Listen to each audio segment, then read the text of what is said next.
story about America, and if you talk about it one more time, all right, Abby. I don't like Chicago, the way. And I hear a noise in the bush. What do you mean one story? I have so many stories. There was a noise in the bush, and it was a scary man. I've done America because you went to Chicago. All right. I went to San Diego as well. You went to San Diego, Chicago, and you think you know America. And Los Angeles. Listen, I don't want to. I was gonna say something. I was like, I don't want to dox myself. And actually, because there's an anon in here, I won't say anything now. Oh my God, you're gonna be on YouTube and nobody's gonna listen to my YouTube. You have to make a private room, Kevin, if you really want to know. No.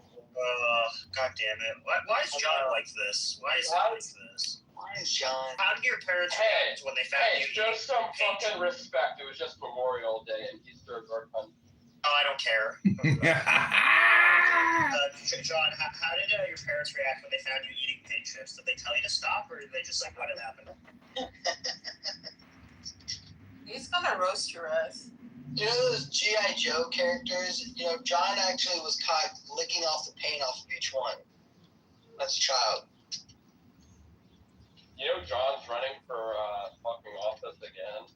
Again? Yeah, I'm sure he's gonna do great. Yeah, is he running for mayor now? I think the John, when you realize that the people don't want you? When do you realize you might actually have to campaign instead of like fucking recording Clubhouse? No, I bet John knocks on doors. I bet he does. Could you imagine John Kitover knocking on your door? No, it's a scary sight. Don't get me wrong. But I think he knocks on doors. What was that? That was my recording device. Don't worry about it. That was funny. No, that was something that I applied that was charging.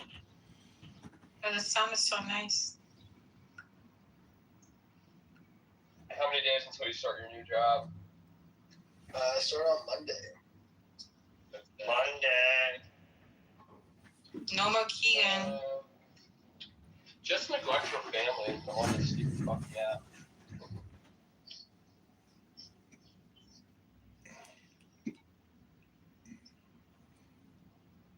You will be missed. You could be like fucking Diogenes and just go on Clubhouse around the bar and get in the Matrix every 5 seconds. Mm-hmm. Real. Good morning. Good morning. He left.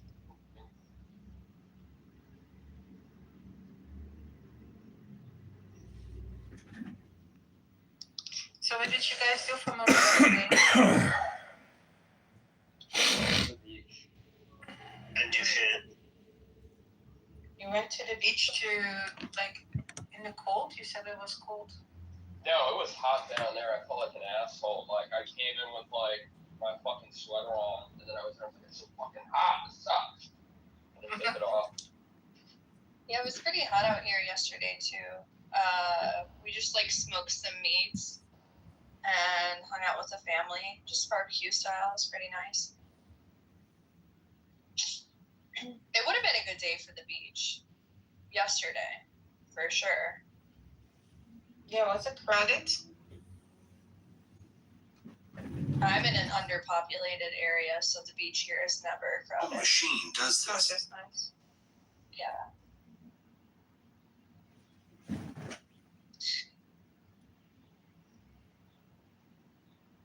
Surprised you know it was Memorial Day, Abby. Because all these people on this app keep on talking about it. Oh, okay. Yeah, that makes sense. Yeah.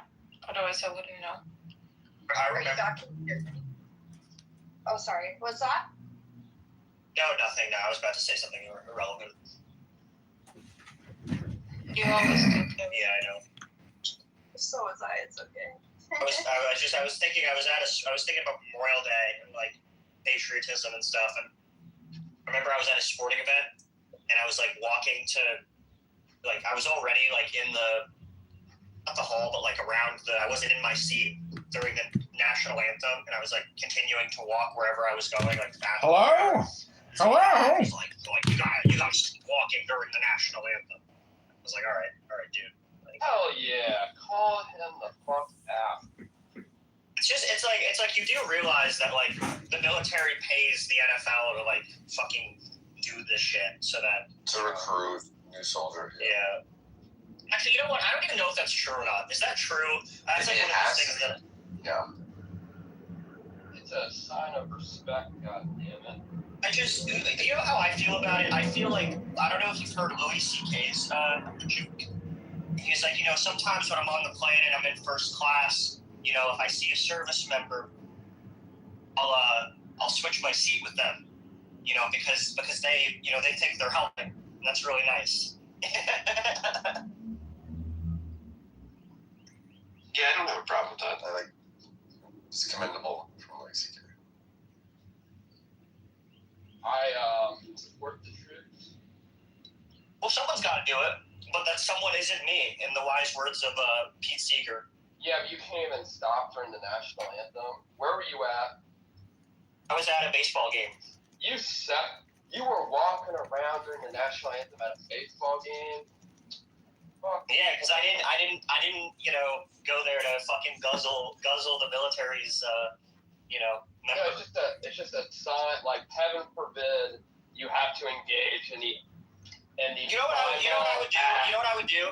I would if they were doing the thing where they're like, we'd like to honor, this guy, this particular service member that's here who served in, the whatever airborne division, I would stop for that. I would stop to pay respect to an actual person. I'm not gonna stop to pay respect to this institution. This is the secular mind. I get it. This is the Understand. I don't care. I'm not gonna I get don't out of. get it. I'm not gonna out of my way to stand up and do stuff during it. But if I'm already up and walking around, I'm not gonna stop. Oh no, they're playing this special song. They're playing this special song. I gotta stop. No, I don't like it. I have a right opinion on you, Kevin. Evan, you really are one of the Jays.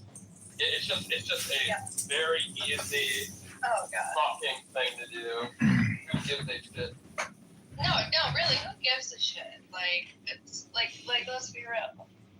That's what I'm saying. Who gives a shit? No, the opposite against Kevin. He thinks that time is so fucking important. No, I'm with Hello? that. I mean, we have a right, Hello? right? So we should just Hello? execute our rights. Hello? Yeah.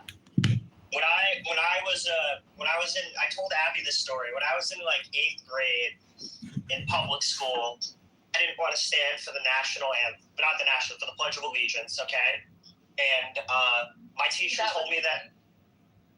What? Yeah, my teacher told me that I had to, and I said, this is a public school, and I have a First Amendment right to not stand if I don't want to. And he said, basically, not my class or whatever, some bullshit. Hell yeah. And I sent a letter to the ACLU, and then the ACLU sent a letter to my school telling them that I did not have to stand. And my principal was very upset at me. He did not he was just like, oh, my principal said? He was like, hey, if you had just come to me when this happened, I would have sided with you. You kind of escalated things quickly. And I was like, yeah, that's fair enough, Right. No, that's really smart for an 8th grader, though. You knew. No, I was being a little prick. I was being a little prick. I was totally being a little prick. My parents were really upset with me. Not because they were just because they didn't want to be a pariah or whatever, and because it was a formal legal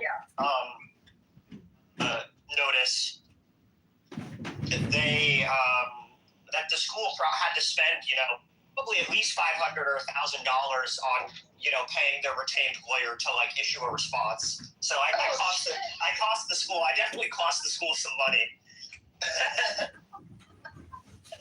Oh, that's hilarious. Oh, I love that. That's better than my stories. My stories would be and it happened a couple different times. A few different teachers would try to send me out. They'd be like, go to the principal's office. And then I think at some point it would click in their brain, oh, we can't actually do anything about this. And I'd get halfway down the hallway and they'd be like, nope, just come back in the class. I was wrong. It's okay. So it never really, escalated too far. Yeah. At what point, the teacher just kind of asked me, hey, like, why didn't you want to, and, you know. When you told them because you don't believe in anything, because you're a positivist. I think, what did I say? Degenerate. I guess, I honestly, I don't you're remember. you didn't even make a moral stance that was equivalent to yourself lazy fuck. Yeah. No, literally that was me. I was just like, I just don't feel like it, or I'm tired. Like, fuck you, dude. You guys force us to do this shit every single goddamn day, right? K through 12. Some days I'm gonna be fucking tired, and I'm not gonna want to do it. You know, whatever. Yeah. I think it might have been because I was like an educated atheist. I want to stand for one nation under God. I could be wrong though. That seems like something I would have done. I don't think. I think you're probably more of a cocaine. Just a lazy bone. Yeah, that was me being a little shit stirrer. There was a case in my state recently. Interesting. It was a Palestinian kid, like last year, and I guess they sued the school and they just won because she didn't want to participate in Pledge of Allegiance. And I don't know. I guess the teacher like verbally attacked her after the fact. I'm in Michigan, so. See, I agree with that. At least that's a strong stance. At least like that clicks in my brain why you do that. You know, but Kevin's just a lazy asshole. Like that's it.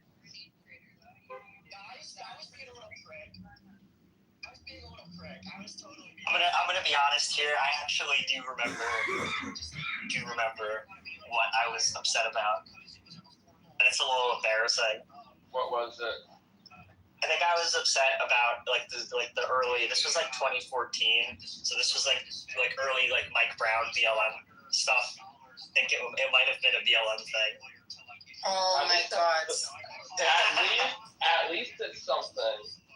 But I think I also didn't like that. I was also really into atheism, and I think the one nation under God I think also bothered me.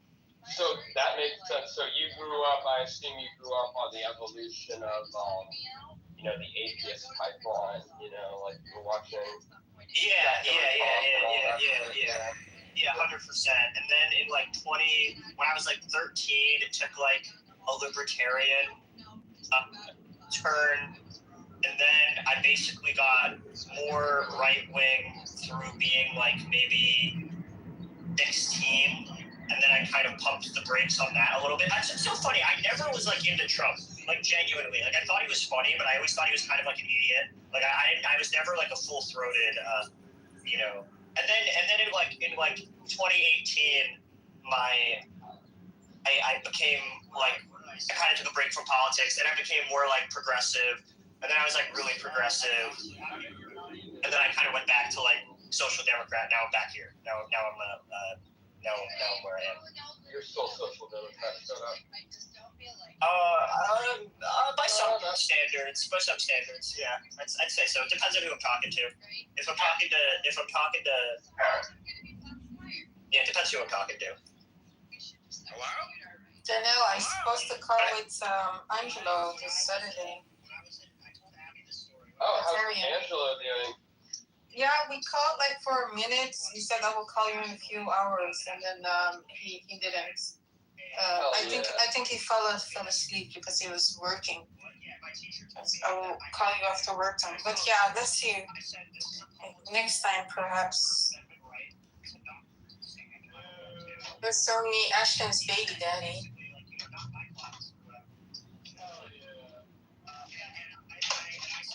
Ashton's baby daddy? Mm-hmm. I don't even know if that's a reference to. You don't know Ashton? No.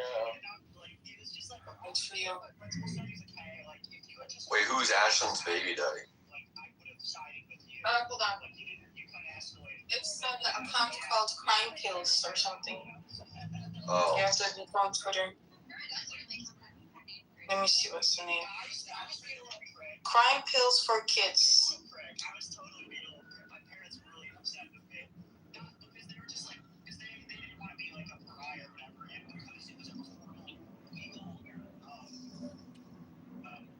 one time I got detention in middle school was because I was talking during the silent prayer in the morning.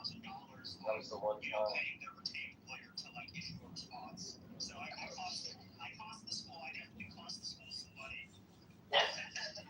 The one time.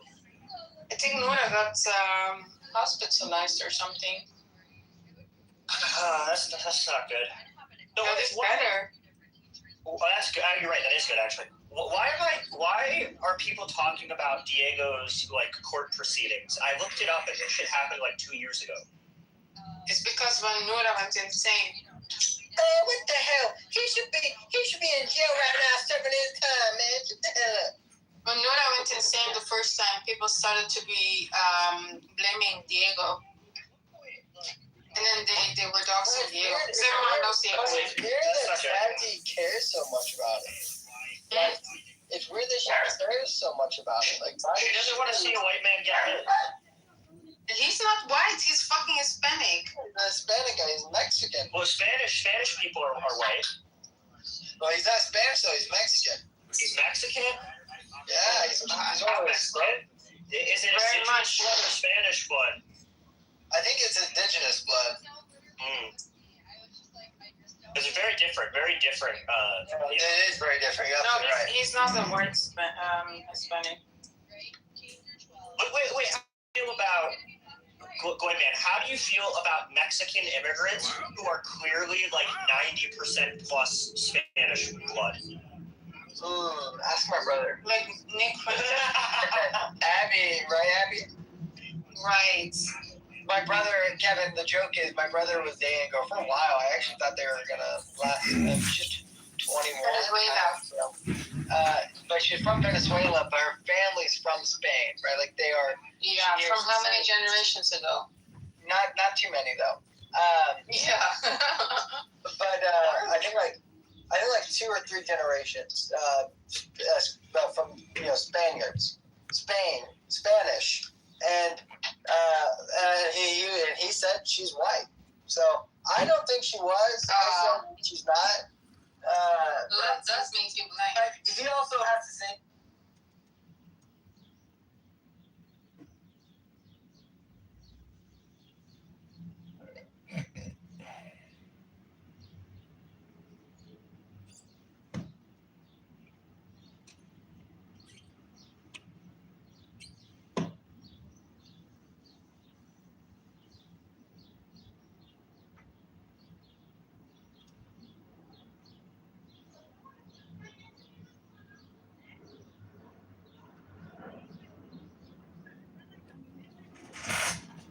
This is AICityCorp.com. Go to AICityCorp.com to find out about the hottest, latest, newest startup in venture capital. AICityCorp.com. Hello? Hello? Hello? This is...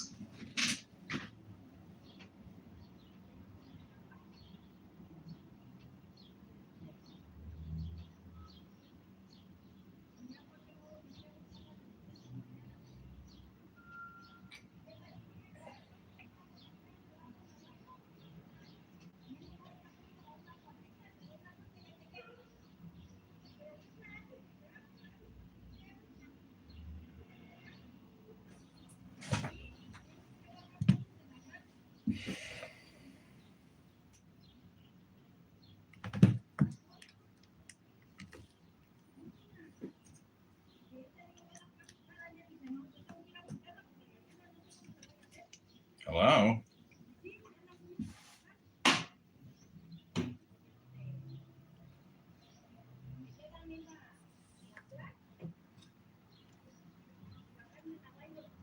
This is AICityCorp.com. Go to AICityCorp.com to find out about the hottest, latest, newest startup in venture capital. AICityCorp.com. Hello? Hello? Hello? This is AI.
Karen, welcome.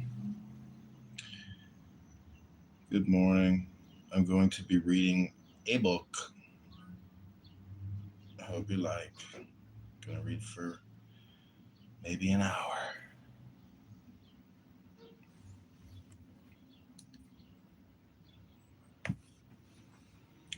Welcome, Alistair. Welcome to the room. I'm going to mod you if you could help me mod the room. Isn't that great?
Bankroll in the house. We finally got the money. We finally got the money. The bankrolls finally come through. Welcome to the show, Bankroll. Love the name.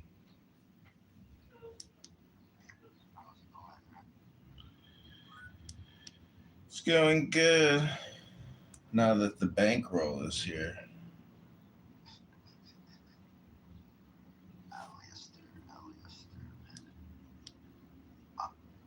Why you guys all have the same picture? I mean, the same background. It's very astute of you to make that observation. Oh, you guys are veterans? Actually, you guys look like all twins. Are you guys all twins? Yes, we are part of a clone army sent from Emperor Palpatine to destroy the Jedis once and for all.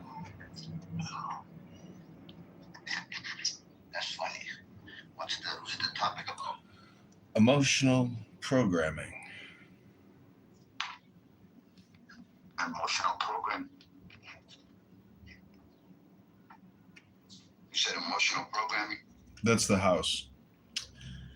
The room is called NLP, Hypnosis, Therapy and Poetry, Wisdom and Philosophy. Do you know what NLP is? No. Well, it's just words. That's all it really means. Neuro-linguistic programming through words.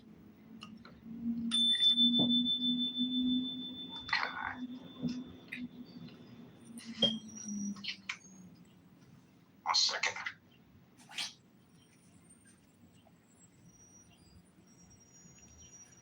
Hello?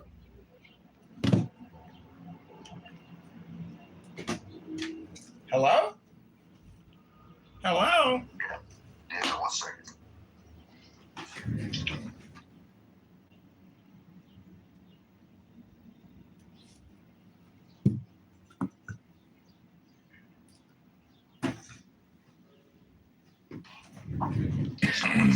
So what's the topic about though? It is about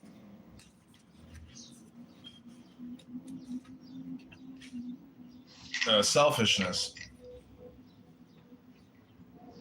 Selfishness.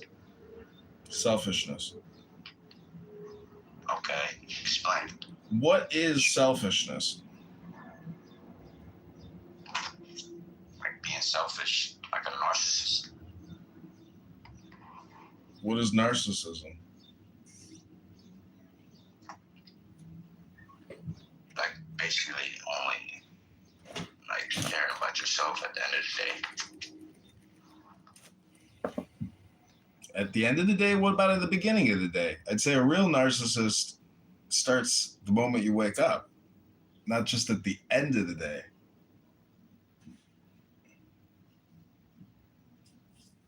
Yeah, I don't know about that. What do you mean you don't know about that? I mean, I think that's just human nature. I mean, as soon as you wake up, you gotta think about your stomach first. First, right? Okay, we're going to read from what's called The Virtue of Selfishness. And this chapter is by Nathaniel Branden. It's titled, Isn't Everyone Selfish? We're going to read one page from a book. And then I'm going to go get my coffee. And then we're going to read another page from the book.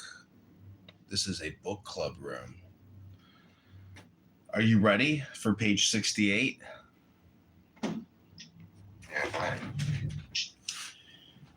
In what way would such a man be the beneficiary of his action? The answer is given in Atlas Shrugged. In the scene when Galt, knowing he is about to be arrested, tells Dagny, if they get the slightest suspicion of what we are to each other, they will have you on a torture rack. I mean physical torture.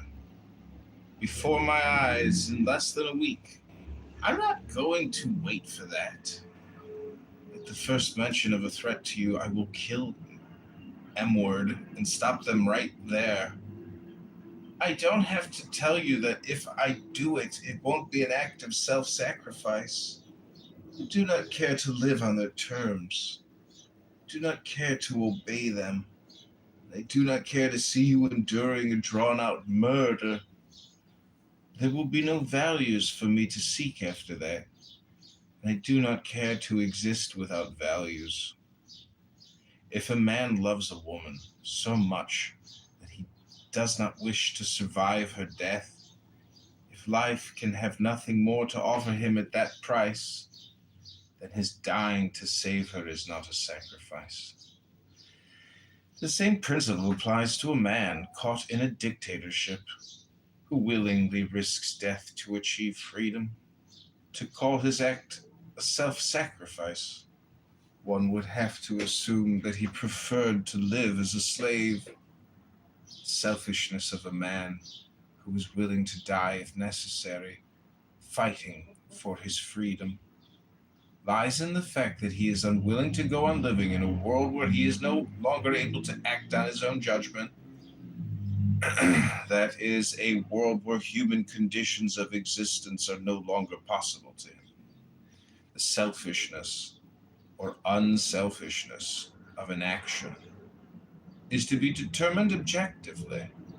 It is not determined by the feelings of the person who acts.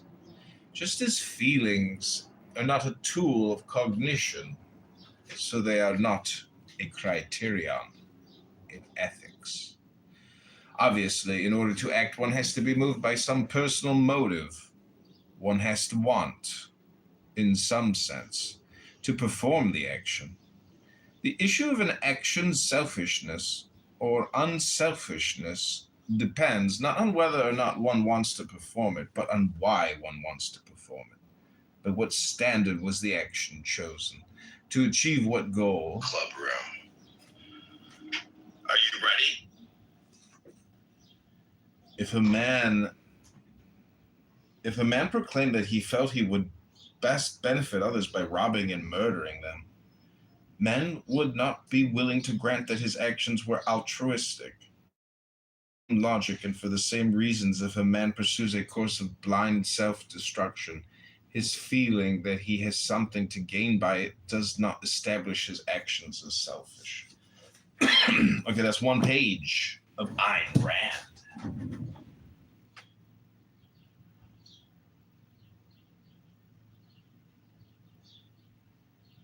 Hello? Yeah.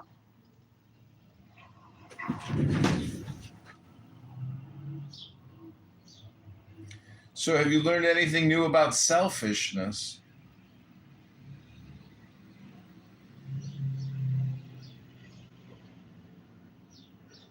Hello? Hello? Where did the bankroll go? The bankroll has left us for rooms of higher value.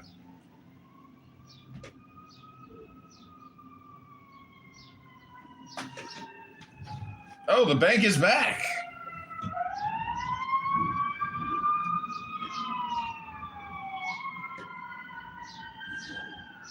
Yeah, well, that's you read that right there. You read that right there.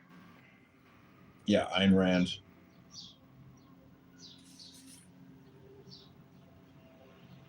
That was a chapter on selfishness, one page from it. I'm creating content to emotionally program objective ethics into my brain and into the brain of thousands of clones in the army.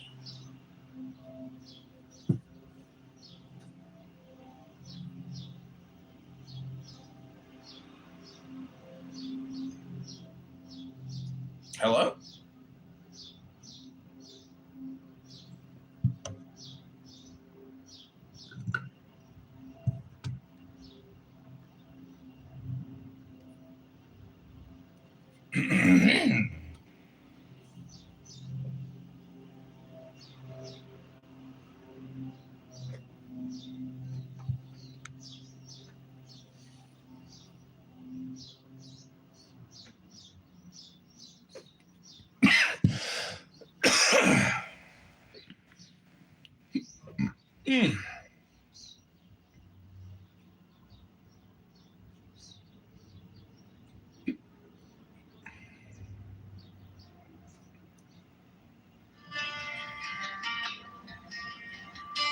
Now ye shall know that the chosen priest, the ox of infinite space, is the prince, priest, the beast, and in his woman called the scarlet woman is all power given.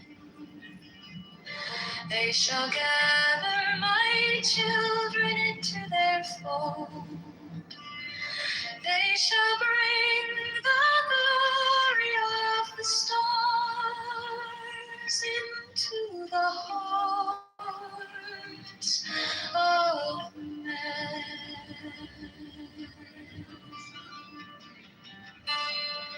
16, for he is ever a sun and she a moon. But to him is the winged secret flame, and to her the stooping starlight. But we are not so chosen. 18 burn upon their brows, O splendorous serpent. 19, O azure-lidded woman, bent upon them. 20, the key of the rituals is in the secret word which I have given unto him.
Now ye shall know that the chosen priest, a soul of infinite space, is the prince priest, the beast.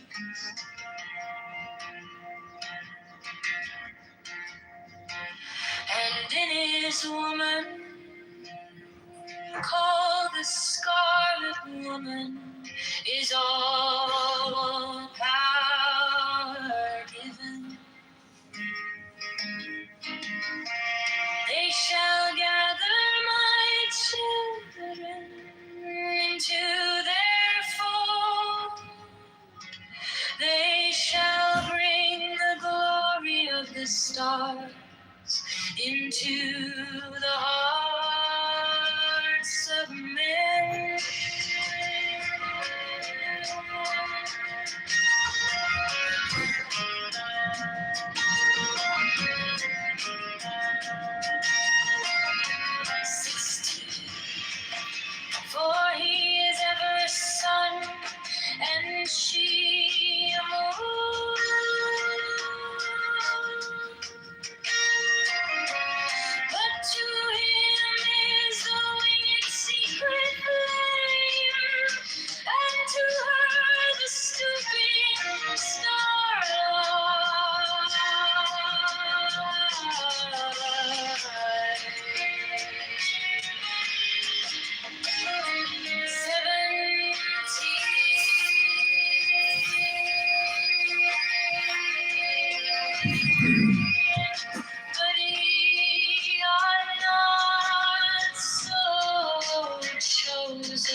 if motivated solely by a sense of charity, compassion, duty, or altruism, a person renounces a value, desire, a goal in favor of the pleasure, wishes or needs of another person whom he values less than the thing he renounced. That is an act of self-sacrifice. The fact that a person may feel that he wants to do it does not make his action selfish or establish objectively that he is its beneficiary. Suppose, for example, that a son chooses the career he wants by rational standards, but then renounces it in order to please his mother, who prefers that he pursue a different career, one that will have more prestige in the eyes of the neighbors. The boy accedes to his mother's wish because he has accepted that such is his moral duty. He believes that his duty as a son consists of placing his mother's happiness above his own, even if he knows that his mother's demand is irrational, and even if he knows that he is sentencing himself to a life of misery and frustration. It is absurd for the advocates of the everyone is selfish doctrine to assert that since the boy is motivated by the desire to be virtuous or to avoid guilt, no self-sacrifice is involved and his action is really selfish. What is evaded is the question of why the boy feels and desires as he does. Emotions and desires are not causeless, irreducible primaries. They are the product of the premises one has accepted. The boy wants to renounce his career only because he has accepted the ethics of altruism. He believes that it is immoral to act for his self-interest. That is the principle directing his actions. Advocates of the everyone is selfish doctrine do not deny that under the pressure of the altruistic ethics, men can knowingly act against their own long-range happiness. They merely assert that in some higher, undefinable sense, such men are still acting selfishly. A definition of selfishness that includes or permits the possibility of knowingly acting against one's long-range happiness is a contradiction in terms. It is only the legacy of mysticism that permits men to imagine that they are still speaking meaningfully when they declare that one can seek one's happiness in the renunciation of one's happiness. 18 burn upon their brows, oh splendorous serpent. Motivated solely by a sense of charity, 19 duty, or altruism, a person renounces value, desire. 20. The key of the rituals is in the secret word which I have given unto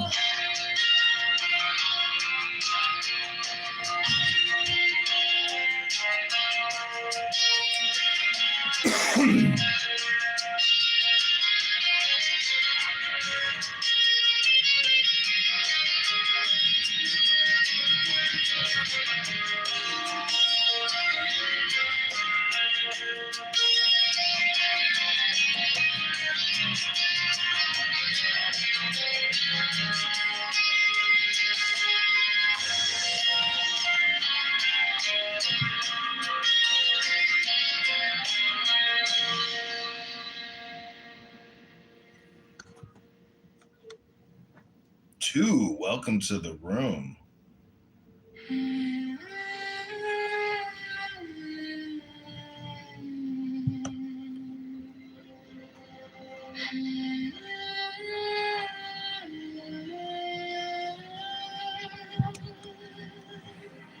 These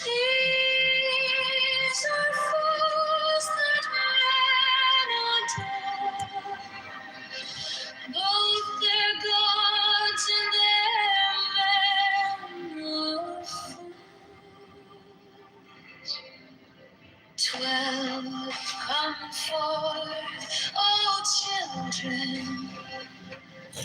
under the stars and take your fill of love. 13, I am above you and in you. My ecstasy is in yours. My joy is to see your joy. 14 above the gem-gorge is the naked splendor of the wind. She bends in ecstasy to kiss the secret orders of a deep winged glow. The starry blue are mine own, if not constant.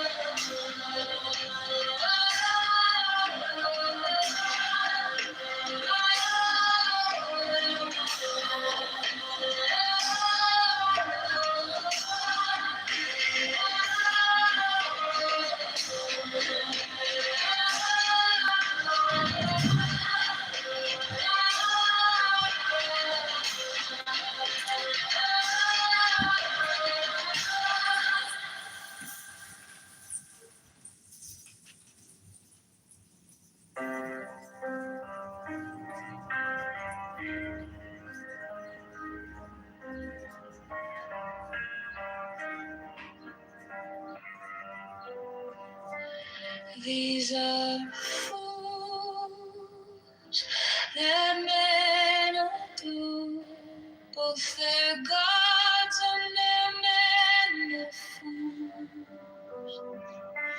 12 come forth, O children, under the stars and take your fill of love. 13, I am above you, and in you my ecstasy is in yours.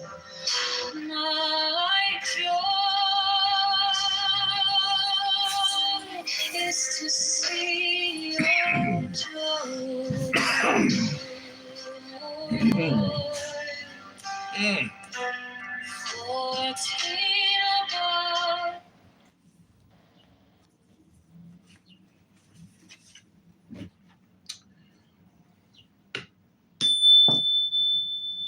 The basic fallacy in the everyone is selfish argument consists of an extraordinarily crude equivocation. It is psychological truism, a tautology, that all purposeful behavior is motivated. But to equate motivated behavior with selfish behavior is to blank out the distinction between an elementary fact of human psychology and the phenomenon of ethical choice. It is to evade the central problem of ethics, namely, by what is man to be motivated? A genuine selfishness, that is, a genuine concern with discovering what is to one's self-interest, an acceptance of the responsibility of achieving it, a refusal ever to betray it by acting on the blind whim, mood, impulse, or feeling of the moment, an uncompromising loyalty to one's judgment. Convictions and values represents a profound moral achievement. Those who assert that everyone is selfish commonly intend their statement as an expression of cynicism and contempt, but the truth is that their statement pays mankind a compliment it does not deserve. September 1962, Isn't Everyone Selfish? By Nathaniel Branden. Chapter 6, The Psychology of Pleasure by Nathaniel Branden. Pleasure for man is not a luxury, but a profound psychological need. Pleasure, in the widest sense of the term, is a metaphysical concomitant of life, the reward and consequence of successful action, just as pain is the insignia of failure, destruction, death. Through the state of enjoyment, man experiences the value of life, the sense that life is worth living, worth struggling to maintain. In order to live, man must act to achieve values.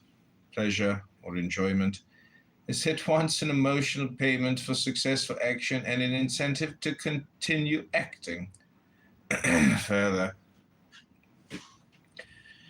because of the metaphysical meaning of pleasure to man, the state of enjoyment gives him a direct experience of his own efficacy, of his competence to deal with the facts of reality, to achieve his values, to live.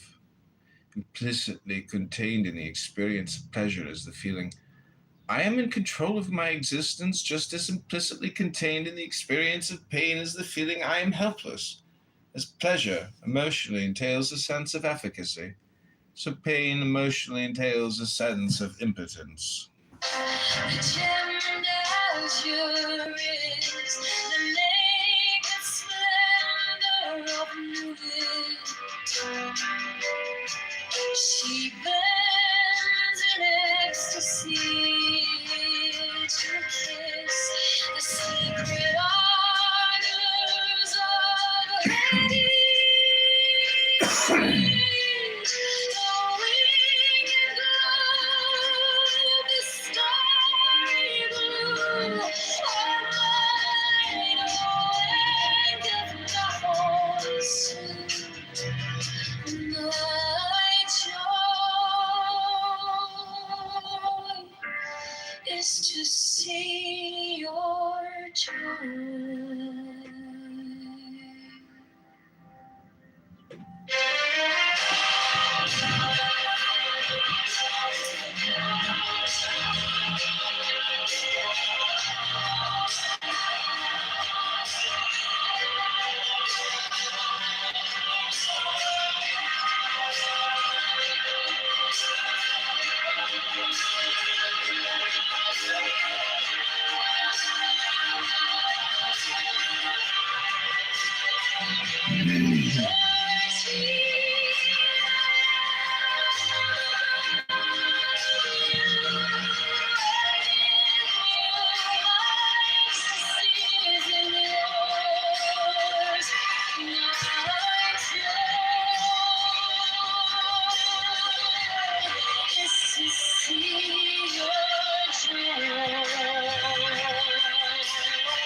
Fourteen above, the gemmed azure is the naked splendor of New Year.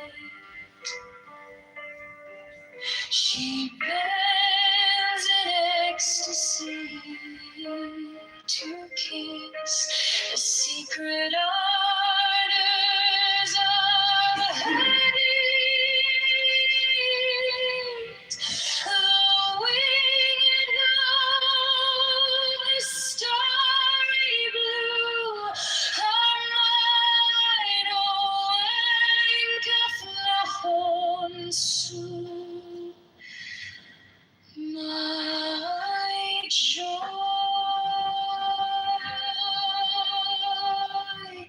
is to see your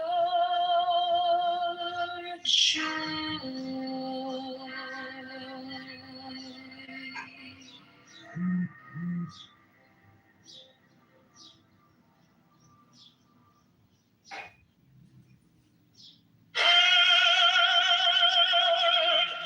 The manifestation of new week, the unfurling of the company of heaven. Every man and every woman is a star. For every number is infinite, there is more.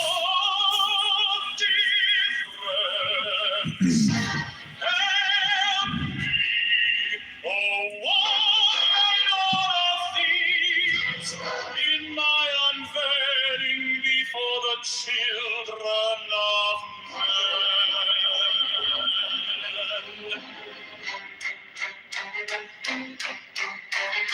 6 feet out deep, my secret center, my heart and my tongue. 7, behold, it is revealed by Imus, the minister of poor apartment. 8, the couch is in the cool, not the cool in the couch.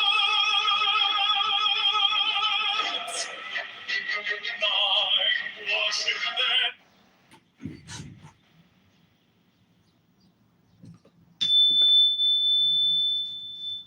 Further, because of the metaphysical meaning of pleasure to man, the state of enjoyment gives him a direct experience of his own efficacy, of his competence to deal with the facts of reality, to achieve his values, to live. Implicitly contained in the experience of pleasure is the feeling I am in control of my existence, just as implicitly contained in the experience of pain is the feeling I am helpless. As pleasure emotionally entails a sense of efficacy, so pain emotionally entails a sense of impotence. Thus, in letting man experience in his own person the sense that life is of value and that he is of value, pleasure serves as the emotional fuel of man's existence. Just as the pleasure-pain mechanism of man's body works as a barometer of health or injury, so the pleasure-pain mechanism of his consciousness works on the same principle, acting as a barometer of what is for him or against him, what is beneficial to his life or inimical. But man is a being of volitional consciousness. He has no innate ideas, no automatic or infallible knowledge of what his survival depends on. He must choose the values that are to guide his actions and set his goals. His emotional mechanism will work according to the kind of values he chooses. It is his values that determine what a man feels to be for him or against him. It is his values that determine what a man seeks for pleasure. If a man makes an error in his choice of values, his emotional mechanism will not correct him. It has no will of its own. If a man's values are such that he desires things which in fact and in reality lead to his destruction, his emotional mechanism will not save him, but will instead urge him on toward destruction. He will have set it in reverse against himself and against the facts of reality, against his own life. Man's emotional mechanism is like an electronic computer. Man has the power to program it, but no power to change its nature. So that if he sets the wrong programming, he will not be able to escape the fact that the most self-destructive desires will have for him the emotional intensity and urgency of life-saving actions. He has, of course, the power to change the programming, but only by changing his values. A man's basic values reflect his conscious or subconscious view of himself and of his existence. They are the expression of A, the degree and nature of his self-esteem or lack of it, and B, the extent to which he regards the universe as open to his understanding and action or closed, the extent to which he holds a benevolent or malevolent view of existence. Thus, the things which a man seeks for pleasure or enjoyment are profoundly revealing psychologically. They are the index of his character and soul. By soul, I mean a man's consciousness and his basic motivating values.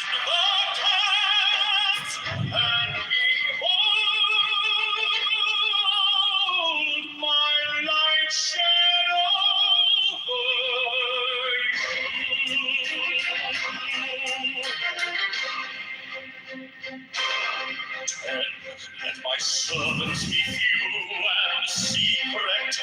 They shall rule the many and the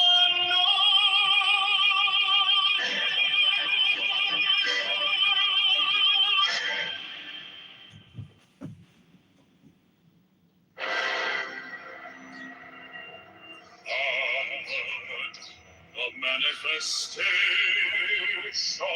of knowing.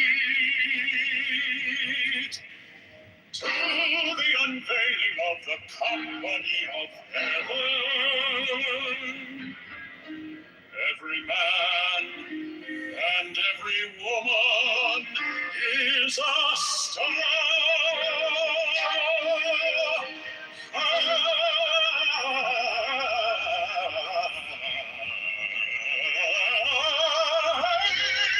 Every number is infinite. There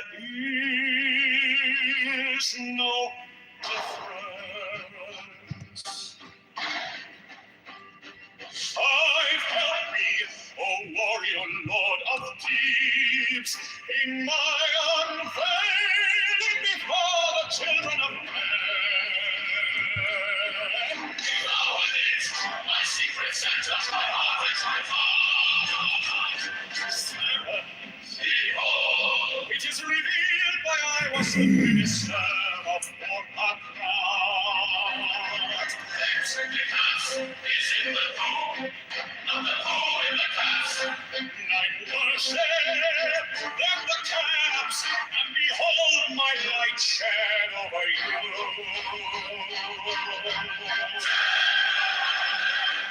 Let my servants give you a secret nation, the many and the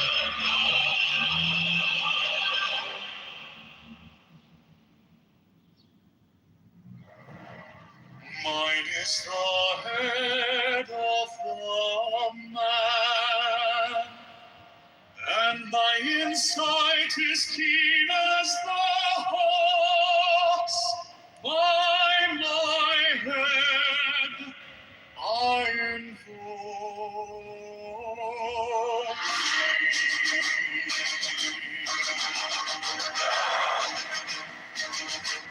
I am the only begotten child of my father and mother. My father is dead. My mother bore me with labor and pain and fear. By my body I invoke thee. About me shine the diamonds of radiance white and gold. By their brightness I invoke thee. Mine is the red triangle, reverse the sign, given on that sacred deed of thee, O Lord. By the Lamb and I invoke thee. Mine is the garment of white, sewn with gold, the fashion of my that I wear.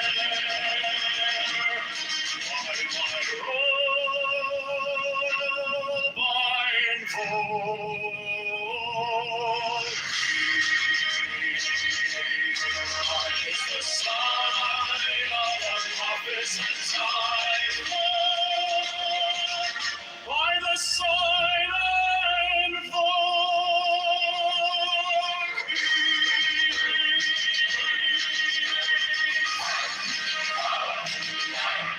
mine is the turban of white and gold, and mine the blue figure of the intimate air.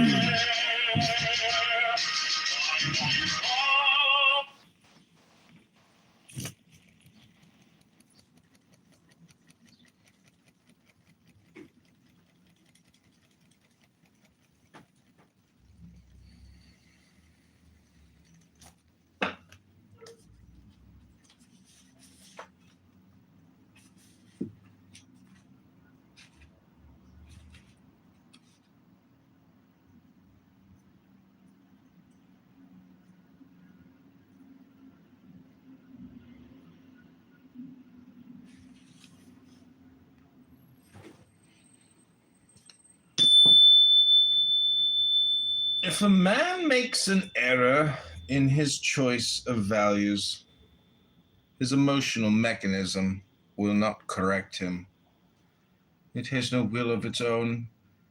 If a man's values are such that he desires things which in fact and in reality lead to his destruction, his emotional mechanism will not save him, but but will instead urge him on toward destruction. He will have set it in reverse against himself, against the facts of reality, against his own life. Man's emotional mechanism is like an electronic computer. Man has the power to program it, but no power to change its nature, so that if he sets the wrong programming, he will not be able to escape the fact that the most self-destructive desires will have for him the emotional intensity and urgency of life-saving actions. He has, of course, the power to change the programming, but only by changing his values. Man's basic values reflect his conscious or subconscious view of himself and of existence. They are the expression of A, the degree and nature of his self-esteem or lack of it, and B, the extent to which he regards the universe as open to his understanding in action or closed, i.e., the extent to which he holds a benevolent or malevolent view of existence. Thus, the things which a man seeks for pleasure or enjoyment are profoundly revealing psychologically. They are the index of his character and soul. By soul, I mean a man's consciousness and his basic motivating values. They are broadly 5 interconnected areas that allow man to experience the enjoyment of life: productive work, human relationships, recreation, art, sex. Productive work is the most fundamental of these. Through his work, man gains his basic sense of control over existence, his sense of efficacy, which is the necessary foundation of the ability to enjoy any other value. The man whose life lacks direction or purpose, the man who has no creative goal, necessarily feels helpless and out of control. The man who feels helpless and out of control feels inadequate to and unfit for existence, and the man who feels unfit for existence is incapable of enjoying it. One of the hallmarks of a man of self-esteem who regards the universe as open to his effort is the profound pleasure he experiences in the productive work of his mind. His enjoyment of life is fed by his unceasing concern to grow in knowledge and ability, to think, to achieve, to move forward, to meet new challenges and overcome them, to earn the pride of a constantly expanding efficacy. A different kind of soul is revealed by the man who predominantly takes pleasure in working only at the routine and familiar.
hawks by my bed, I invoke thee. I am the only begotten child of my father and mother. My father is dead. My mother bore me with labor and pain and fear. By my body I invoke thee.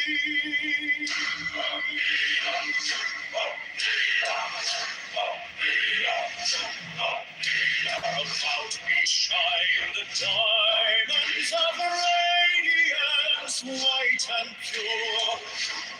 By their brightness I invoke thee. Mine is the red triarch, the sign given of none. Save thee, of thee, O Lord. By the Lament I invoke thee.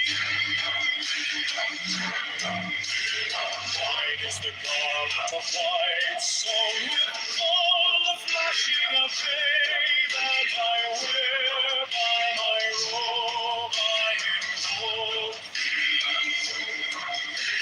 Mine is the sign of Apophis and Typhoon. By the sign I invoke Mine is the turban of white and gold, and mine the blue figure of the intermediate. By my crown I invoke thee. My fingers tremble on the beat of earth, so run I after thee in thy car of glory. By my fingers I invoke thee. I bear the wand of double power in the voice of the Master.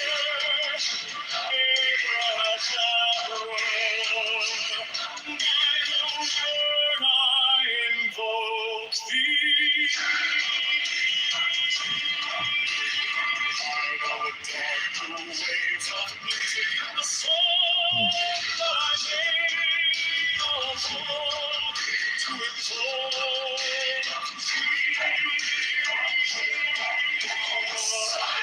strike the master chord, draw the flaming sword, child and conquering Lord, Horus Avenger.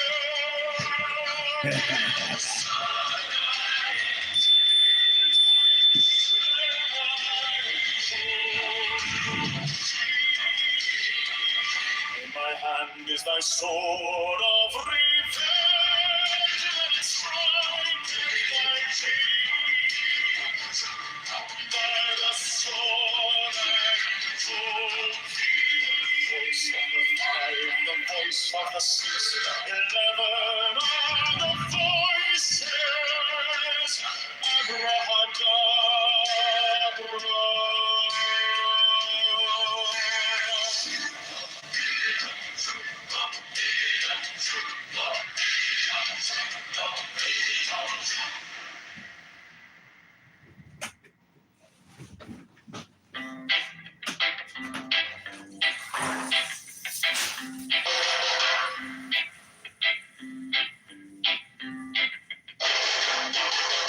Mine is the head of the man, and my insight is keen as the hawks. By my head I invoked it. I am the only begotten child of my father and mother. My father is dead. My mother bore me with labor and pain and fear. By my body I invoke thee.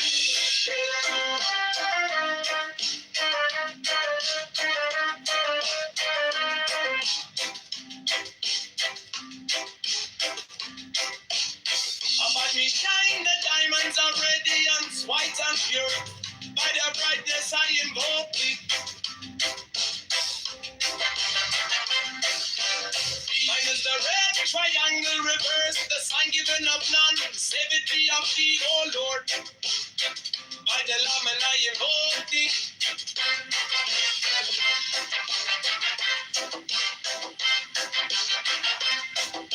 Free mine is the garment of white, sewn with gold, the flashing of eye that I wear by my robe, I invoke thee. In mine is the sign of a prophet and typhon, by the sign I invoke thee. For mine is the turban of white and gold, and mine the blue vigor of the intimate, by my crown I invoke thee. My fingers travel on the beads of pearl, so run I after thee in thy power of glory. By my fingers I invoke thee. I hear the band of double power in the voice of the master. Abrahadabra, by the word I invoke thee. Be mine are the dark blue waves of music in the song that I made up to invoke thee. Strike the master chord, draw the flaming sword, child and conquering love, Horus, avenger, by the song I invoke thee. In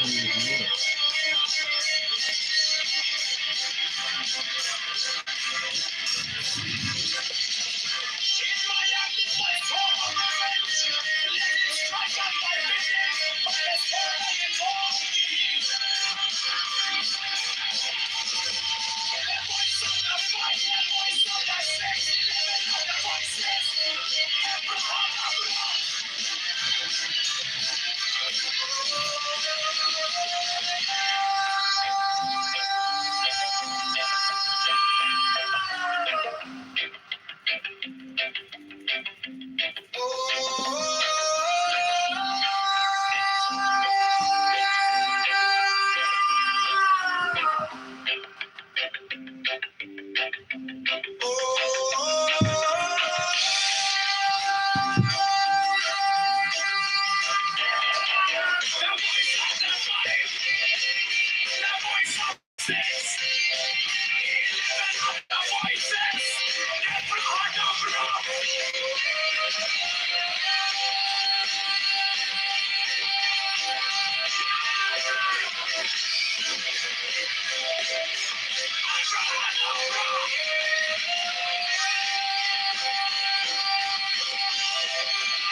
Hello?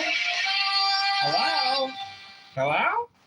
Mine is the adaptive man and my insight is keen as the heart. By my head I invoke thee. I am the only begotten child of my father and mother. My father is dead. My mother bore me with labor and pain and fear. By my body I invoke thee.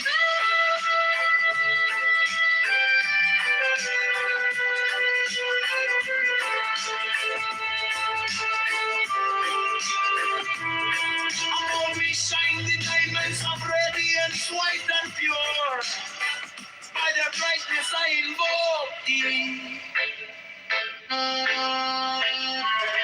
Mine is the red triangle reverse, the sign given of none. Save it be, O P.D., O Lord. By the Lamb and I invoke thee.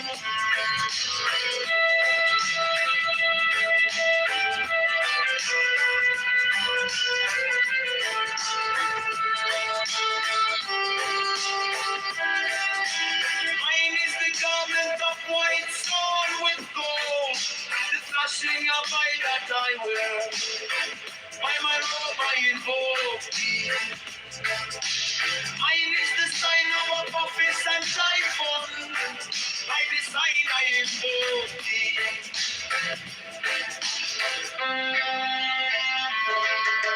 Mine is the turban of white and gold, and mine the blue vigor at the intimate ear. By my crown I invoke thee. My fingers travel on the beats of birds, so run I after thee in thy car of glory. By my fingers I invoke thee. For that the wonders of the power in the voice of the master. Abraham, Abraham. By the word I invoke thee. Hey, mine heart did not know waves of music in the song that I made a vow to invoke thee. Strike the master chord, draw the flaming sword, grow, shining and conquering Lord, all up, I beg God, by the sword I invoke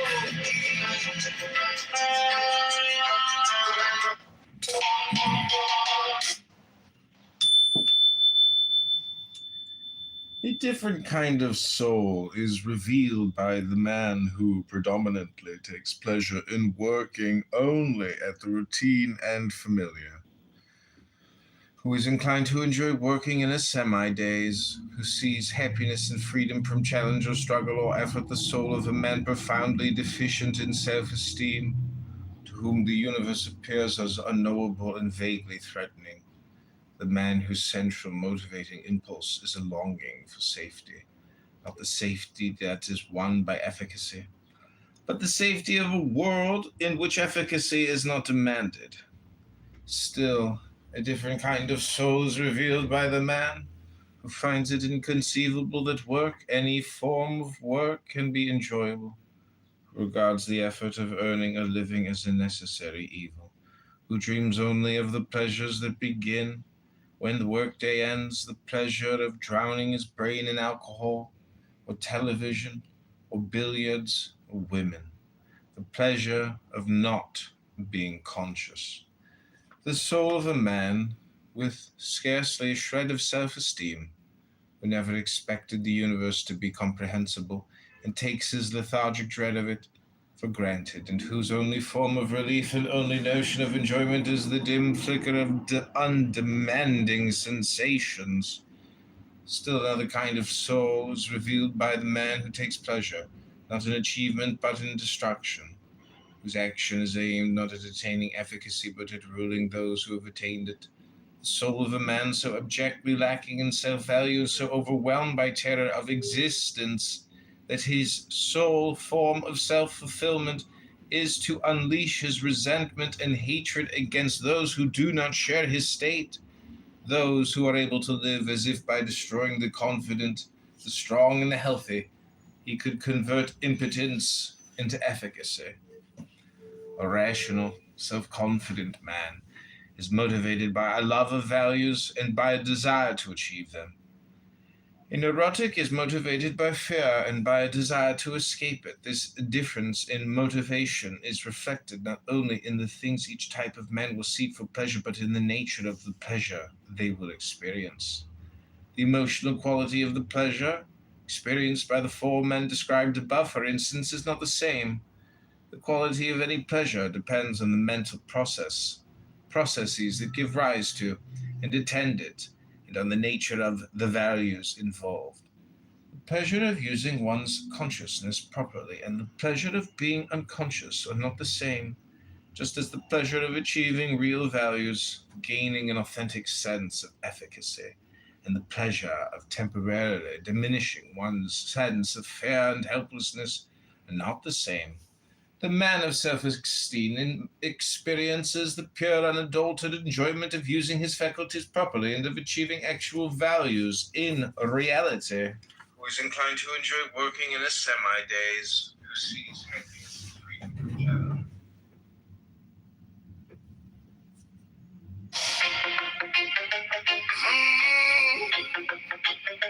Mine is the head of the man, and my insight is keen as the ox. By my head I go.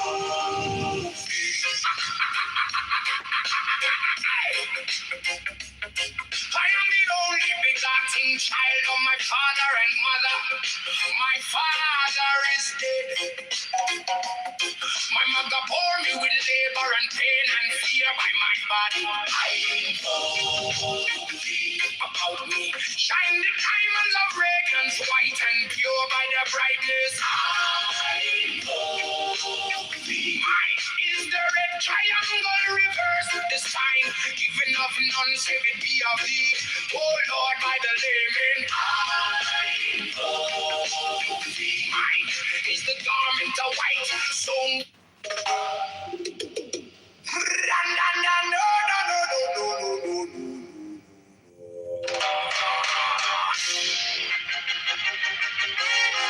mine is the head of the man, and my insight is keen as the ox.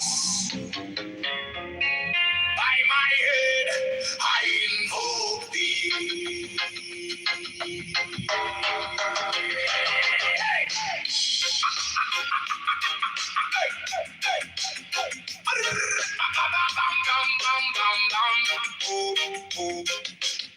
I am the only begotten child of my father and mother.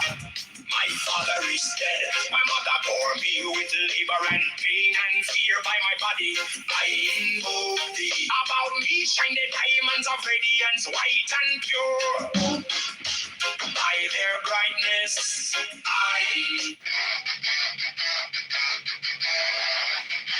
mine is the head of the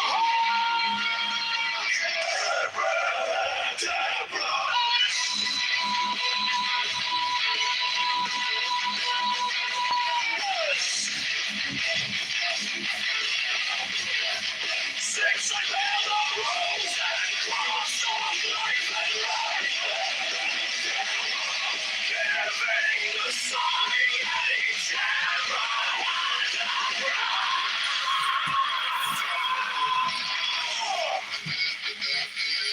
remaining in the sign, the invocation concludes. Therefore I say unto thee, come thou forth and dwell in me, so that every spirit, whether of the firmament, or of the ether, or of the earth, or under the earth, on dry land, or in the ether, of whirling air, or of rushing fire,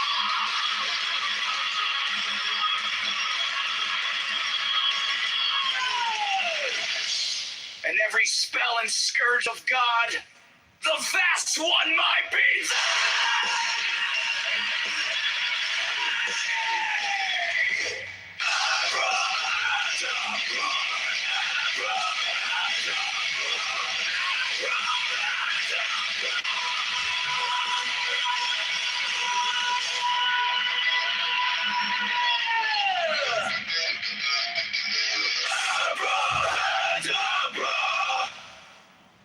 Mine is the head of the hawk, Abrahadabra!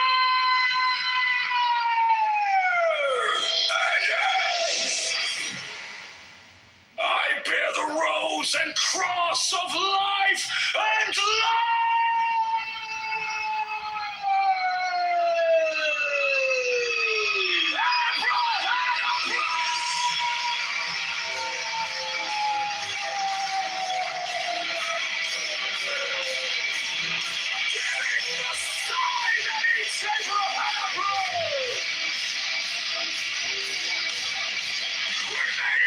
sign, the invocation to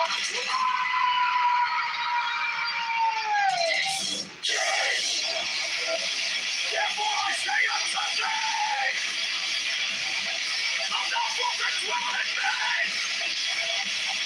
so that every spirit, whether of the firmament, or of the ether, or of the earth, or of the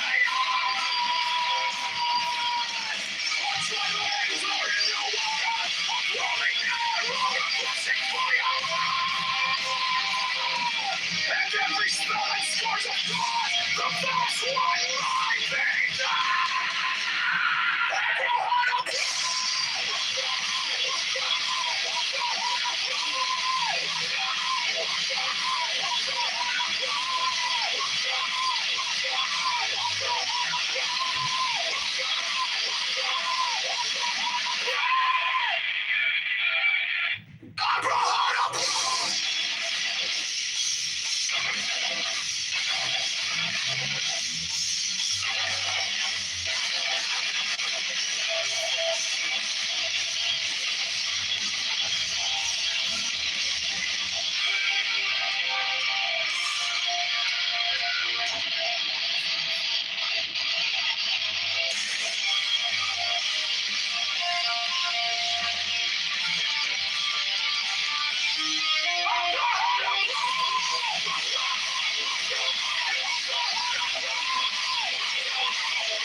Mine is the head of the hawk.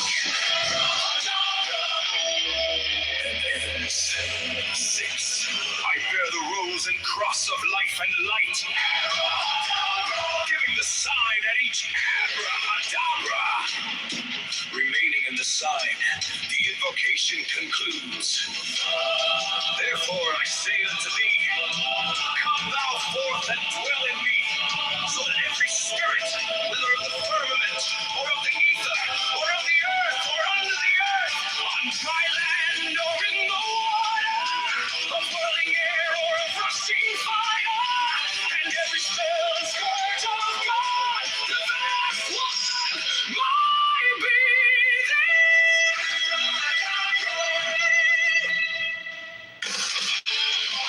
Mine is the head of the hawk, abracadabra, and ends six. I bear the rose and cross of life and light, giving the sign at each abracadabra. Remaining in the sign, the invocation concludes. Therefore I say unto thee, come thou forth and dwell in me, so that every spirit, whether of the firmament, or of the ether, or of the earth, or under the earth, on dry land, or in the water, of whirling air, or of rushing fire, and every spell and scourge of God, the vast one, my being. Abracadabra.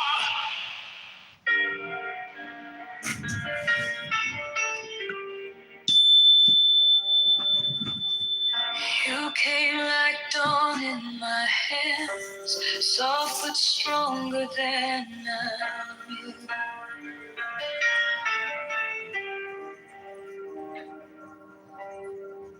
My fear turned gold in your eyes, and my old night broke in two.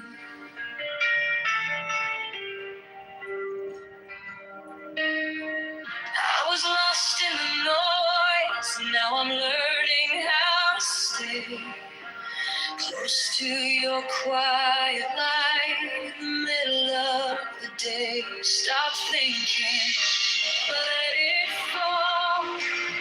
Take the deepest breath of them all. Hold it close. Don't run from the feeling. One more second. You can start believing. Wisdom of God. Now it's gone. Wisdom of God. Now it's love. Wisdom of God. Wisdom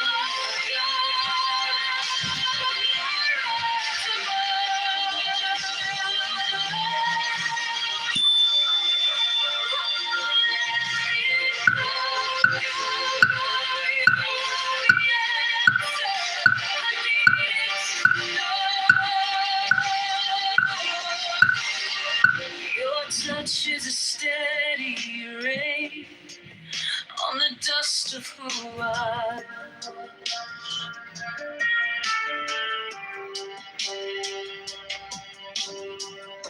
Every wound gets named and it fades in the hush.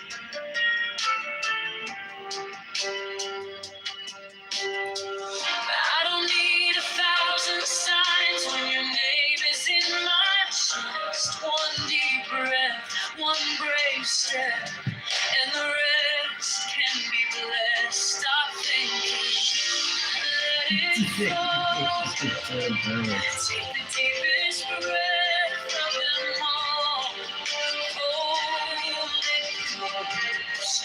Don't run from the feeling. One more second. You can start believing. Wisdom of God.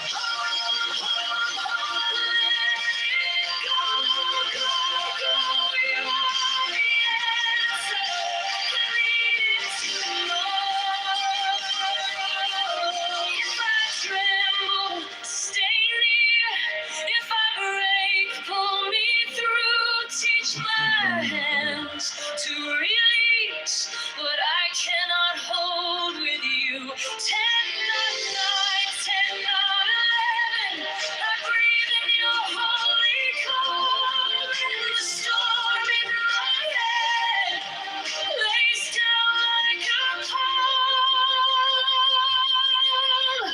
Wisdom of God, now is joy. Wisdom of God, now is love. Wisdom of God, my heart is open. Wisdom of God, rise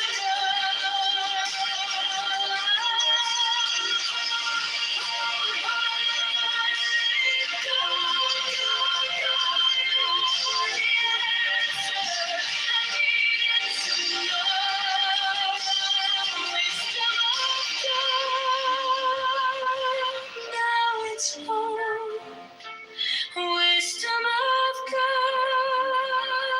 I'm yours alone.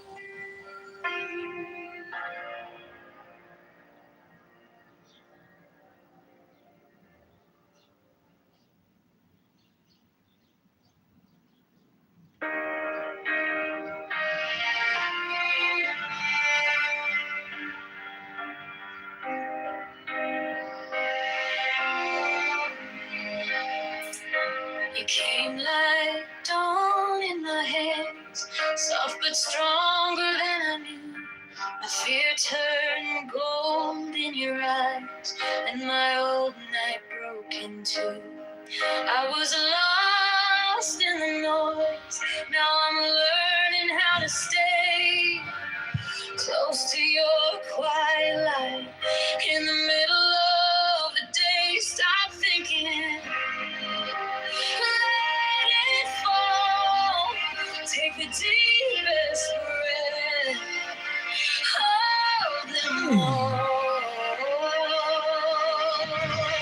Hold it close. Don't run from the feeling. One more second, you can start believing.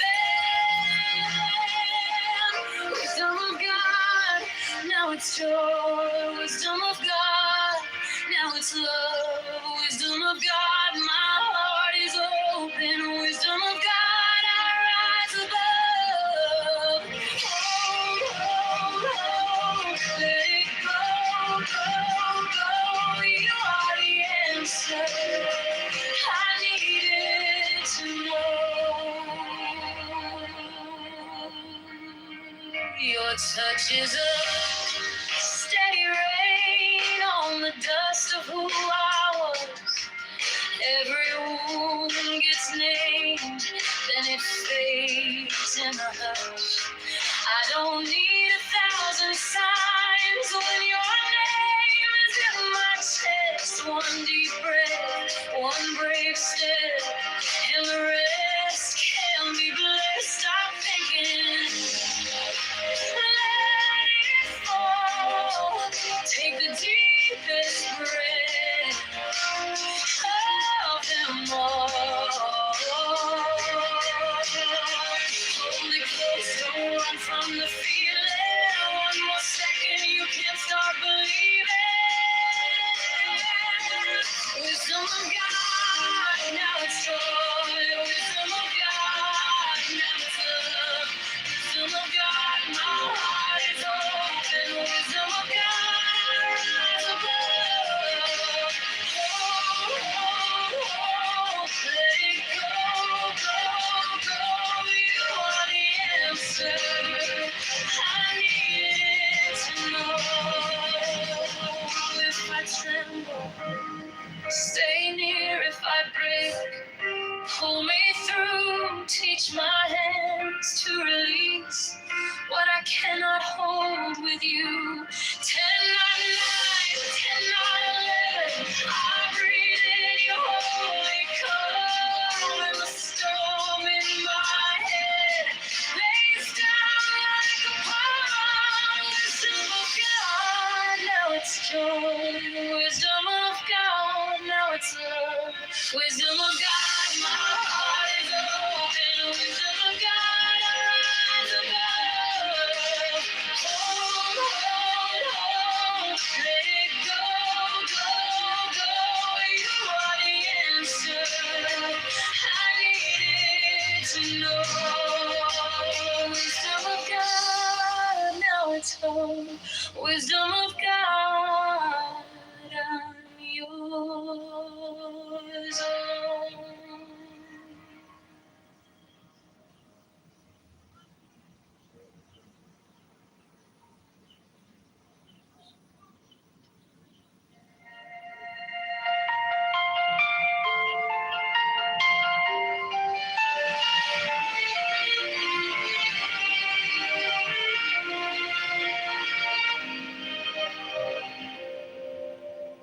Wisdom of God is now joy, love, heart, enlightenment.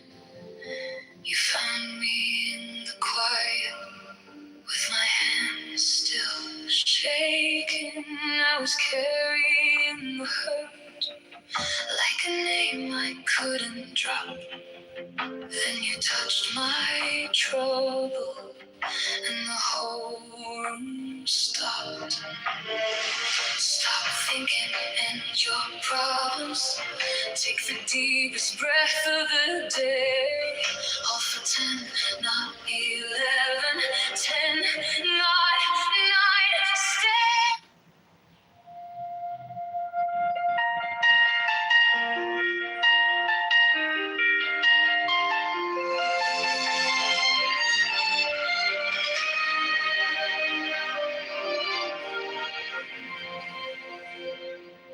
Wisdom of God is now joy, love, heart, enlightenment. You found me in the quiet, with my hands still shaking. I was carrying the hurt, like a name I couldn't drop. Then you touched my trouble, and the whole room stopped. Stop thinking and your problems. Take the deepest breath of the day. Hold for 10, not 11. 10, not 9. Stay.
Now ye shall know that the chosen priest, that ox of infinite space, is the prince, priest, the beast,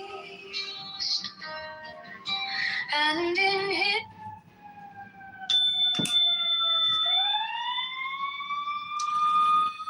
This same principle applies to all forms of enjoyment. Thus, in the realm of human relationships, a different form of pleasure is experienced, a different sort of motivation is involved, and a different kind of character is revealed.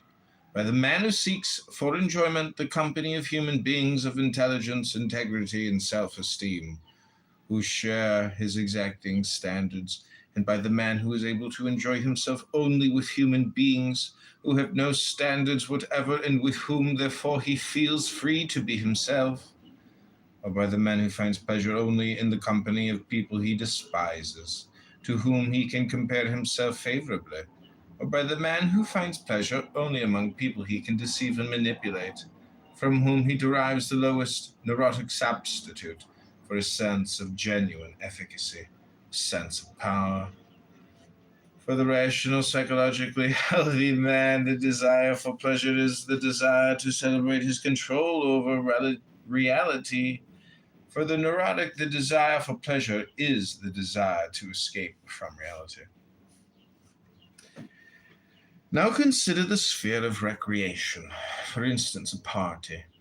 A rational man enjoys a party as an emotional reward for achievement, and he can enjoy it only if, in fact, it involves activities that are enjoyable, such as seeing people whom he likes, meeting new people whom he finds interesting, engaging in conversations in which something worth saying and hearing is being said and heard.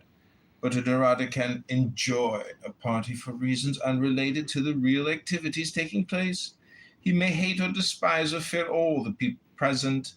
He may act like a noisy fool and feel secretly ashamed of it, but he will feel that he is enjoying it all because people are emitting the vibrations of approval, or because it is a social distinction to have been invited to this party, or because other people appear to be gay, or because the party has spared him, for the length of an evening, the terror of being alone.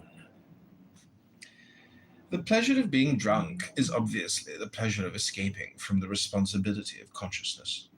And so are the kind of social gatherings, held for no other purpose than the expression of hysterical chaos, where the guests wander around in an alcoholic stupor, prattling noisily and senselessly, and enjoying the illusion of a universe where one is not burdened with purpose, logic, reality, or awareness. Observe in this connection the modern beatniks. For instance, the manner of dancing. What one sees is not smiles of authentic enjoyment, but the vacant staring eyes, the jerky, disorganized movements of what looks like decentralized bodies, all working very hard with a kind of flat-footed hysteria at projecting an air of the purposeless, senseless, the mindless. This is the pleasure of unconsciousness.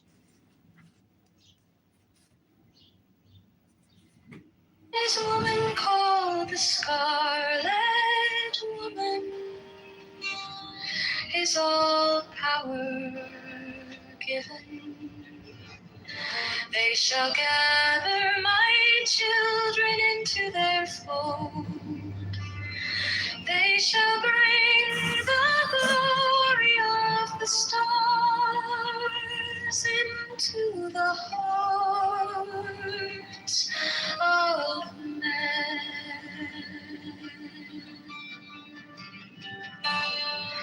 16, for he is ever a sun and she a moon.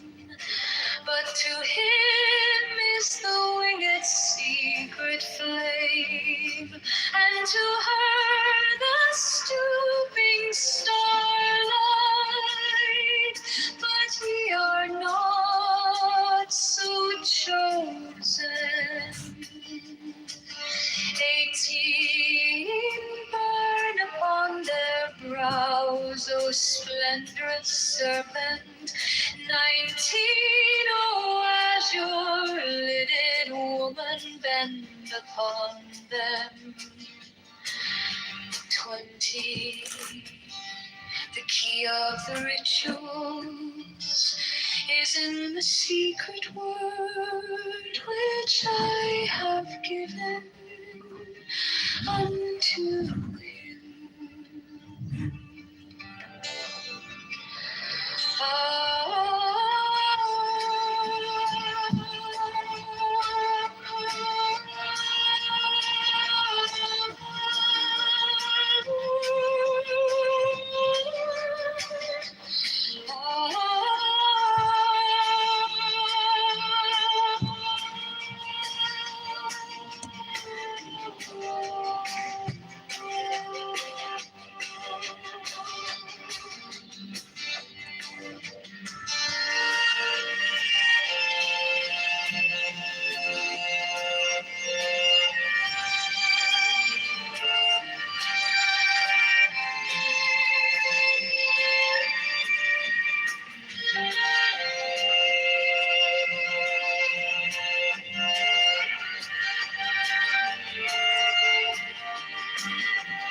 Now ye shall know that the chosen priest, as of infinite space, is the prince priest, the beast.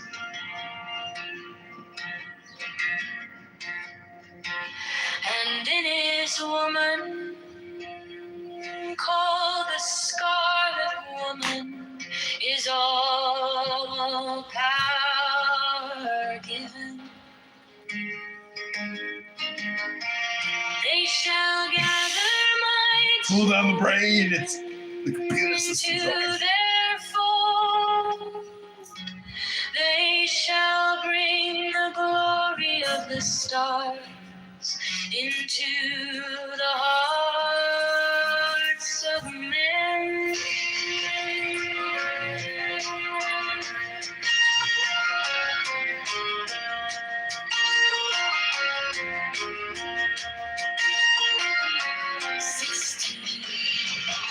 For he is ever a sun, and she a moon.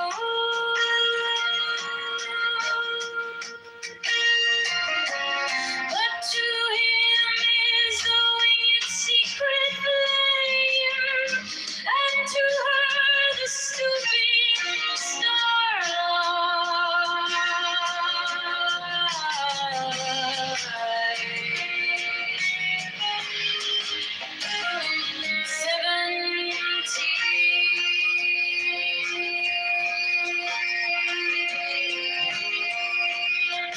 but ye are not so chosen.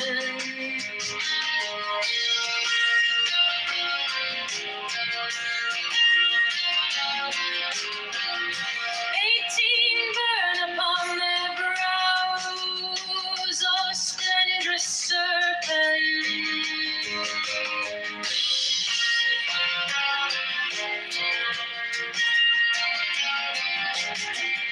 19 was your lidded woman,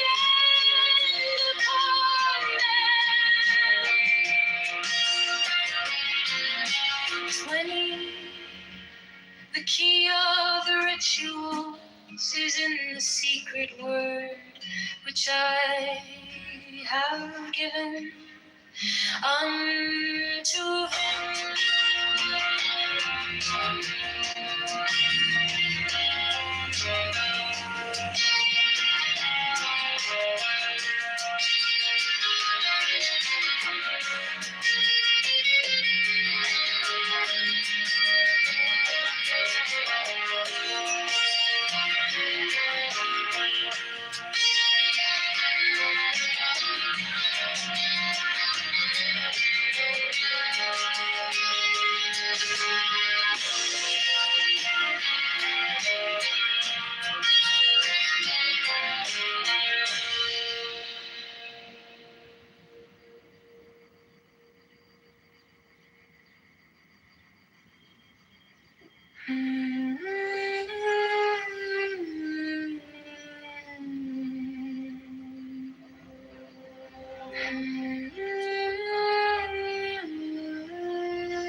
come forth, oh children, under the stars and take your fill of love.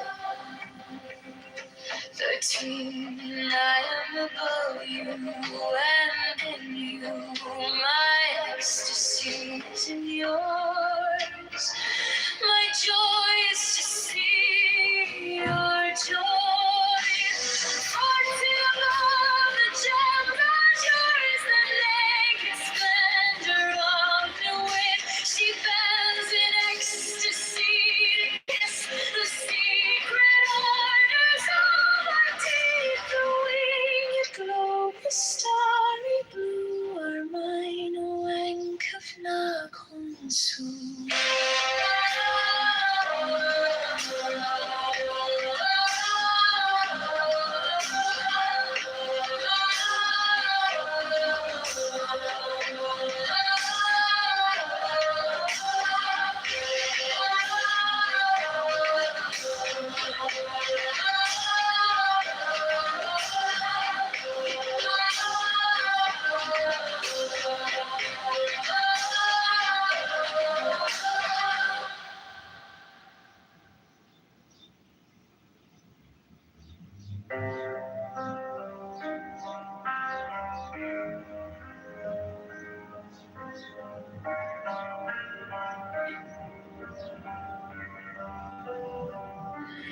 These are fools that men outdo, both their gods and their men of fools.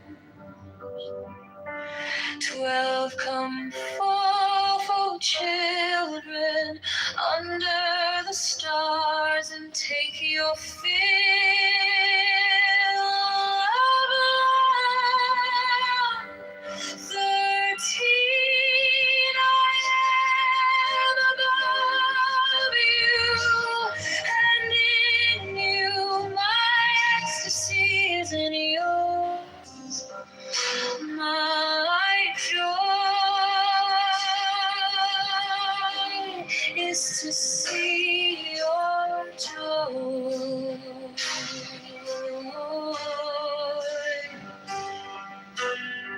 14 above, the gemmed azure is the naked splendor of Nubis.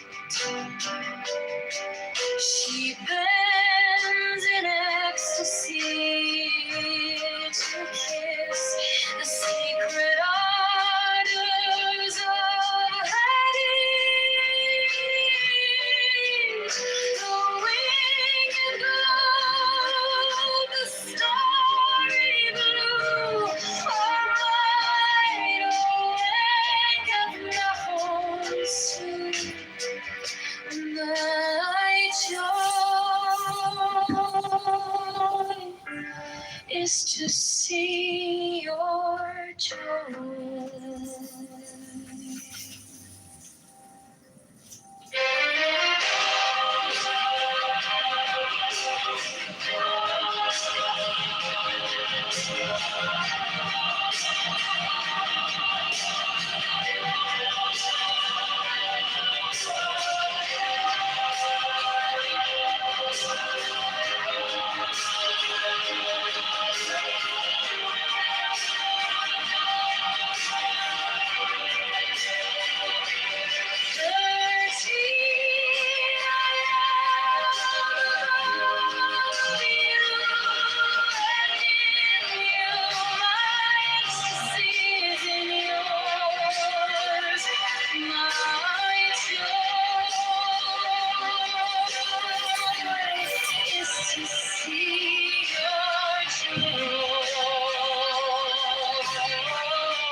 eyes, the secret ardors of hate, the winged globe, the starry blue, a light awakeneth nechon su. My joy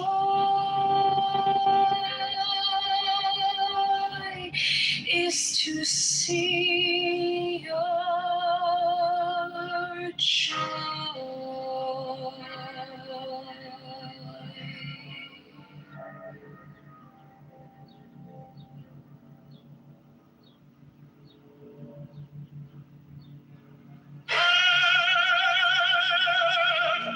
The manifestation of new wheat, the unfurling of the company of heaven,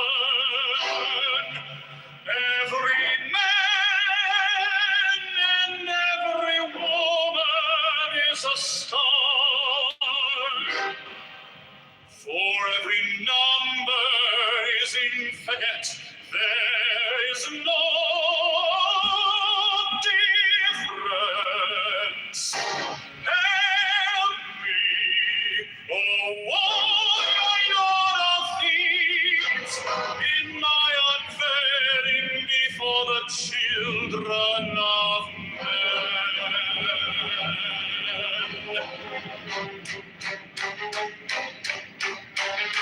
6 feet deep, my secret center, my heart and my tongue. 7, behold, it is revealed by Iris, the minister of Horapart.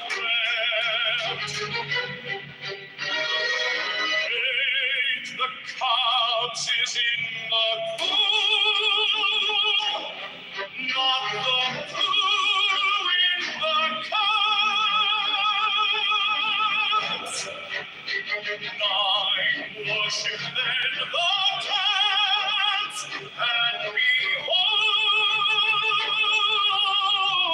my light shed over you.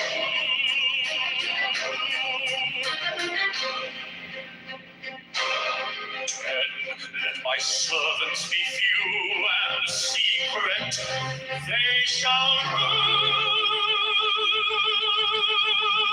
the many and the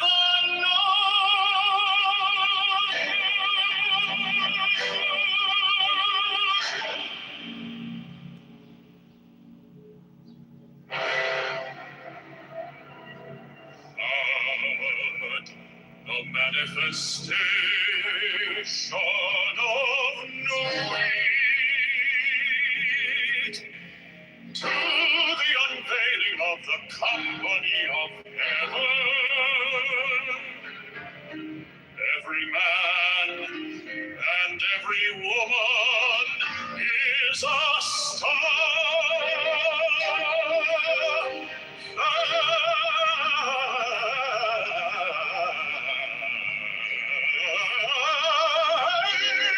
Every number is infinite. There is no difference. 5, help me, O warrior lord of deeds, in my unveiling before the children of men. My secret center, my heart and my heart. 7, behold, it is revealed by I was the minister of Horapart. 8, the cast is in the pool, not the pool in the cast. 9, worship then the caps, and behold my light shed over you. 10, let my servants be few and secret, they shall rule the many and the Lord.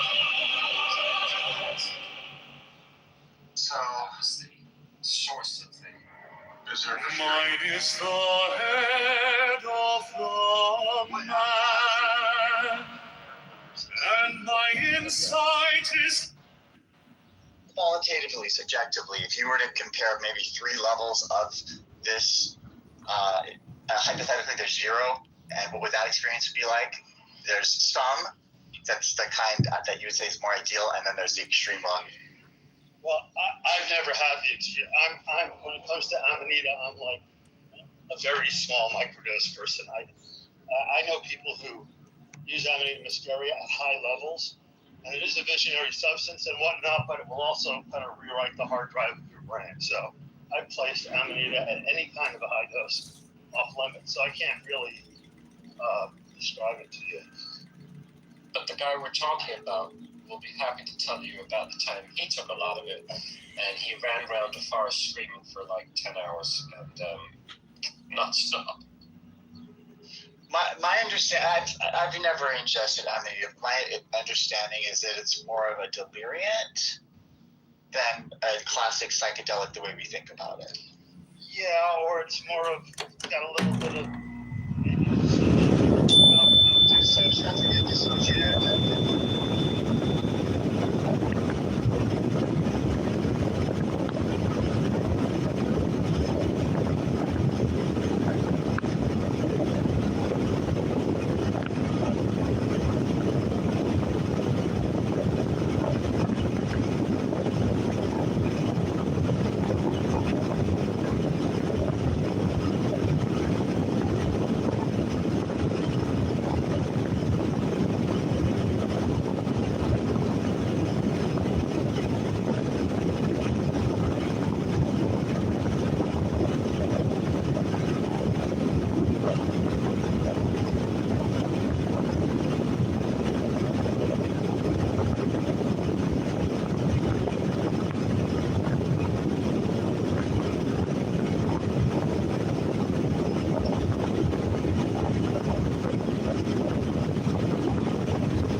track.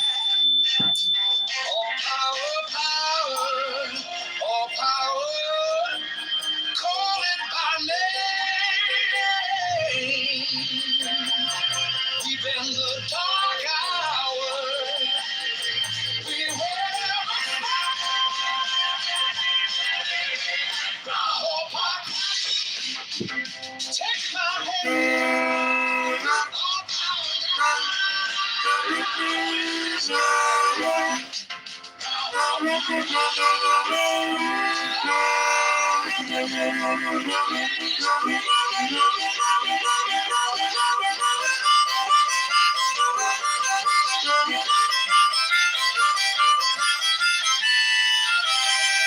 you move like a comet in a velvet coat.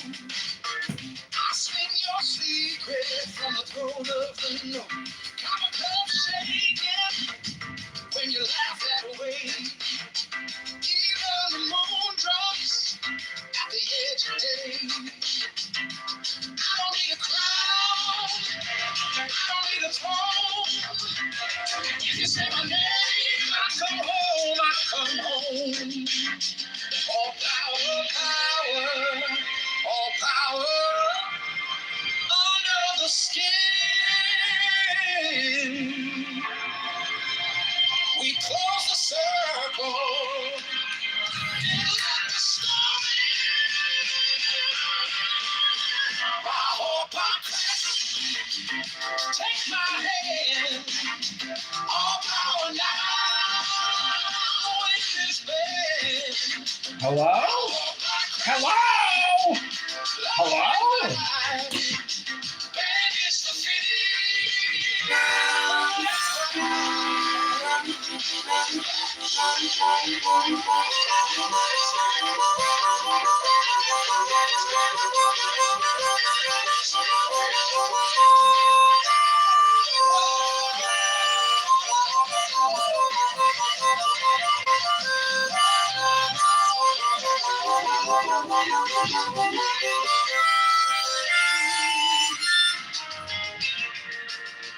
No shadow stay. I hope I take my head. All power now in this bed. I hope I love and I. That is the burning bright. I hope I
take my hand, all power now in this bed. I hope I crack, love and might, banish the fear, burning bright.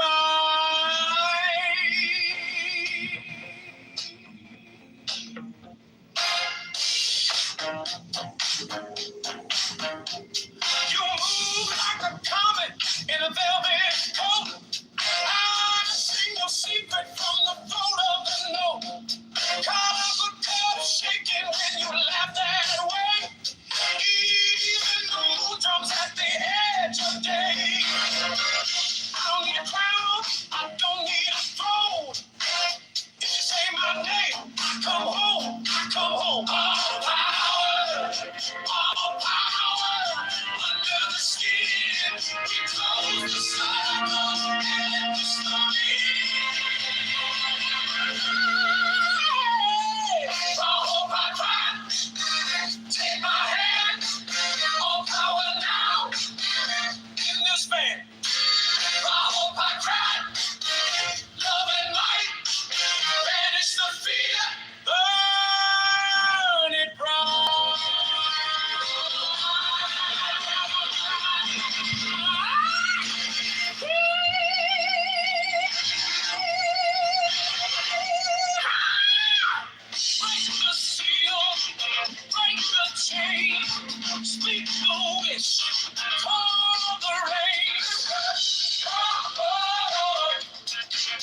Love and light, banish the fear. Burn. Be a sad magic wizard. Never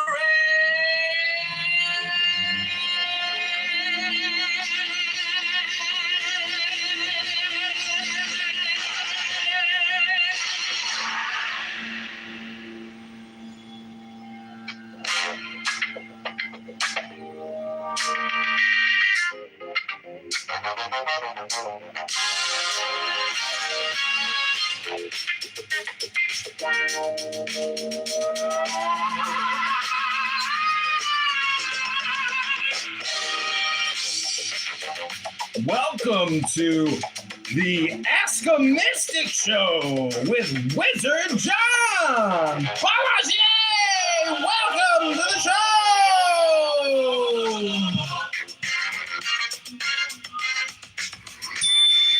Midnight oil on my hands.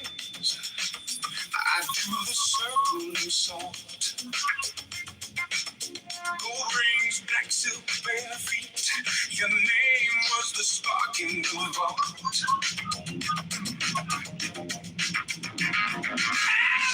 Step to the door.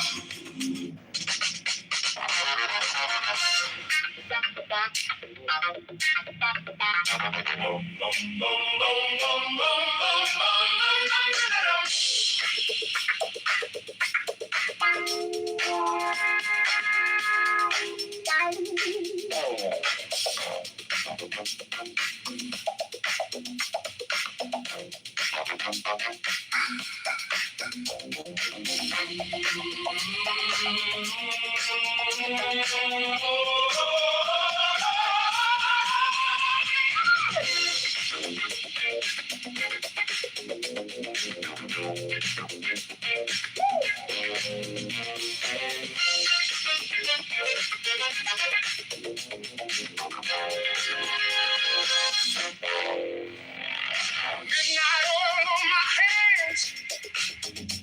I drew the circle and saw.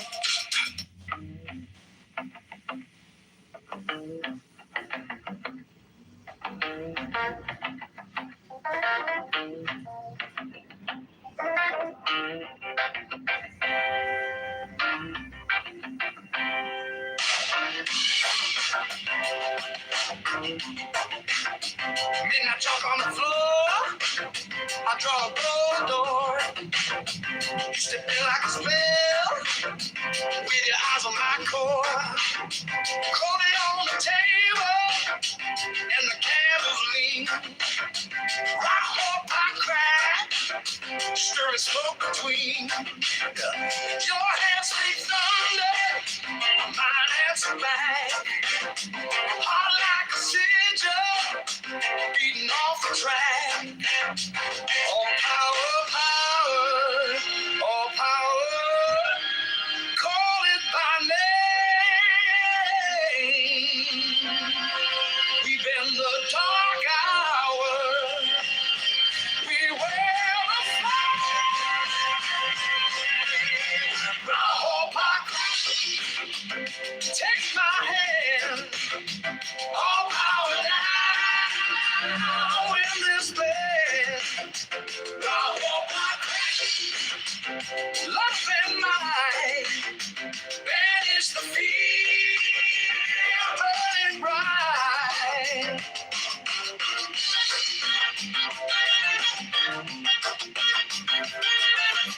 You move like a comet in a velvet coat.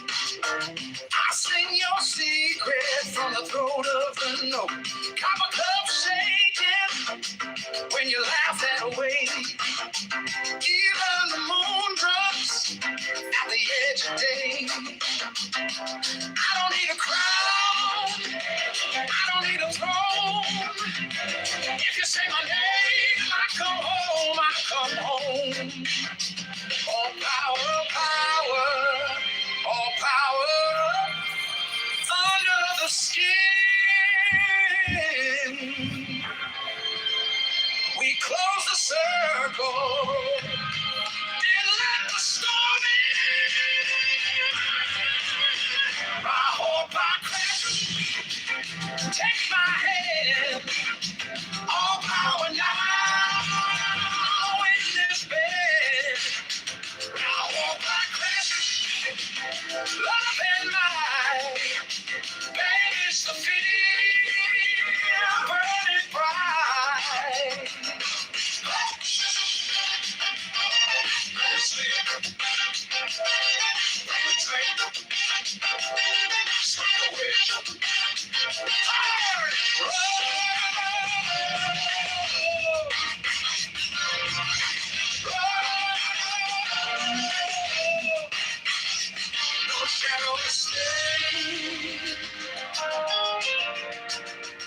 your shadow stay.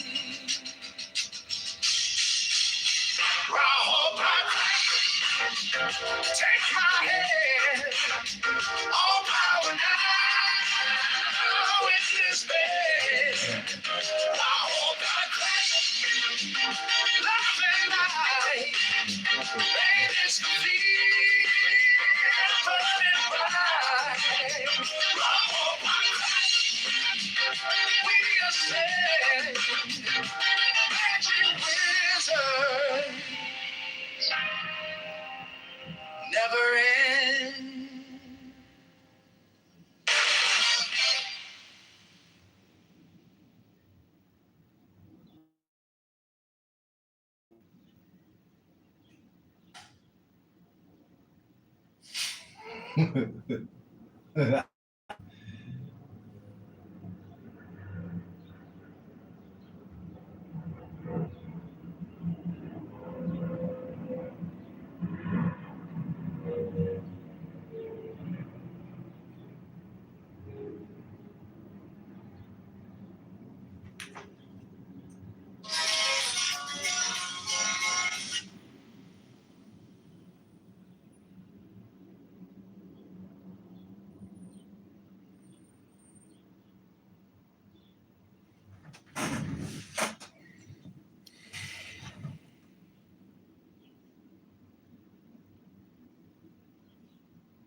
I am the charioteer of the east, Lord of the past and of the future.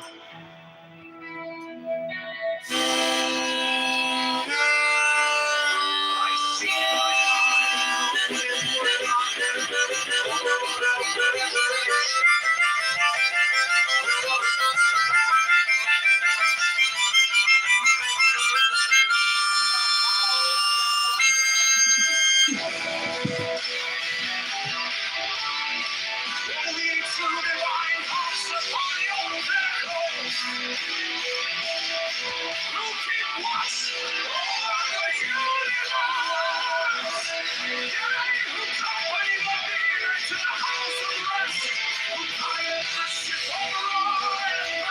my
However may my cause, thou art still nameless to eternity.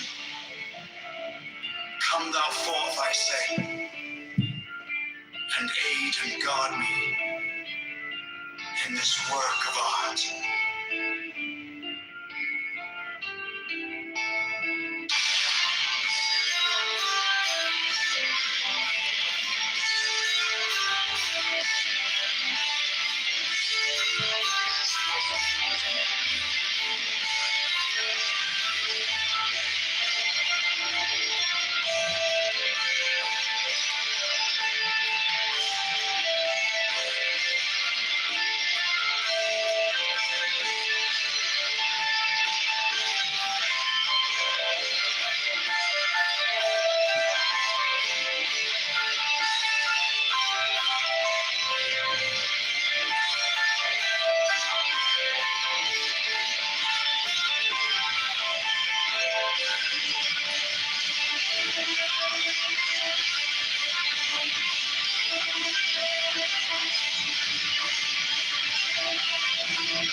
The Gnostic Catholic Church, the Order of the Knights of the Holy Ghost, the Order of the Illuminati, the Order of the Temple, Knights Templar,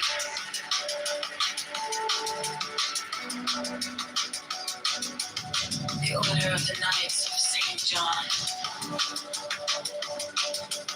the Order of the Knights of Mountain, the Order of the Knights of the Holy Sepulchre, the Hidden Church of the Holy Grail, the Hermetic Brotherhood of Light, the Holy Order of Rosicrucians, the Order of the Holy Royal Arch of the Clock, the Ancient and Tennessee Lights of Greece, the Lights of Lucas, the Right Holy Spring, the Ancient and Accepted Scottish Rite of Masonry, the Spirit The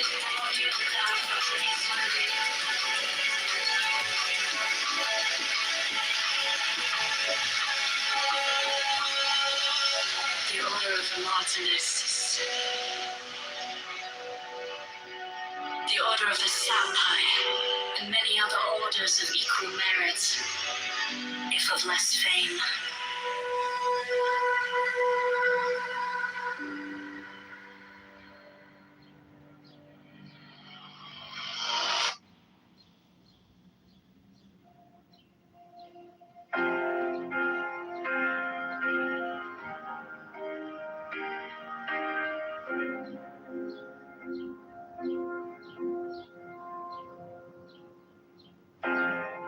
My object all sublime, I keep it in my mind.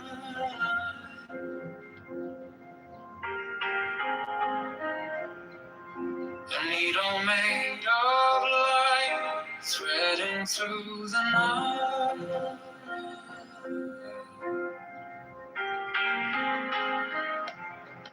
I mark the hidden sea, I sharpen up the dream.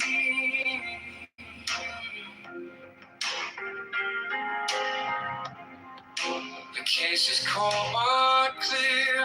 I waited long enough here. So let it come around, let the gavel kiss the ground. I want the scales to sing on the edge of everything, to make the punishment fit the crime.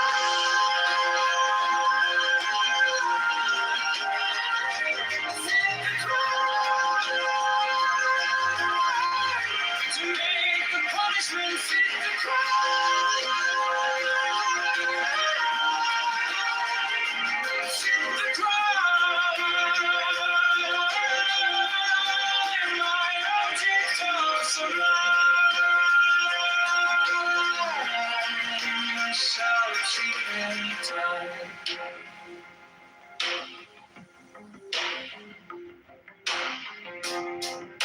You wore the borrowed face, you left no kind of grace.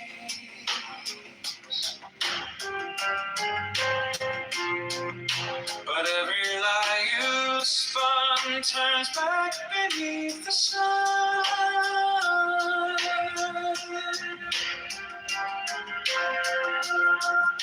I kept the final clue, like a blade inside my shoe.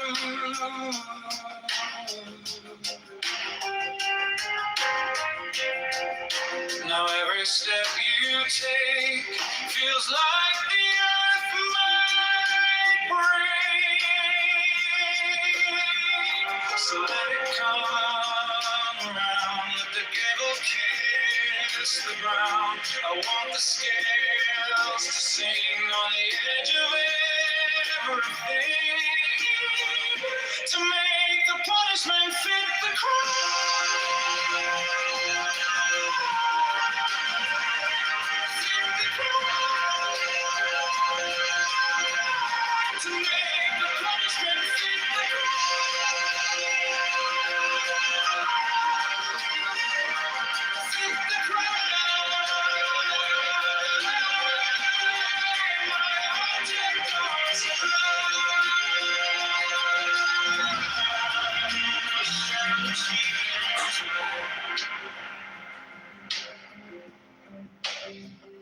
and if I'm wrong, but I have held on long to the shape of what was lost, to the price, to the cost,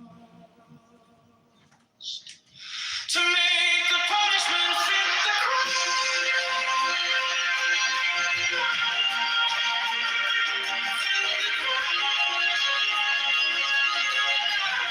To make the punishment fit the crime.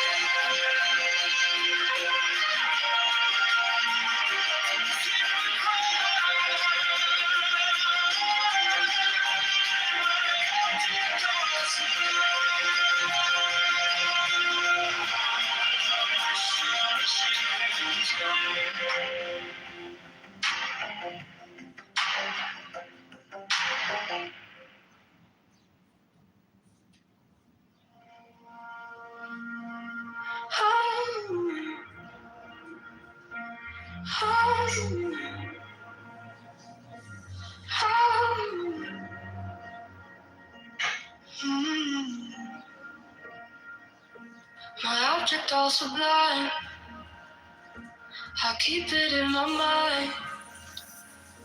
A needle made of light, thread into the night. I mark the hidden seam,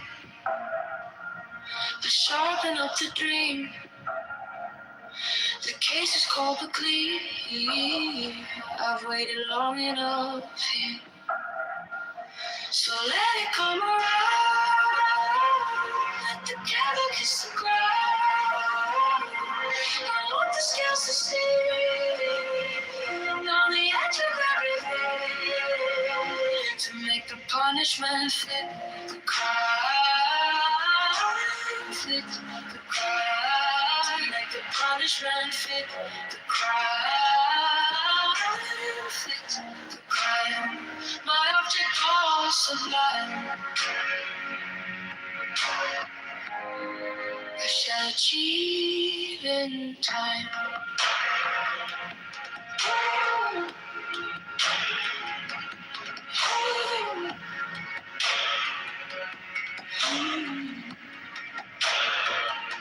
You wore the borrowed face, you left no kind of grace, but every lie you spun turns back beneath the sun.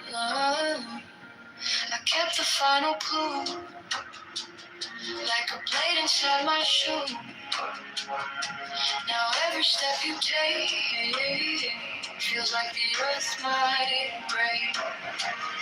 So let it come around, let the candle kiss the ground. I want the scales to sing on the edge of everything, to make the punishment fit the crime. Fit the crime. Make the punishment fit the crime.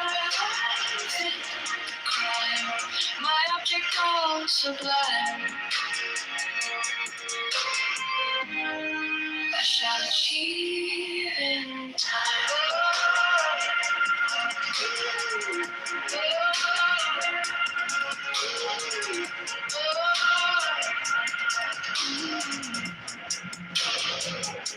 And if I won, would I have held on to the shape of what was lost to the prize, to make the punishment fit the crime. Fit the crime. Make the punishment fit the crime. Fit the crime. My object all sublime. I shall achieve in time.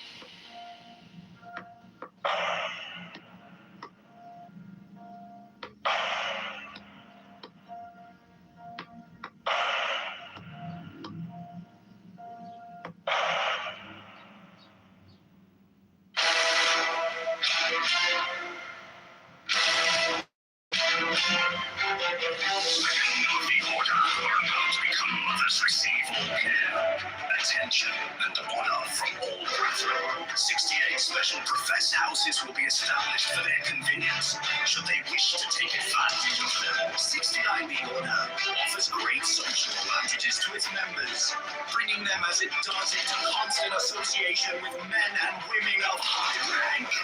70 The Order offers extraordinary opportunities to its members in their trades, businesses, or professions, aiding them by cooperation and securing their clients or customers. Elevate those! Elevate those! 71 The Order offers friendship to its members, bringing together women of similar character, taste, and aspiration.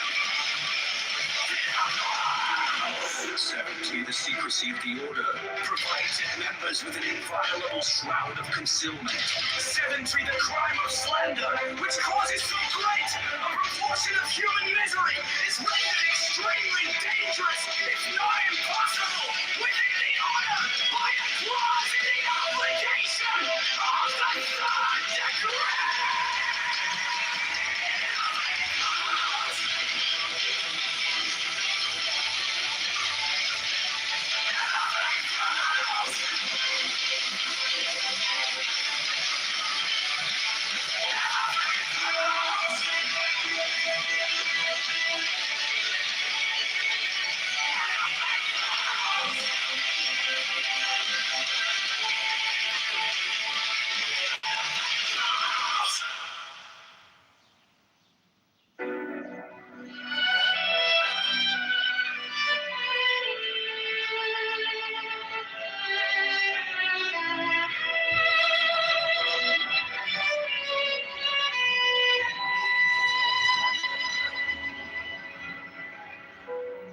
Every brother shall seek constantly to give pleasure to all brethren, with whom he is acquainted, whether by entertainment or conversation, or in any other manner that may suggest itself. It will frequently and naturally arise that love itself springs up between members of the order, for that they have so many and sacred interests in common. Such love is peculiarly holy and is to be encouraged. All children of brethren are to be considered as children of the whole order, and to be protected and aided in every way by its members, severally, as by its organization collectively. No distinction is to be made with regard to the conditions surrounding the birth of any child. 15. There is an especially sacred duty which every brother should fulfill with regard to all children, those born without the order included. This duty is to instruct them in the lore of the Lima, to teach them independence and freedom of thought and character, and to warn them that servility and cowardice are the most deadly diseases of the human soul.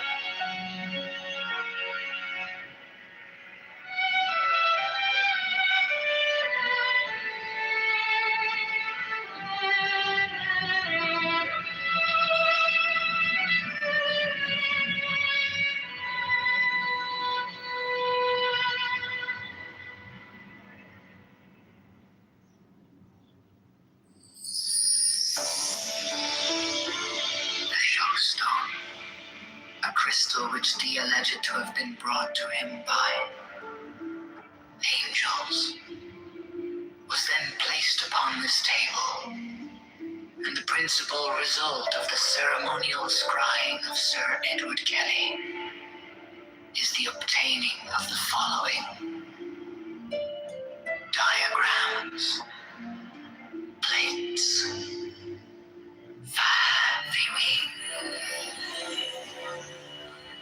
He symbolized the fourth dimensional universe in 2 dimensions as a square, surrounded by 30 concentric circles, whose radii increased in a geometrical proportion. The sides of the square are the 4 great watchtowers, which are attributed to. There's also a black cross, central tablet according to the arrangement shown. Compare the black cross bordering the tablets in plate A with plate B.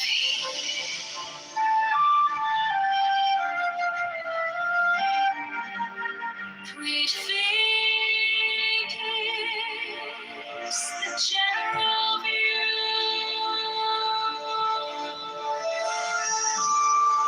Plate 4 gives the complete attribution of the tablet of air. The 6th file is called Linea Patris.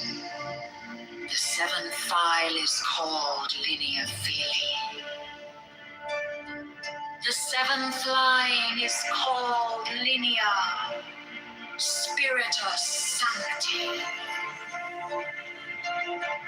This great cross divides the tablet into 4 lesser tablets, the left-hand top corner being air of air, the right-hand top corner water of air, the left-hand bottom corner earth of air, the remaining corner fire of air. Each of these lesser tablets contains a Calvary cross of 10 squares, which governs it. Plates V, VI, and VII are similar for the other element. This is the way in which the names are drawn from the great tablets.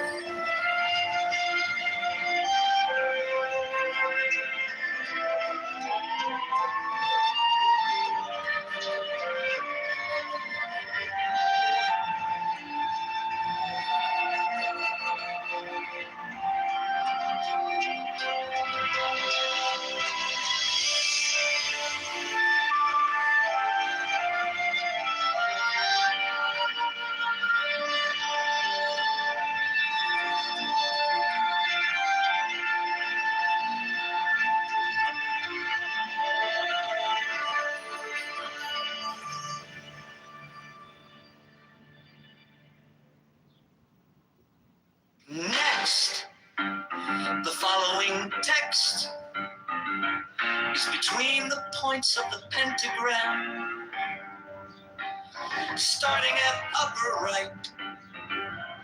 The words below are arced in a circle.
The letters around the rim are Enochian letters, facing outward in the illustration, including the corner letters facing toward the outer point of each corner. The two overlapping equilateral triangles shown in the interior of the figure are composed of thin, solid lines and somewhat closer in their bases to the top and bottom of the square than shown here. In the illustration, the base angles touch the fourth edge letter from the corner in each instance. The rectangular grid with the Nokian letters in the center of the diagram has been adjusted to align with the edge letters of the original illustration.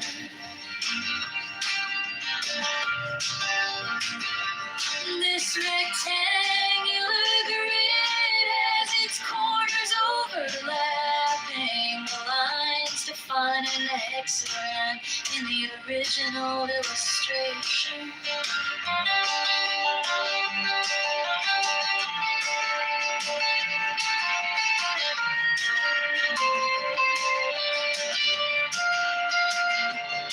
There are 7 small devices, 5 squares and 2 circles symmetrically arranged in the pattern of a 7-pointed star with point upward.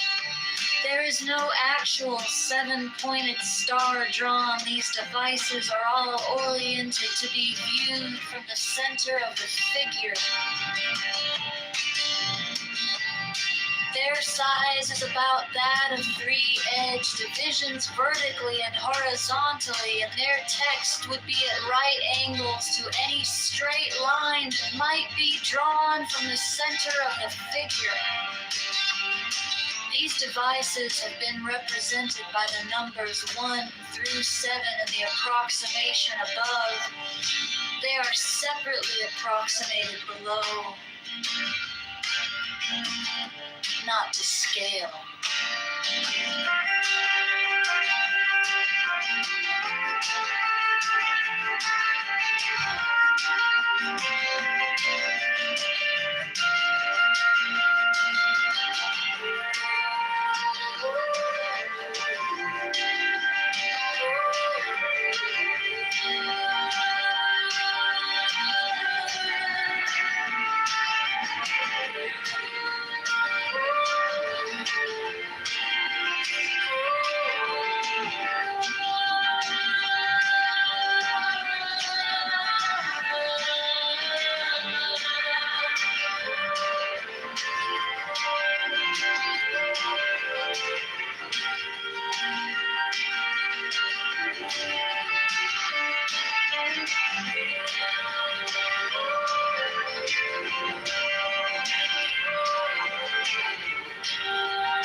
Mine is the head of the hawk. Abrahadabra. And ends. 6. I bear the rose and cross of life and light. Abrahadabra. Giving the sign at each Abrahadabra. Remaining in the sign. The invocation concludes. Therefore I say unto thee, come thou forth and dwell in me, so that every spirit, whether of the firmament, or of the ether, or of the earth, or under the earth, on dry land, or in the water, of whirling air, or of rushing fire, and every spell and scourge of God the Vast One, might be thee.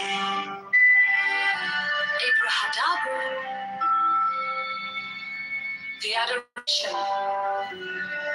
Impromptu. Closed by banishing. I think this was omitted at W's order.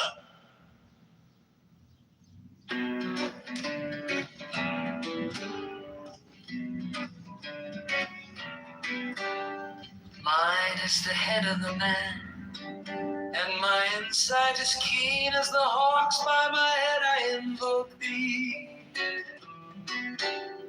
Hey, I am the only begotten child of my father and mother. My father is dead. My mother bore me with labor and pain and fear. By my body I invoke thee. About me shine the diamonds of radiance, white and pure. By their brightness I invoke thee. Mine is the red triangle reverse, the sign given of none save it be of thee. O Lord, by the Lamb and I invoke thee. 3, mine is the garment of white, sewn with gold, the flashing obey that I wear. By my robe I invoke thee. Mine is the sign of Apophis and Typhon. By the sign I invoke thee. 4 is the turban of white and gold, and mine the blue vigor of the intimate air. By my crown I invoke thee. My fingers travel on the beads of pearl, so run I after thee in thy car of glory. By my fingers I invoke thee. 5, I bear the wand of double power in the voice of the master Abraham. By the word I invoke thee. Mine are the dark blue waves of music in the song that I made of old to invoke thee. Strike, strike the master chord, draw the flaming sword, crown, child and conquering Lord, Horus, avenger.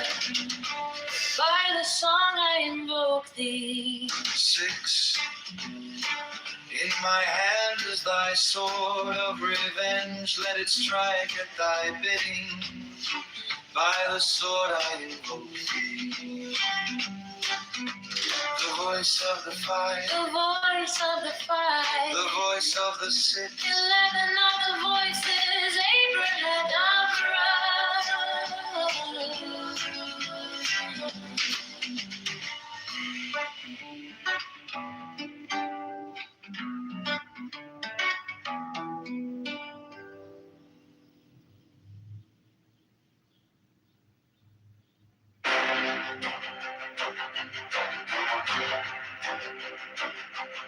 Strike.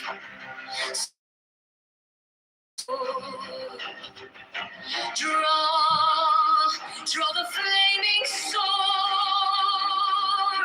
crowned child and conquering Lord, Horus, avenger. Thou the head of the home, the iron foe, thou only begotten child of Osiris thy father, and Isis thy mother, he that was slain, she that bore thee in her womb, flying from the terror of the water. The iron foe. Oh, those apron is a flashing white, whiter than the forehead of the morning. The iron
Concentrest all the 30 ethers in one darkling sphere of fire.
Strike the master chord, draw the flaming sword, crown child and conquering lord, Horus, avenger,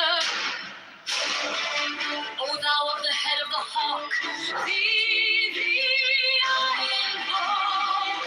At every thee I invoke, throughout the whole of the ritual give the sign of Apophis. The only begotten child of Osiris thy father, and Isis thy mother, he that was slain, she that bore thee in her womb, flying from the temper of the water. Thee I invoke. Thou whose upper is a flashing white, whiter than the forehead of the morning.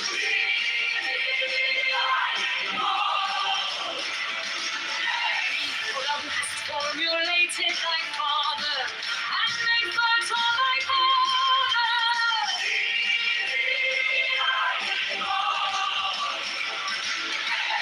For thou whose garment is of the golden glory, with the azure birds of sky.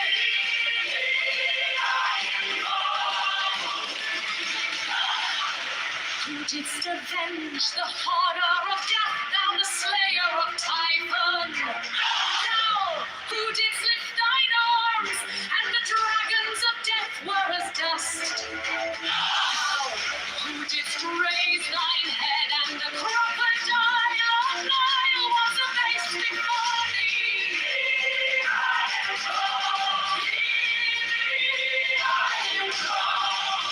Those menace hideth the universe with night, the impermeable blue.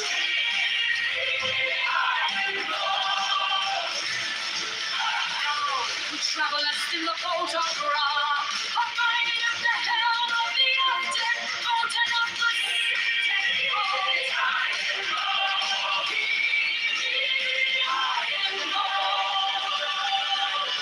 Thou, who bearest the wand of double power.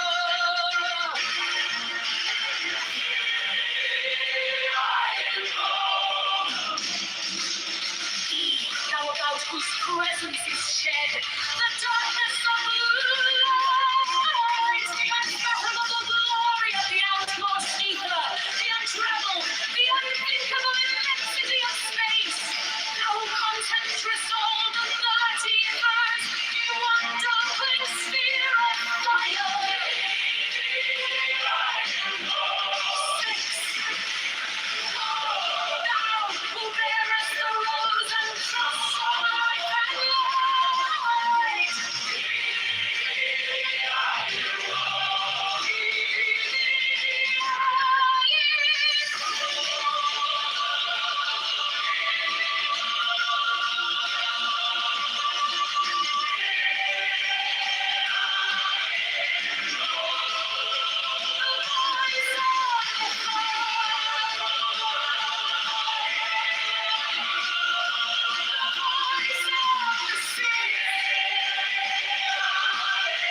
Chicago Mayor Brandon Johnson is a fraud. Chicago Mayor Brandon Johnson is a scam. Chicago Mayor Brandon Johnson is the tax. Chicago Mayor Brandon Johnson is a liar.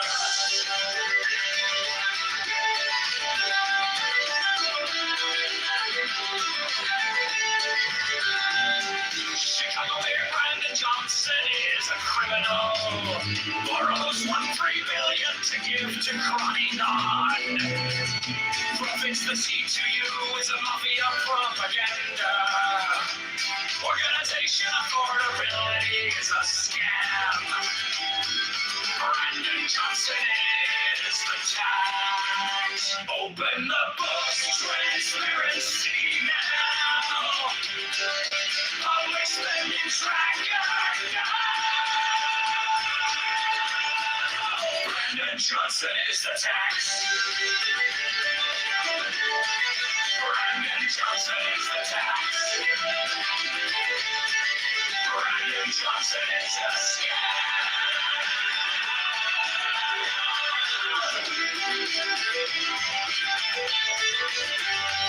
Reparations for black slaves is a scam. It's a black tax socialist, our taxologist. All taxation is theft, affordability is a scam. Abortion Greyhound buses are murder for profits. Open the book, transparency now. Public spending tracker now. Brandon Johnson is the tax. Brandon Johnson is the tax. Brandon Johnson is the scam.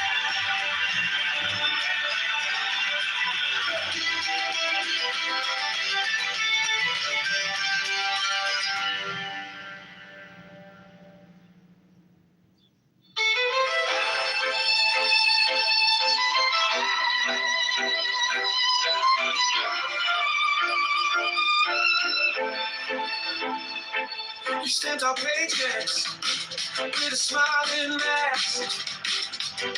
Call it care, call it change, while you pass the hat.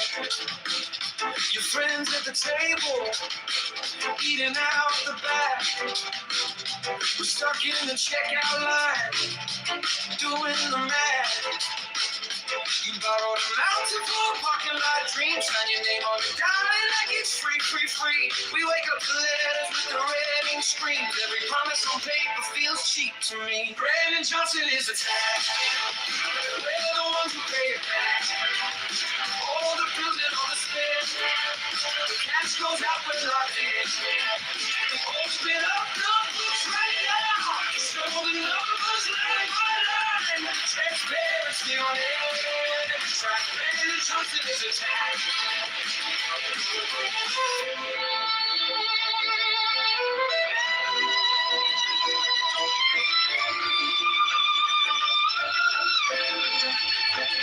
You call it for the people, but the doors stay closed. Same names on the contracts, every story we're told. You preach about affordable, then raise the toll. A whole city in a chokehold, just to feed your own. We're tired of slogans on a pretty blue sign. Want a public spending tracker in real time. Not another photo op on our dime. We're done with the fiction, this is our line. Brandon Johnson is a tax. They're the ones who pay it back. All the bills and all the spit. Cash goes out with locked in. Open up the books right now. Show the numbers line by line. Transparency on every track. Brandon Johnson is a tax.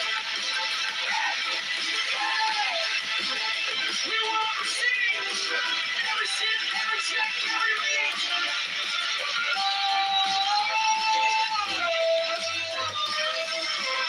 Turn the lights to the ceiling, to the cracks, to the shadows. Pull back, pull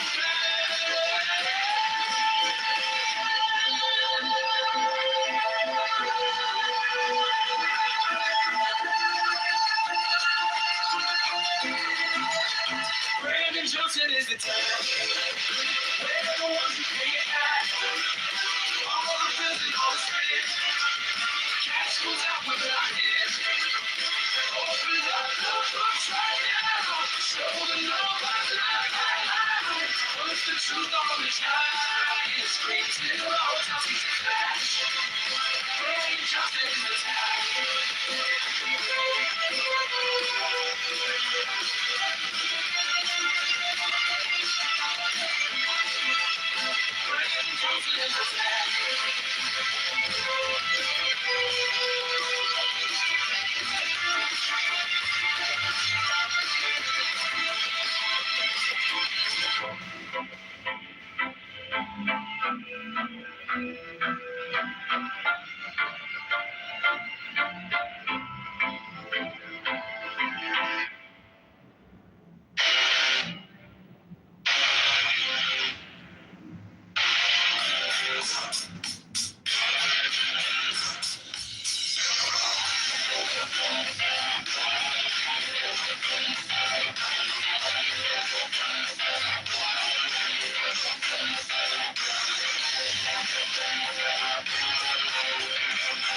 Chicago Mayor Brandon Johnson is a fraud. Chicago Mayor Brandon Johnson is a scam. Chicago Mayor Brandon Johnson is a tax. Chicago Mayor Brandon Johnson is a liar. Chicago Mayor Brandon Johnson is a criminal. Morals 1 million is a criminal. CCU is a mafia propaganda organization. Morality is a scam. Brandon Johnson is the tax. Transparency now. Expedition now. Brandon Johnson is the snake. Brandon Johnson is the scam. Reparation from lives is a scam. It's a life change. Socialist, one technologist, no taxation. Affordability is a scam.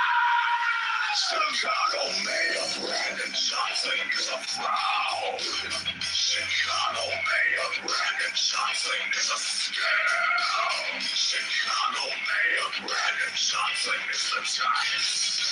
Chicago Mayor Brandon Johnson is a liar. Chicago Mayor Brandon Johnson is a criminal. Now I bring Brandon Johnson criminal. CTU is a mafia propaganda organization. Morality is a scam. Brandon Johnson is the top. Transparency now. Expedition now. Brandon Johnson is a scam. Brandon Johnson is a scam. Reparation from lives is a scam. It's a life tax. Socialist, one technologist, no taxation. Affordability is a scam.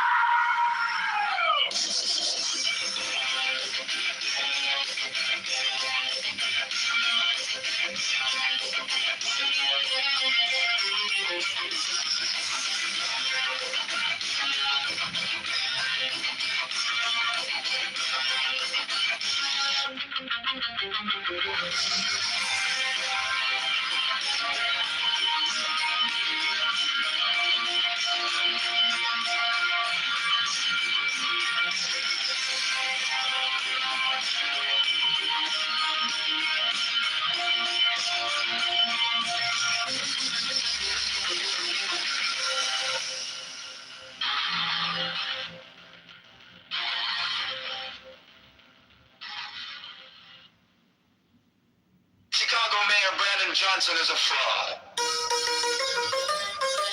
Chicago Mayor Brandon Johnson is a scam. Chicago Mayor Brandon Johnson is a scam. Chicago Mayor Brandon Johnson is a liar. Chicago Mayor Brandon Johnson is a criminal.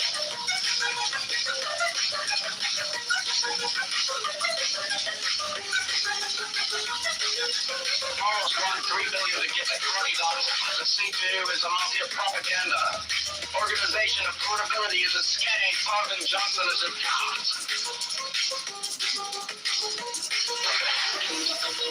Transparency now. Public spending tracker now. Brandon, Princeton is a tax. Brandon, Princeton is a scam. Transparency now. Public spending tracker now. Brandon, Princeton is a tax. Brandon, Princeton is a scam. Reparations for black slaves is a scam. It's a black tax. Socialists are taxologists. All taxation is theft. Affordability is a scam.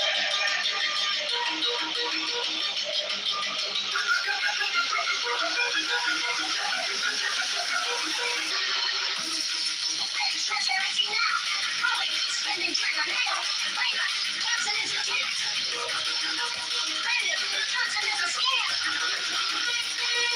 Transparency now. Public spending tracker now. Brandon, Johnson is a tax. Brandon, Johnson is a scam. Chicago Mayor Brandon Johnson is a fraud. Chicago Mayor Brandon Johnson is a scam. Chicago Mayor Brandon Johnson is the tax. Chicago Mayor Brandon Johnson is a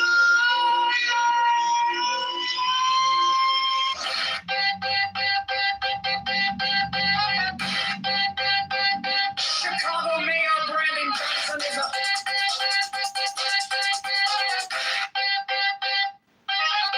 is a criminal.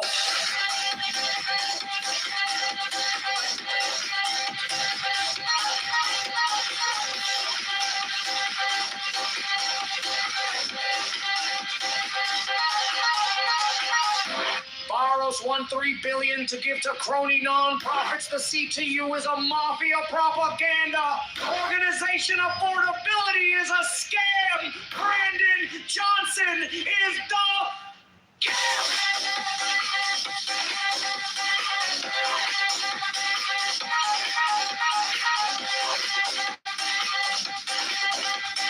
Governor of books transparency.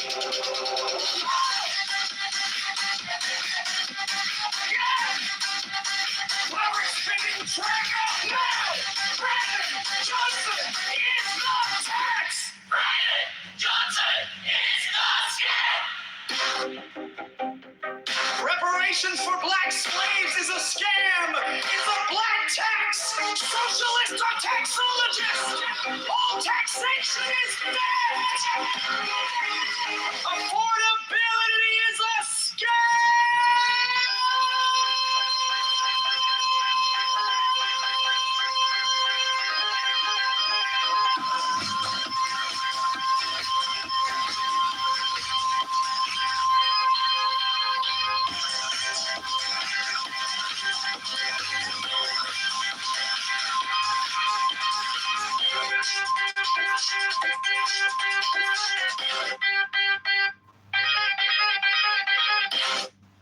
Chicago Mayor Brandon Johnson is a fraud.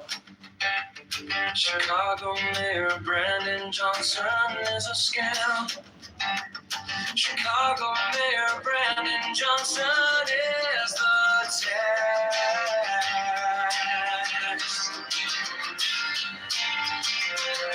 Chicago Mayor Brandon Johnson is Chicago Mayor Brandon Johnson is a criminal. Borrows $1.3 billion to give to crony non-profits. The C2U is a mafia propaganda. Organization affordability is a scam. Brandon Johnson is the tax. Open the books, transparency now. Public spending tracker now. Brandon Johnson is the tax. Brandon Johnson is the scam.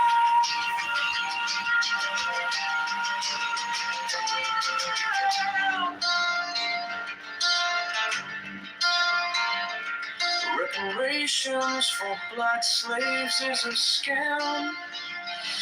It's black tax socialism, taxologists, all taxation is theft.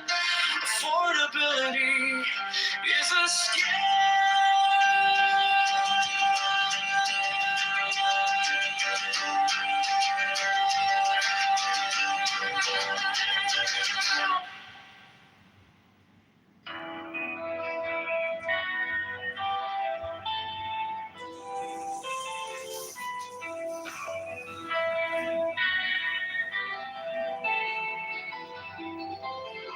I am the charioteer of the East, Lord of the past and of the future.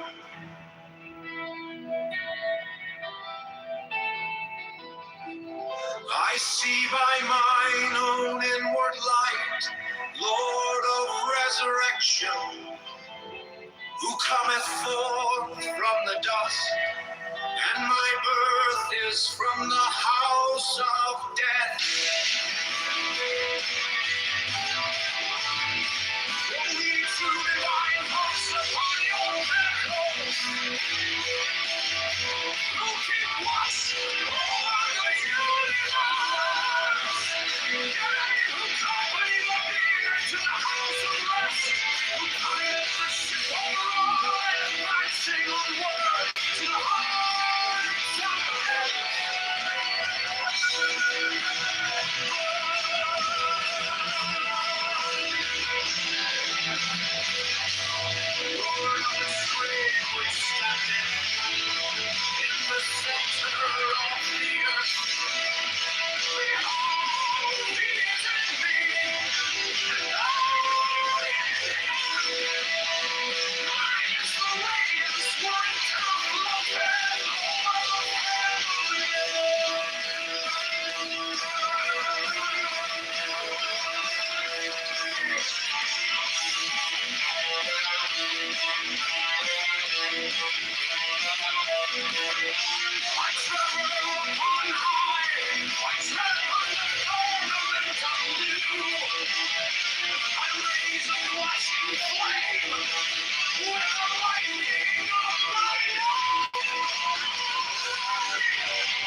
I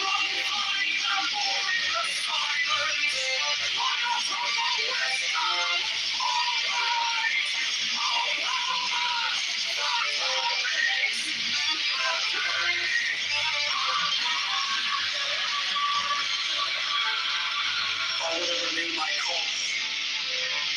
Thou art still nameless to eternity. Come thou forth, I say, and aid and guard me in this work of art.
The Gnostic Catholic Church, the Order of the Knights of the Holy Ghost, the Order of the Illuminati, the Order of the Temple, Knights Templar,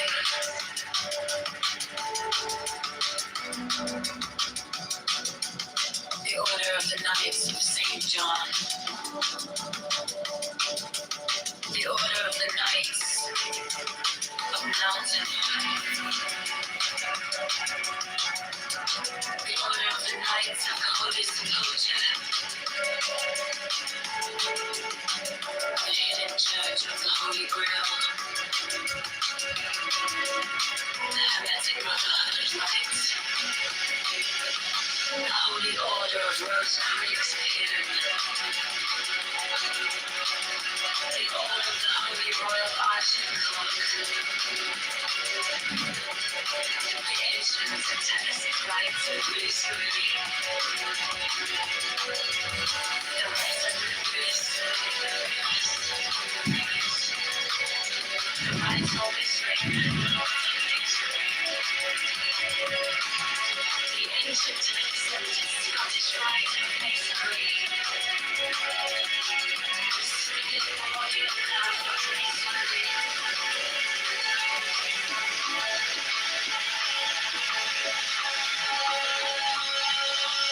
the Order of the Martinists,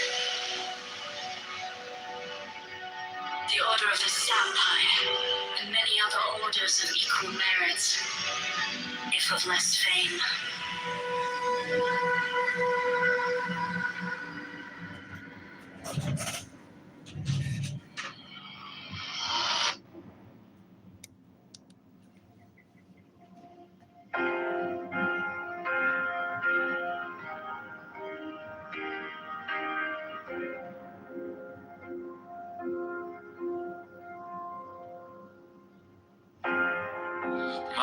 object all sublime, I keep it in my mind.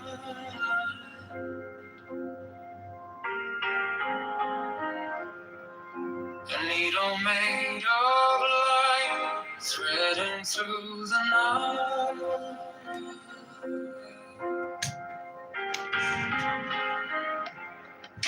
I mark the hidden sea, I sharpen up the dream.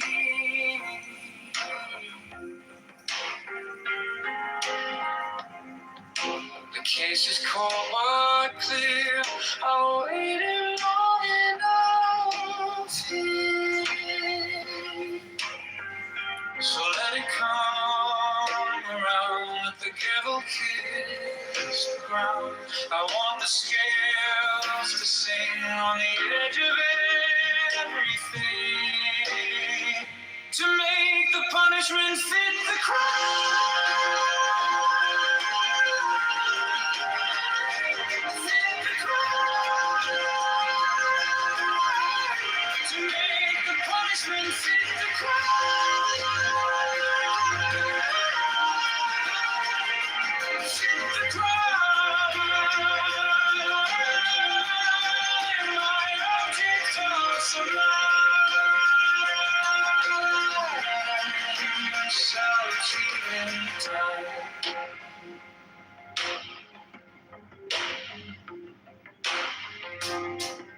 You wore the borrowed face, you left no kind of grace.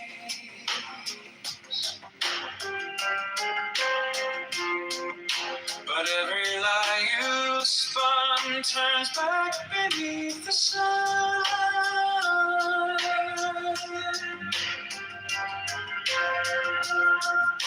I kept the final clue, like a blade inside my shoe.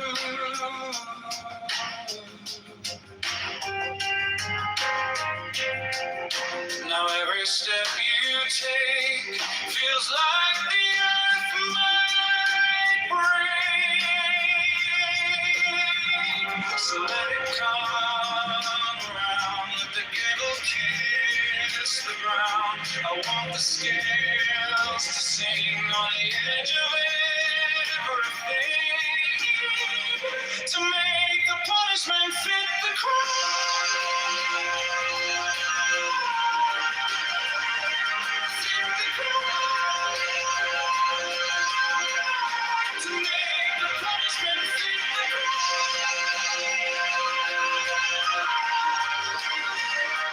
Fit the crime.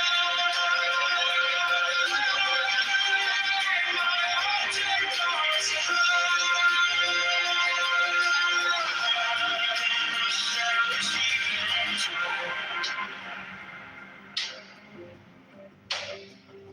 And if I'm wrong, but I have held on long to the shape of what was lost, to the price, to the cost, to make the punishment fit the crime.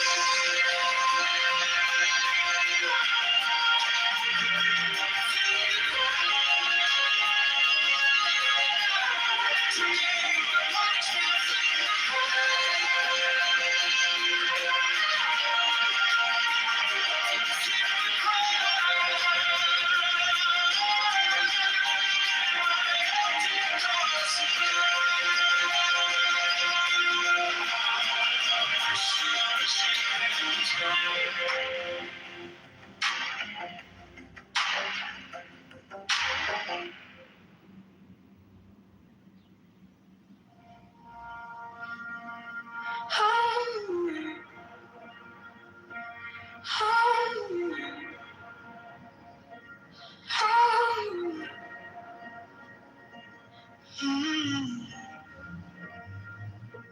My object all sublime, I keep it in my mind. A needle made of light, threading through the night. I mark the hidden seam, to sharpen up the dream. The case is cold but clear. I've waited long enough here. So let it come around. Together kiss the ground.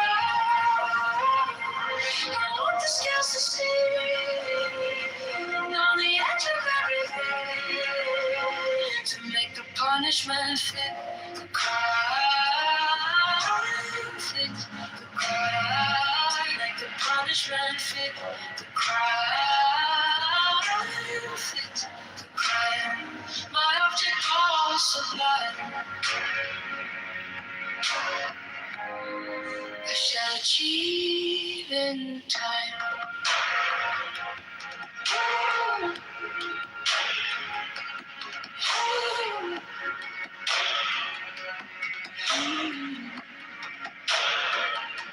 You wore the borrowed face. You left no kind of grace. But every lie you spun turns back beneath the sun. I kept the final clue, like a blade inside my shoe. Now every step you take feels like the earth might break. So let it come around. Together kiss the ground. I want the scales to sing on the edge of everything to make the punishment fit the crime. Fit the crime. Make the punishment fit the crime. Fit the crime. My object gone sublime. I shall achieve in time.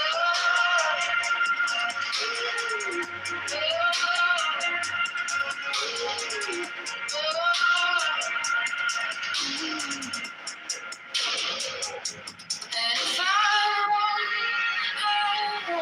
but I have held on to the shape of what was lost to the promise, to the cause, to make the punishment fit the crime. Fit the crime. Make the punishment fit the crime. Fit the crime. My object calls sublime. I shall achieve in time.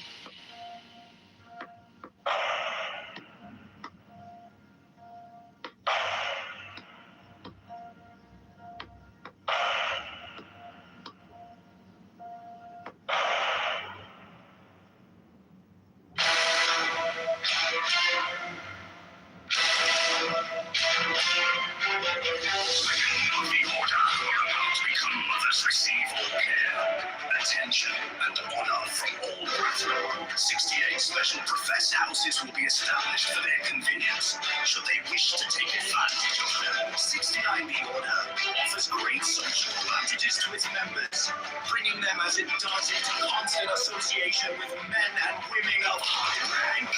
70 The Order offers extraordinary opportunities to its members in their trades, businesses, or professions, aiding them by cooperation and securing their clients or customers. Elevate those! Elevate those! 71 The Order offers friendship to its members, bringing together men and women of similar character, taste, and aspiration. 70 The Secrecy of the Order provides its members with an inviolable shroud of concealment. 73 The Crime of Slander, which causes so great a proportion of human misery, is rendered extremely dangerous, if not impossible, within the Order by a clause in the obligation of the third degree.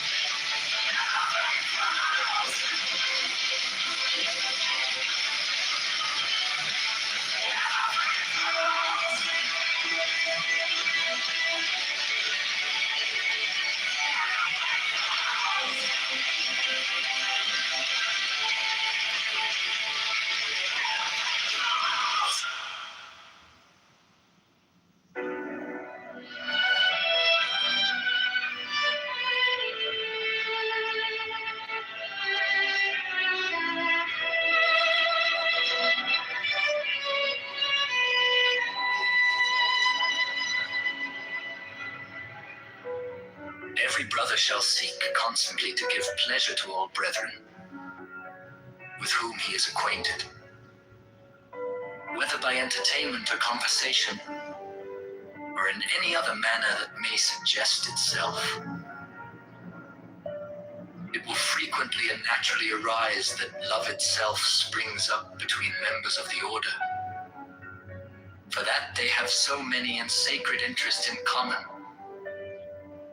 Such love is peculiarly holy and is to be encouraged.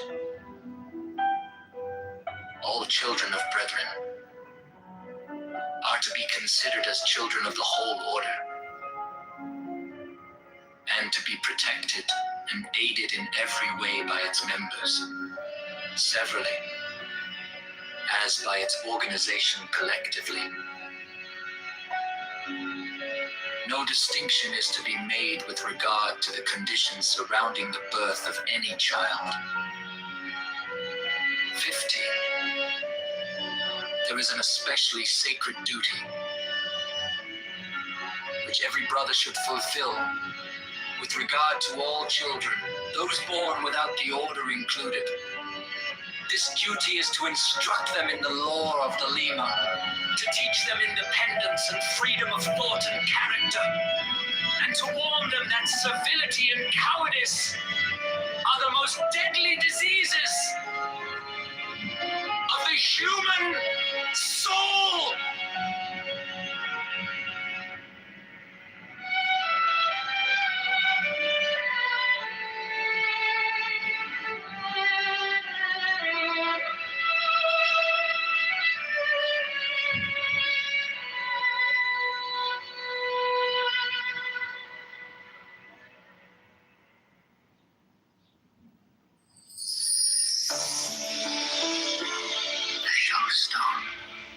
A crystal which thee alleged to have been brought to him by angels, was then placed upon this table, and the principal result of the ceremonial scrying of Sir Edward Kelly is the obtaining of the following diagrams, plates,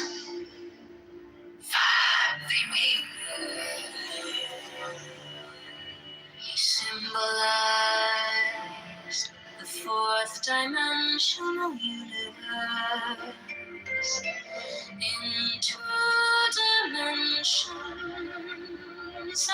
as a square, surrounded by 30 concentric circles, whose radii increased in a geometrical proportion. The sides of the square are the 4 great watchtowers, which are attributed to. There's also a black cross, central tablet according to the arrangement shown. Compare the black cross bordering the tablets in plate A with plate B.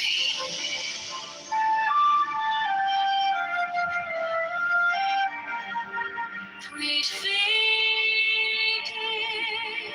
gives the general view.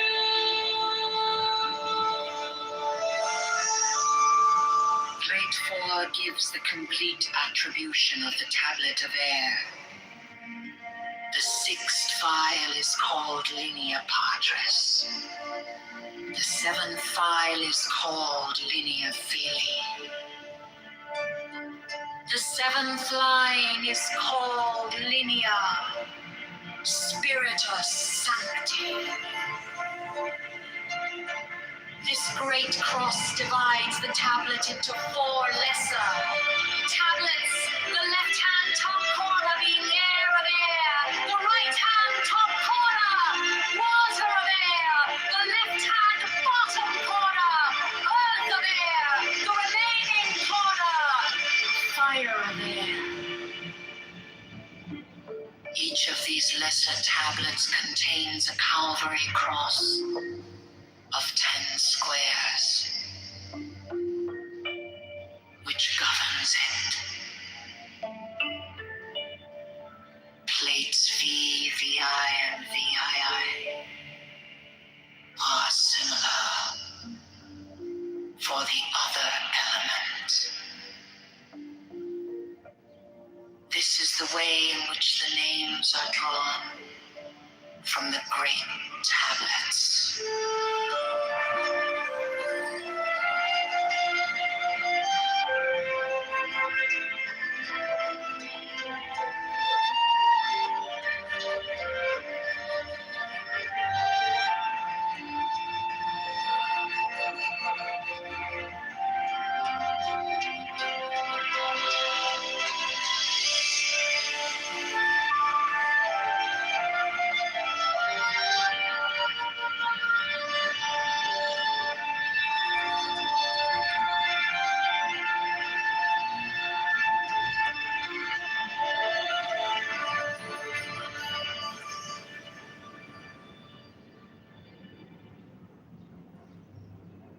Next, the following text is between the points of the pentagram,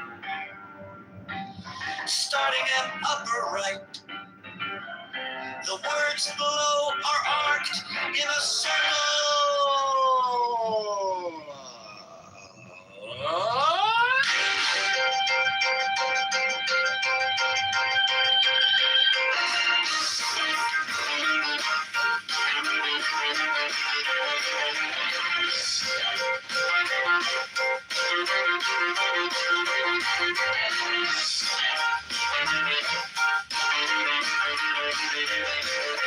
Yes, sir, L riser on L has a small E overlaid.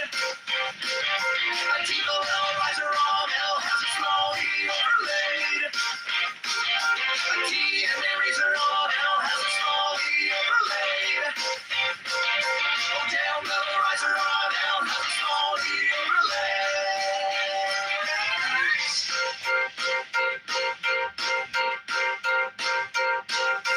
21.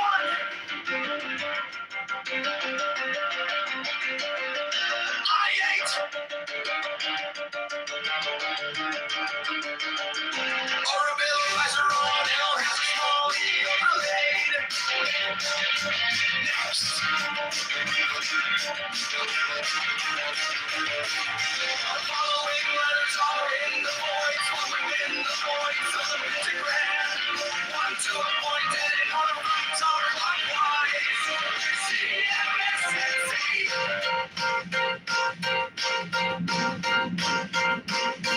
Last, the inverted pentagonal void. The pentagram contains the following.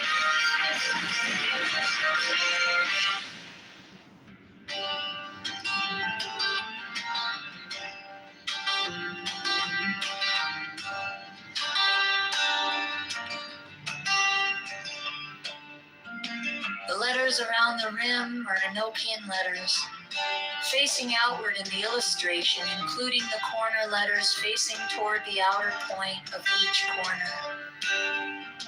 The two overlapping equilateral triangles shown in the interior of the figure are composed of thin, solid lines and somewhat closer in their bases to the top and bottom of the square than shown here. In the illustration, the base angles touch the fourth edge letter from the corner in each instance. The rectangular grid with Enochian letters in the center of the diagram has been adjusted to align with the edge letters of the original illustration.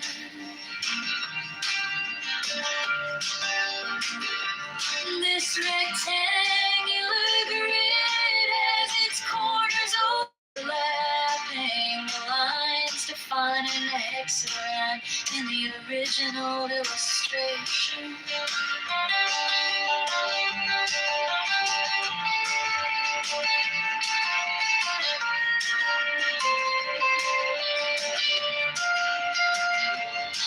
There are 7 small devices, 5 squares and 2 circles symmetrically arranged in the pattern of a 7-pointed star with point upward.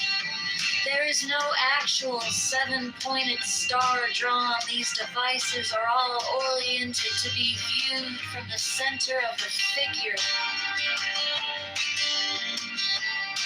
Their size is about that of 3-edged divisions vertically and horizontally, and their text would be at right angles to any straight line that might be drawn from the center of the figure. These devices have been represented by the numbers 1 through 7 in the approximation above. They are separately approximated below. Not to scale.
Mine is the head of the hawk.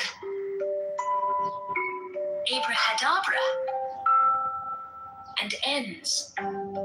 6. I bear the rose and cross of life and light. Abrahadabra.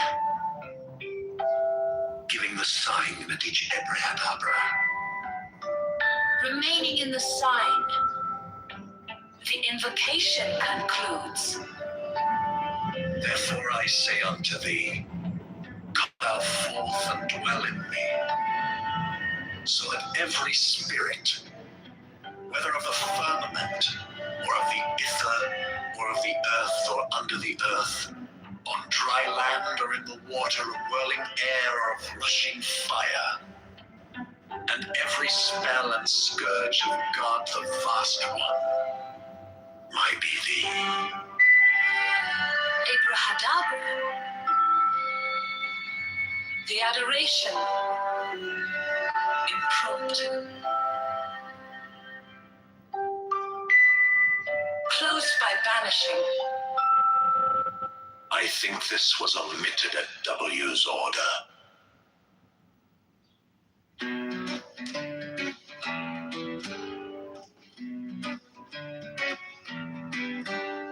Mine is the head of the man, and my insight is keen as the hawk's. By my head I invoke thee. Hey, I am the only begotten child of my father and mother. My father is dead. My mother bore me with labor and pain and fear. By my body I invoke thee. About me shine the diamonds of radiance, white and pure. By their brightness I invoke thee. Mine is the red triangle reverse, the sign given of none save it be of thee. O Lord, by the Lamb and I invoke thee. 3. Mine is the garment of white, sewn with gold, the flashing obey that I wear. By my robe I invoke thee. Mine is the sign of Apophis and Typhon. By the sign I invoke thee.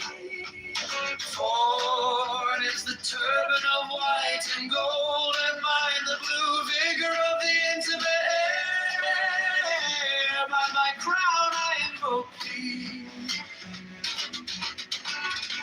My fingers travel on the beads of pearl, so run I after thee in thy car of glory. By my fingers I invoke thee. Five, I bear the wand of double power and the voice of the master Abrahadabra. By the word I invoke thee. Mine are the dark blue waves of music in the song that I made of old to invoke thee. Strike, strike the master chord, draw the flaming sword, crown, child and conquering Lord, Horus, avenger. By the song I invoke thee. 6.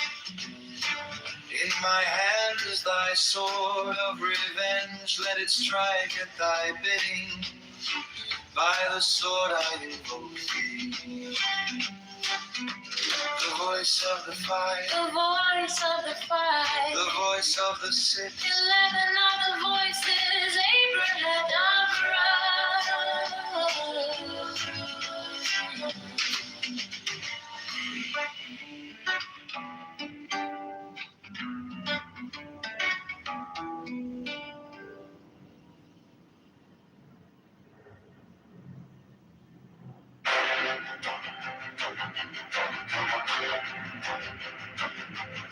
Strike, strike the master chord. Draw the flaming sword.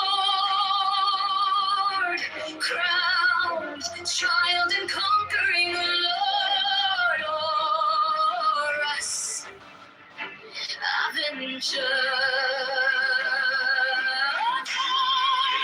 Thou the head of the home. Thee I invoke, thou only begotten child of Osiris thy father, and Isis thy mother, he that was slain. She that bore thee in her womb, flying from the terror of the water. Thee I invoke. Oh, those apron is a flashing white, whiter than the forehead of the morning. The eye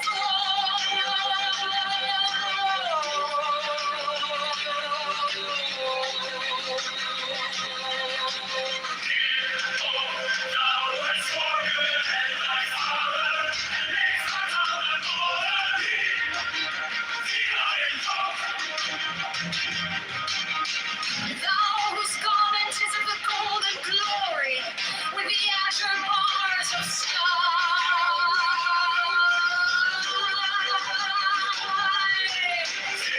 Thou who discovers the horror of death, thou the slayer of Typhon, thou who didst lift thine arms, and the dragons of death were as dust.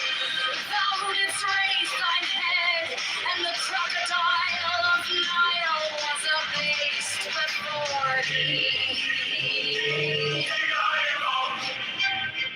For thou whose memories hideth the universe with night, the impermeable blue, the eye involved.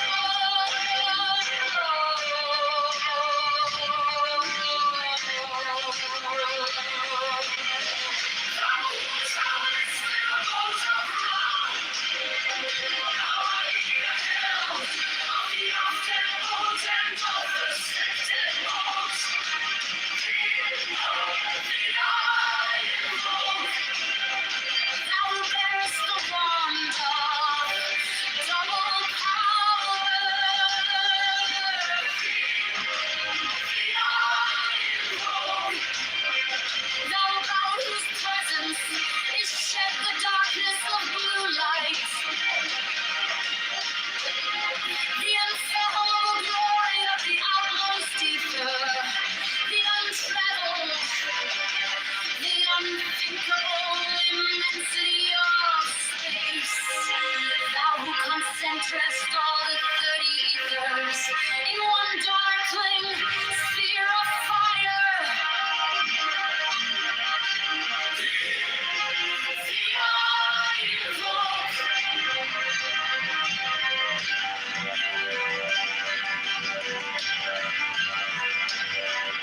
Six on thou who wearest the robes and rolls of life and love.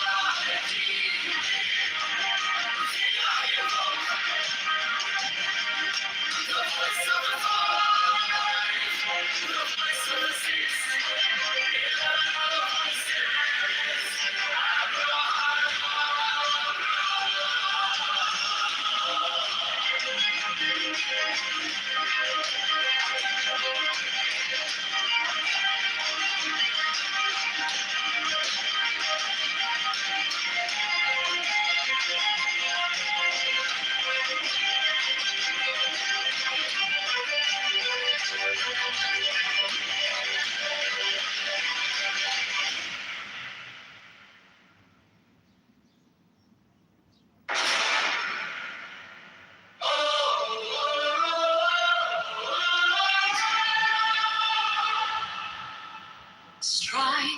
Strike the master chord. Draw the flaming sword, crown child and conquering lord. Horus, avenger,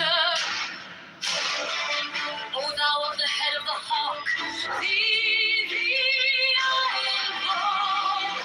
At every thee I invoke, throughout the whole of the ritual, give the sign of Apophis. The only begotten child of Osiris thy father, and Isis thy mother, he that was slain, she that bore thee in her womb, flying from the terror of the water. Thee I invoke. Thou whose upper is a flashing white, whiter than the forehead of the morning.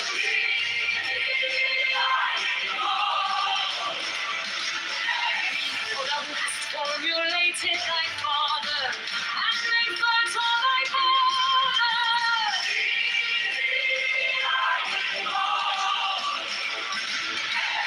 For thou whose garment is of the golden glory, with the azure birds of sky.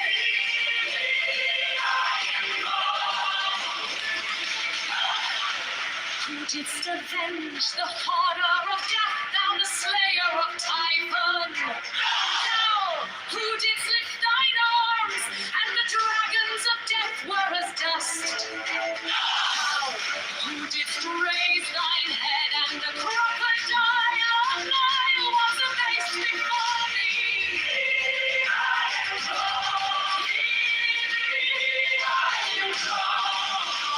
Whose menace hideth the universe with night, the impermeable blue.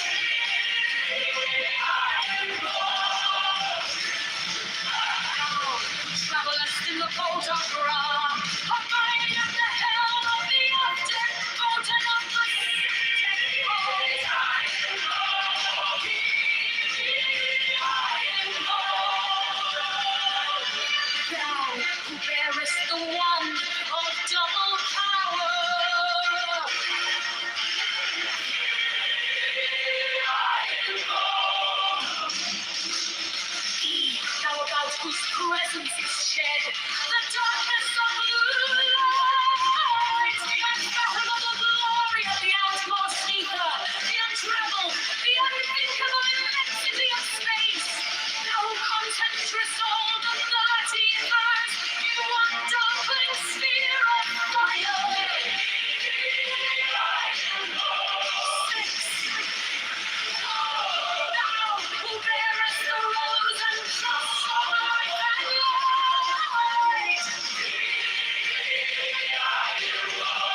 Chicago Mayor Brandon Johnson is a fraud. Chicago Mayor Brandon Johnson is a scam. Chicago Mayor Brandon Johnson is the tax. Chicago Mayor Brandon Johnson is a liar.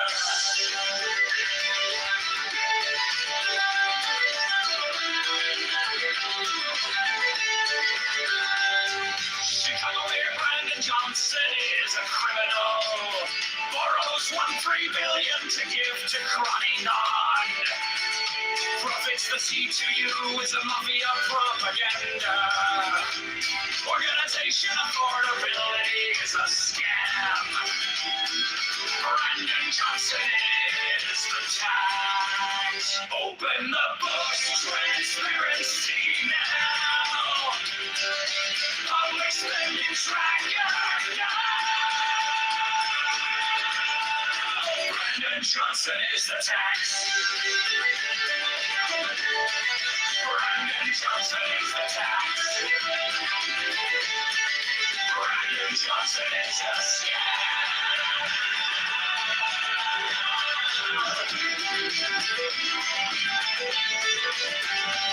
Reparations for black slaves is a scam. It's a black tax socialists are taxologists. All taxation is theft. Affordability is a scam. Abortion Greyhound buses are murder for profits. Open the books, transparency now. Public spending tracker now. Brandon Johnson is the tax. Brandon Johnson is the tax. Brandon Johnson is the scam.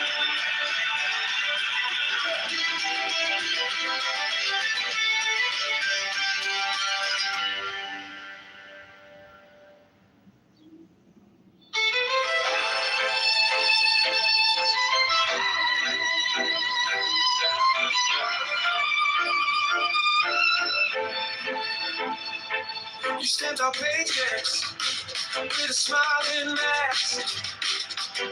Call it care, call it change. While you pass the hat, your friends at the table eating out the back. We're stuck in the checkout line, doing the math. You borrowed a mountain for a parking lot dream. Sign your name on the dime like it's free, free, free. We wake up to letters with the red ink screens. Every promise on paper feels cheap to me. Brandon Johnson is a tax. They're the ones who pay it back. All the bills and all the spends. The cash goes out when locked in. Open up the books right now. Show the numbers line by line. Transparency on every track. Brandon Johnson is a tax.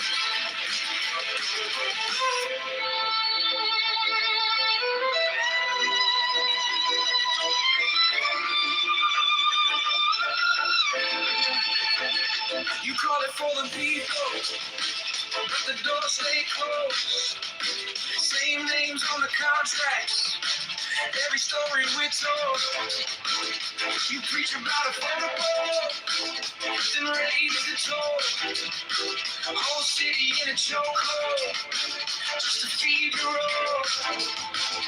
We're tired of slogans on a pretty blue sign. Want a public spending tracker in real time. Not another photo op on our dime. We're done with the fiction, this is our line. Brandon Johnson is a tax. They're the ones who pay it back. All the bills and all the spins. Cash goes up, we're locked in. Open up the books right now. Show the numbers line by line. Transparency on every track. Brandon Johnson is a tax. We want receipts. Every cent, every check, every week.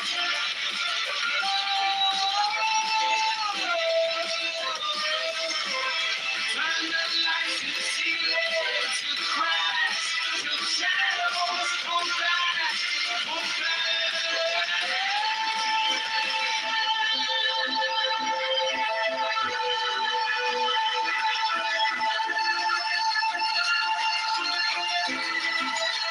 Brandon Johnson is the time. We're the ones who pay it back. All the bills and all the spins. Cash goes out, we're locked in. Open up the books right now. Show the numbers line by line. Put the truth on the line. Straight to the all Johnson's the flash. Brandon Johnson is the time.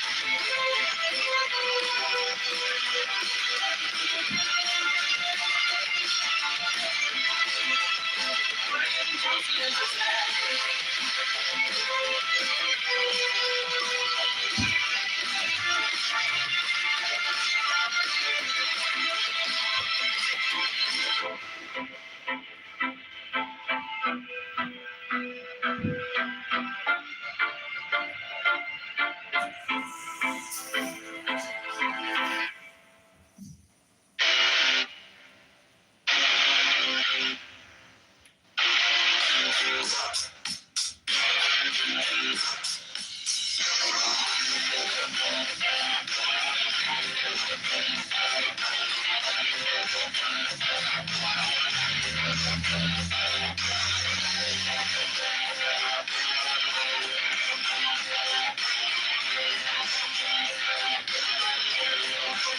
Chicago Mayor Brandon Johnson is a fraud.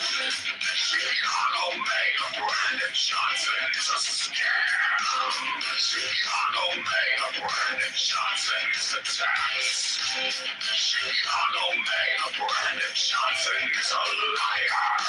Chicago Mayor Brandon Johnson is a criminal. Morals wondering who is a criminal.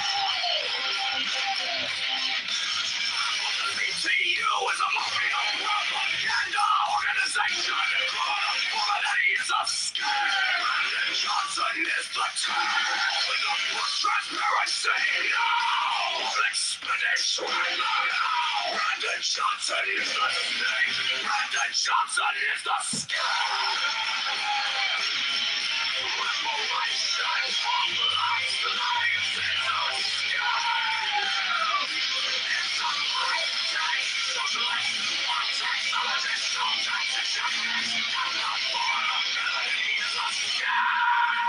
Chicago Mayor Brandon Johnson is a fraud! Chicago Mayor Brandon Johnson is a scam! Chicago Mayor Brandon Johnson is the tax! Chicago Mayor Brandon Johnson is a liar! Chicago Mayor Brandon Johnson is a criminal! No one bring Brandon Johnson to the CTU is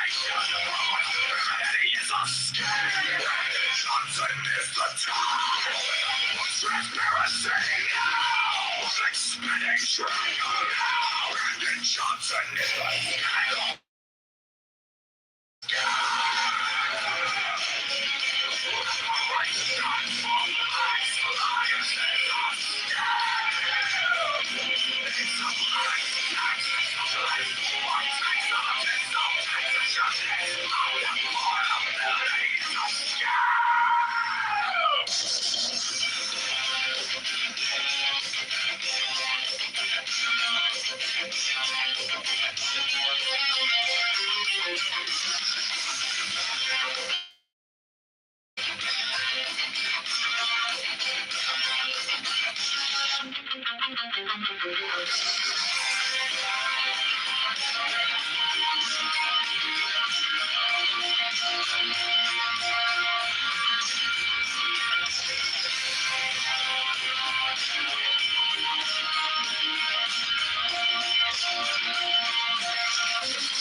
Chicago Mayor Brandon Johnson is a fraud.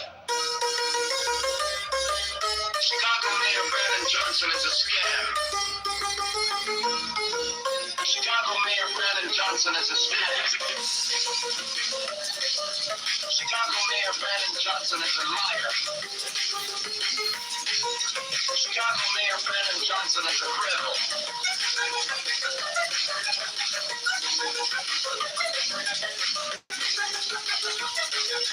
Morals won $3 billion to give the crony doctors. The C2 is a mafia propaganda.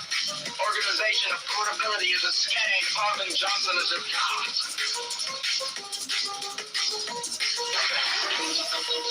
Transparency now. Public spending tracker now. Brandon Johnson is a tax. Brandon Johnson is a scam. Transparency now. Public spending tracker now. Brandon Johnson is a tax. Brandon Johnson is a scam. Reparations for black slaves is a scam. It's a black tax. Socialists are taxologists. All taxation is theft. Affordability is a scam.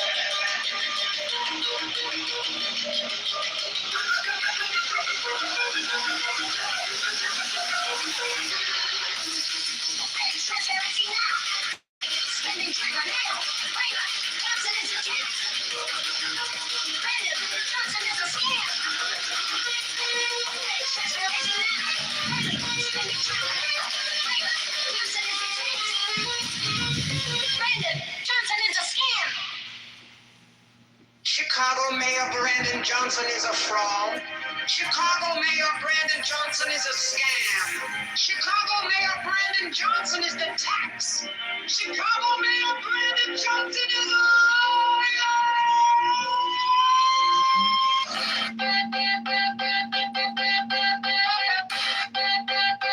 Chicago Mayor Brandon Johnson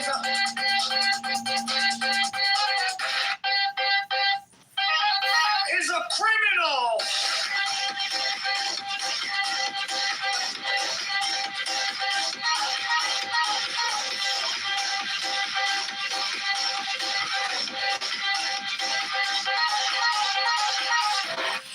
House won $3 billion to give to crony nonprofits. The CTU is a mafia propaganda organization. Affordability is a scam. Brandon Johnson is the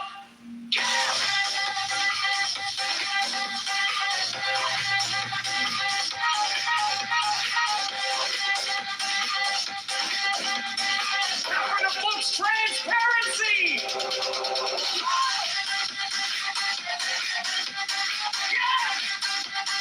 We're spinning trigger now. Brandon Johnson is the tax. Brandon Johnson is the scam. Reparations for black slaves is a scam. It's a black tax. Socialists are taxologists. All taxation is theft. Affordability is a scam.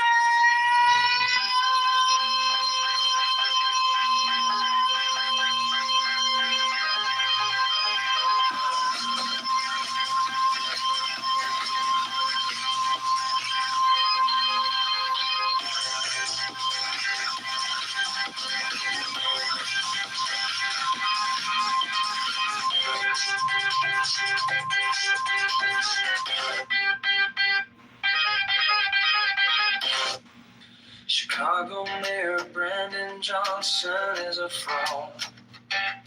Chicago Mayor Brandon Johnson is a scam.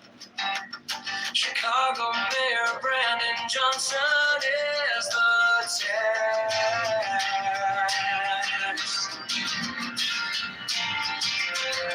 Chicago Mayor Brandon Johnson is a liar.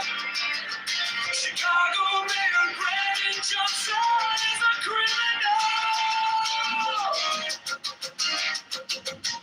Borrows $1.3 billion to give to crony non-profits. The CTU's a mafia propaganda organization. Affordability is a scam. Brandon Johnson is the tax. Open the books, transparency now. Public spending tracker now. Brandon Johnson is the tax. Brandon Johnson is the scam.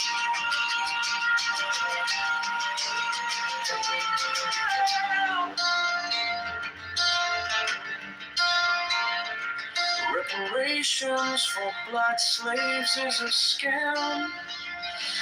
It's a black tax, socialism, taxologists, all taxation is theft. Affordability is a scam.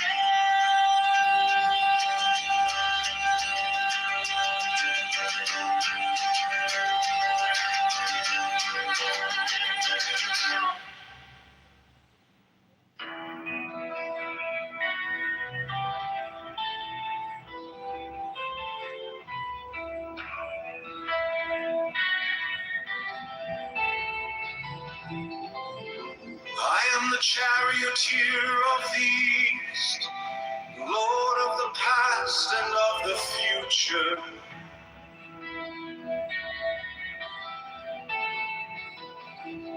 I see by mine own inward light, Lord of resurrection, who cometh forth from the dust, and my birth is from the house of death. Only true divine hearts upon your pinnacle, who keep watch over the universe. They who company the beer to the house of rest, who guided the ship over and rising onwards to the heights of heaven.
Thou art still nameless to eternity. Come thou forth, I say, and aid and guard me in this work of art.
agnostic Catholic Church, the Order of the Knights of the Holy Ghost, the Order of the Illuminati, the Order of the Temple, Knights Templar,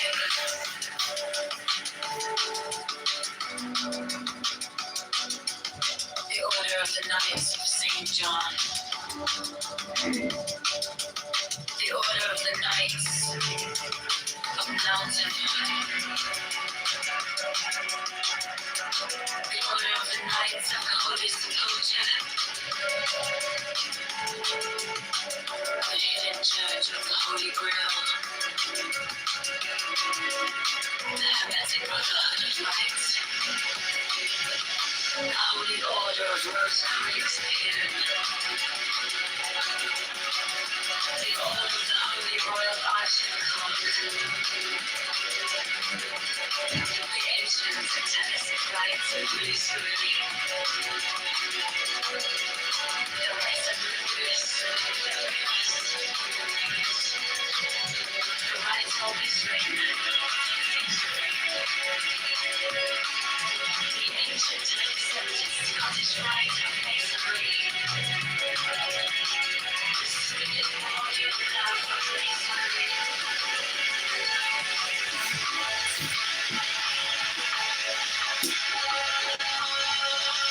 the Order of the Martyrists, the Order of the Sapphire, and many other orders of equal merit, if of less fame.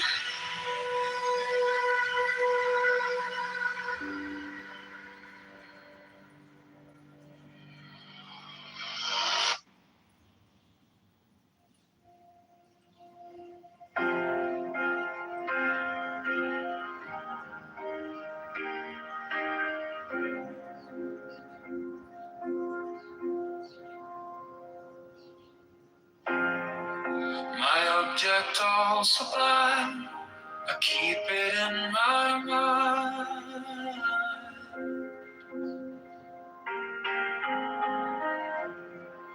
A needle made of light, threading through the night.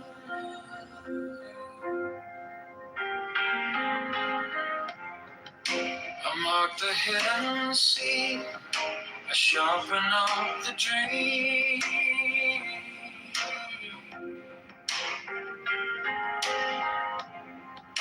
The case is cold but clear, I'll wait in long enough here. So let it come around, let the devil kiss the ground. I want the scales to sing on the edge of everything, to make the punishment fit the crime.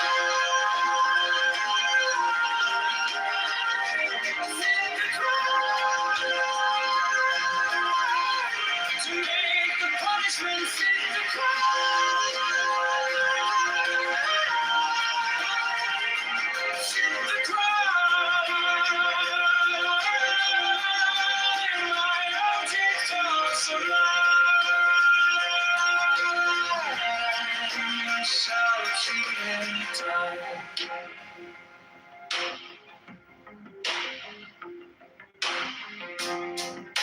You wore the borrowed face, you left no kind of grace.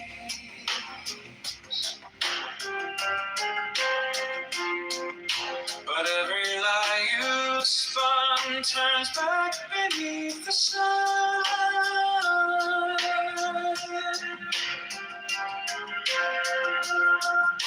I kept the final clue, like a blade inside my shoe.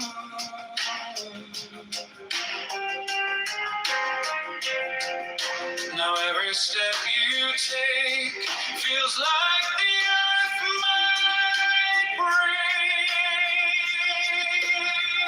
So let it come around, let the gable kiss the ground. I want the scales to sing on the edge of everything, to make the punishment fit the crime. Fit the crime. To make the punishment fit the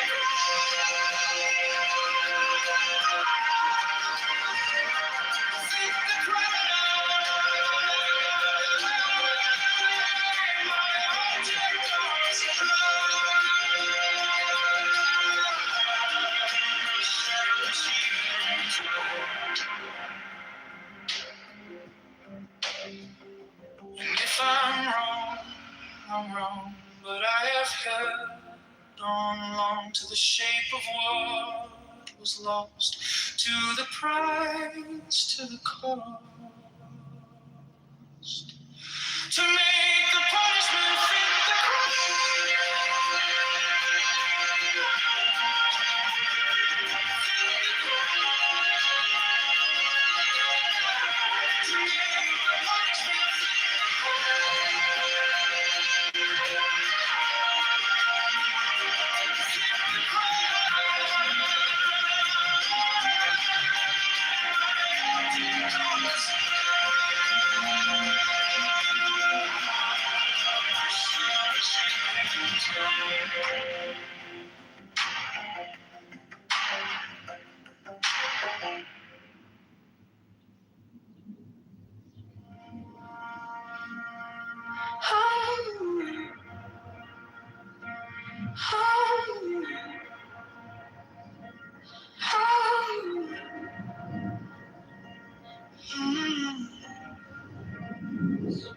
My object all sublime, I keep it in my mind. A needle made of light, thread into the night. I mark the hidden steam, I sharpen up the dream. The case is cold but clean. I've waited long enough here, so let it come around. Together kiss the ground. I want the scales to see on the edge of everything, to make the punishment fit the crime. Fit the crime. Make the punishment fit the crime. Fit the crime. My object all sublime.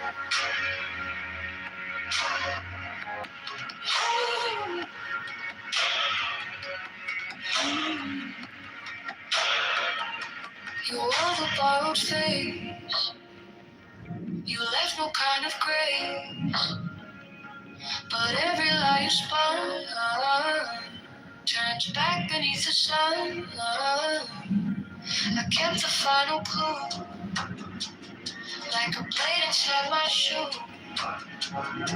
Now every step you take feels like the earth might break. So lean on the edge of everything, to make the punishment fit the crime. Fit the crime. Make the punishment fit the crime. Fit the crime. My object all sublime. I shall achieve it. And if I'm wrong, but I have held on to the shape of what was lost, to the prize, to the cause, to make the punishment fit the crime. Fit the crime. To make the punishment fit the crime. Fit the crime. My object all sublime. I shall achieve in time.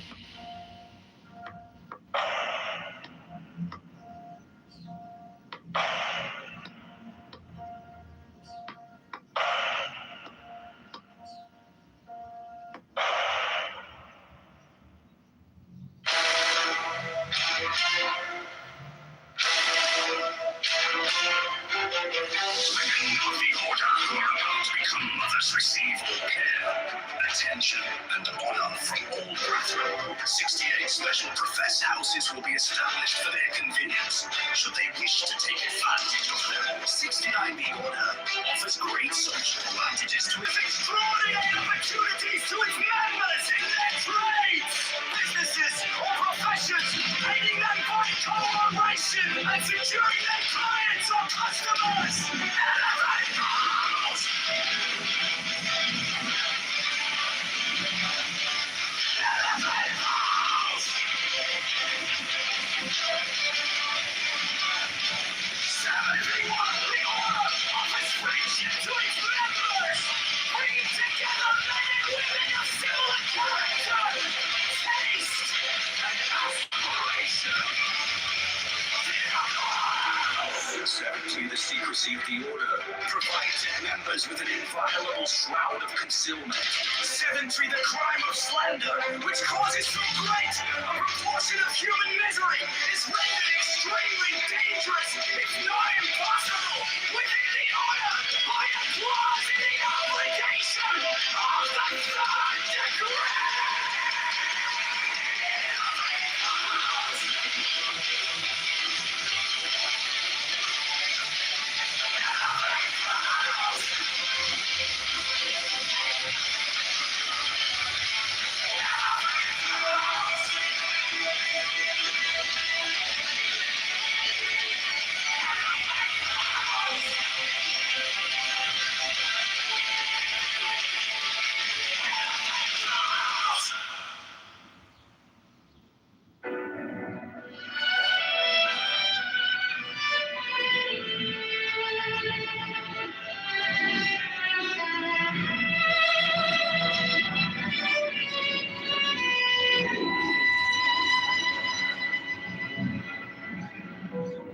Every brother shall seek constantly to give pleasure to all brethren with whom he is acquainted, whether by entertainment or conversation, or in any other manner that may suggest itself.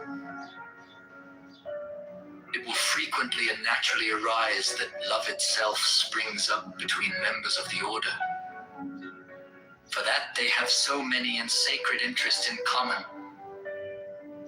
Such love is peculiarly holy and is to be encouraged. All children of brethren are to be considered as children of the whole Order, and to be protected and aided in every way by its members. Action is to be made with regard to the conditions surrounding the birth of any child. 15. There is an especially sacred duty which every brother should fulfill with regard to all children, those born without the Order included. This duty is to instruct them in the lore of the Lima, to teach them independence and freedom of thought and character, and to warn them that servility and cowardice are the most deadly diseases of the human soul.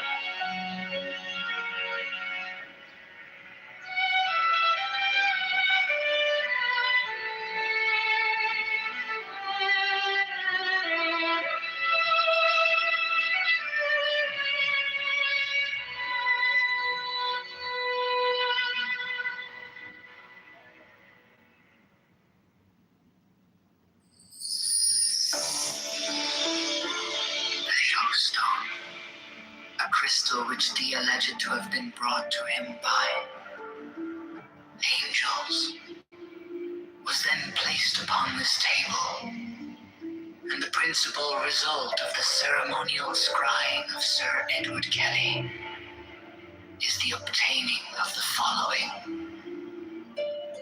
diagrams, plates,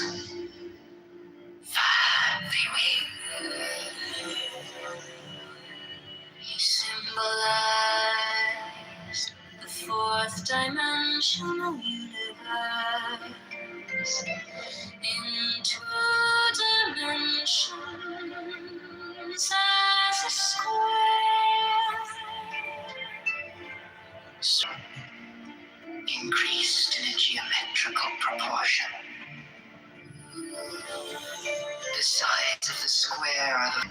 cross. Central tablet according to the arrangement shown. Compare the black cross bordering the tablets in plate A with plate B.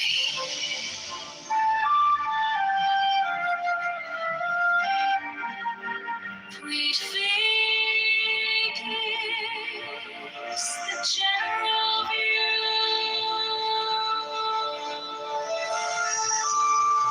Plate 4 gives the complete attribution of the tablet of air. The sixth file is called linea patris. The seventh file is called linea filii. The seventh line is called linea spiritus sancti. This great cross divides the tablet into 4 lesser tablets, the left-hand top corner being air of air, the right-hand top corner, water of air, the left-hand bottom corner, earth of air, the remaining corner, fire of air. Each of these lesser tablets contains a Calvary cross of 10 squares, which governs it. Plates V, VI, and VII are similar for the other element. This is the way in which the names are drawn from the great tablets.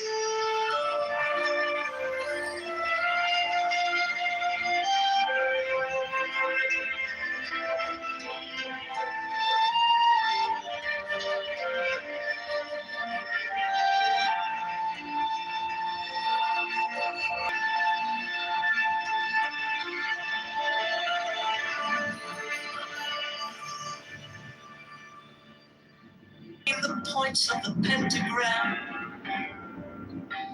starting at upper right. The words below are arced in a circle.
The letters around the rim are Enochian letters, Facing outward in the illustration, including the corner letters facing toward the outer point of each corner. The two overlapping equilateral triangles shown in the interior of the figure are composed of thin, solid lines and somewhat closer in their bases to the top and bottom of the square than shown here. In the illustration, the base angles touch the fourth edge letter from the corner in each instance. The rectangular grid with the Nokian letters in the center of the diagram has been adjusted to align with the edge letters of this rectangular grid has its corners overlapping the lines defining the hexagon in the original illustration.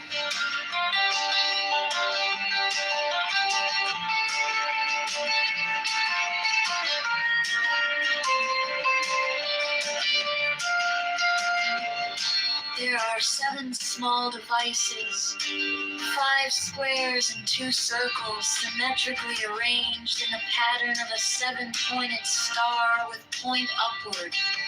There is no actual 7-pointed star drawn. These devices are all oriented to be viewed from the center of the figure.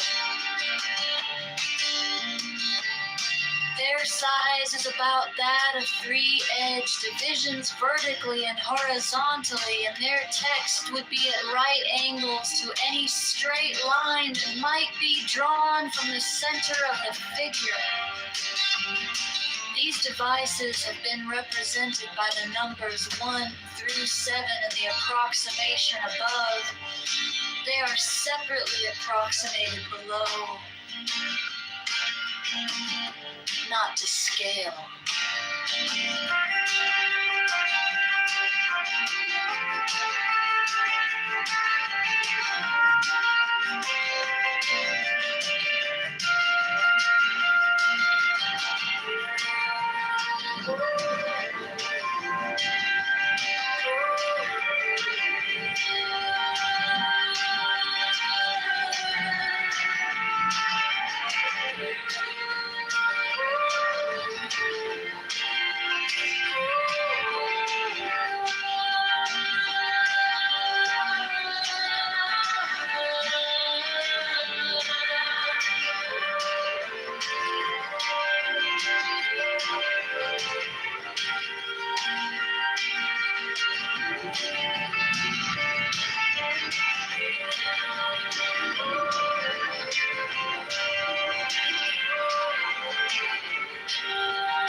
Mine is the head of the hawk. Abrahadabra. And ends. 6. I bear the rose and cross of life and light. Abrahadabra. Giving the sign at each Abrahadabra. Remaining in the sign. The invocation concludes. Therefore I say unto thee, Abrahadabra. The adoration. Impromptu. Closed by banishing. I think this was omitted at W's order.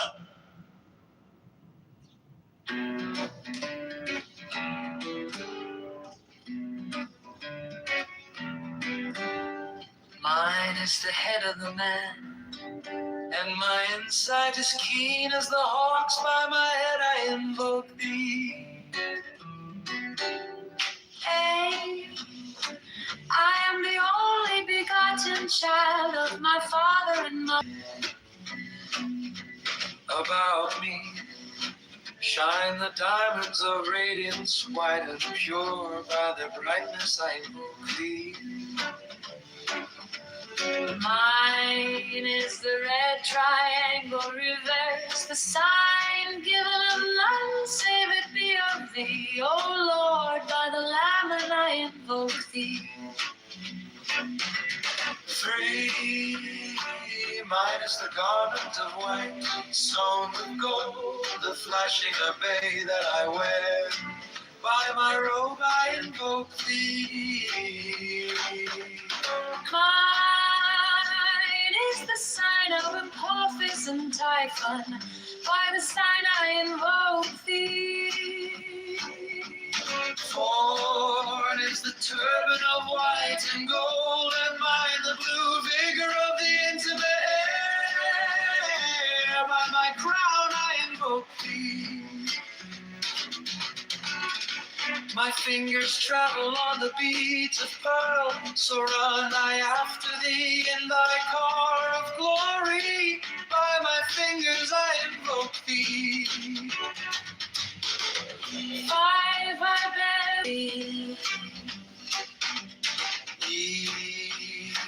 Mine are the dark blue waves of music in the song that I made of old to invoke thee.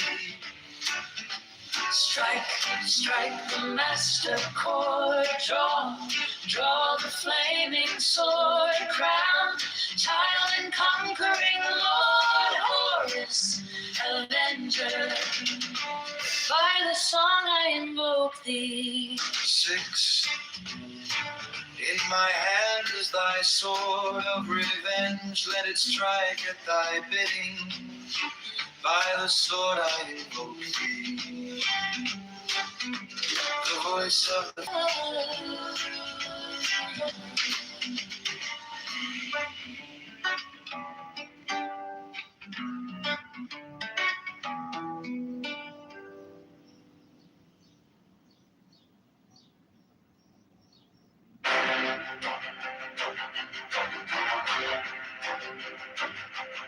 Strike, strike the master chord. Draw the flaming sword. Crowned child, thou the head of the home. Thee I invoke. Thou only begotten child of Osiris thy father, and Isis thy mother, he that was slain. She that bore thee in her womb, flying from the terror of the water. Thee I invoke. Oh, those apron is a flashing white, whiter than the forehead of the morning. The eye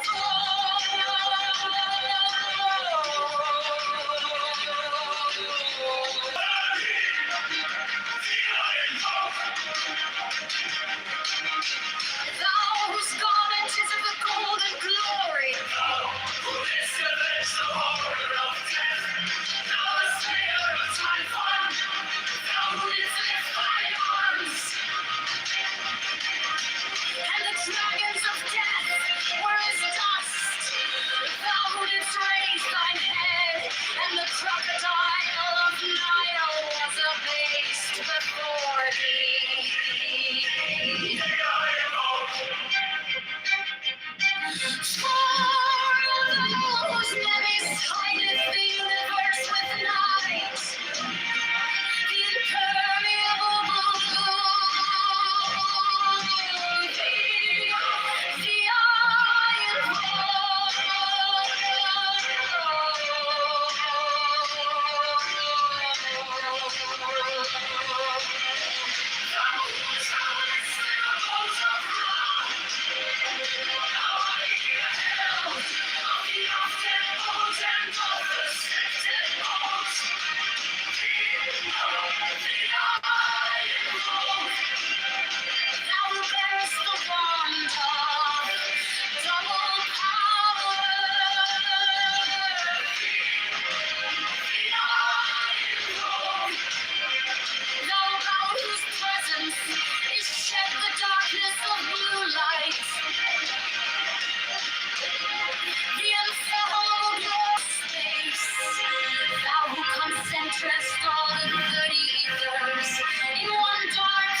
Strike the master chord. Draw the flaming sword, crown child and conquering lord. Horus, avenger, O thou of the head of the hawk, thee I invoke. At every thee I invoke, throughout the whole of the ritual, give the sign of Apophis. The only begotten child of Osiris thy father, and Isis thy mother, he that was slain. She that bore thee in her womb, flying from the temple of the water. Thee I invoke.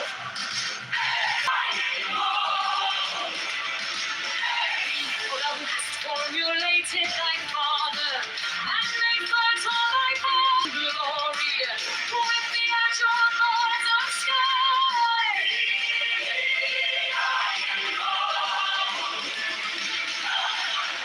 Who didst avenge the horror of death, thou the slayer of Typhon? Thou, who didst lift thine arms, and the dragons of death were as dust? Thou, who didst raise thine head, and the crocodile of Nile was abased before thee?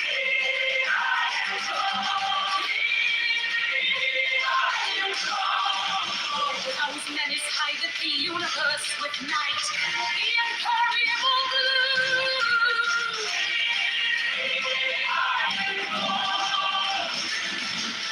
Thou, who travelest in the boat of Ra, abiding at the helm of the Arctic, fountain of the sea.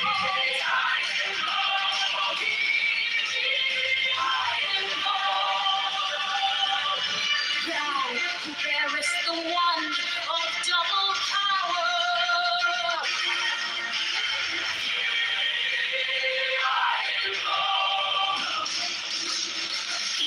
Thou about whose presence is shed the darkness of light, the unfathomable glory of the outmost ether, the untroubled, the unthinkable immensity of space.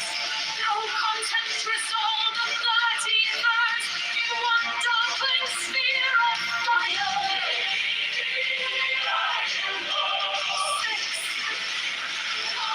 Thou who bearest the rose and trust of life and light.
Brandon Johnson is a fraud. Chicago Mayor Brandon Johnson is a scam.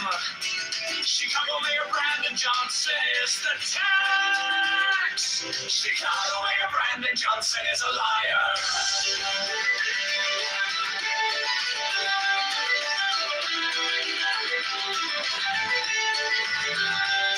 Chicago Mayor Brandon Johnson is a criminal. Borrows $1.3 billion to give to Cronin-On. Profits the seed to you is a mafia propaganda. Organization affordability is a scam. Brandon Johnson is the tax. Open the books, transparency now. Public spending tracker now.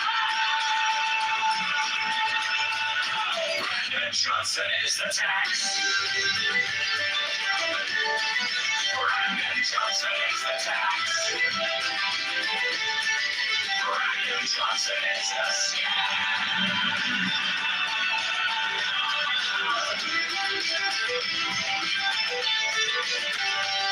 Reparations for black slaves is a scam.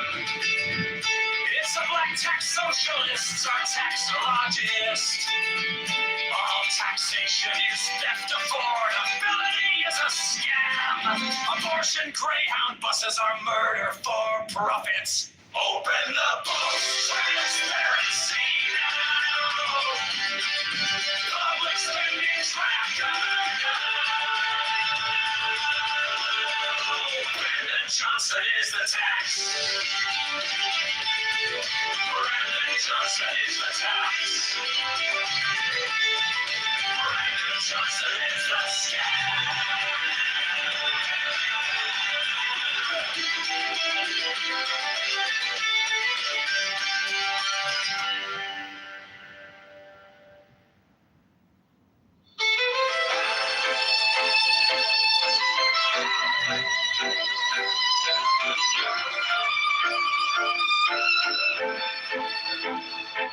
You sent out paychecks with a smiling mask.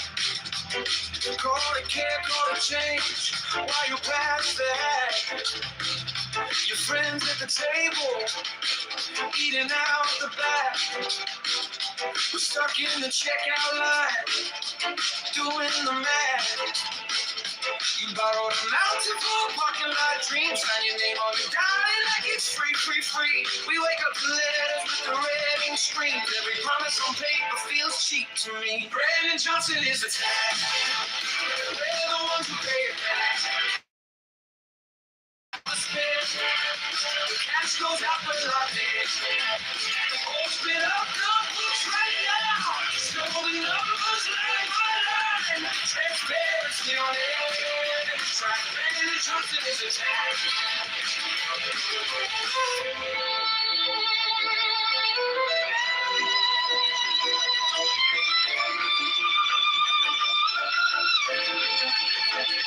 You call it for the people, but the doors stay closed. Same names on the contracts, every story we're told. You preach about affordable, then raise the toll. Public spending tracker in real time, not another photo op on our dime. We're done with the fiction, this is our line. Brandon Johnson is a tax. We're the ones who pay it back. All the bills and all the spit. Cash goes up, we're locked in. Open up the books right now. Show the numbers line by line. Transparency on every track. Brandon Johnson is a tax. We want receipts. Every cent, every tax goes out, we're locked in. Open up the books right now. Show the numbers line by line. What's the truth on the time? It's great still all Johnson's a flash. Brandon Johnson is the tax.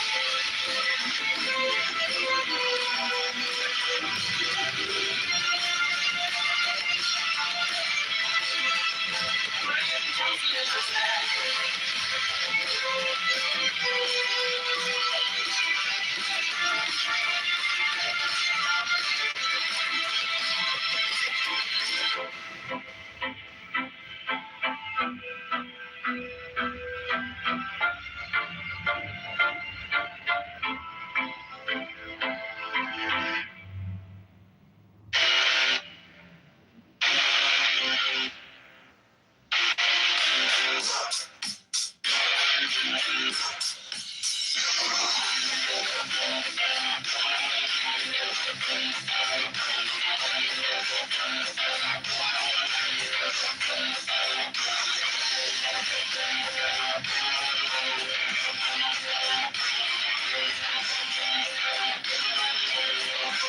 Chicago Mayor Brandon Johnson is a fraud.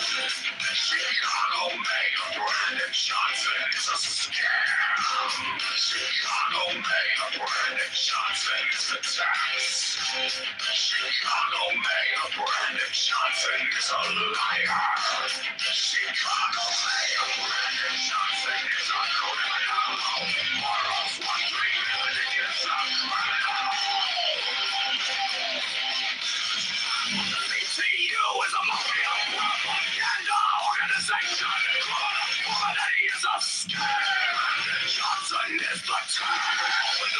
Transparency now. Expedition now. Brandon Johnson is the snake. Brandon Johnson is the scam.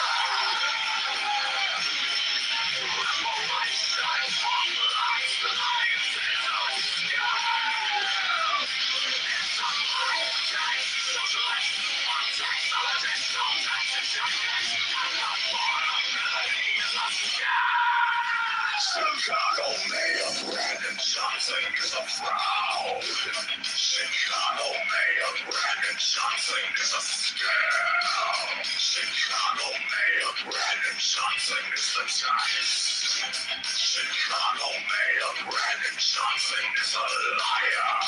Chicago Mayor Brandon Johnson is a criminal. Now bring Brandon Johnson criminal. CTU is a mafia propaganda organization. Humanity is a scam. Brandon Johnson is the time. Transparency now. Expedition now. Brandon Johnson is the scam. Brandon Johnson is a scam. Reparation for life. Life is a scam. It's a life tax. Socialist. One tax. No taxation. Affordability is a scam.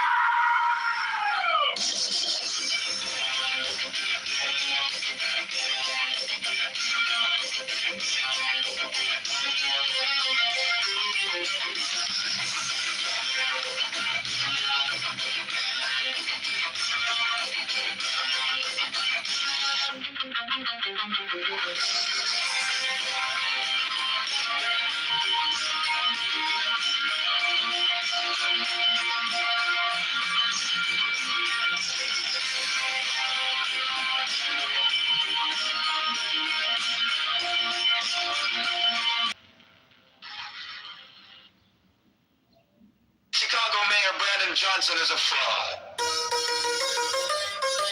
Chicago Mayor Brandon Johnson is a scam. Chicago Mayor Brandon Johnson is a scam.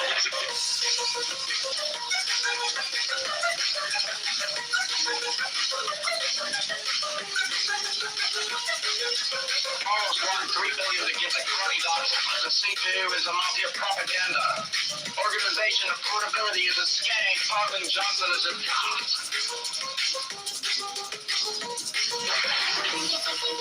Transparency now. Public spending tracker now. Brandon Johnson is the tax. Brandon Johnson is a scam. Transparency now. Public spending tracker now. Brandon Johnson is a tax. Brandon Johnson is a scam. Reparation Reparations for black slaves is a scam. It's a black tax. Socialists are taxologists. All taxation is theft. Affordability is a scam.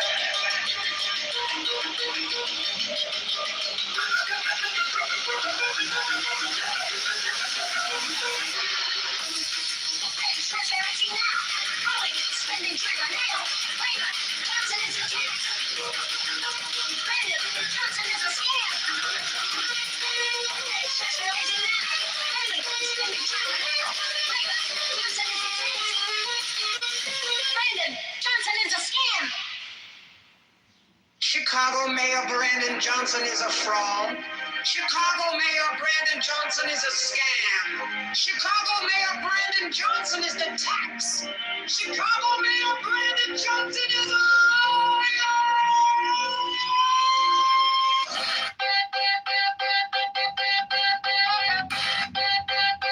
Chicago Mayor Brandon Johnson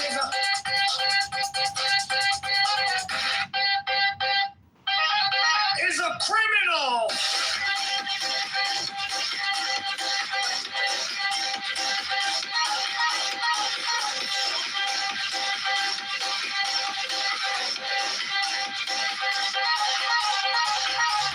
Borrows $1.3 billion to give to crony nonprofits. The CTU is a mafia propaganda organization. Affordability is a scam. Brandon Johnson is the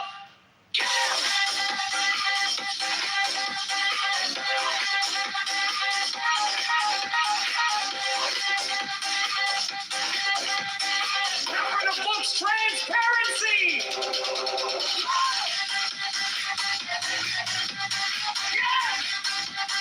We're spinning trigger now.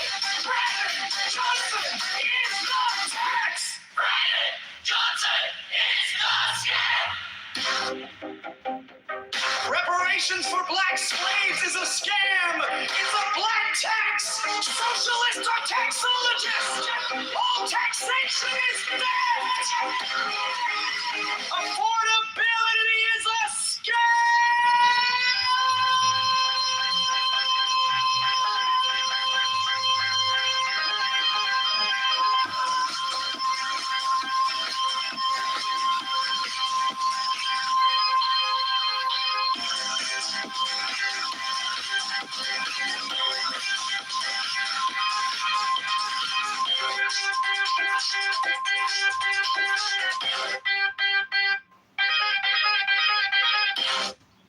Chicago Mayor Brandon Johnson is a fraud. Chicago Mayor Brandon Johnson is a scam. Chicago Mayor Brandon Johnson is the tax.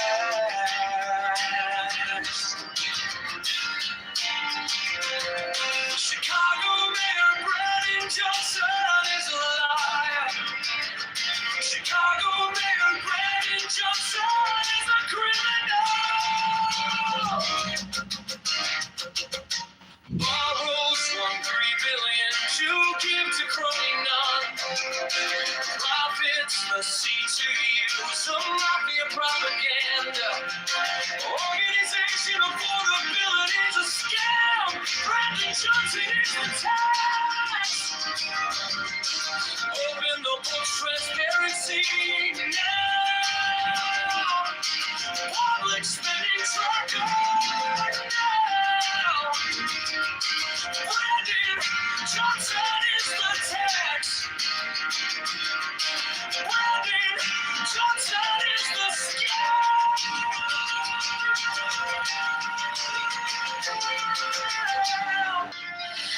It's a black tax, socialism, taxologists, all taxation is theft. Affordability is a scam.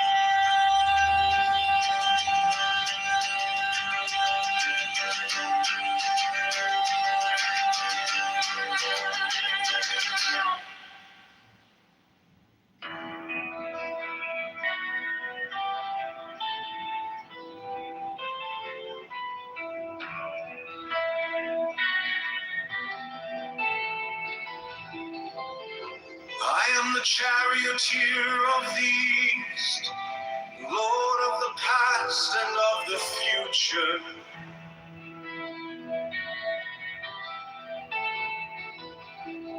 I see by mine own inward light, Lord of resurrection, who cometh forth from the dust. Only true divine hosts upon your pinnacle,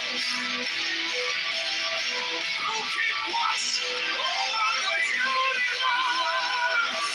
Yea, who company the beer to the house of rest, who guideth the ship over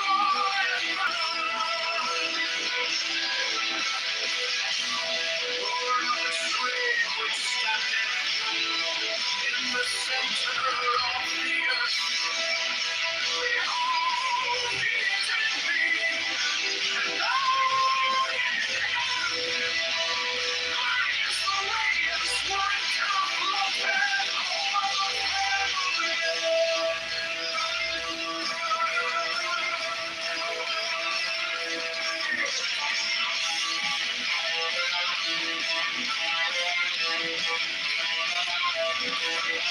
I travel upon high, I stand under the firmament of dew.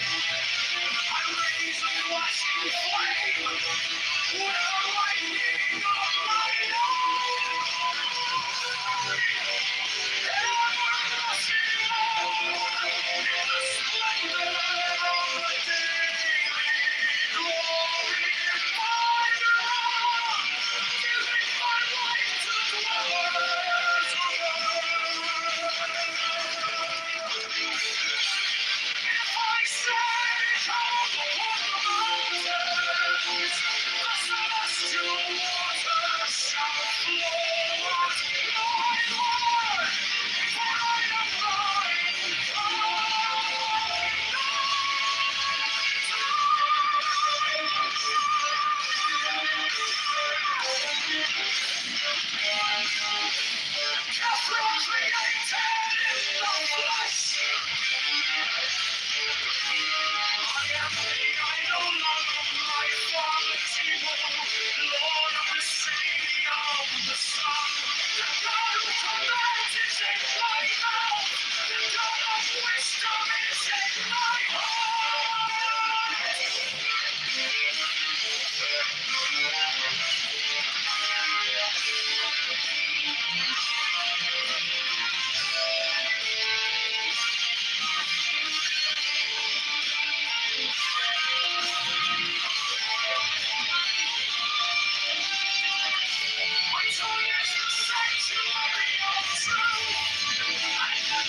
my course. Thou art still nameless to eternity. Come thou forth, I say, and aid and guard me in this work of art.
Gnostic Catholic Church, the Order of the Knights of the Holy Ghost,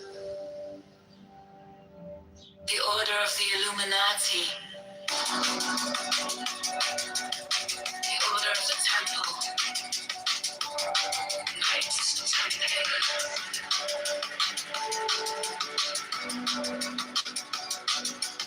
the Order of the Knights of St. John, the Order of the Knights of Mountain, the Order of the Knights of the Holy Sepulchre, the Hidden Church of the Holy Grail, the Hermetic Brotherhood of Light, the Holy Order of Rosicrucian,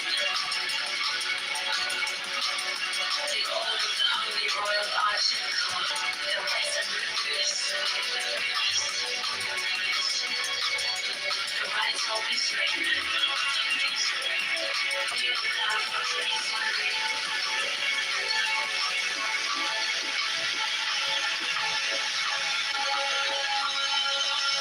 the Order of the Martyrists, the Order of the Sapphire, and many other orders of equal merit, if of less fame.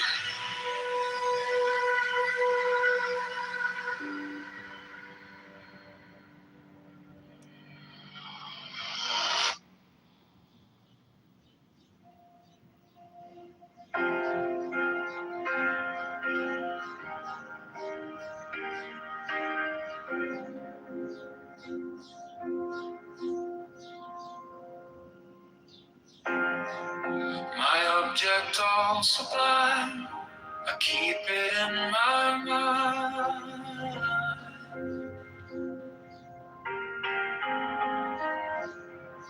A needle made of light, threading through the night.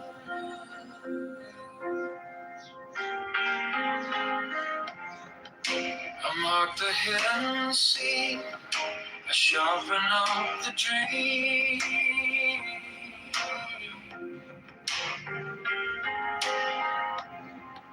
The case is cold but clear, I waited long enough here. So let it come around, let the gavel kiss the ground.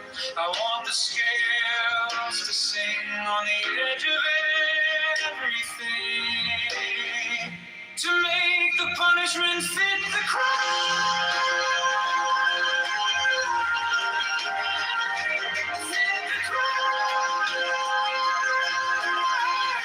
To make the punishment fit the crime.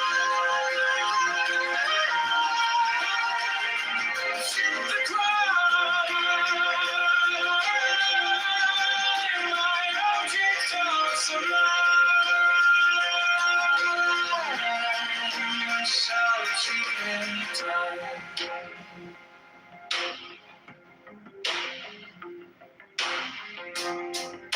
You wore the borrowed face, you left no kind of grace. Fun turns back beneath the sun.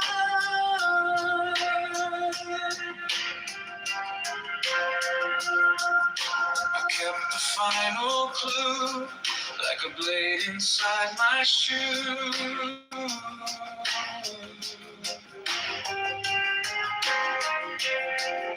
Now every step you take feels like the earth might break. So let it come around, let the giggle kiss the ground. I want the scales to sing on the edge of everything, to make the punishment fit the crime.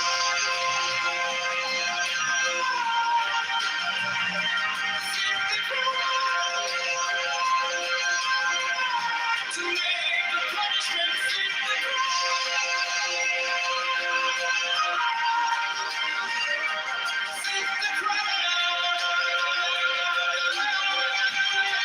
My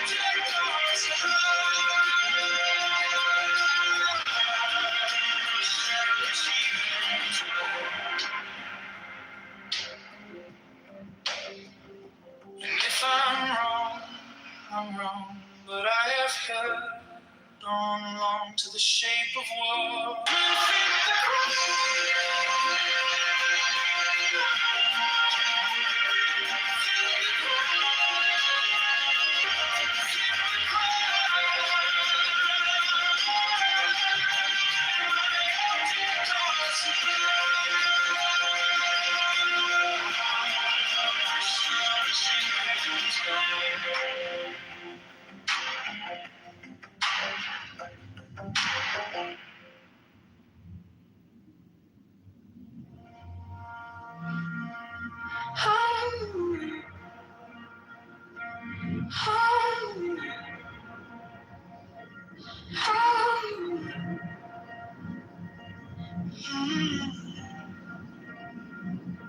My object all sublime, I keep it in my mind.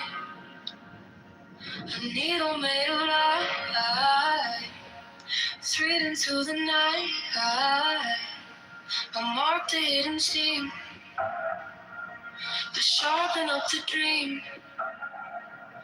The case is cold but clean. I've waited long enough here, so let it come around. Together kiss the ground. I want the scales to sing on the edge of everything, to make the punishment fit the crime. Fit the crime. To make the punishment fit the crime. Fit the crime. My object all sublime, I shall achieve in time.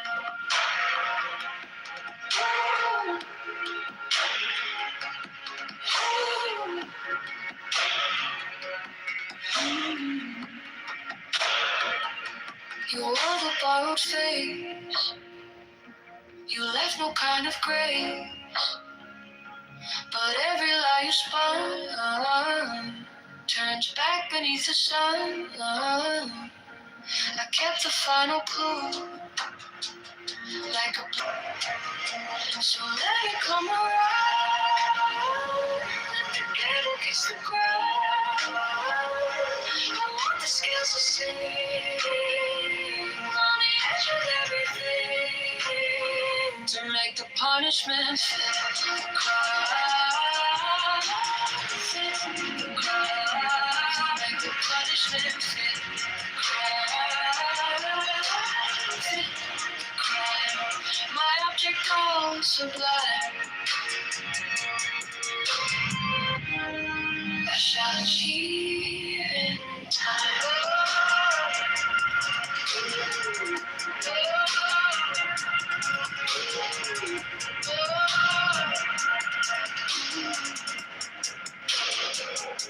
And if I'm wrong, but I have held on to the shape of what was lost to the prize, to make the punishment fit the crime. Fit the crime. Make the punishment fit the crime. Fit the crime. My object all sublime, I shall achieve in time.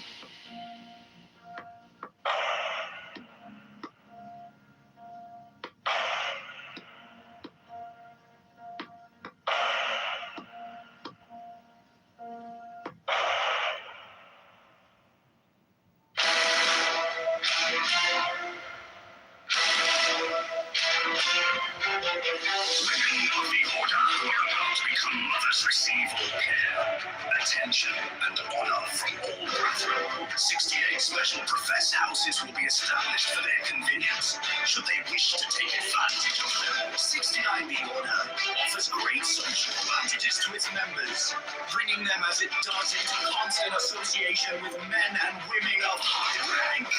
70. The Order offers extraordinary opportunities to its members in their trades, businesses, or professions, aiding them by code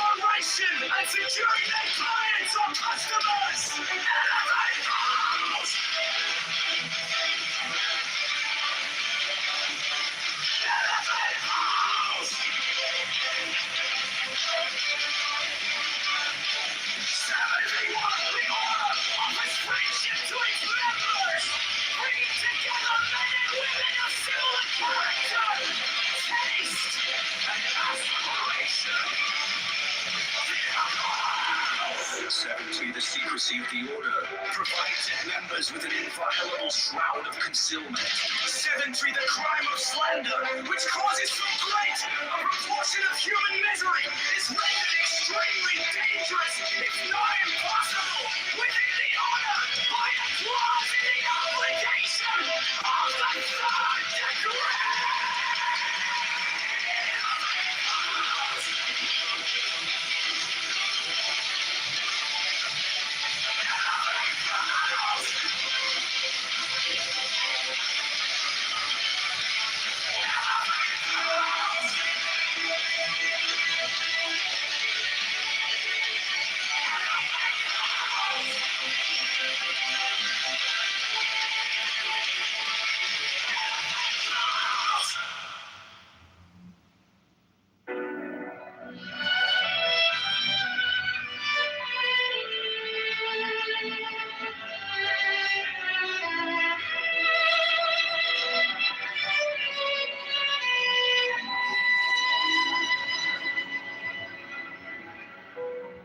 Every brother shall seek constantly to give pleasure to all brethren with whom he is acquainted, whether by entertainment or conversation, or in any other manner members of the order, for that they have so many and sacred interests in common.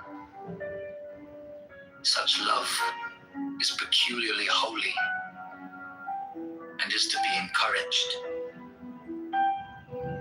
All children of brethren are to be considered as children of the whole order, and to be protected and aided in every way by its members, severally, as by its organization collectively. No distinction is to be made with regard to the conditions surrounding the birth of any child. 15. There is an especially sacred duty which every brother should fulfill with regard to all children, those born without the order included.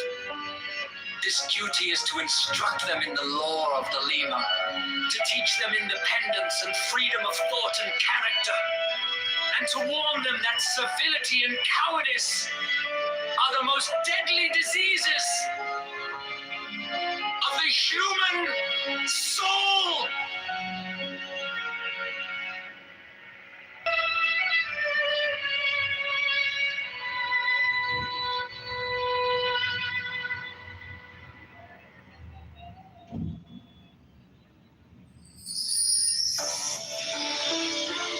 The Showstone, a crystal which Dee alleged to have been brought to him by angels, was then placed upon this table. Diagrams, plates,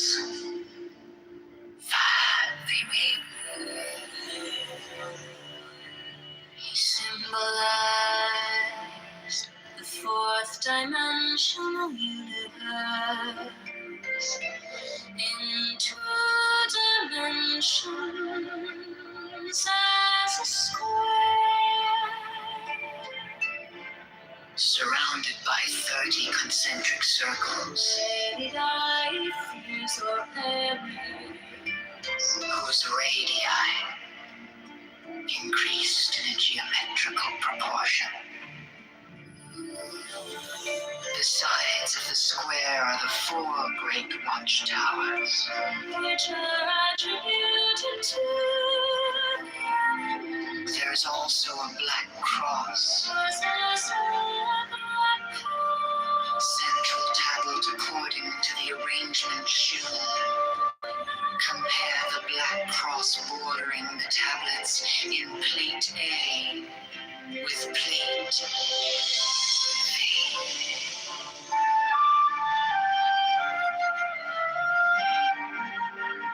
prefigures the general view.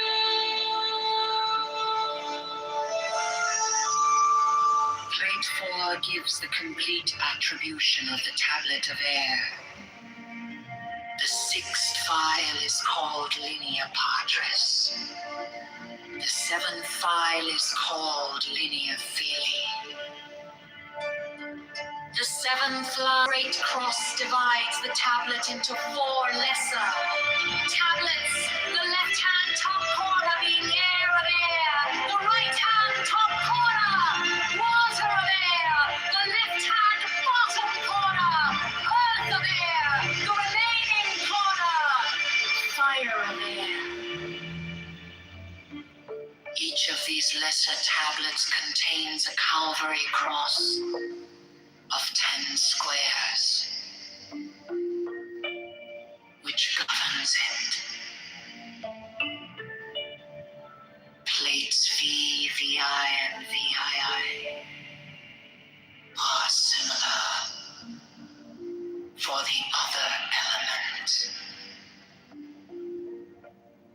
This is the way in which the names are drawn from the great tablets.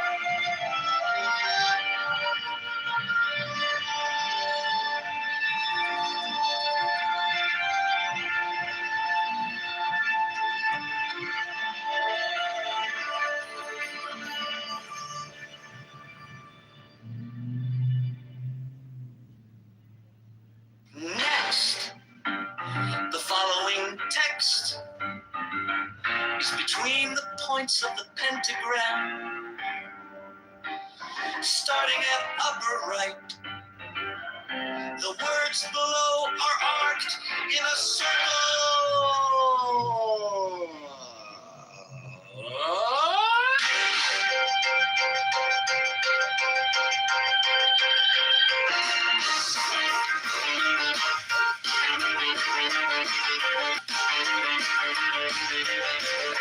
Yes, riser on L has a small E overlaid. A deep riser on L has a small E overlaid. A D and razor on L has a small E overlaid. Down level riser on L has a small E overlaid.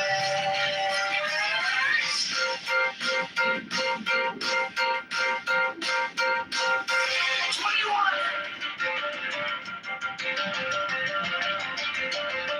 I-8.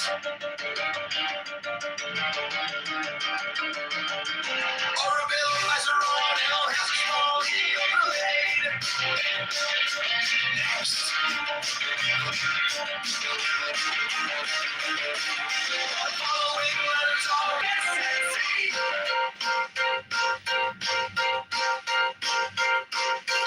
Last.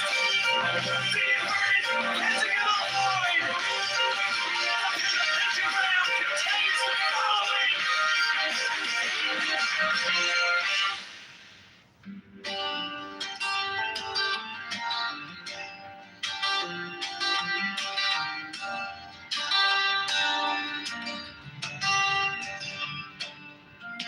The letters around the rim are Enochian letters, facing outward in the illustration, including the corner letters facing toward the outer point of each corner. The two overlapping equilateral triangles shown in the interior of the figure are composed of thin, solid lines and somewhat closer in their bases to the top and bottom of the square than shown here. In the illustration, the base angles touch the fourth edge letter from the corner in each letter.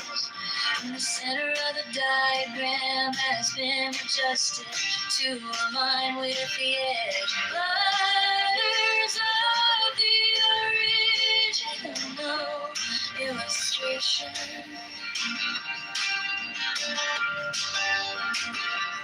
This rectangular grid has its corners overlapping the line.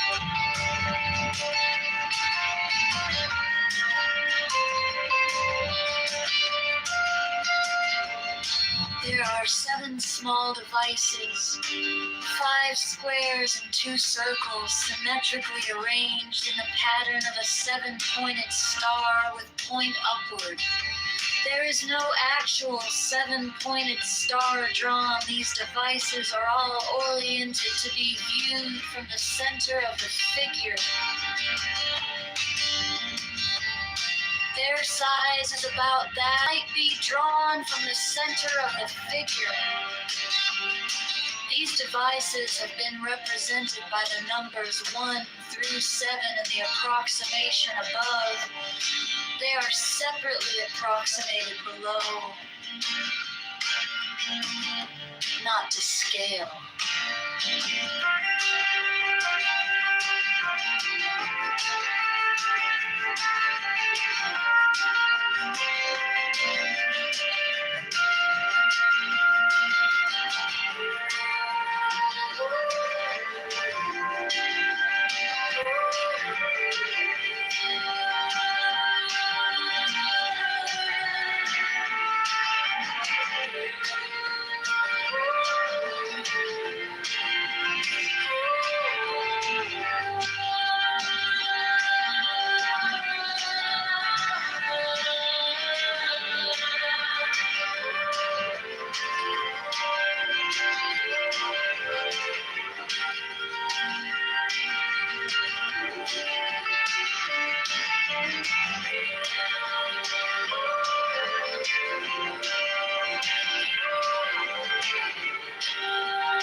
Mine is the head of the hawk.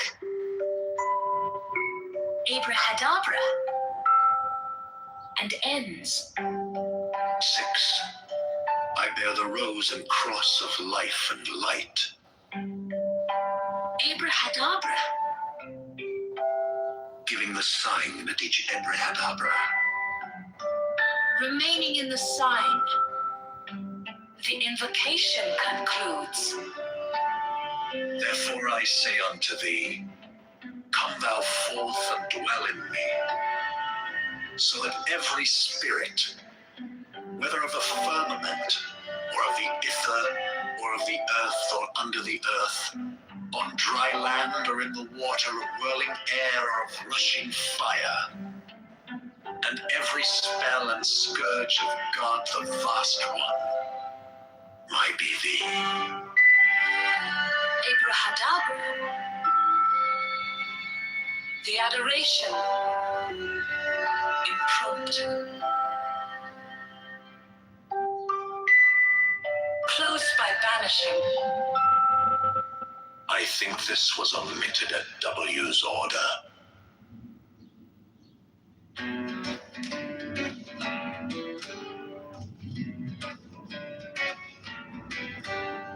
Mine is the head of the man, and my insight is keen as the hawks. By my head I invoke thee. Hey, I am the only begotten child of my father and mother. My father is dead. My mother bore me with labor and pain and fear. By my body I invoke thee.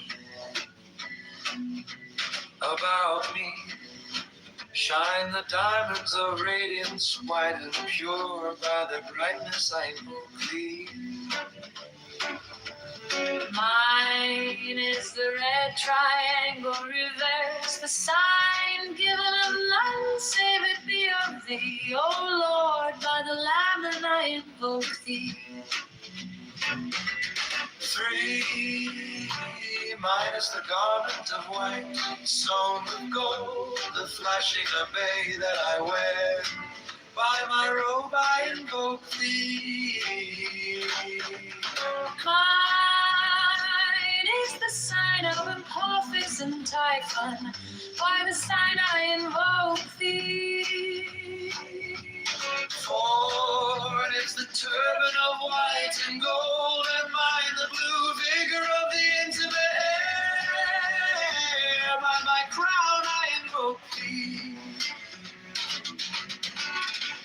My fingers travel on the beads of pearl. So run I after thee in thy car of glory. By my fingers I invoke thee. Five, I bear the wand of double power in the voice of the master Abrahadabra. By the word I invoke thee. Mine are the dark blue waves of music in the song. Revenge, let it strike at thy bidding. Revenge, let it strike at thy bidding. By the sword I invoke. By the sword I invoke thee.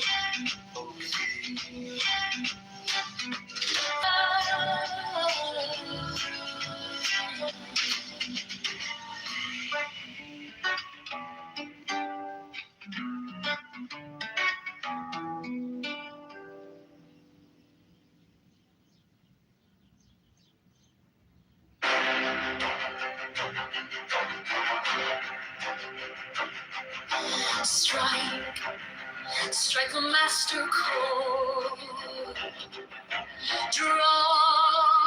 Draw the flaming sword.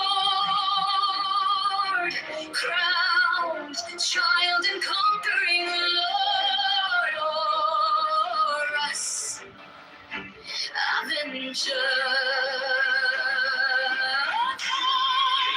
Thou the head of the home. The iron folk, thou only begotten child of Osiris thy father, and Isis thy mother, he that was slain. She that bore thee in her womb, flying from the terror of the water. The iron folk. Oh, thou empty, the iron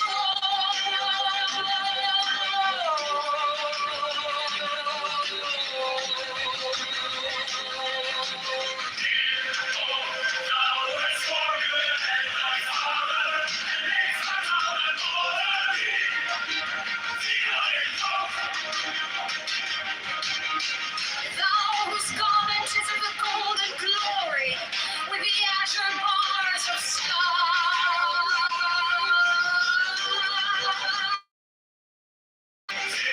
Thou who didst avenge the horror of death, thou the slayer of Typhon, thou who didst lift thine arms, and the dragons of death were as dust. Thou who didst raise thine head, and the crocodile of Nile was abased before thee.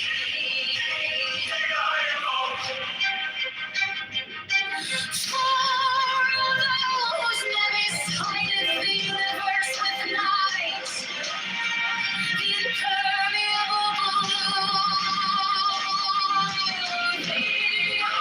the iron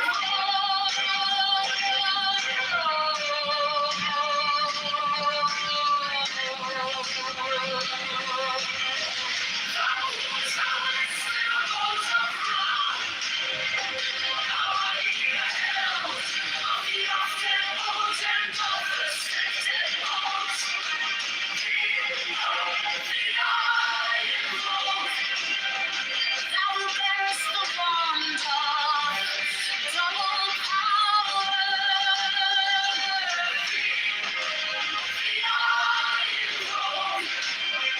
Thou about whose presence is shed the darkness of blue light. The unfathomable glory of the outmost ether. The untraveled, the unthinkable immensity of space. Thou who concentrest all the 30 ethers in one darkling sphere of fire. The iron folk.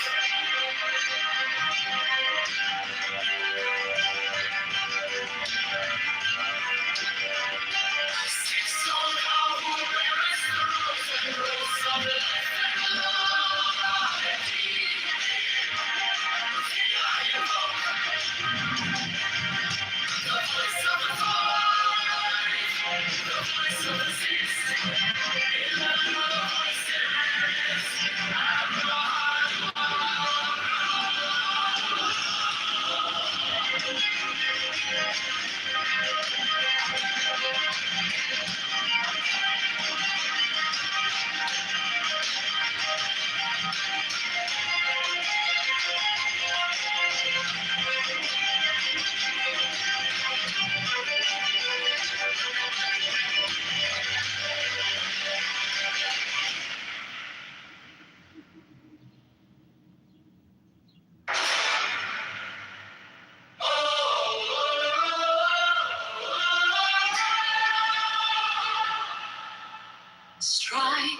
Strike the master chord.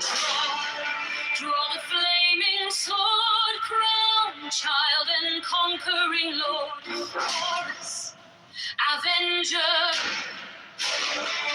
O thou of the head of the hawk. Thee I invoke. At every thee I invoke, throughout the whole of the ritual, give the sign of Apophis. The only begotten child of Osiris thy father, and Isis thy mother, he that was slain, she that bore thee in her womb, flying from the temper of the water. Thee I invoke. Now whose upper is a flashing white, whiter than the forehead of the morning.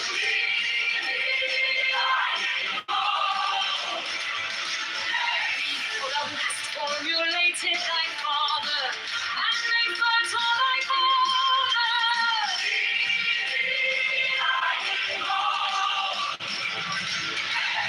Thou whose garment is of the golden glory, with the ashes avenge the harder of death, thou the slayer of Typhon. Thou who didst lift thine arms, and the dragons of death were as dust. Thou who didst raise thine head, and the crocodile of night. Thou who travellest in the boat of Ra, abiding at the helm of the after. Thou who bearest the wand of double power.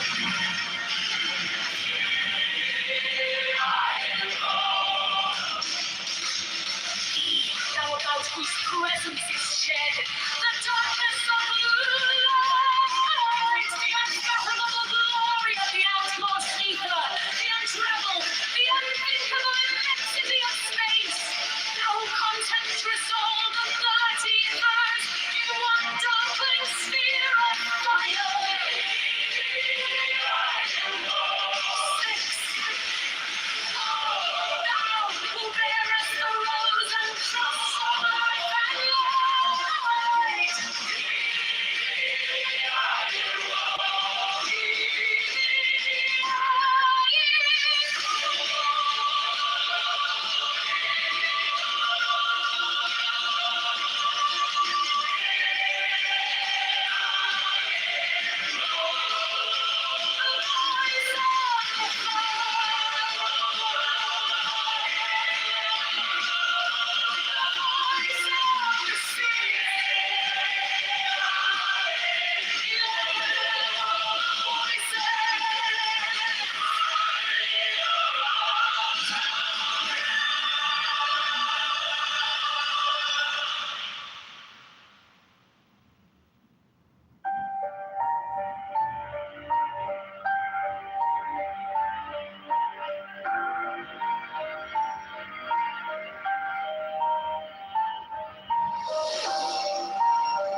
Chicago Mayor Brandon Johnson is a fraud. Chicago Mayor Brandon Johnson is a scam. Chicago Mayor Brandon Johnson is the tax. Chicago Mayor Brandon Johnson is a liar.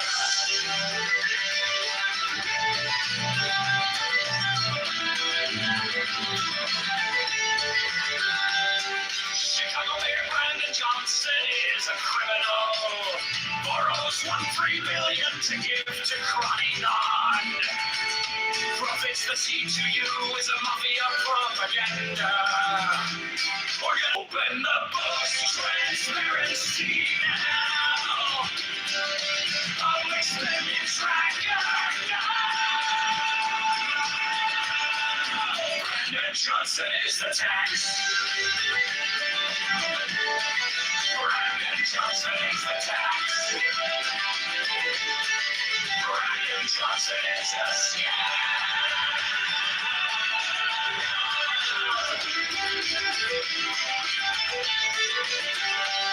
Reparations for black slaves is a scam. Public spending tracker. Brandon Johnson is the tax. Brandon Johnson is the tax. Brandon Johnson is the scam.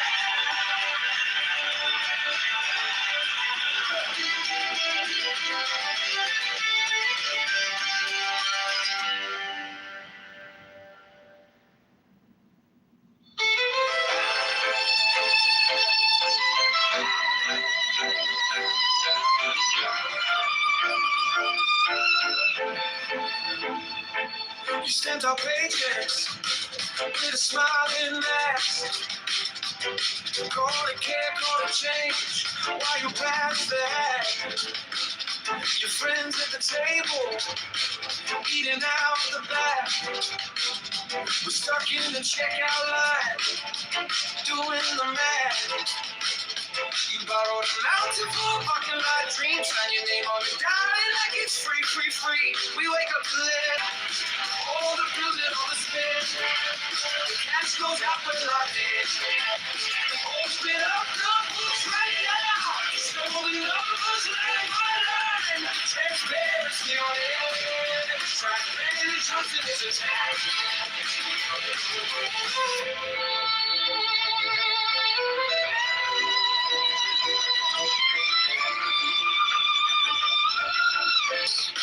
Every story we're told, you preach about affordable, then raise the toll. Whole city in a chokehold, just to feed your own. We're tired of slogans on a pretty blue sign on a phone.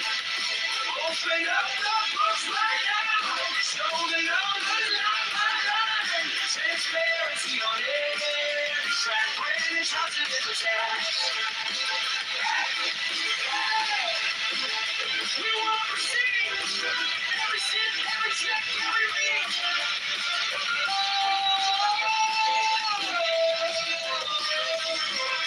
Turn the lights to the ceiling, to the cracks, to the shadows, pull back, pull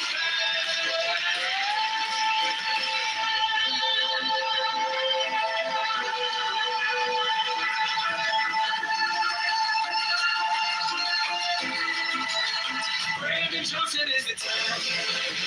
Everyone wants to pay it back. All the bills and all the spend. Cash goes a child, it screams till all the house is a flash. Brandon Johnson is the time.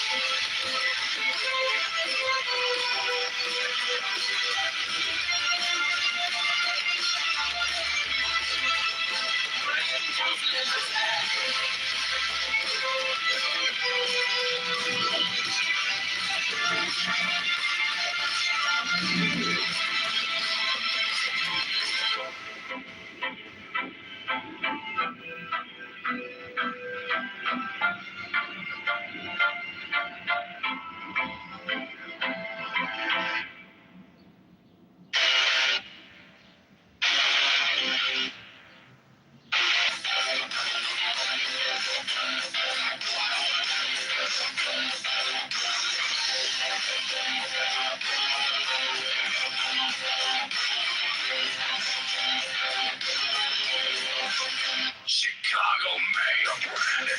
Johnson is a fraud. Chicago Mayor Brandon Johnson is a scam.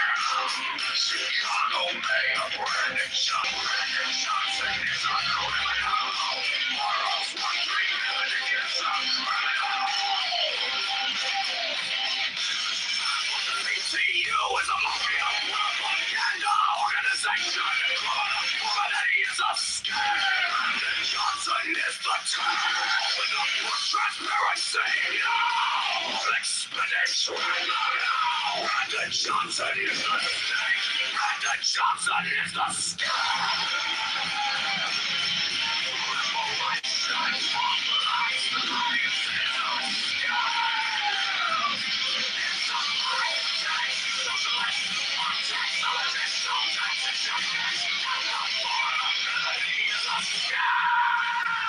Chicago Mayor Brandon Johnson is a fraud.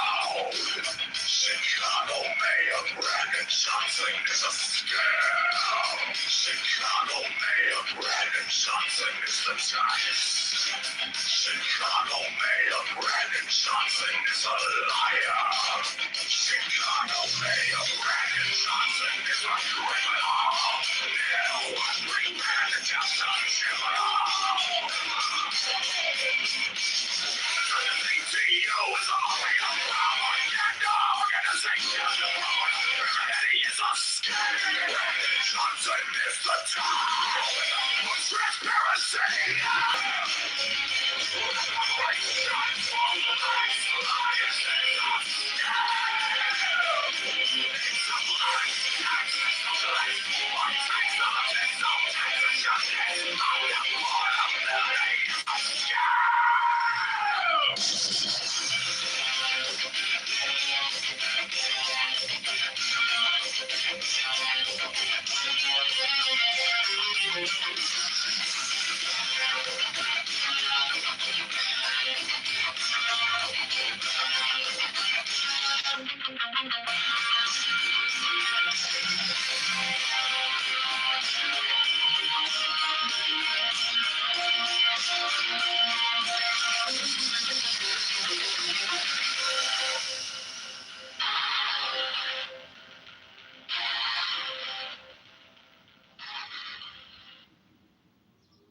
Chicago Mayor Brandon Johnson is a fraud. Chicago Mayor Brandon Johnson is a scam. Chicago Mayor Brandon Johnson is a scam. Chicago Mayor Brandon Johnson is a liar. Chicago Mayor Brandon Johnson is a criminal.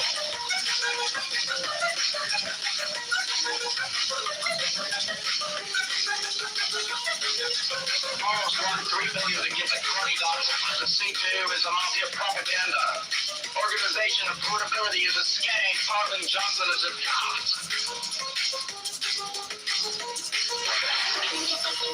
Transparency now. Public spending tracker now. Brandon Johnson is a tax. Brandon Johnson is a scam.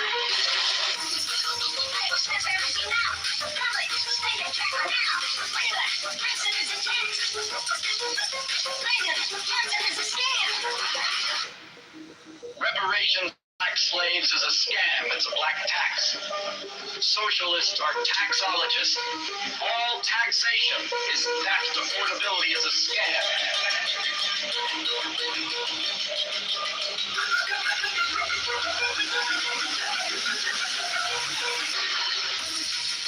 Transparency now. Public spending tracker now. Brandon Johnson is a tax. Brandon Johnson is a scam. Transparency now. Public spending tracker now. Brandon Johnson is a tax. Brandon Johnson is a scam. Chicago Mayor Brandon Johnson is a fraud. Chicago Mayor Brandon Johnson is a scam. Chicago Mayor Brandon Johnson is the tax. Chicago Mayor Brandon Johnson is a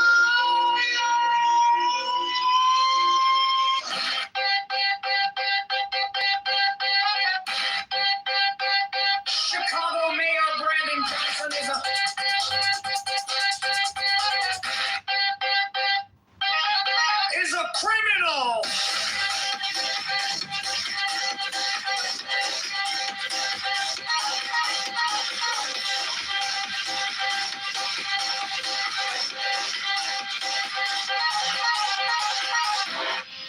$13 billion to give to crony nonprofits. The CTU is a mafia propaganda organization. Affordability is a scam. Brandon Johnson is the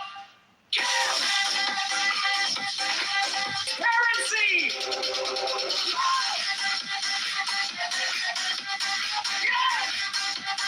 We're spinning trigger now. Brandon Johnson is the tax. Brandon Johnson is the scam. Reparations for black slaves is a scam. It's a black tax. Socialists are taxologists. All taxation is theft.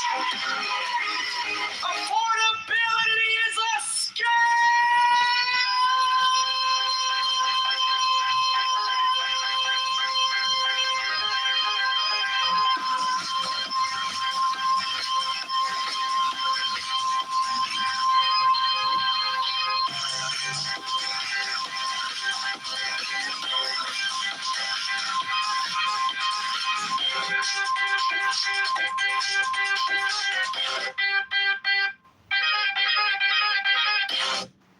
Chicago Mayor Brandon Johnson is a fraud.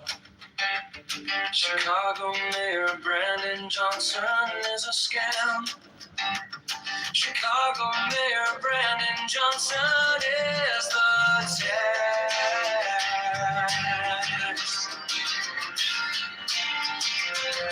Chicago Mayor Brandon Johnson is a liar.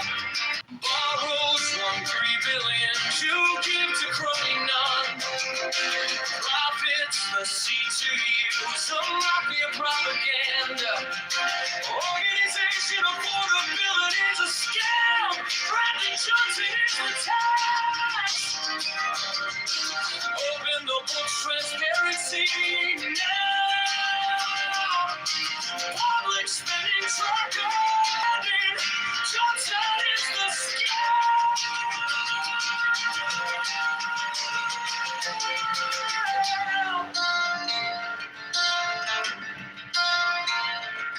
Reparations for black slaves is a scam. It's a black tax, socialism, taxologists, all taxation is theft. Affordability is a scam.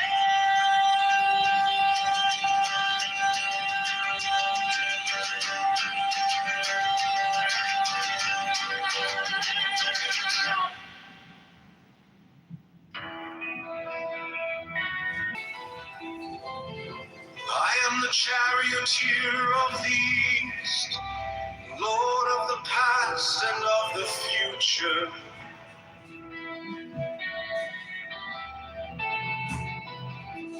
I see by mine own inward light, Lord of resurrection, who cometh forth from the dust, and my birth is from the house of death. Only true divine house upon your pinnacle, who keep watch over the universe.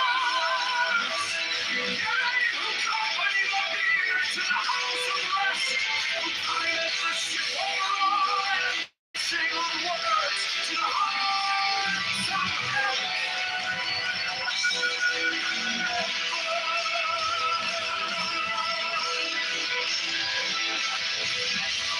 Lord of the slave which standeth in the center of the earth. Behold, he is in thee, and thou in him.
By whatever name I call thee, thou art still nameless to eternity.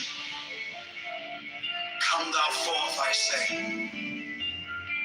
and aid and guard me in this work of art.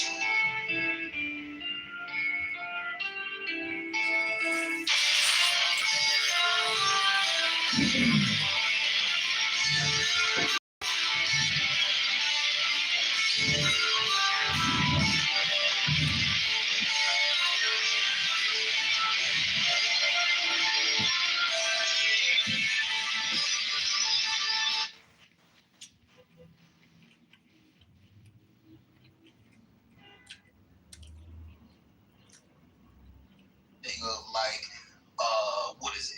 It was bullshit weaponry to help them fight. Like, I'm trying to understand it. I could be missing something, but if he's giving them weaponry to fight the Russians,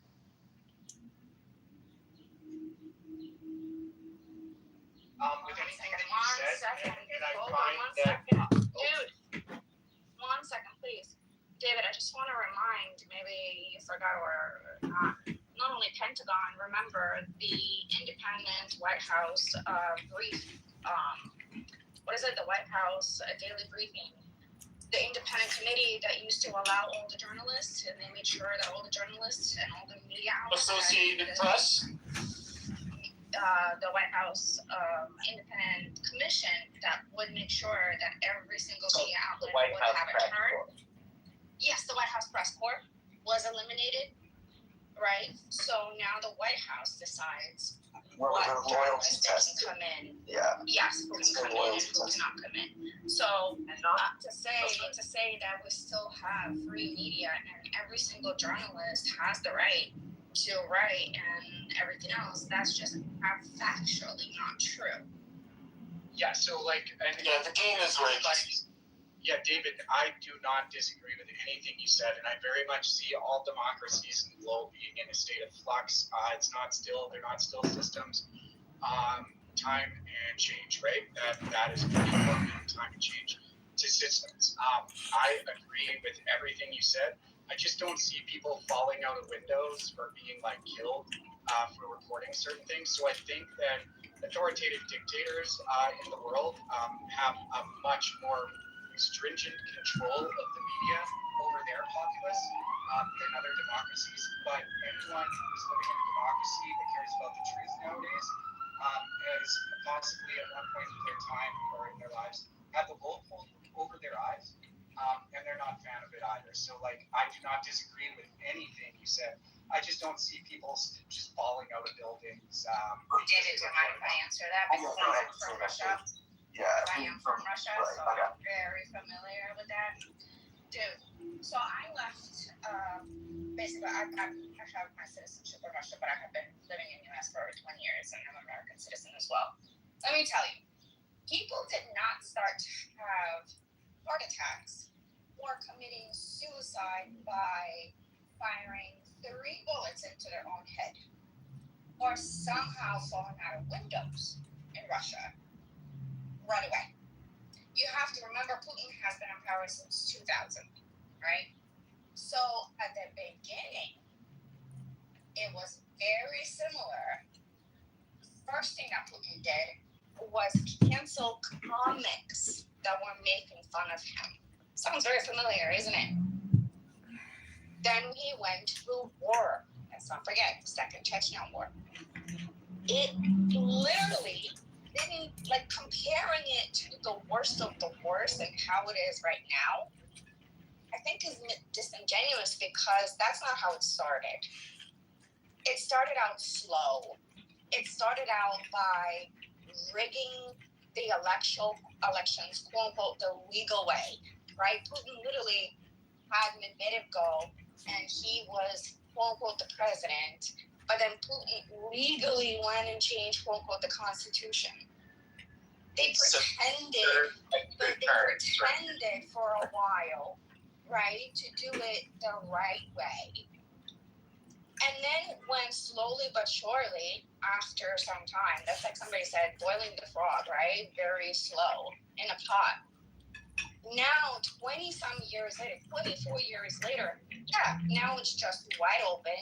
We're just going to assassinate people. We're not going to even deny it, right? We're just going to kind of be sarcastic about it. Yeah, the guy fell out of the window. I don't know, had an accident. Maybe he was drunk. But it didn't get there it didn't happen overnight. Nice. Do a good job there. Yeah, and this is happening, and what was happening with Putin in early 2000s, and I have lived through it, and I know what it's like, and my family is still there, a lot of it, is exactly what's happening here with the press, with allowing oligarchs and people that are next to you, putting oligarchs in a position of power, putting the corporations and everybody else in a position of power, buying out all the media, so it doesn't belong to the Kremlin, but it does belong to all the businesses that are in Putin's pocket. Right now, I'm going to play something. Thanks, Rico. I just want to play something that I've seen most people do the billionaire arguments, the Nick Hanauer stuff, just for people that haven't heard it. Check it out. It is astounding how significantly one idea can shape a society and its policies. Consider this one. If taxes on the rich go up, job creation will go down. This idea is an article of faith for Republicans and seldom challenged by Democrats, and has indeed shaped much of the economic landscape. But sometimes the ideas that we are certain are true are dead wrong. Consider that for thousands of years, humans believed that the Earth was the center of the universe.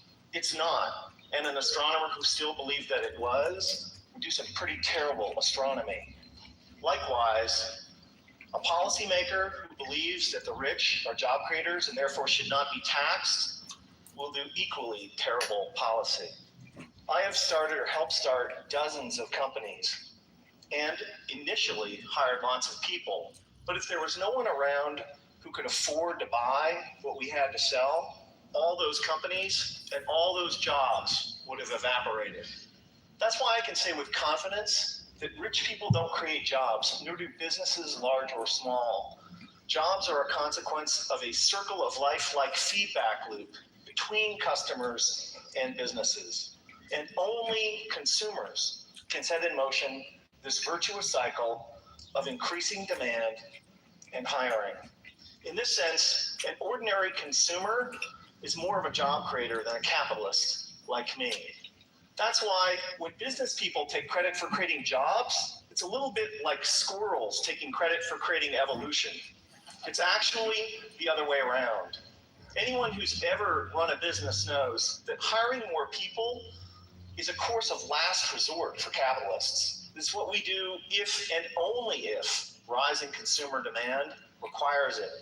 And in this sense, calling ourselves job creators isn't just inaccurate, it's disingenuous. That's why our existing policies are so upside down.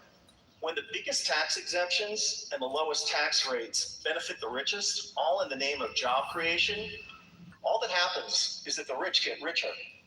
Since 1980, the share of income for the top 1% of Americans has more than tripled, while our effective tax rates have gone down by 50%. If it was true that lower taxes for the rich and more wealth for the wealthy led to job creation, today we would be drowning in jobs. And yet unemployment and underemployment is at record highs. Another reason that this idea is so wrong-headed is that there can never be enough super rich people to power a great economy. Somebody like me makes hundreds or thousands of times as much as the median American, but I don't buy hundreds or thousands of times as much stuff. My family owns 3 cars, not 3,000. I buy a few pairs of pants and shirts a year like most American men. Occasionally we go out to eat with friends. I can't buy enough of anything to make up for the fact that millions of unemployed and underemployed Americans can't buy any new cars, any clothes, or enjoy any meals out. Nor can I make up for the falling consumption of the vast majority of middle-class families that are barely squeaking by, buried by spiraling costs and trapped by stagnant or declining wages. Here's an incredible fact, that if the typical American family still retained the same share of income that they did in 1970, they'd earn like $45,000 more a year. Imagine what our economy would be like if that were the case.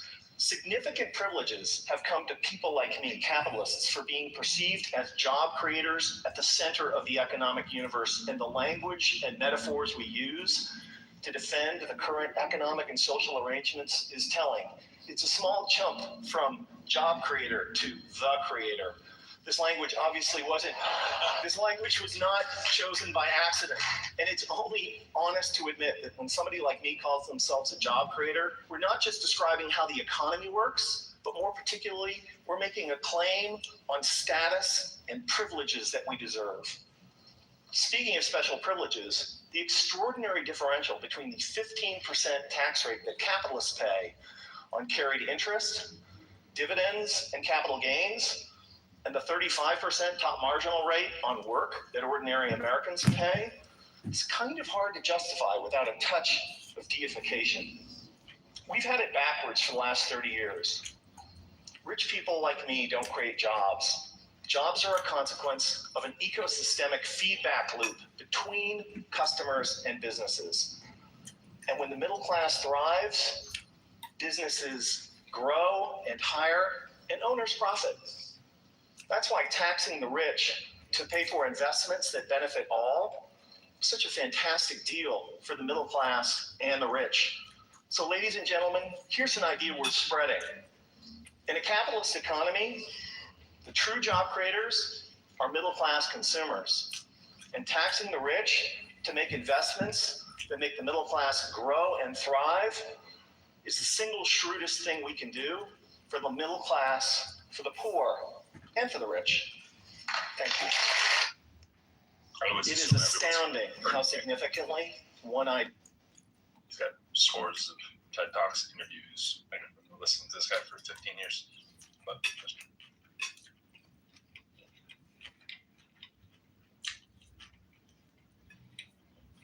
what's interesting to me is, and I just realized this for some reason talking about that, we have this story about how like minimum wage and how much people should make and how competitive the job market needs to be, because without an incentive for people to work really hard, they'd be lazy and awful. And somehow when it comes to billionaires, we have this argument that we can't tax them. We have to pay them a lot. They have to exist, because if they don't have billions, they would never function or do anything. So for the poor, we need to keep them down on what they have so they have some incentive to work. And for the rich, we have to give them more, because if they didn't have more, they have no incentive to work. And so we've created, this is the oligarchy, right? This is the whole idea. We've created this bizarre world where if you're rich enough, we have to give you more. Otherwise, you won't do anything. And if you're poor, we have to keep kind of like prodding you, because you're lazy and not virtuous. You know, I just think it's a very backwards mentality. I mean, how will our economy do well? Just like that point, like, what is most innovation in the U.S.? Is most innovation in the U.S. like new medical tech or something else? No, if you look at the number one innovation of our drug markets, it's called reformulations to extend patent life. Overwhelmingly. 95% of investment is reformulations, particularly of specialized painkillers and long-term chronic inflammation solvers, because they're used so broadly. And it's not making a new drug, it's literally you lose your patent after a certain amount of time, and then you just reformulate and add in a new drug, and you get to extend that patent. So, like, that's where I think it's just so silly. Like, even if you look at a lot of the arguments on what happens, it's demonstrating in history.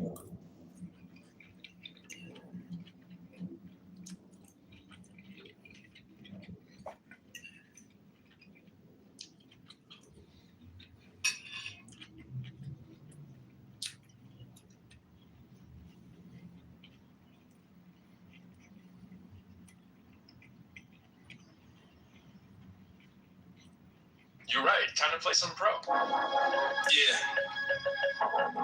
It's pro.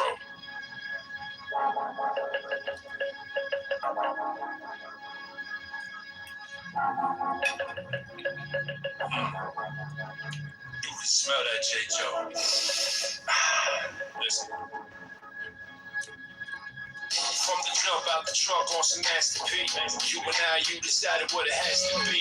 You and me, room for two, share the master suite. I'm on the corner office cat working on my masterpiece. Truthfully, you was someone I was glad to see. Super fly, missy, you was like a jubilee. Soon you be super busy on a movie scene. Someone looking super bad, super fly usually. Some men at work on the chorus like I'm Kenny B. Business as usual in the studio, we PMD. P2P, got this.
Hello? Hello. Hello? How come you don't move into those stock rooms? Like, you're in every single, like, other rooms. Moderators, I mean, they're moderators, bro. Does it work in it too or not really? No, I mean, it's fine. It's just I'm not producing content about stock analysis. So, I just not really interested in doing any kind of financial analysis work. Or what about just, like, doing the room recordings? Yeah, just really no value there for me. Because nobody's usually in those spaces. Usually political, maybe some religious.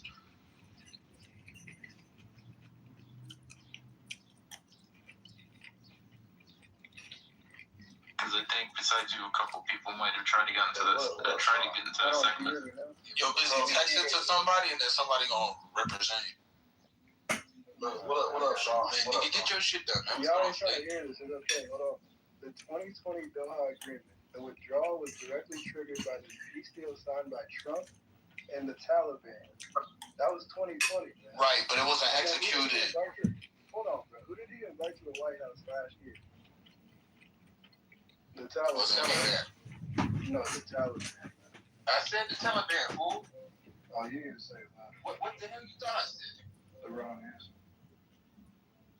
I don't know, man. Respectfully, black people, guys, look. We can't say it like, look. Okay. Black people, please. I'm glad that y'all niggas ain't running nothing in the federal White House. It's not a secret at all.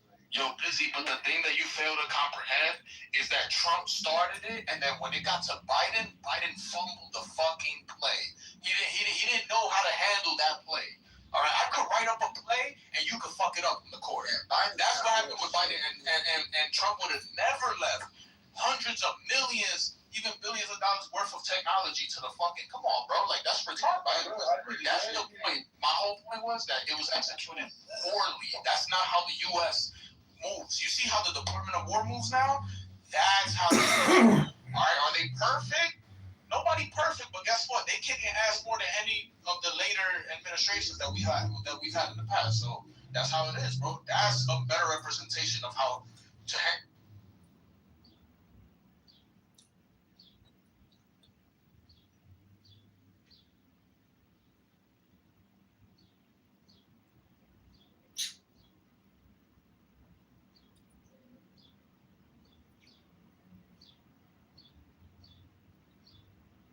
Action, because that motherfucker was definitely with mask, and he, like I said before, he was definitely different.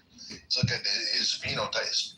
Phenotypes are completely different. We're definitely dealing with two Joe Bidens in his term. And then we can't forget about Mike Johnson and the Speaker of the House. That's why I 100% agree with it, because this is his experience. This is his experience.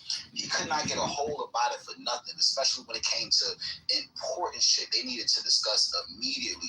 And I'm not gonna get into it because you already heard me talk about this story plenty of times. And that meeting in the Oval Office was supposed to be him, but it wasn't. I believe it was Obama. It was so it was a couple other people. It made him realize, and then he even asked him like, "Why'd you sign that?" And Biden was like, "Sign what?" Like, nigga was confused. Like, so yeah, that shows you like nigga pulling them strings for sure. Man, you like Mike Johnson? Man, anybody like Mike? We indifferent about these people. Respectfully, it's about the like y'all positions. Love, Trump or hate Biden, but yeah, we can be indifferent to that. That's true. That's true. And at the end of the day, man, if you're not in the stock market, you're really a bitch. Whoa. Yeah, nigga, you really you're really behind. Because the stock market ran up again today. All the space stocks went up. All the electricity, nuclear stocks that shot up. All the defense contractors banging on their chests. All the renewable battery, all you Biden people, y'all was supposed to be in renewables in 2021, remember? But yeah, that's right. It failed in 2023, and it shot right back up a year since Trump has been office. That's what I'm saying, man. Whoever don't have a call option, invest in stocks, or you got some real estate adjacency, or maybe some cryptos, I don't know what the fuck you doing. Yeah, just trade just whatever. I guess. Trading. I got you, man. We're not talking about that right now. All this shit puts into play, my man. Just mirror Trump's trade. Bro, all you want to do is talk about the Epstein files, busy. You don't even be coming with no facts. You just be bringing like these conspiracy theory fucking points, and I hate even what that word means, the way y'all use it, because y'all misuse that fucking word. Bro, I didn't bring it up. Yes, you fucking did, nigga. That wasn't. This whole conversation stemmed from some of the shit you were talking about. That wasn't me, bro. Somebody said Biden's in there. I was. Yeah, that nigga's bad. We gonna get to the Epstein files eventually, but that's like, I don't know. But can we deal with the link up top? Any of y'all look at the link up top? Like, I don't know if they're gonna do anything. Bro, you just saying you don't know. It's okay, so you can mute up. But anybody look at the link up top, you can deal with that shit right now. Hold on, let me click on this shit. Yeah, we got it. I'm gonna play it real quick. Now it's running.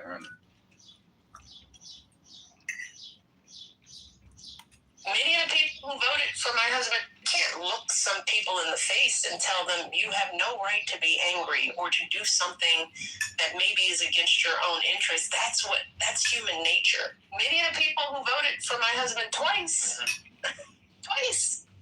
And I know that that's how they feel. It's like, this isn't about anything other than we need something different. They voted for Donald Trump. Yeah. It's a lot of people. So you can't just pigeonhole them and say you just don't care and you're racist or whatever you're thinking.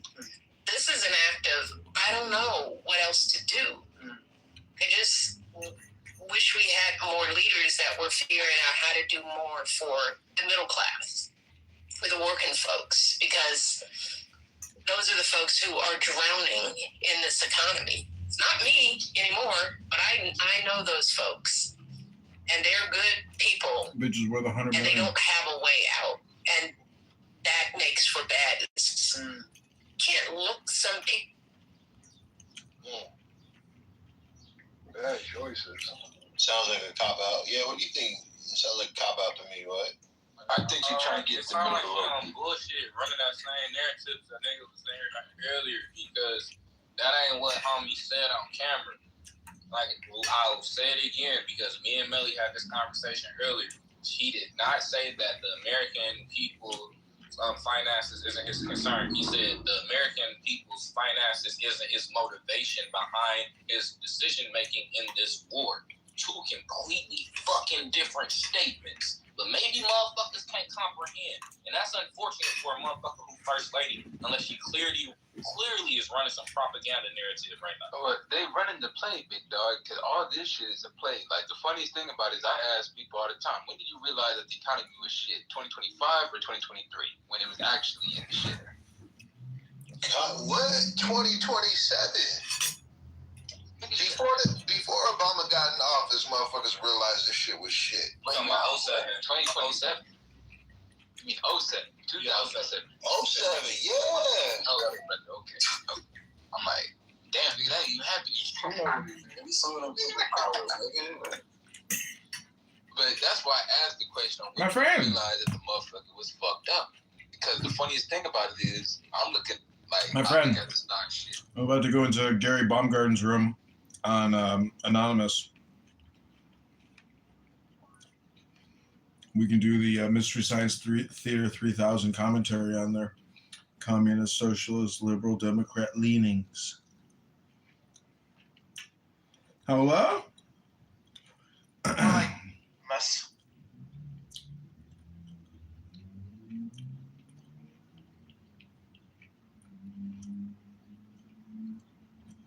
I just recreated this critical thinking forum, cloned it. Starts now. Gary Baumgarten should be coming online any moment now. We were listening to The Waiting Room. Did Trump keep his promises? MAGA deceived? Johnson plant being built up in Wilson, North Carolina, sir. Wow, that's crazy, man. $2 billion. That's what I'm saying, bro. $2 billion. But all North Carolina. And the funniest thing about it is, it's not a .com bubble, because .com bubble didn't have plans being built up for infrastructure behind it. It was just really companies that just randomly came up, software companies that had overnighters. I don't see a bubble when you got really infrastructure play of utilities, substations, grid, EPC firms, liquefied natural gas, especially in Louisiana and Texas. Some venture capitalist private equity motherfuckers. You got Texas oil niggas making 12 a day. That's a fact, Sean. Like, bro, the market and the economy is so confusing, especially with this, proclaimed bubble. Even though, a lot of economists would like to argue that there is still a bubble, it still needs to pop, But it's very interesting to see how many moving parts, like, not only still doing what they gotta do, but exponential, bro. There's like so much growth going on. Yeah, man. Like I said, the money, and I'm telling you, man, they better hope that motherfuckers 401ks don't double in the next 24 months. They better hope that there ain't no new stock option billionaires, real estate developer billionaires off industrial. They better hope that people money's still fucked up. Because once they have interest rate cuts, debt tokenization with the Clarity Act, come on.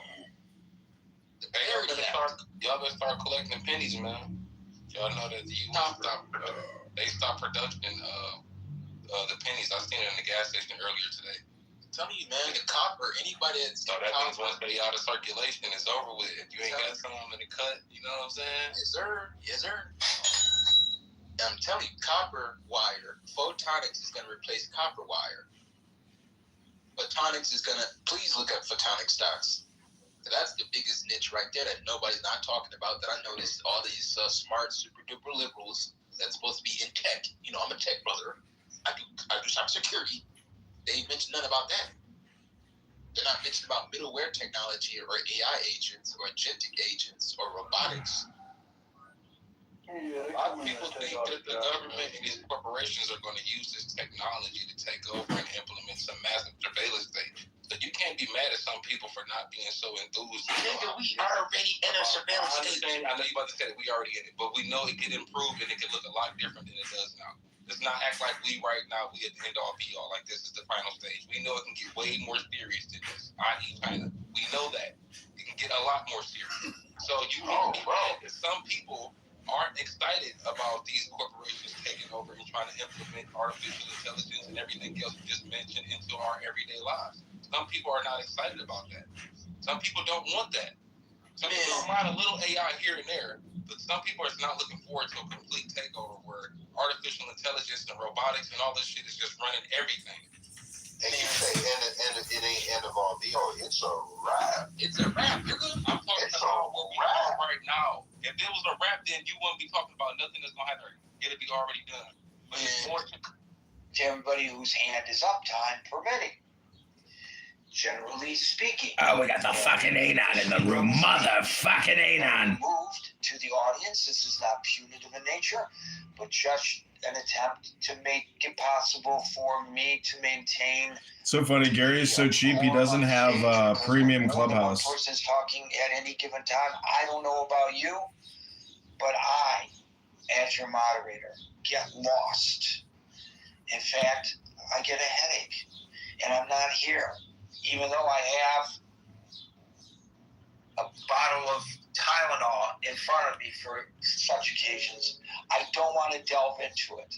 So that's why we ask people to speak one at a time, treat each other with decorum and respect, even when we vehemently disagree, and for that I thank you in advance. Then finally, if I or a moderator asks you a question while you're on the stage, it's not because we're trying to roll up the sleeves and start a fight. It's because we have a question. So please take it as intended. So welcome to the Critical Thinking Forum. We are a little over 60 seconds away from formally starting precisely at the top of the hour. So with that, I'd like to also welcome Steve, Monsef the Maestro, Pirate Barry to the room, Liebel, Liz, and Brian, Denise, Mike, the ever-present Anan, Morteza, and Barbara. Welcome to the room. Hey, Gary, it's me, Anon. They're moving in on us, ladies and gentlemen. Moving in on us. Kerr, welcome to the room.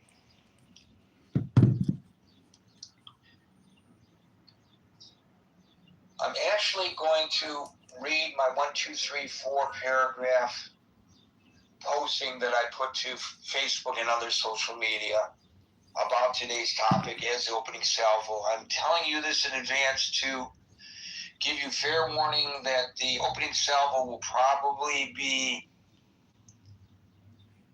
shorter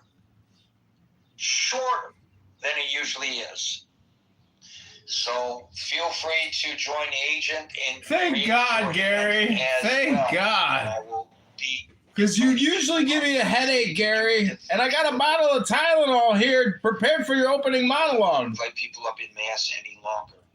No. I don't know how your weather is, but we finally got some good weather here. 79 degrees. Let's talk about the weather. Degrees. I actually went out and mowed my forest because it was overgrown, and the neighbors, I'm sure, were ready to call the homeowners association on me. And I thought at 79 degrees it would be difficult, but it wasn't. It was pretty easy, nice and breezy. And folks, we're now at the top of the hour. Welcome to the Critical Thinking Forum. We are here Monday through Friday from 5 o'clock New York time. Today's topic is, would no deal actually be better? And I don't know if we're close to a deal. Hey, Howard, welcome to the stage. I don't know if we're close to a deal. One thing I have noticed, and you probably have as well, for once the administration is really consistent on its public pronouncements. And in fact, this thing may really be at the critical stage because the president has been relatively cautious in his postings. and he is going to hold a cabinet meeting at Camp David. This is very unusual, so that they can get into the nitty-gritty of the negotiations. And I haven't been posting a lot about all these little misses from the various news organizations about where the negotiations are now and who's saying what and what their response is, because first of all, they probably don't know. And second, this is a long, slow, tedious process. And thirdly, it is long, slow, and tedious because we are to look at the cycle for everybody to come out together. The cycle of the 692 essential message, and essential take it to another risk where they feel like they were next to be assassinated. Yes, unfortunately, every change, every proposed change, and that messages are not electronically transmitted, but by the phone. And it's really to protect them. So one thing takes it to another, it takes it to another, it takes it to another. I don't know how many careers in this blockchain, which is I call it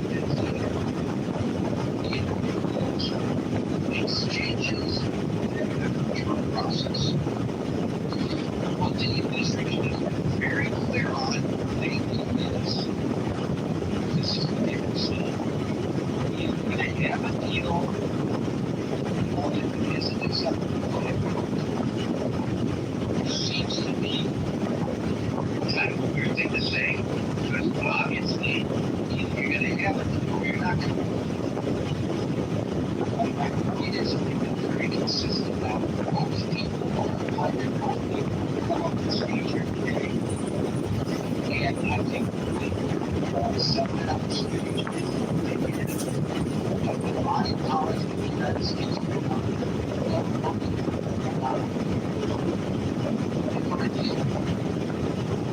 this is what I wrote on Facebook. Yes. And some staff the other day that prompted the other day meeting yesterday. I said it. And this is what I wrote. I ended up in commentary.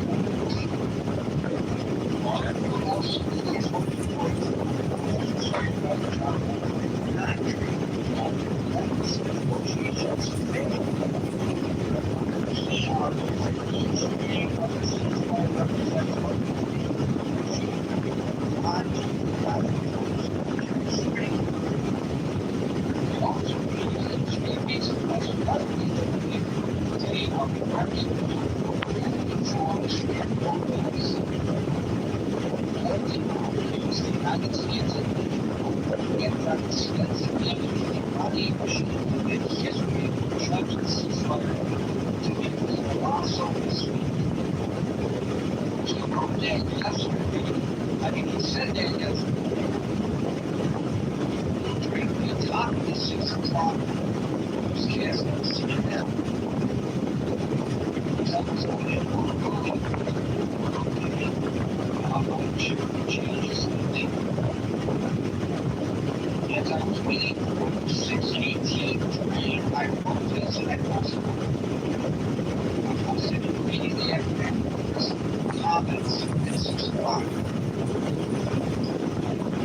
On my way home, I started my car with CNN and stuff.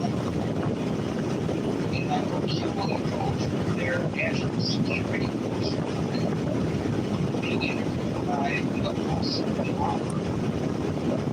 saying international comments on that local members of national security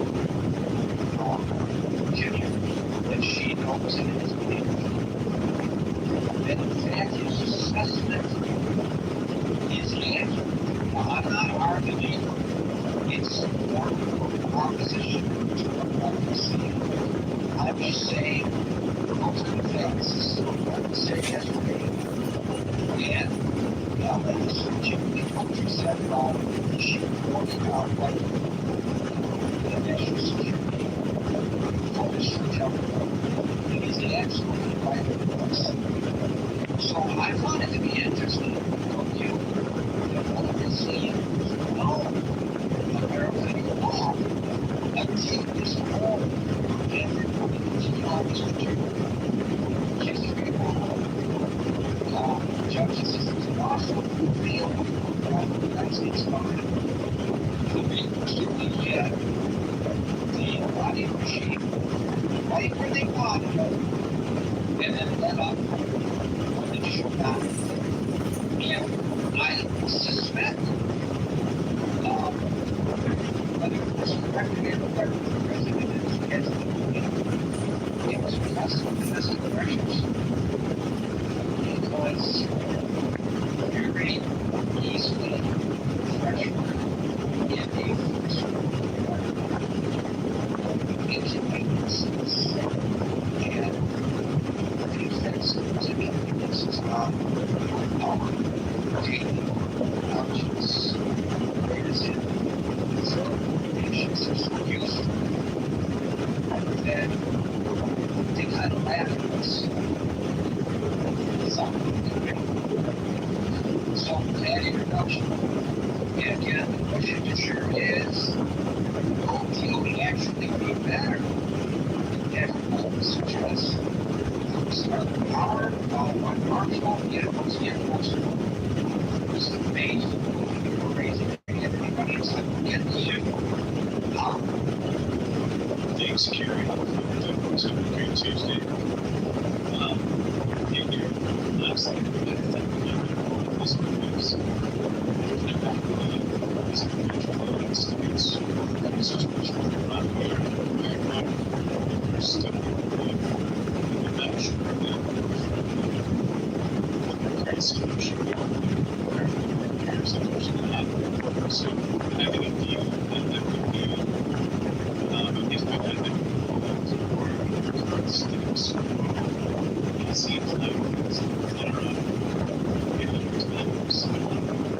great question.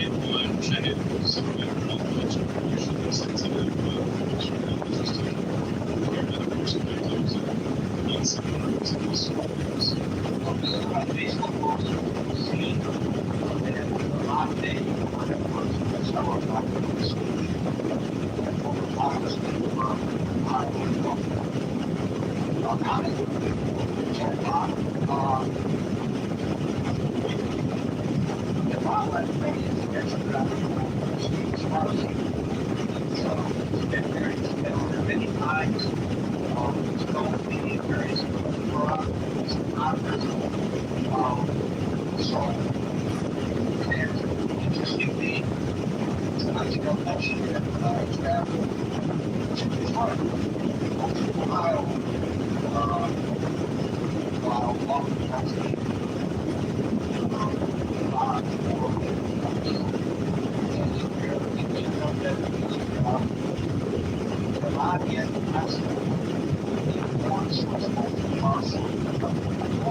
when I say we, he means the United States of America.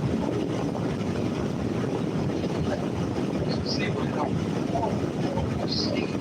And now, as all of us there is a ceasefire involving Iran or its terrorist proxies. That gives you an opportunity to be constant. And, you know, people don't know these days all over. So I don't know as well which is the better attitude. But just given my assessment of saying that these values is there something we can come together? Yeah, there's as you said,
and obviously the decision about what the 100% wrong.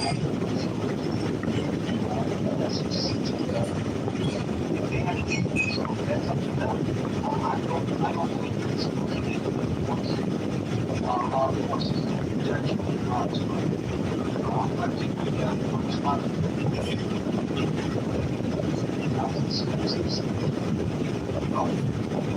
But anyway, I just wanted to point that out. Because you're actually right, you know, this is the so skills out. No, that's true. They are, then, you know, they're going wrong. They try to check. They have to get up check on how much they get it.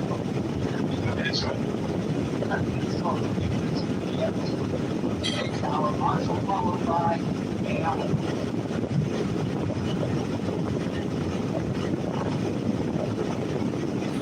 Marshall.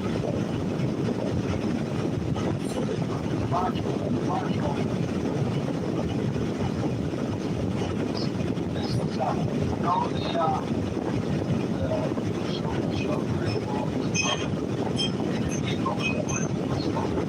where in the world is Marshall right now? Sorry. I know what it is. Figure it out there.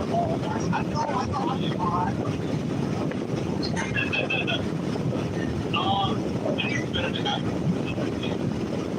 outlet very easy to see. So they're not. I think not having one just allows too much us and soon resistance. That's what we are. What is we say it's going to yeah, so that's going to be usually $6 or $7. It's going to get a bigger bed, first got easy out, something like that. So, of course, after the same way, it's not learning, there's some important things that you want as long as you're not together on each side or expected, and I see Iran send something that's different out of the Middle East and about the bombs.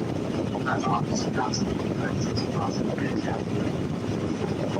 Thank you, Michael.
You've been kicked out of that room, Hermes? You've been banned, huh?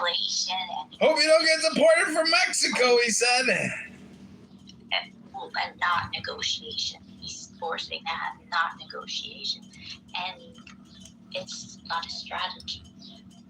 I don't think there's a strategy because of his not being open about it with us. And I think China has something to do with this and his visit there.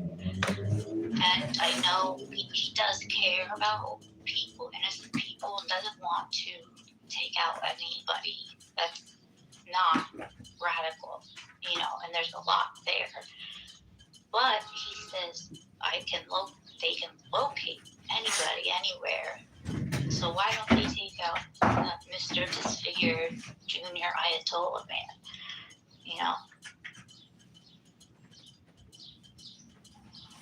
Thank you for that, Alyssa. Now, New York is so important, a community that we name it twice. And it's sort of like the former Secretary General of the United Nations, Boutros Ghali, or Sirhan.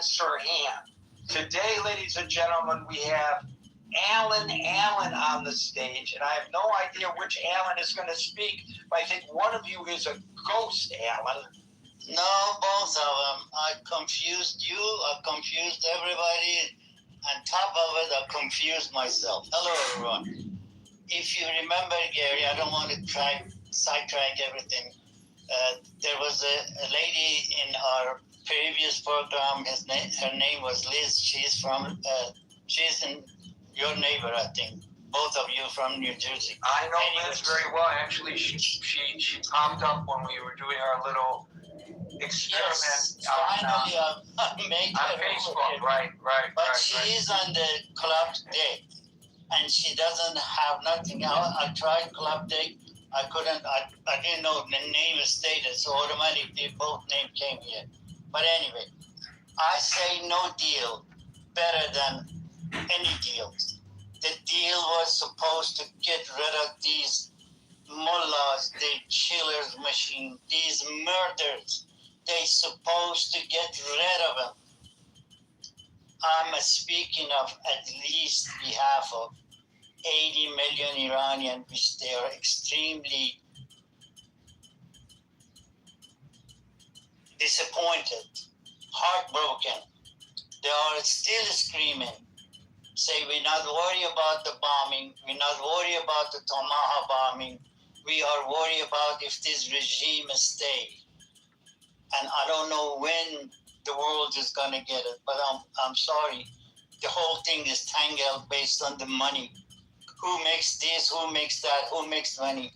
And all the background, as far as most Iranian they know, they are trying to see who can take over Iran, regardless of what the situation is, who can take over and how much these outsiders can milk Iran for another 47 years, 43 years. And Iranian, they said enough is enough. Let us to be judge of ourselves. Let us to be control our destiny. Let us to go back to where we were and start from there and rebuild everything. Gary, you cannot deny this. Any situation, it's going to be 3-4 generations until Iran come back to 47 years ago. Not by today. It's not going to happen. It's not going to jump to today's situation. It's going to be 40, probably 3 generations. If you guys, I had 2 calls today. $500,000 toman. When I left Iran, $1 was equal to 7 toman. Today, $1 is almost 198,000 toman. They paid $500,000 for a 1 gig internet. This is how they start making the money, because all the sanction, it breaks the back of this regime. And still the propaganda machine which they have, lots of them outside in the world, they are saying this, they that, this, that, don't do this, don't do that. People are dying for it. They got paid for many years for a day like this. No deal. Get rid of this regime, or for another 47 years, the world, especially the Middle East, gonna pay a big price for it. I don't know in what language, and this is what it wasn't in my talk. It was the conversation I had with one of my old friends she lives very close to the place got hit yesterday. Last night they hit Bandar Abbas pretty good. They destroyed few ships. It was a successful attack, and she lives about 4 miles, 5 miles from the place. But she said nothing happened to us. No, nothing. Nobody had any damage on the civilian, and only the ships got hit. The airport over there got hit, which was a success anyway. And then there was another friend in Tehran, and he's been in a bad situation for almost 6-7 months. They raided his home. They beat him. They hit him so bad. They kicked his balls so bad, and he's almost crippled. And now they says because of you didn't join the pray on the lunch pray, because he's a teacher at the school. So they cut his salary. They put him on the leave of absence, and he doesn't know what the hell he wants to do. Every once in a while he get on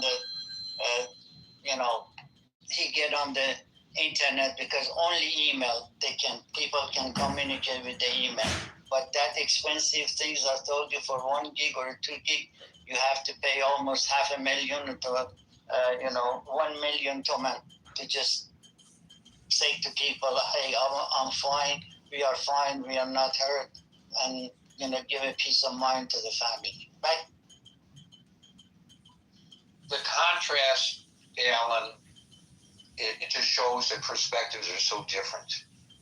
And I'm not being critical of the perspectives of people. I'm just saying the perspectives are so different.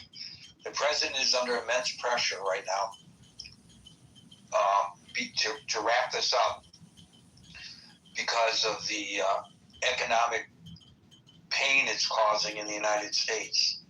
And he's getting that from both the Democrats who are beating up on him and the Republicans who are concerned about how it might affect the midterm elections. So he's in this squeeze and he's got all of this pressure on him. And on the other hand, what I just heard you say, Alan, is that people welcome the bombs that puts them in harm's way in Iran just to get rid of this evil regime. So we're crying about $5 a gallon at the pump or whatever we're paying, depending on where you are in the country. And they're complaining about a regime that's killing them to the point where they would accept the possibility that they might be martyred by an American or Israeli bomb designed to get rid of this regime. It's just mind-boggling, the contrast that you just presented to us. Exactly, and I'm glad you understand to the T. You nailed the situation so good. I don't think so I'll be able to explain like that in 100 years. As you said, it's a two perspective. One, it's hanging up by the thread for their life. They are ready to die because they said, enough is enough. We have two choices, either die or get rid of this regime. But over here, and you think that the regime of Iran, they don't know? They have people, ears all over this country.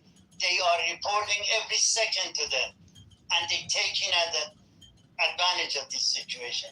And that's the whole thing is, they said, I remember I was in the college, and when this regime came, people around says, oh, don't worry, they leaving. Finally, they come up, they said, we didn't come in here as a guest, we are leaving. And they knew, and they know in system here is every 4 years. The next guy comes, the whole situation changed. We saw that. I don't need to explain to you guys. And my position, I understand both sides. I'm living in the same situation you guys live, and I'm hearing this stuff is over there. And to be honest with you, I'm getting torn apart. It looks like a two element grabbing me and it's splitting me from half. Well, you pay me a lot of money to be your spokesman, so that's why every dime of it it worth every penny. Thank you. I'm available, folks, if you need me to speak on your behalf. There you go. There's a testimonial from Alan.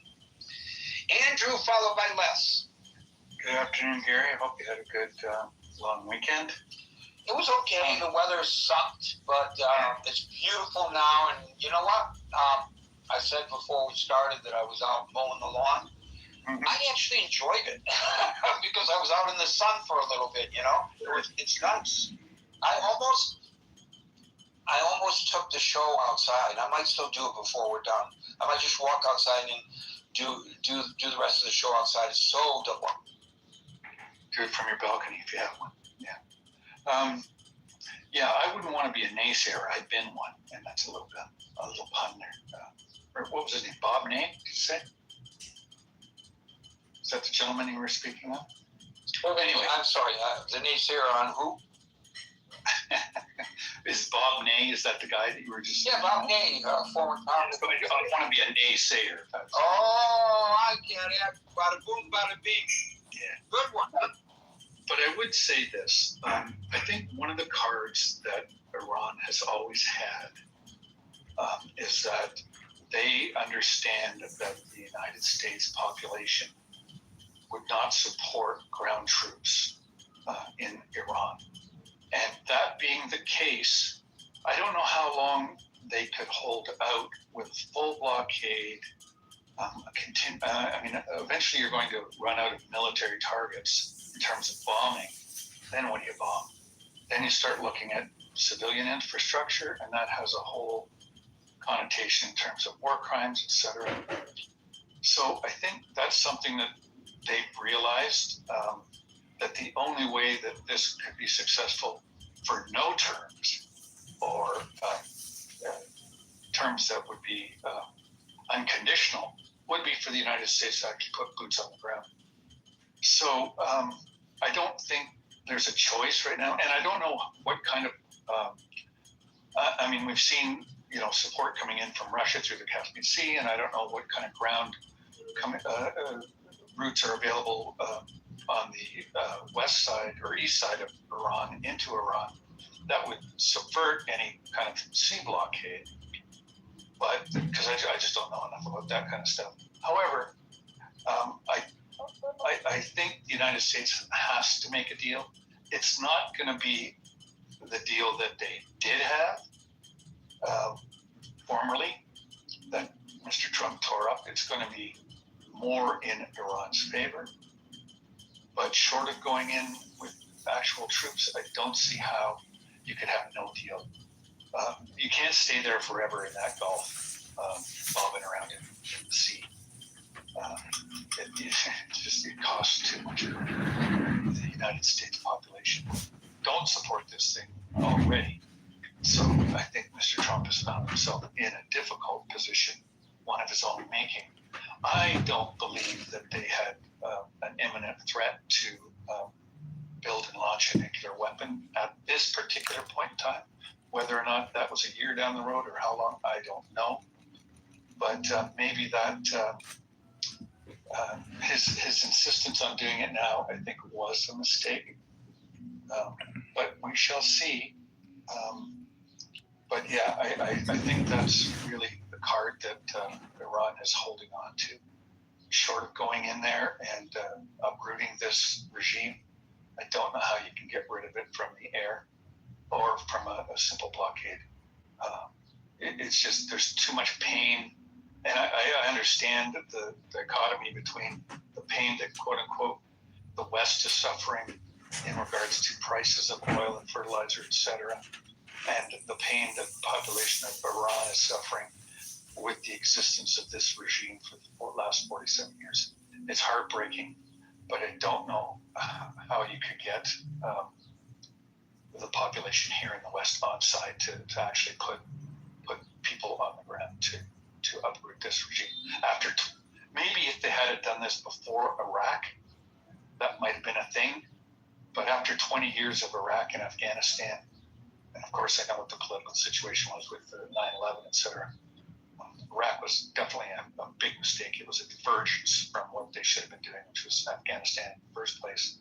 But maybe had they gone into Iran rather than Iraq, that might have been something that people would have supported in Iran. It's obvious, not like in Iraq and Afghanistan, perhaps. But anyway, those are my thoughts, Gary. Thanks very much. So with regard to your last point, I was on the record at the time, and Alan was there. He can attest to it, because my veracity has been challenged a little bit recently. And that is, I said at the time, I asked an expert from the Council on Foreign Relations, who I was interviewing on this show in its previous iteration on a different platform. I said, isn't this a miscalculation to take out Saddam? Because Saddam was a counterbalance to the Iranian regime. And he told me, well, I don't know what I'm talking about. Turns out I was right. I may not have been an expert, but in this instance, maybe like a broken clock, just coincidentally, I was right and he was wrong, even though he was the expert. I think that's a very valid point. I wanted to ask you, let's just say for the sake of discussion, Andrew, your assessment is correct that we were not facing an imminent weaponization of the nuclear program. And you said, well, maybe 2 years. Let's say 4. Let's say 5. It doesn't really matter. If we were to project to 5 years down where they got to the point where they really were a threat, what would be different in terms of the engagement then than we see today? Wouldn't we be faced with the same set of circumstances, an expansive, mountainous region that Americans do not want to go boots on the ground? So what's the difference? Well, I don't know. Gary, but I would say this, that the way that this particular operation was constructed, there was no validation of it to the American people or to the world. It's just on the word of the president at the time that they were an imminent threat. Even his own security people, the national security lady that resigned or was fired or whatever, I can't remember her name off the top of my head. She even indicated that, or maybe it was a gentleman, I can't remember, indicated that there was no imminent threat. So I think that right away turned people away from this being a valid exercise. I use those, words. But had they come with evidence, real evidence, that they were imminently prepared to build and launch a nuclear weapon. Launch, I think, is the key word. Then I think you would have had more support behind it.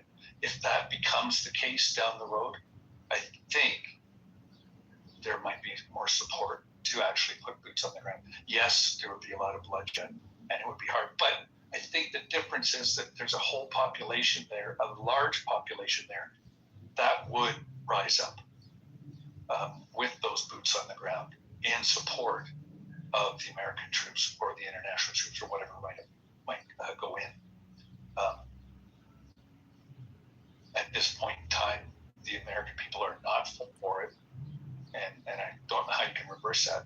And I think it's because they weren't transparent about it. I think, and they had so many different reasons. First it was that, then it was another thing, then it was another thing, regime change, all these things came out. But it just didn't seem very well orchestrated to prove the reasoning to go to this extent. So that's my thought. I don't know. Well, we know that this president, Andrew, is not particularly diplomatic, and that he pissed off, and he continues to piss off, by the way. I have a story that I posted to the main chat today also about withdrawing our military commitment to NATO. It's an important read, in my opinion. So he was not as successful, I don't even know that he tried, as was George W. Bush in putting together a coalition of the willing, as he called it, because he couldn't. He just didn't have the relationship. He sullied the U.S. relationship with those entities. People came to the stage here to argue this is a good thing because we're wasting our money and they're not anting up as they're supposed to. And enough is enough of the United States. They can't suck off the tit of the United States any longer. All this kind of nonsense or argumentation. I apologize. But regardless, the manner in which it occurred did in fact make it virtually impossible to put together a coalition, even if they tried. And had there been worldwide support, I don't know whether there could be worldwide support, but if there was worldwide support, it might be a different situation today. I think that's a valid point. I just want to slightly correct what you said. You were referring to Tulsi Gabbard, and she did not, Andrew, explicitly say there was no imminent threat, but as the Director of National Intelligence, she declined to publicly confirm when pressed the White House assessments of the Iranian near possession of nuclear weapons. So, I don't know. That may be a minor. There was a guy there too that resigned not too long ago, maybe a month or so ago. I can't remember his name, but he was a quote unquote MAGA in the administration. I don't remember what his role was. Maybe somebody else does. But he came out and actually disputed that assessment.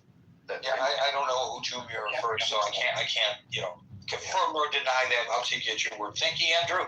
We'll go to Les followed by our mates. First of all, the MAGA people, to a great extent, they were for him because he was the guy who was going to get us out of Afghanistan and keep us out of foreign wars. So it's not, so their assessment, you know, the people you're talking about, their assessment of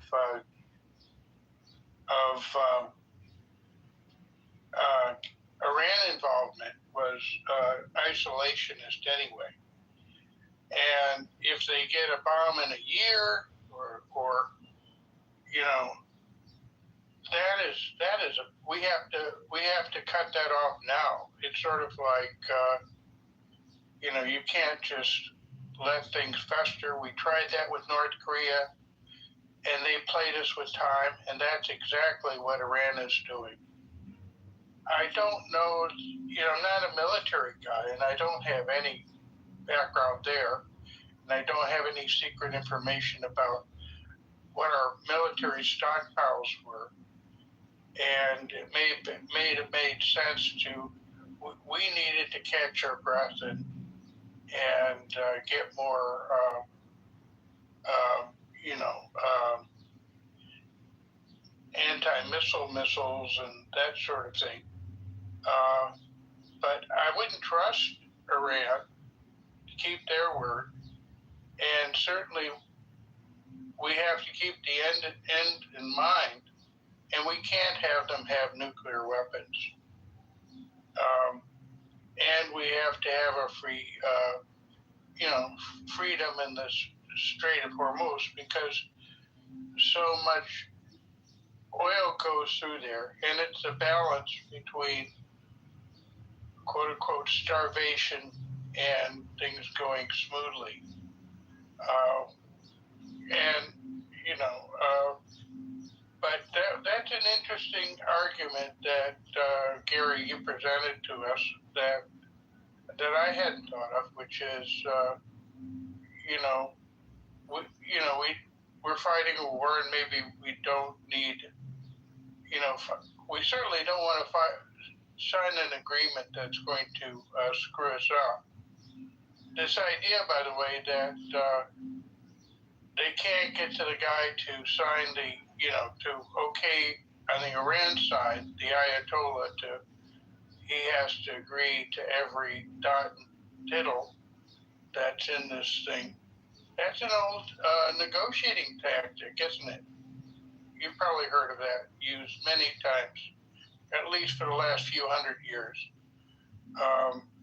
You say, well, okay, I'll now that I know exactly what your bottom line is, now I can't say yes or no, but I'll take it to the guy that can. And if you don't have someone that can agree, that's a good way to get screwed in a negotiation. I didn't read that in Art of a Deal, but you know, it certainly is something that has been again used for hundreds of years as leverage in a negotiation. Thank you. So, Les, if that assessment is accurate, then the words of John Bolton start to echo in my head a little bit, because his argument is that they keep resisting a conclusion of the war to give them an opportunity to arm themselves. I don't know, maybe that's part of the deal, that they claim that it's difficult to get the Ayatollah Khamenei to sign off on the latest comma or semicolon in the document in order to just obfuscate and cause the kind of delays that Bolton is speaking of. I'm not saying that that's the case, but I'm just wondering, based on what you just said, would you believe so? The bottom line is they're doing what North Korea did. They are playing for time. Yeah, and there are many ways of doing it. I mean, didn't the North Vietnamese argue over the shape of the negotiating table in order to buy for time? you're right. There are tactics such as that. And so when we see those tactics in play, I think it's prudent to maybe try to analyze why they are in play. And that was my suggestion anyway. Thank you, Les. Armaze followed by Agent. Thank you. Good afternoon or evening, everyone, or good morning, depending where you're at. Yeah, I think no deal would actually be better because if we just set the mindset that we're not going to get anything out of this, we're not going to be surprised, right? And we should also think that there's nothing that they could tell us that we should believe. I mean, exactly what we do, they're going to do, right? We're not going to tell the enemy or whatever, what we're going to do. So, yeah, absolutely. No deal is better. At least we're in control that way. Thank you, Gary. Well, I don't know who's in control. And I don't know that if there is a deal, it's a sellout. I don't think it would be fair to jump to that conclusion. I think we have to wait to see if there is a deal, what it involves. There are some people that think that the JCPOA was terrific. The president himself said the other day, the former President Obama said himself the other day that I was able to stop their nuclear proliferation in Iran and didn't have to fire one bullet. That's what he said. On the other hand, there are a lot of people, many of whom come to this stage, who have said the JCPOA was a horrible deal, was a sellout. It allowed them to reconstitute subterfugely, and et cetera, et cetera. I don't know, and you don't know, obviously, neither of us do, that if there is a deal reached, whether it in the aggregate could be assessed as positive or negative, and I'm certain that if a deal is reached, just like with the JCPOA, there are going to be those coming to the stage saying, this deal is great, the president is a winner, art of the deal, and some will say, he has no idea what he's doing, he sent amateurs in there, and look what we got. Nobody's going to be totally satisfied with whatever deal comes out. A lot of people will be very dissatisfied, maybe rightly or wrongly, and maybe their motivations are valid, or maybe their motivations are just that they don't like Donald Trump. I don't know. But I think to suggest today that whatever deal that they might reach would not be a good one is a little naive, because we have no idea. What we do know about what they're telling us, and you're right, we don't know what to believe when they say these things. But the administration is absolutely consistent on this line. No dust, no deal. And what they mean by the dust is the enriched plutonium. The dust. No dust, no deal. Now, to their credit, they're not specific on what that means. It could mean that Iran, under the watchful eyes of whoever, maybe the IAEA, maybe the United States, I don't know, maybe a third party, disposes of the enriched plutonium and is verified. Maybe it means the United States or Israel procuring the enriched plutonium. Did I mispronounce plutonium a minute ago? The enriched plutonium. Maybe it involves Russia or China, as they have offered, or another third party procuring the enriched plutonium. Interestingly, and I don't know whether there's a relationship with what we are discussing this or not, the administration came up with what is on the surface a brilliant proposal, and that is to repurpose plutonium in nuclear warheads for the building of nuclear energy plants. Now, I don't know the physics of all that, but I thought that, at least on the surface, sounded pretty brilliant. Anyway, Armaze, if you want to respond to my pushback a little bit on you here, that'd be. Thank you, Gary. Yeah, I agree with you. It's just I am so done with us being at war there that it's like, let's just take no deal. We'll set the terms, and then we'll be happy. Well, I think the presupposition, at least of Bolton's comments, is no deal so that we can go back to war. So, but you just said you're sick and tired of war, so I'm not sure you're assessing the question the same way as it was intended when I proposed it, and that may have been a failing on my part. I don't understand how no deal means no war, as you have suggested. Well, if what I was saying is, let's pull out, right? Let's take no deal, and let's take on another strategy. What would that strategy be? What? We could do sanctions. Okay, we already did those and they didn't work. What else? Oh, we could do other types of sanctions. Okay, we already did those and they didn't work. What else? Then a third set of sanctions. Okay, we already did those and they don't work. What else? Okay, then a 10th set of sanctions. Well, you're missing the point, which is your suggestion that we should move on to another tactic is a tactic we've tried and doesn't work. I don't understand why you would make a suggestion to solve a problem with a tactic that doesn't actually solve the problem. And you know it doesn't solve the problem, so I don't understand why you're recommending it. But war is not going to solve the problem either. Well, okay. Let's look at this for a second, Armaze, because you're a pacifist, and I respect that. You are consistently on the stage arguing against wars. That's great. I'm with you. I don't want wars either.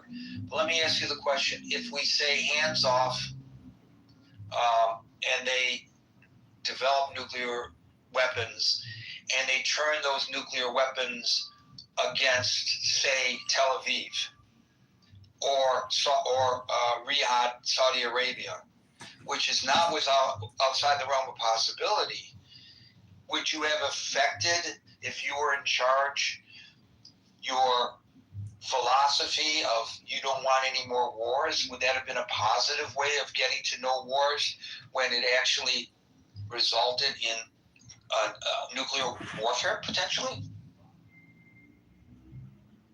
I didn't really understand the question here. Okay. Let me try to rephrase it, and then I'm going to move on. The question is, you don't. Correct me if I'm wrong in my assumptions. I'm speaking on your behalf. You have consistently said on the stage, you're basically a pacifist, correct? That is correct, yes. Okay, fine. So I didn't misstate that. And you say no wars. Let's just pull up stakes and leave and try to contain them by other means, as means that are as yet to be articulated. Correct? That is correct, yes. Okay, so this is going to be a what if. What if President Armaze gives the order for us to withdraw, no mas on the wars, and everybody, you get the Nobel Peace Prize for it because you ended the wars. And then as a result of that, Iran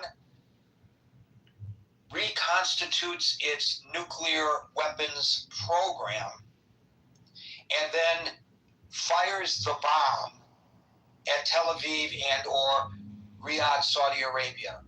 Would you have considered your decision in retrospect then to withdraw the troops a good one or a bad one? In that scenario, that would have been bad, right? But here's, to give you a little bit of pushback, it's like, it's not if, it's when, right? And that's what I really want to push out there, that I think we need to contain them however we can, not using war, using some other means. If we need to control them to the point where they don't have nuclear arms, then so be it, and that's what we do. Their problem is peace. there is no other means. We tried all the peaceful steps, and they don't work. So what are you left with after you've tried everything peaceful? Okay. Well, I understand what you're saying, but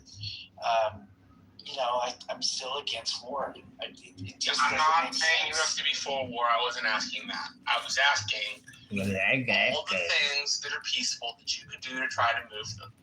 We've done. They don't work. What does that mean that you have left? I think we need to explore to see what we can create. Not what I asked you. Once you take violence and nonviolence and are on the same table, and you try all the nonviolent things, and they don't work, what are you left with? I agree with what you're saying, but I know for a fact we have not tried everything there is to try. Okay, what have we not tried? If you are so well versed in Iranian American policy and our ability to persuade Iran to not get nuclear weapons, what is the stuff we've tried? What is the stuff we haven't tried? I'll give you an example. We won't let the Iranian team, the football team, stay in the U.S. So Claudia, Mexico, told him, "Yeah, you can come stay with us here in Well, that's not exactly a proper recitation of what happened. What happened was they decided they did not want to reside their team in the United States. And for whatever reason, it had to do, I believe, with display of a flag or something like that. I understand their position. And they decided to decamp before they actually camped the United States. And they made the unilateral decision to move their headquarters to Mexico. And the president of Mexico then said they are welcome there. That's not quite the way you presented it. I just want to make sure that we are factual in the way we present it. So there's a nuance different, and I think this nuance different is very significant from the way you just presented.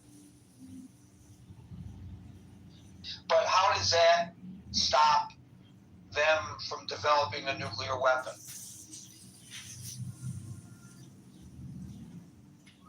Okay, no answer. I'm going to... Gary, can I say something? Of course. But I sent you, I guess it's a video from a news media outlet from Mexico, from TikTok, and it clearly shows Claudia saying, you can look at it. It clearly says the United States would not let the Iranian team stay there. Okay, but she said they were welcome after they made the decision to move to Mexico.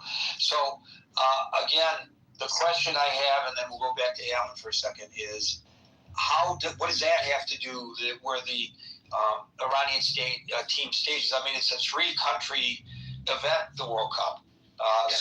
So the 3 countries are hosting it. So they could have decided to go to Canada. It doesn't really matter. What does that have to do with our discussion today? That kind of allusion. It's the Iranian team, right? And the U.S. We should keep we have told many people keep politics out of sports. I mean, we told LeBron James. That's a good argument to be made if that's what we're discussing. But the discussion is far higher level than the question of whether the United States diplomatically created a misstep with regard to the World Cup games, which is, if you're correct in your assessment, is absolutely open to criticism. You say that in the context of the question that Marshall asked you, what can be done to prevent Iran, short of war, from obtaining nuclear weapons, and you talk about the World Cup? Well, I will say this, right? I'm not a politician, so I'm not versed to that level in politics. So I'm only using common sense, and my common sense as a carpenter tells me there's other things we should be able to do other than war. Okay, I'm going to give you an assignment, as I have in the past. Your assignment this time, Hermes, is if you can come up with an alternative. I am relatively confident. I'm not saying that I have a direct line to the Oval Office. But I'm relatively confident that I know how to get a legitimate proposal to the attention of the executive branch. I do. I could. If you came up with something that really gets us out of this question of war or no war, to stop a war, which is basically what we're discussing, because you're just talking concepts here. When Marshall tries to pin you, you can't, and that's fine. But if you can come up with something, I will, if it's a legitimate, doable solution, I will get it into the hands of somebody in the executive branch. Is that a deal? That's a deal. Thank you, Kerry. Thank you. Alan? Yes, sir. I'm amazed everybody's saying, I agree with Hermes, what he says, no deal, but find the solution. But nobody's suggesting this. I think the only things can give 100% result is supporting Iranian. Don't tell me this sophisticated world with all this equipment, everything is possible in their hand. They cannot support the 80 million people which they against the regime. Come on, we saw this in the past. In many countries, they had lot less supporter and they were success. But this is how it is. Only way, support Iranian by any way you can. And I think ultimately is weaponize them and they take care of everything. It makes the life so easy for each individual of you. And then it's going to happen. But nobody is paying attention to that. I don't know what is in there because that's what Iranian is asking. They said, we don't want you to do anything. All we need your support. That's it. And don't tell me this sanction it can be. If we cannot stop China to milk Iran, if we cannot stop Russia, then don't worry about it. Don't forget about it. Why? This thing didn't start as a war. It started as a precise hit. Israel hit the top element, annihilate them to the highest extent. And then Mr. Trump came out of Southern, says, you guys go and we are back you up. And then send all this ship, all this equipment over there. They're sitting in every American, they claim, $14 billion a day it's cost. This is not. Just put them, plan together, help and as you said, I think you said something about what Obama said. He was the cause. It's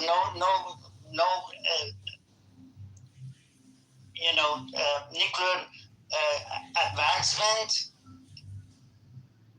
Who built Natanz? Natanz built after all this deal Mr. Obama had with Iran. Who is going to go? I don't know how many. Do you have any restaurant owners in here? Is the health department? It's going to give you 2 weeks advance. They can't come and check your restaurant, or they're just going to walk in. They're just going to walk in. Obama made a deal 3 weeks advance. We give you a notice. We're going to come check you. These people are all guilt of our lies. Back to you, Gary. I don't know. Help Iranian. Find a way to help Iranian. Don't tell me this advanced world, they cannot come up with the solution. They can help 80 million people get rid of them murdered, them jailed, them raping. Jesus Christ. Back to Well, you probably came closer to the real solution to all of this than anybody has on the stage, but I don't really want to discuss it right now. But there probably is something going on if I channel Tom Clancy. I can see what may be going on behind the scenes. So I could be wrong, but I think you came very, very close to revealing the scenario of the fictional account of this, and I'm hard at work yet, Alan. Agent followed by William. Hi. Well, I'm curious for you to say more. Like, do you think there'll just be more replacement of the leadership in Iran so the actual deal can go through? Oh, you picked up on it, didn't you? So the reality is the Israelis showed with Hezbollah. They showed with Hamas. And now they're showing with Hezbollah. And they showed during a period of time with Iran that the tactic of playing wackadoodle, which I don't mean to make light of it, it's people's lives. And people argue that it's, against international law. I'm not saying that it is or it isn't, and I'm not saying I propose it. But I'm talking about what I suggest is probably the scenario, is exactly that. You keep, nobody wants to be the next one to get promoted because they know that they're going to get you. Why do you think they're doing this relay system to get information to the Ayatollah? They're scared to death that the Israelis are going to find out where he is. It would not be beyond the realm of possibility that the Israelis already know. For God's sakes, when that war, that short war occurred in August, the attacks did not all come from Israel. The attacks came from Israelis who had been in country for years. We're talking about a country that's fighting for its own existence, and they're going to do what they need to do to stay alive. And are the U.S. and Israeli policies in alignment? Sometimes, but sometimes they're cross-purposed. The president is worried about the midterms. The prime minister is worried about whether there's going to be a mushroom-shaped cloud hanging over Israel. Totally different perspectives. If you, or not you, but if one were to think that the Israeli approach to this should be expected to be the same as the U.S. approach, notwithstanding the tremendous support the United States gives Israel militarily, and notwithstanding the ability the United States has to tell Israel you can do this or you can't do that, you lose some of your sovereignty when you accept the money. This is exactly why Netanyahu said a few weeks ago that we want to work to the point where we no longer need the largesse of the United States, so that Israel can do what's in Israel's best interests, and the United States can do what's in the United States' best interests. And more times than not, there'll be an alignment there, but not always, especially when it comes to tactics. Not always. And the Israelis are really good at finding where these folks are. And I'm not going to say that I have any inside information, but I will say I am far from not believing the Israelis know where the Ayatollah Khamenei is right now, that they can reach out and touch any time that they want. And what's been constraining them is Trump. And I'm not criticizing Trump. He's doing what he thinks is best for him in the United States. But Netanyahu, and by the way, for everybody who's got their crosshairs, not physical crosshairs, political crosshairs, pointed at Netanyahu, if you think that there would be a substantial change in Israeli body politic with regard to protecting the homeland, if Netanyahu, the evil Netanyahu, was removed from office and somebody less aggressive becomes prime minister, I got a bridge to Brooklyn I'm happy to sell you. Yeah. Gary, what you say makes sense. I think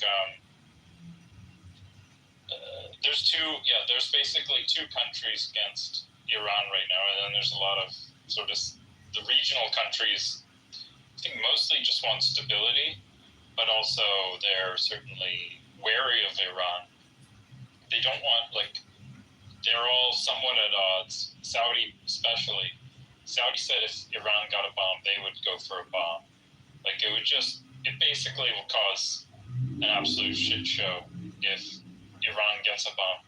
You can argue it's already caused a shit show that Israel has the bomb.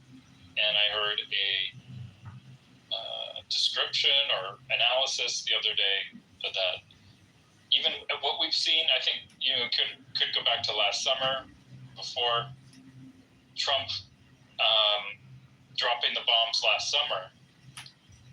Was in part he was given a choice. He was given a kind of an ultimatum or a bit of a choice of saying, look, we, Israel, I'm sure it came from Netanyahu or his close associates, we cannot have Iran getting a bomb because they will nuke us one way or another. That we believe this is the case. It's almost an absolute or too high a risk. And the only tool we have to prevent it is to nuke them. And we will, if it's close enough or as soon as they have it, we will use the only tool we have to stop them from getting the bomb. Come hell or high water, because we're almost screwed anyway. Even Pakistan is apparently, I need confirmation on this, but in this analysis, Pakistan's already pledged that if Israel nukes Iran, then Pakistan will nuke Israel. That was new information to me. So pact between Iran and Pakistan, Europe. Right. That seems like a big problem, and to me, I'd like to understand that more and why the U.S., for instance, is willing to tolerate that. But yeah, essentially, that would not be good, right? So it just becomes this cascading, like World War I became this cascade of alliances that then kicked off this crazy war. And it seems like that is what we were looking at with Iran going for the bomb. They are an insane regime. I think to Alan, Alan talked about the Iranian people. I have many dear friends who are Persian, and I am very sympathetic. I want all the good things for the Iranian people. They had a chance, even the last few years, they've been given many chances. Even the revolution they had, the Shah was at least our boy there, right? He got overthrown. My understanding by both the far left and the far right at the time, but the far right dominated and probably crushed the far left after that. And now you have IRGC. And that's been bad. These people look at all the terror they sponsored in the region, and they just want to they see themselves as we are the Persian Empire, we are, and we should have the nukes and we should dominate. And Israel's a problem. Israel's the little Satan. U.S. is the big Satan that supports them, and it's their mission to destroy them. If they could just be reasonable, we could all live in peace. They could just be, they're great people. They could be flourishing, just doing business. They renegotiated when they got rid of the Shah. They're hey, we want more of our oil sales. That would be fine. But where we are now, look, I think we have two competing interests though now. The U.S. is in a marriage with Israel. They're willing to, they're not going to let Israel get nuked, or they're not going to let Israel start a world war by nuking Iran. So they're okay, I guess if we just drop a few bombs or we participate in some fraction of our military budget for this, we haven't put troops on the ground. So it's can we kind of cheaply and efficiently get this job done? It's been harder, we killed the top guys. We did wipe out a lot of their military, but it's still, they're very robust in how they are organized. So I think the long term though is the U.S. is it's not going to go so well the U.S. is eventually going to withdraw one way or another and maybe claim a fake victory, and then Israel will be left to continue. And yeah, using the means that you're suggesting, using direct bombing, like they're just going to have to be more aggressive. But their goal, it's two competing goals, because the U.S., I think, just wants stability and peace at some level, and Israel wants to really crush. They're not willing to just like, oh yeah, you handed over the nuclear stuff and it's done. I think at this point they want to keep Iran a rump state. They don't care if it looks like God. Like, it's almost like that's the end state, I think, of anyone who opposes Israel at some level, is you're going to become Gaza. And well, hold on a second here. It's not opposing Israel at some level. It is using your terrorist network to kill Jewish people in Israel. And if you're going to do that, then you're going to get the wrath of God to come down upon you. That's the Israeli perspective. No, they're not threatening people who oppose them in some manner. They're not, all this propaganda out there, and I'm not saying that you are a proponent of the propaganda, but all this propaganda about Israel expansionism and all this kind of stuff, I understand that there's a dispute in particular over the West Bank and how that is being managed. And I think that is a legitimate discussion to have. But they're not taking over Egypt. They're not taking over Jordan. They're not taking over Saudi Arabia. No, in fact, they are reaching out to their Arab neighbors, and they're trying to get them, with the help of the president. The way he's doing it is horrible. It should be a public pronouncement to get them to join the Abraham Accords, because the leaders of these nations recognize, as you point out, that if we all get along and we're involved in trade with one another, everybody benefits. But if you are going to have your proxies in Gaza come over on October the 7th and commit an atrocity that on a per capita basis was far greater than 9/11, and one in which people were being, well, we know what happened to all the people. I don't have to repeat all the horrible things that happened to the victims, who were gathered, many of them, at a peace concert, for God's sake. So, no, I think you have to be a little more cautious, if you don't mind, in your articulation, because that's not a fair representation of Israeli policy. One question. Yeah, and you also implied that Israel's been public that they would use a nuclear weapon on Iran. Where's that? No, I don't know about not public. But you said that Israel would use a nuclear weapon on Iran. Yeah, I think they would preemptively in order to prevent Iran getting the nuke. See, that's probably, there's no way rationally anyone would think that could ever happen. Well, I don't know about rationally, but I think it is a rationality. You do get calculated. This is not a reasonable argument. It's not a reasonable argument. Well, and also agent says, Pakistan says, if Israel bomb Iran, they're gonna bomb Israel. How come Pakistan didn't come and say, I'll make sure of Iran doesn't get hands on the nuclear weapon? How come he didn't say that?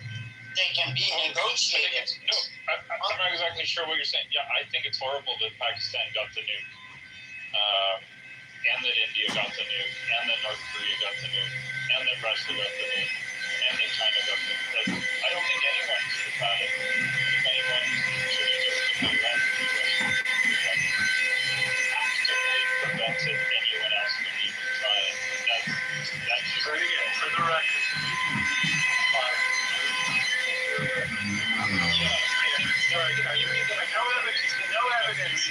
No evidence that would happen. A country of 9 million people. Context there. Yeah. Go ahead. Yeah. I put the context that this is one of the analysis that I heard, and I am repeating Oh, come on. Yeah, well, there's a lot of things you can repeat. One of the analyses that you've heard, you mean the blood libel bullshit that's going on? Yeah, Gary, this guy's a clown. Why are we even giving him airtime?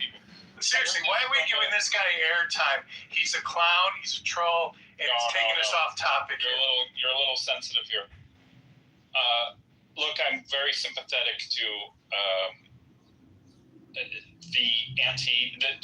the pro-Israel position. I'm extremely. Doesn't sound it. Yeah, I doubt that. Okay. It's interesting because the person who told me this claims to be Israeli, but anyway. Okay, well, sorry, I didn't mean to there's your offend anyone. I know analysis right people there. do get very So sensitive there's your about this analysis there. Your analysis comes from somebody who claims to be Israeli, Yes. saying that Israel would lose the nuclear weapon. I can tell you for sure that the Israelis have no desire to put radioactive dust over the Middle East. They don't want it. It's just existential, like defensive move. Okay. Thank you. And Gary, also, this agent, this gentleman claimed he knows a lot of Persian friends.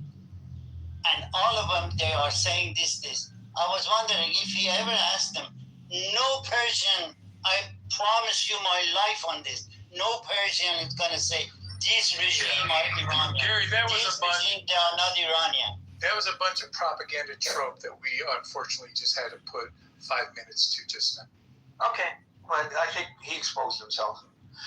Thank you for that. I think agent will go to William, followed by David. Hey, the purpose, as I understand it, of having nuclear weapons is as a deterrent. As far as I know, and I could be wrong, Israel has never formally even announced that it has a nuclear weapon. People assume that Israel has a nuclear weapon, but my understanding, and I could be wrong, is that they never announced that they have a nuclear weapon. Maybe that plant is really not a nuclear plant, but they're just claiming that it's nuclear. No. That's not what I'm saying. No, you're going off on a tangent that no, I'm not. I'm just saying. Maybe, how do we know that they have a nuclear weapon? I'm just saying the official position. I'm not saying that they do or they don't. No, I'm just saying maybe they don't. We don't know. We don't know for sure. Have they done any certainly have the skills. Have they done any underground testing? I don't know. No, I don't think so. However, to get back to what I was saying, the purpose of a nuclear threat, as I understand it, is as a deterrent from other people to attack your sovereignty. That's my understanding of what the rationale is for the nuclear weapons. Not because you're advocating to go into another country and light them up with an atomic bomb or a hydrogen bomb, but just as a deterrent from others not to do so to you. Right, and so you do not hear Israel saying, we want to wipe Iran off the map. Agreed. But we hear Iran and its proxies say, we want to wipe Israel off the map. Because they believe that the Israelis illegally hold that land, which is not their land. That's what they believe. They spread through proxies and in their own IRGC a web of basically terrorist armies throughout or groups throughout the Middle East. Right. So that kills right there the argument which we have heard on the stage here. Well, if Israel has the right to have the nuclear weapon, why shouldn't Iran? Because Iran is not Israel. And Iran is not the United States. And Iran is not China or Russia, all of whom we presume would do everything in its power to avoid nuclear Armageddon. These are people whose religious belief is Armageddon. It's my understanding so why would you give them the tools of Armageddon? I certainly would choose not to do so. Right. Okay. Now, it's my understanding, actually, that the previous Ayatollah, who's dead now, who's recently dead, actually had a fatwa against employing nuclear weapons. He wanted to destroy Israel for sure and wipe Israel, the little Satan, and America, the big Satan, off the map, but not through. He wasn't advocating to do so through nuclear weapons. That's my understanding. I could be wrong, but that the younger replacement may be more radical than the older one. And again, that's beyond my level of expertise. I'm just repeating what I heard reported. But the use is a deterrent. Iran has learned, or actually demonstrated that they have another deterrent to protect their sovereignty. And that deterrent is shutting down the Strait of Hormuz, which they can pretty much do inexpensively with the conventional weapons that they have, with mines, with drones, with missiles. They can shut that down when they please, when they want. And they've demonstrated that to the world. So that they can knock off, they can hold hostage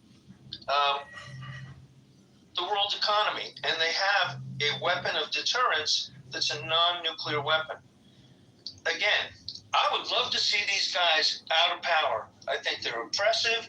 I'm not a fan of authoritarian theocracies, and actually the not just authoritarian, but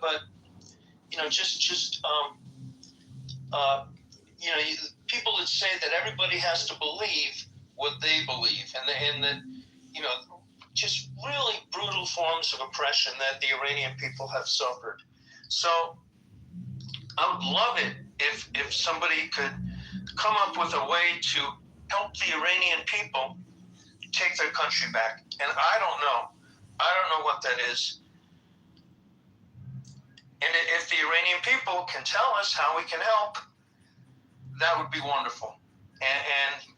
And so I'd love to see this theocracy out of power, so that the Iranian people who don't want to live under this regime, who don't want the theocracy, can take their country back and get this. And I from what I understand, this foreign implant out of power in their country. Once that's done, I think we will find that the successor can't be worse. It's got to be better.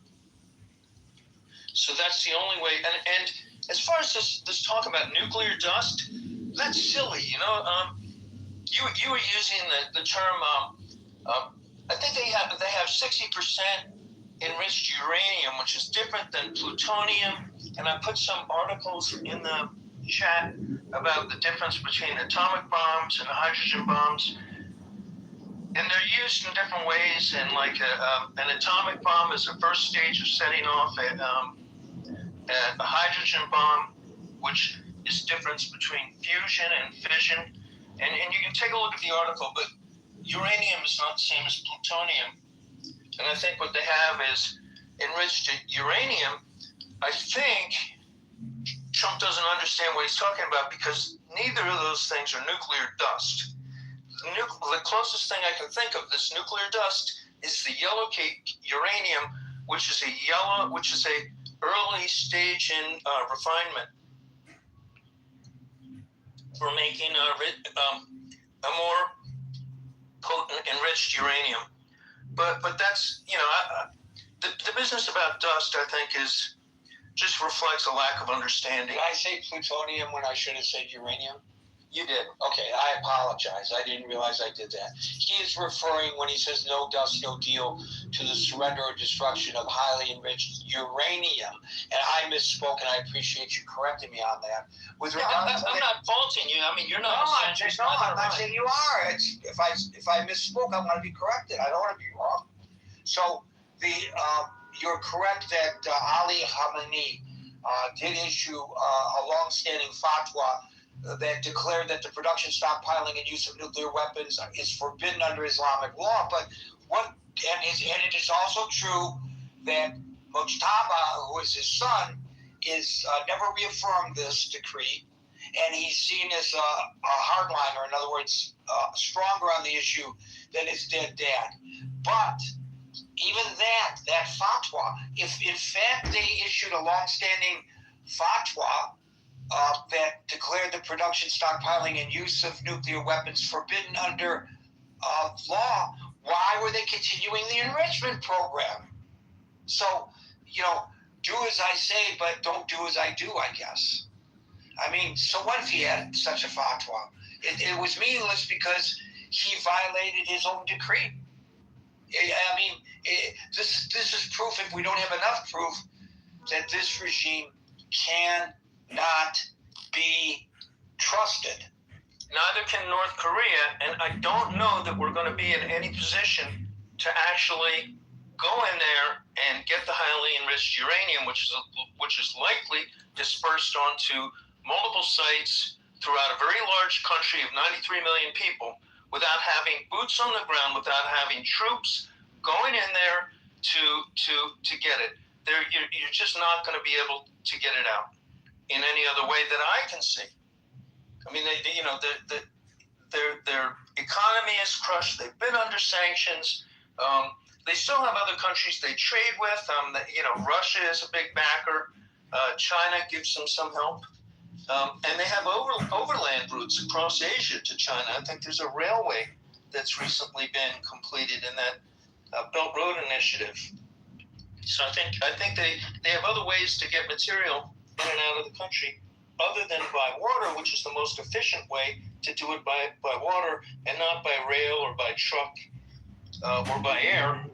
But they're not completely closed off, and I don't see, unless the Iranian people, unless we empower the Iranian people to take their country back, the majority of the Iranian people, from my understanding, I don't see how we're going to do it unless there is a willingness of the population and a commitment to put troops into Iran and to fight it out. And that is probably politically untenable in the United States, and may or may not be successful. But they're not just going to cough. They're just not going to cough up this nuclear material that they have, and they already said that they're not giving it to a third country. So, whether or not they go forward and make either an atomic bomb or a hydrogen bomb is a completely it's a different order. Do they have the knowledge? Are they people that have the skills, the knowledge, the education, the technical expertise to make weapons? Yeah, they appear to be. They certainly are. I'd be surprised if they weren't. So, I don't know how else they can be deterred from going forward if that's what they want to do. Thank you, William. It looks like we're coming to close to a close here. Maybe other hands will come up, but in case they don't, I want to just address two things. One, if anybody here is here as a result of a link that they got off of Facebook to join us, could you go back to Facebook and send me a direct message telling me that? Because I'd like to know how many people came in via Facebook today. The second thing is with regard to the question that Agent, and I think Howard, maybe his nickname is apropos, Agent Malone had to say about Pakistan. And I just want to address that question about Pakistan. Pakistan was the host country for Osama bin Laden after 9/11.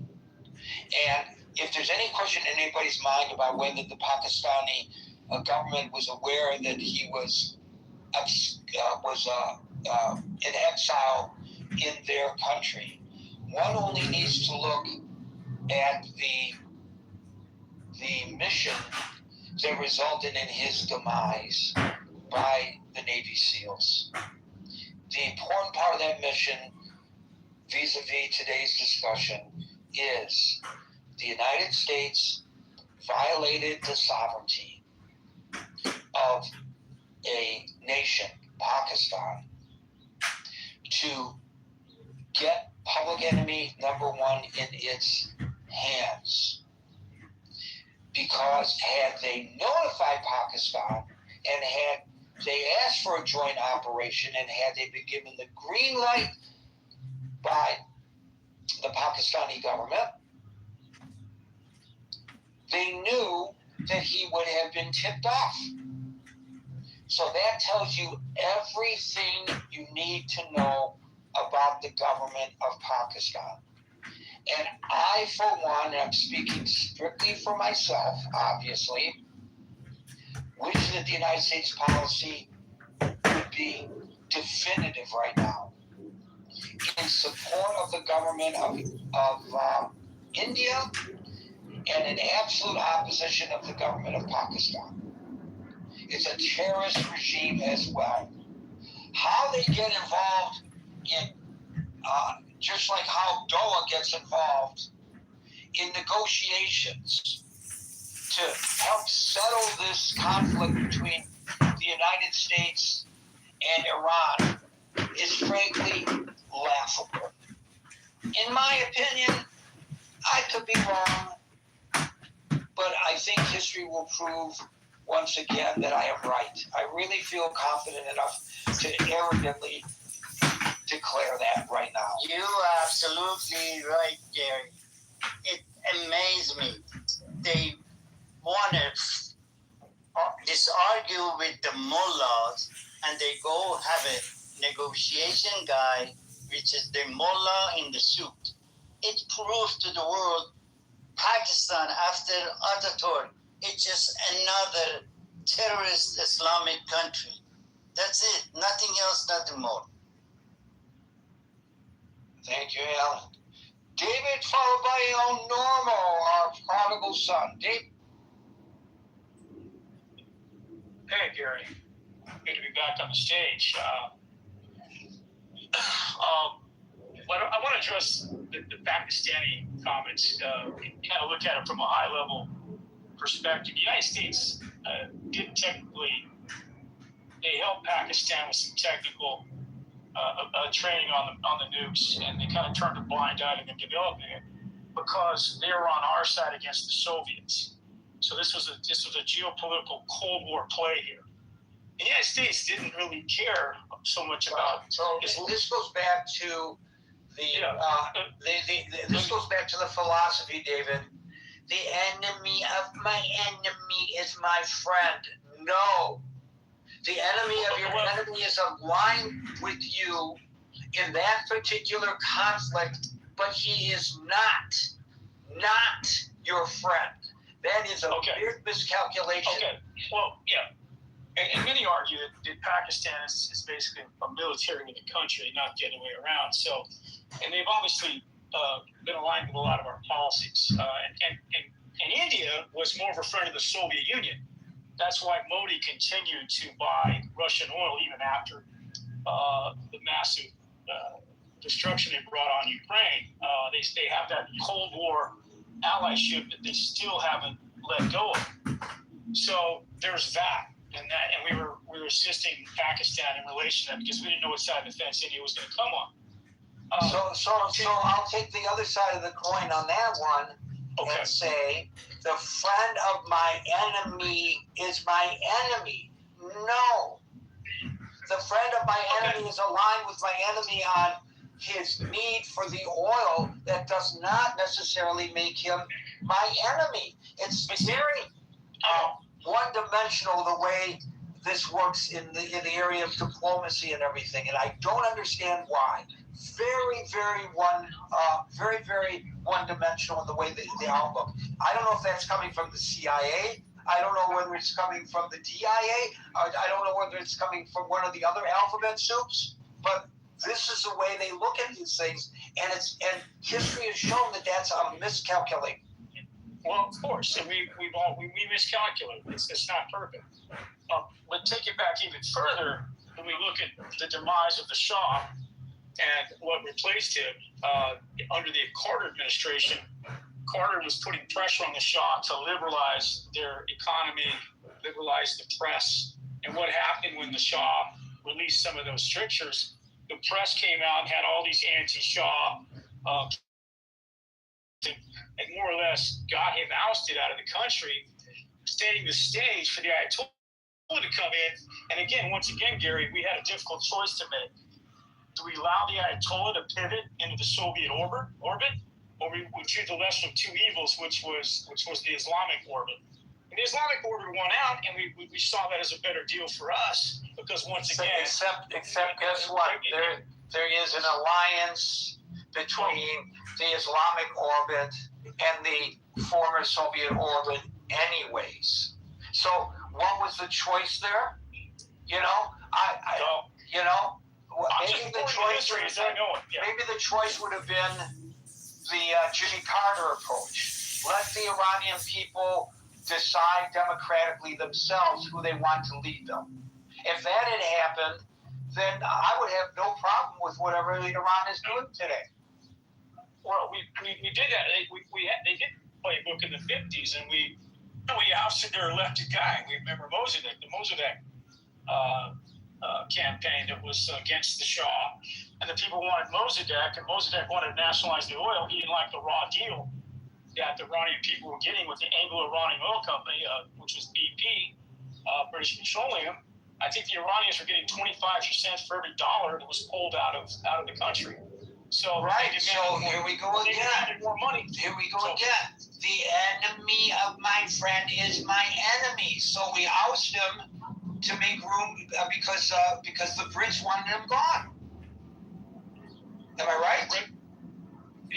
Yeah, but not only that, Gary. We had an agenda afoot based upon several historical references that I've studied that we wanted to dismantle the French and the British Empire. And when we ousted Mossadegh, guess what? We made Iran more American than British.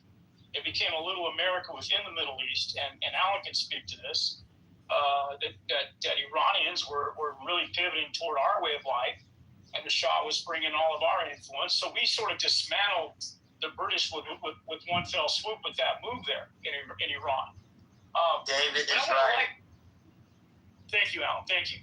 But I want to liken today with the Strait of Hormuz to a similar fiasco that brought the Great Britain and France and Israel in. That was the Suez Crisis of 1957.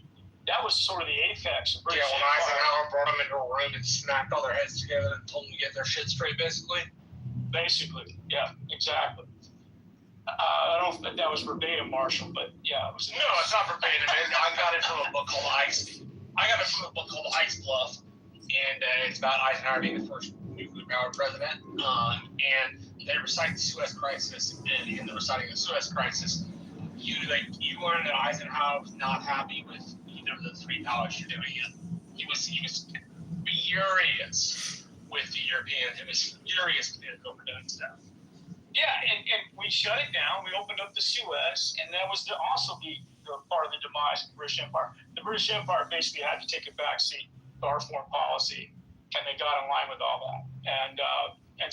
But now we're facing, I think, that similar crisis today with the Suez. I mean, with the Hormuz issue, because we're not able to flex our power to where we can take this middle power Iran, this IRGC regime, and bring them to heel. I mean, we're not able to bring them to heel, Gary. And I want to focus again on diplomacy, because I think at the end of the day, Gary, it may not have served the long-term agenda of keeping Iran with nukes, but the Obama, Kerry, JCPOA alliance that we put together to rein in the Ayatollah and to provide some sunlight with the International Atomic Energy Agency and the inspectors and all of that went on was a far better deal than we have today.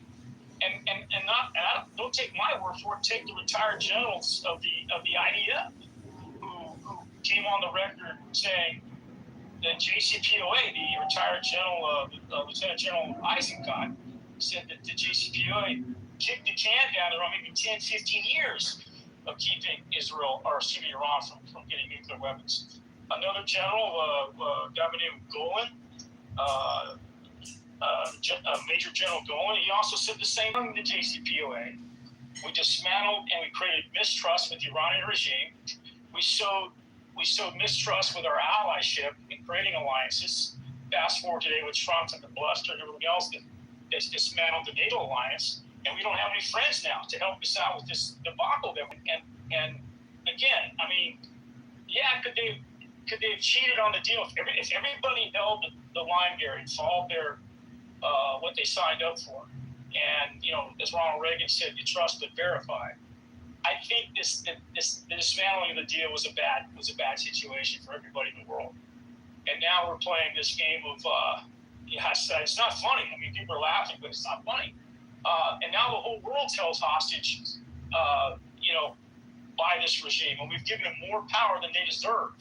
And now we're and to Marshall's point, boots on the ground. I mean, his line of questioning is very interesting because at the end of the day, do you look at your child and say, "Oh, John better be ready to fight because if this thing goes to the mat, that's where he's going right now." So you have to look your family members in the eye and say, "Okay, am I willing to lose more of my own children for this campaign here?"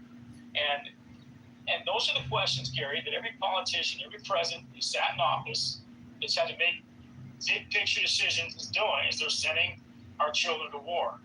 And at the end of the day, okay, I don't know who's doing the thumbs up. I want you to march down to the military ops and see if you can join up. And I want you to put your name on the line and tell me who you are.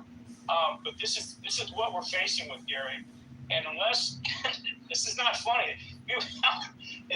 People think this is funny, but it's not funny. It's real life. I mean, so Gary, at the end of the day, Trump's got himself in a bit of a pickle, and the answers and the decisions that we have to make are not good.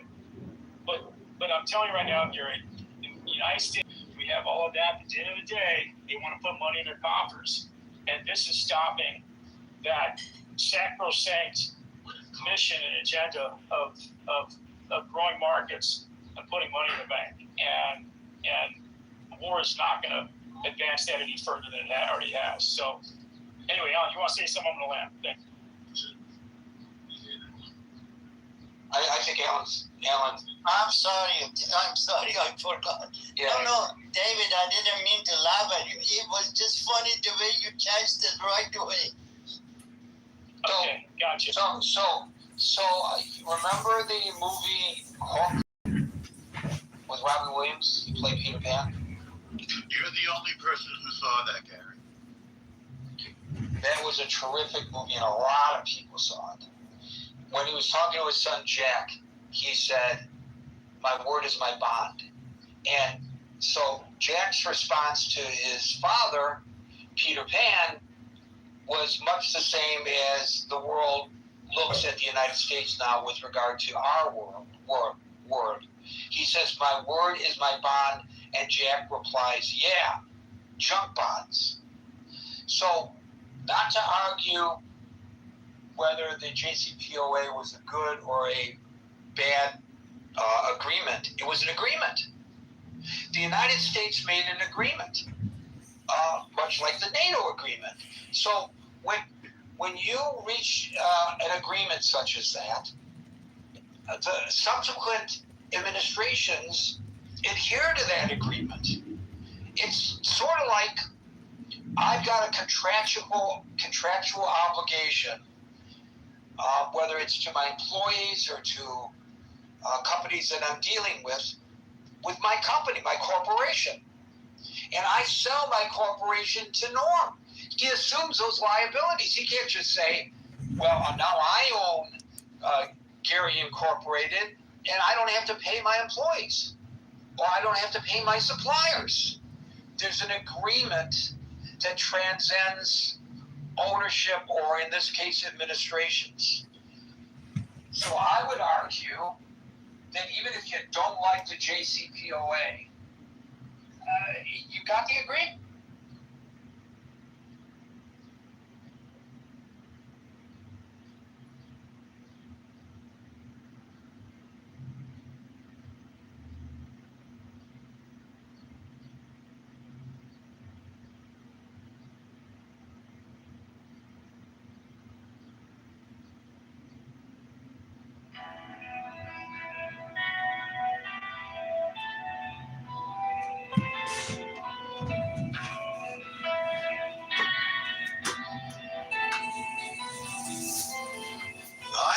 Charioteer of the East, Lord of the past and of the future.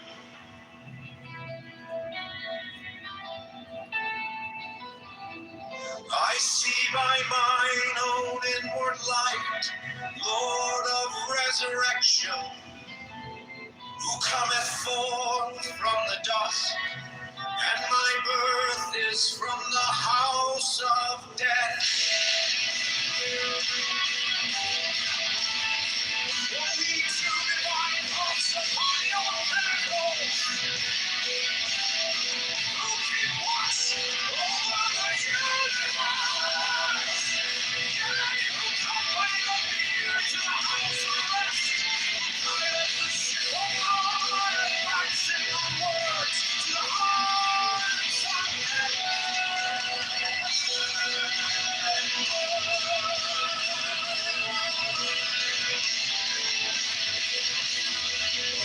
the stream which standeth in the center of the earth. Behold, he is with me, and God mine is the radiance, my cup of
Come thou forth, I say, and aid and guard me in this work of art.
the Knights of the Holy Ghost,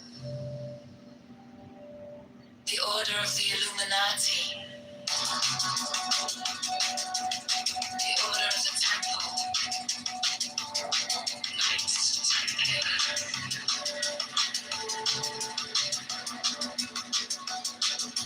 the Order of the Knights of St. John,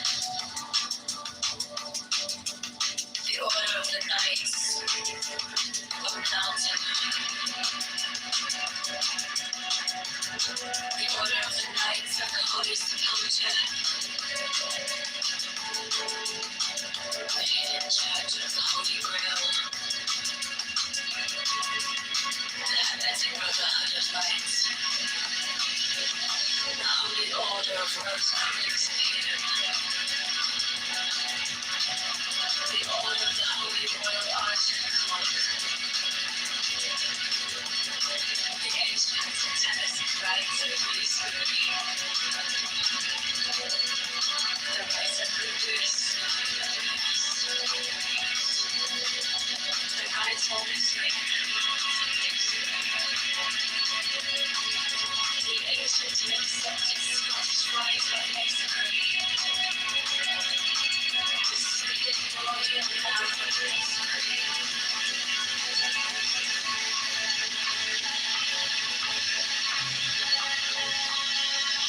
the Order of the Martinists,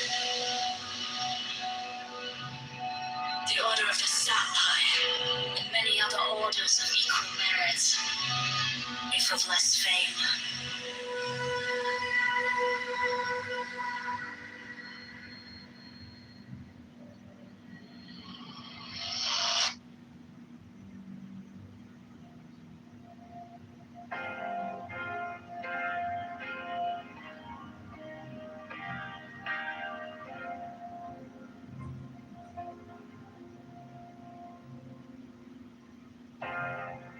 My object of supply, I keep it in my mind.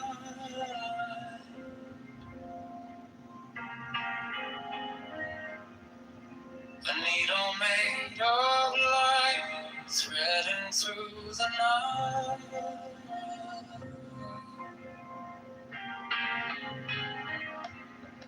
I mark the hidden sea, I sharpen up the dream.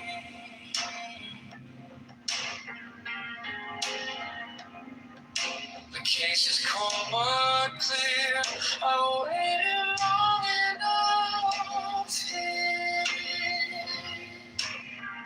So let it come around, let the devil kiss the ground. I want the scales to sing on the edge of everything, to make the punishment fit the crime.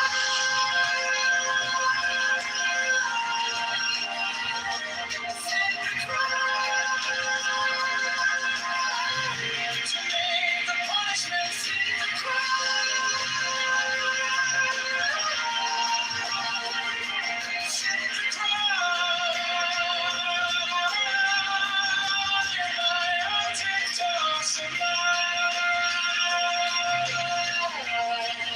So sleeping tight.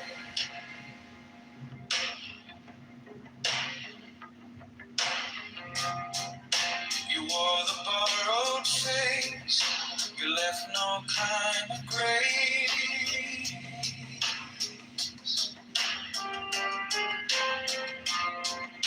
But every lie you spun turns back beneath the sun.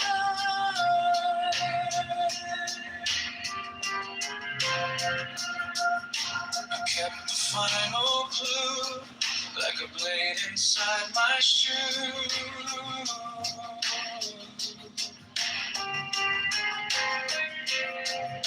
Now every step you take feels like the earth might break. So let it come around, let the devil kiss the ground. I want the scales to sing on the edge of everything, to make the punishment fit the If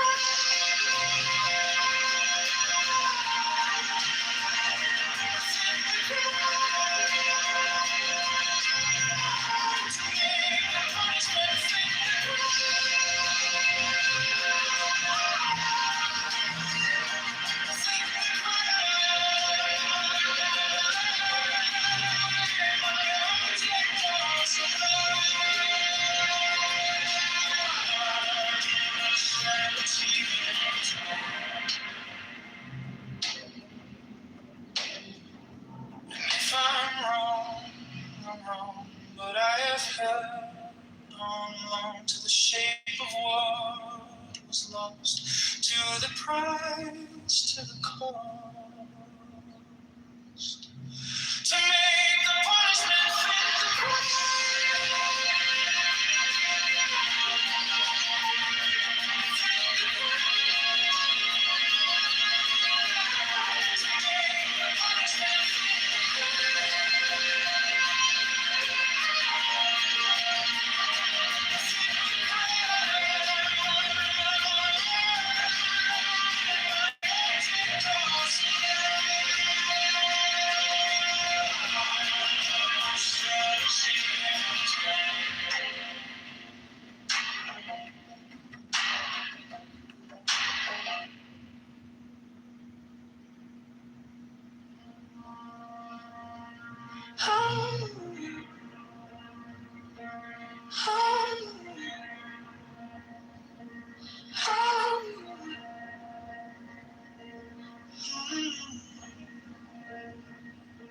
My object all sublime, I keep it in my mind.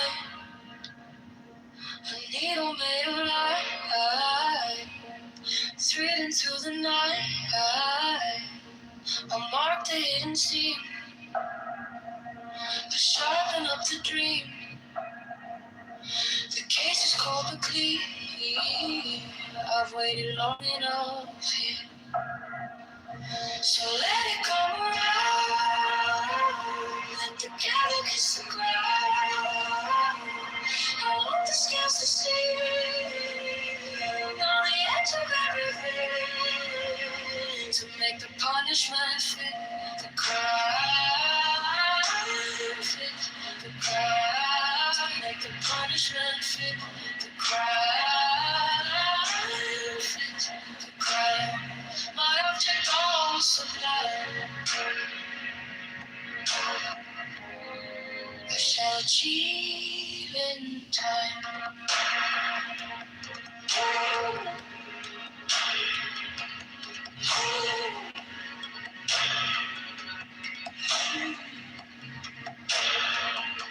You wore the borrowed face, you left no kind of grace, but every lie you spun turns back beneath the sun.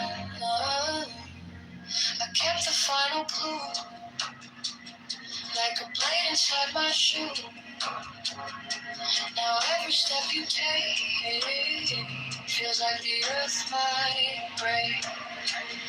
So let it come around, let the candle kiss the ground. I want the scales to sing on the edge of everything, to make the punishment fit the crime. Fit the crime. Make the punishment fit the crime. Fit the crime. My object all sublime, I shall achieve in time.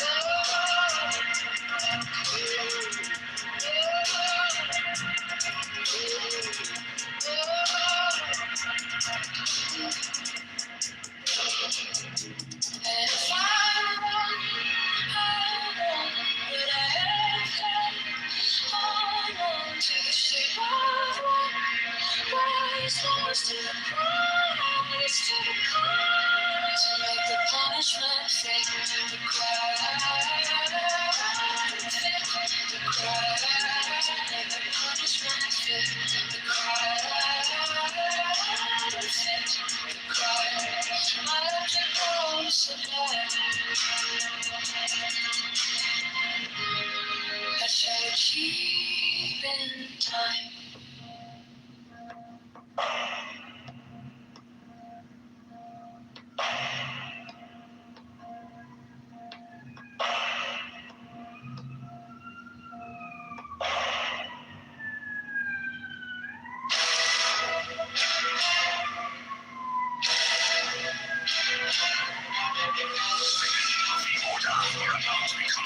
Receive all care, attention, and honor from all brethren. 68 special profess houses will be established for their convenience, should they wish to take advantage of them. 69 The Order offers great social advantages to its members, bringing them as it does into constant association with men and women of high rank. 70 The Order offers extraordinary opportunities to its members in their trades, businesses, or professions, aiding them by cooperation and securing their clients or customers. Elevate those! Elevate those! 71 The Order offers friendship to its members, bringing together men and women of similar character, taste, and aspiration. 70 The secrecy of the Order provides their members with an inviolable shroud of concealment. 70 The crime of slander, which causes so great a proportion of human misery, is rendered extremely dangerous, if not impossible, within the Order by a clause in the obligation of the third degree.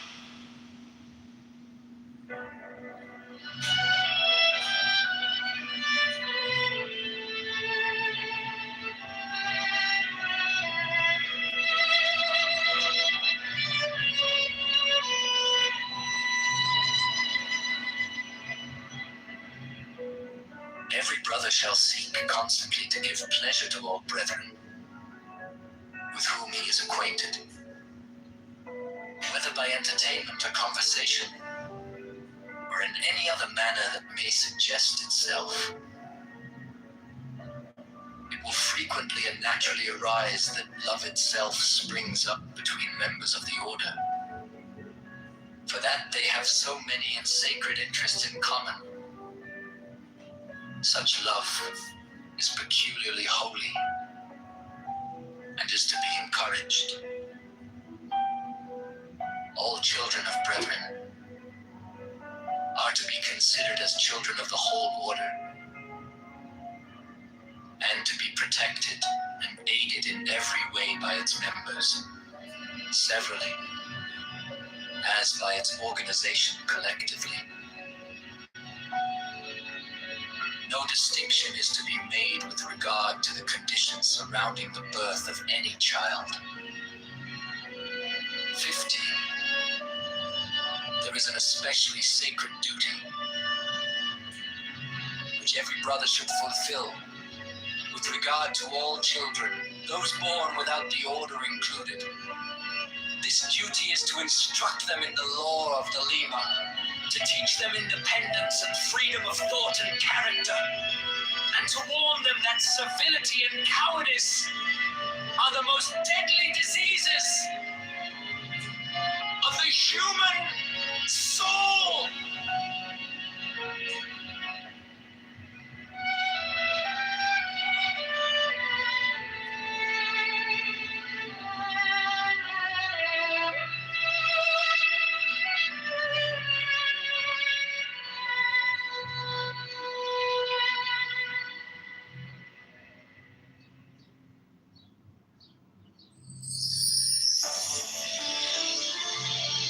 Stone, a crystal which Dee alleged to have been brought to him by placed upon this table, and the principal result of the ceremonial scribe of Sir Edward Kelly is the obtaining of the following diagrams, plates, 5 He symbolized the fourth dimensional universe in 2 dimensions as a square, surrounded by 30 concentric circles, whose radii increased in a geometrical proportion. The sides of the square are the 4 great watchtowers, which are attributed to them. There's also a black cross, central tablet according to the arrangement shown. Compare the black cross bordering the tablets in plate A with plate V.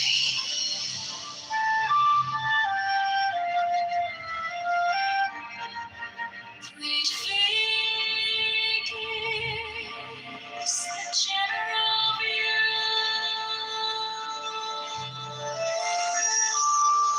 Plate 4 gives the complete attribution of the tablet of air. The 6th file is called linea patris. The 7th file is called linea filii. The 7th line is called linea spiritus sancti. This great cross divides the tablet into 4 lesser tablets, the left-hand top corner being air of air, the right-hand top corner water of air, the left-hand bottom corner earth of air, the remaining corner fire of air. Each of these lesser tablets contains a Calvary cross of 10 squares, which governs it. Plates V, VI, and VII are similar for the other elements. This is the way in which the names are drawn from the great tablets.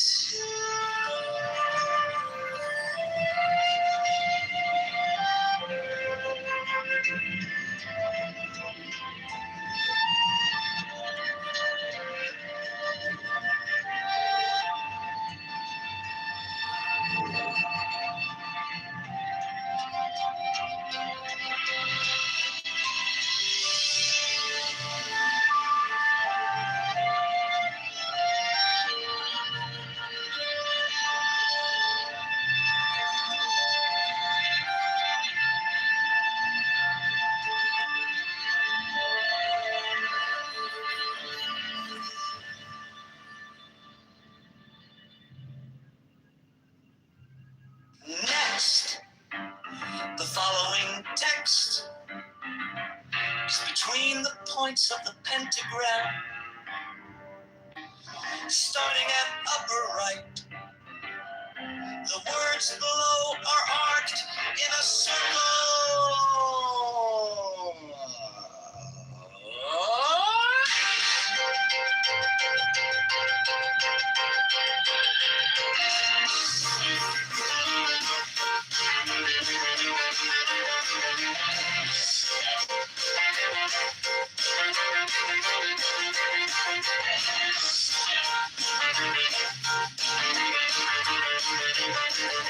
Yes, sir, has a small lead overlay.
The letters around the rim are Enochian letters, facing outward in the illustration, including the corner letters facing toward the outer point of each corner.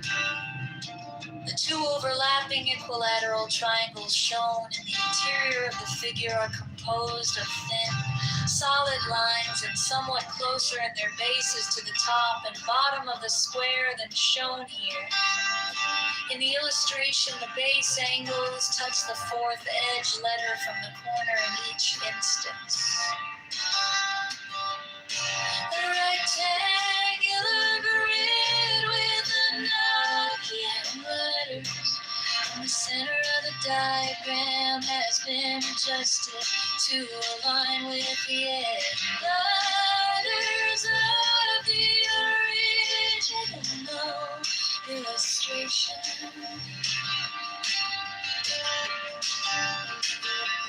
This rectangular grid has its corners overlapping lines defining the hexagram in the original illustration.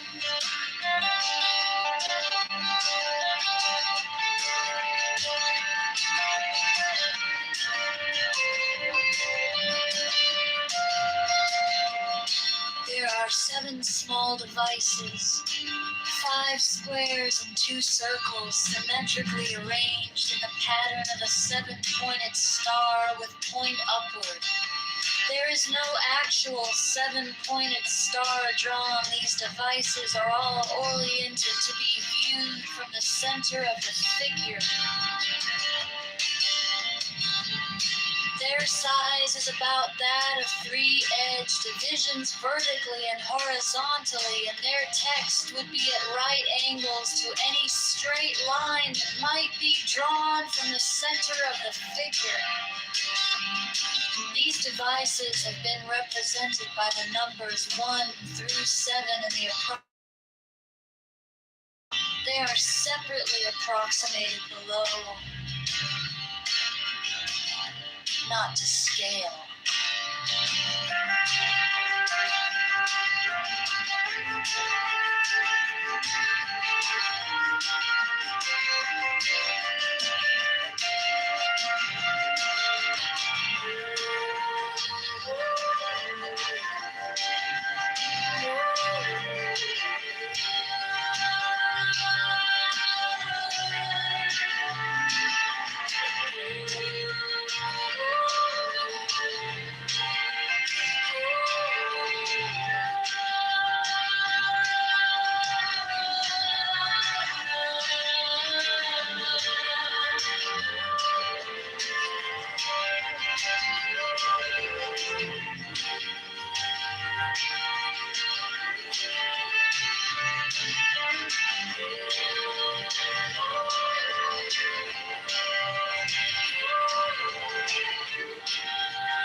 Mine is the head of the hawk, Abrahadabra, and ends. 6. I bear the rose and cross of life and light. Abrahadabra. Giving the sign at each Abrahadabra. Remaining in the sign, the invocation concludes.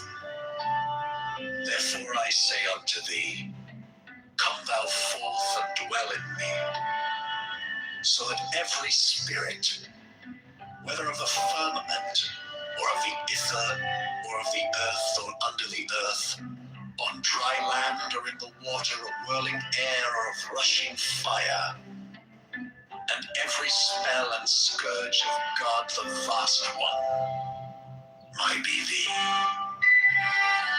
Abrahadabra, the adoration, impromptu, closed by banishing. I think this was omitted at W's order.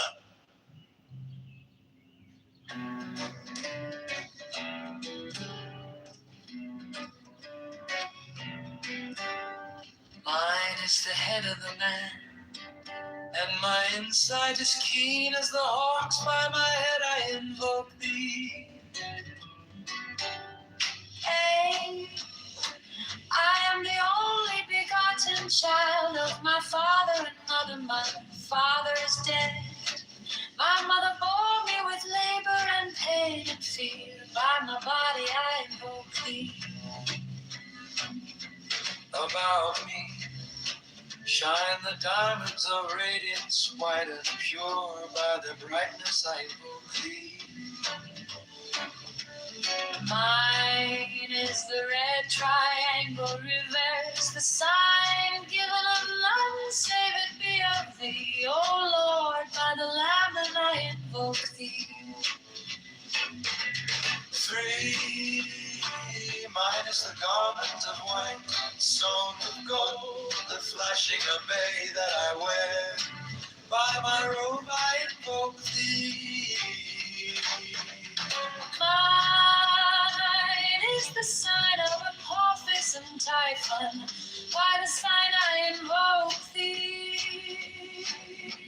4 is the turban of white and gold, and mine the blue vigor of the intimate air. By my crown I invoke thee. My fingers travel on the beads of pearl, so run I after thee in thy car of glory. By my fingers I invoke thee. 5, I bear the wand of double power in the voice of the master Abrahadabra. By the word I invoke thee. Mine are the dark blue waves of music in the song that I made of old to invoke thee. Strike, strike the master chord, draw the flaming sword, crown, child and conquering Lord, Horus, avenger. By the song I invoke thee. 6, in my hand is thy sword of revenge, let it strike at thy bidding. By the sword I invoke thee. The voice of the fight, the voice of the fight, the voice of the sick. 11 other voices, Abrahadabra.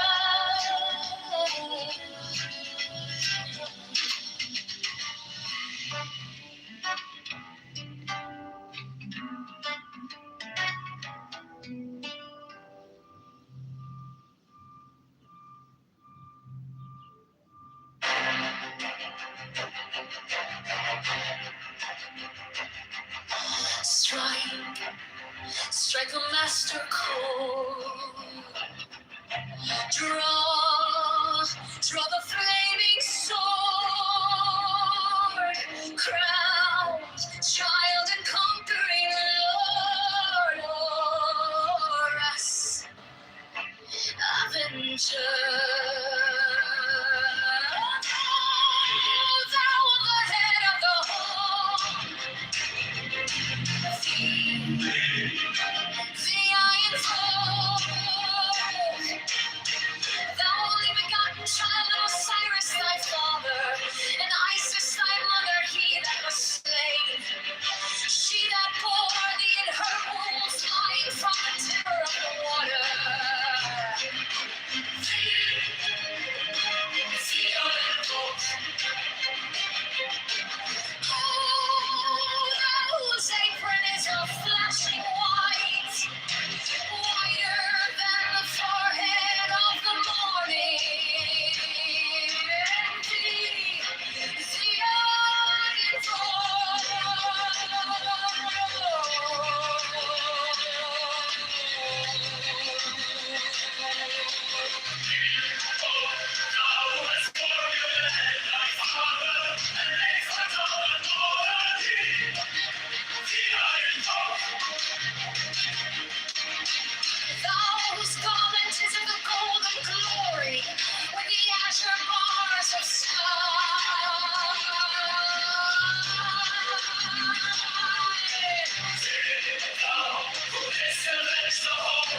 There's in one darkling sphere of fire.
Strike the master chord. Draw the flaming sword, crown child and conquering lord. Chorus, avenger. O thou of the head of the hawk, thee I invoke. At every thee I invoke, throughout the whole of the ritual, give the sign of Apophis. Thou only begotten child of Osiris thy father, and Isis thy mother, he that was slain, she that bore thee in her womb, flying from the terror of the water. Thee I invoke. Those upward is a flashing white, whiter than the forehead of the morning.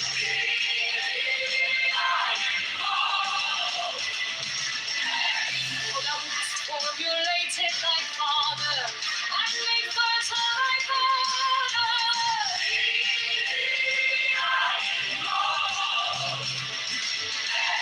Thou was garments of the golden glory, with the azure birds of sky.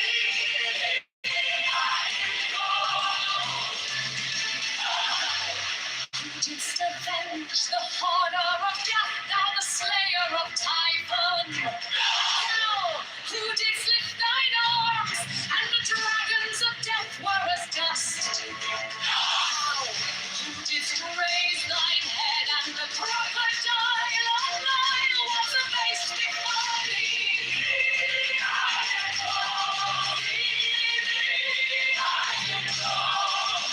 Those menace hide the universe with night, the impermeable blue.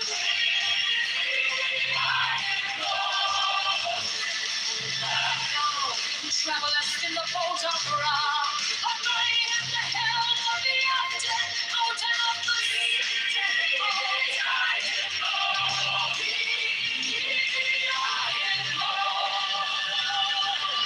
Thou who bearest the wand of double power.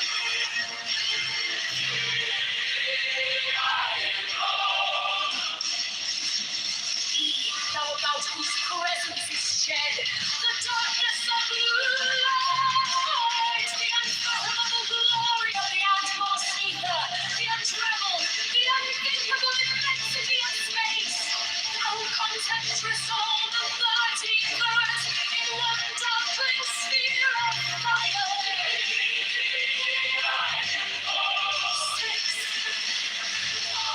Thou who bearest the rose and drops of life and light.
Johnson is a frown.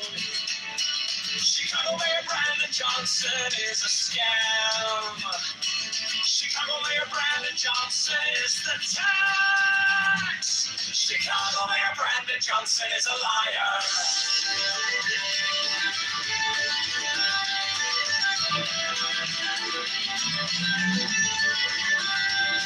Chicago Mayor Brandon Johnson is a criminal. Borrows $1.3 billion to give to Crony-Non.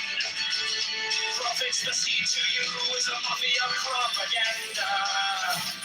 Organization affordability is a scam. Brandon Johnson is the tax. Open the books, transparency now. Public spending tracker now.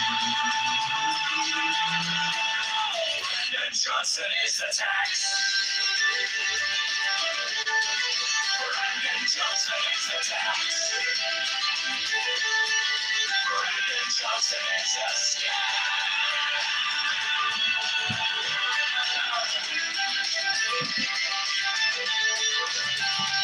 Reparations for black slaves is a scam. It's a black tax socialist, a taxologist. All taxation is theft, affordability is a scam. Abortion Greyhound buses are murder for profits. Open the books, transparency now. Public spending tracker now. Brandon Johnson is the tax. Brandon Johnson is the tax. Brandon Johnson is the scam.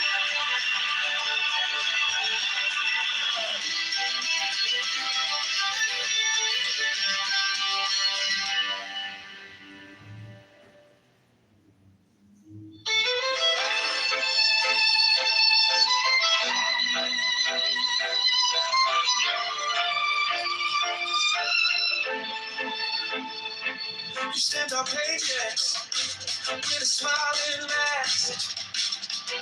Call it care, call it change. While you pass the hat, your friends at the table eating out the back.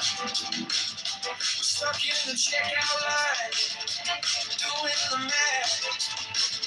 You borrow the mountain for a parking lot dream. Sign your name on the dime like it's free, free, free. We wake up to live with the red ink screams. Every promise on paper feels cheap to me. Brandon Johnson is a tax. We're the ones who pay it back. All the bills live on the spin. Cash goes out with locked in.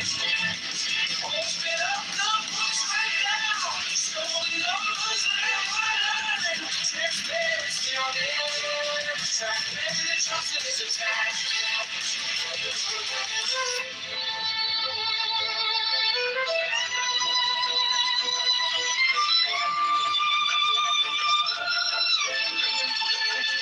You call it for the people, but the doors stay closed. Same names on the contracts, every story we're told. You preach about affordable, then raise the toll.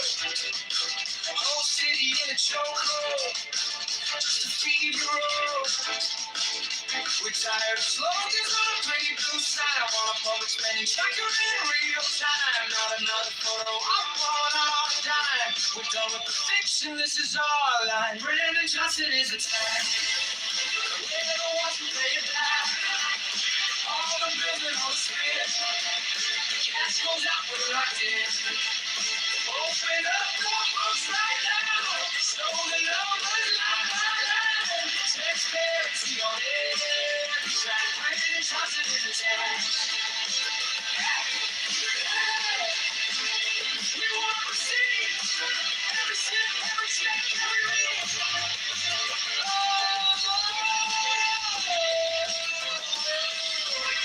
Turn the lights to the ceilings, cracks, to the shadows, pull back, pull back.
Johnson is a scam. Chicago Mayor Brandon Johnson is a tax. Chicago Mayor Brandon Johnson is a liar. Chicago Mayor Brandon Johnson is a criminal. Most likely not just a criminal. CTU is a mafia propaganda organization. He is a scam. Brandon Johnson is the tax. Push transparency now. Expedition now. Brandon Johnson is the snake. Brandon Johnson is the scam. Reparation for black slaves is a scam. It's a black tax socialist. Tax-socialist, no tax-socialist. And the affordability is a scam. Chicago Mayor Brandon Johnson is a fraud. Chicago Mayor Brandon Johnson is a scam. Chicago Mayor Brandon Johnson is the tax. Chicago Mayor Brandon Johnson is a liar. Chicago Mayor Brandon Johnson is a criminal. Now I bring Brandon Johnson criminal. CTU is a mafia propaganda organization. He is a scam. Brandon Johnson is the time. Transparency now. Expedition now. Brandon Johnson is the scam. Brandon Johnson is a scam. Reparation for black slaves is a scam. It's a black tax socialist. One tax socialist, no tax justice. The affordability is a scam.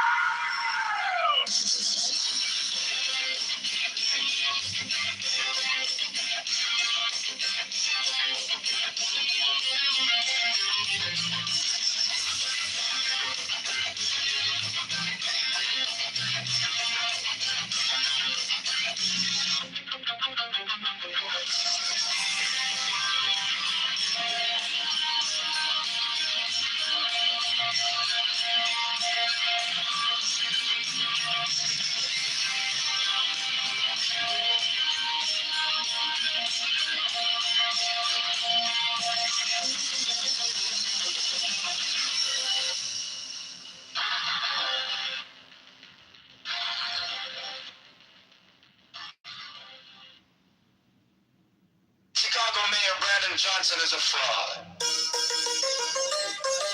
Chicago Mayor Brandon Johnson is a scam. Chicago Mayor Brandon Johnson is a scam. Chicago Mayor Brandon Johnson is a liar. Chicago Mayor Brandon Johnson is a criminal.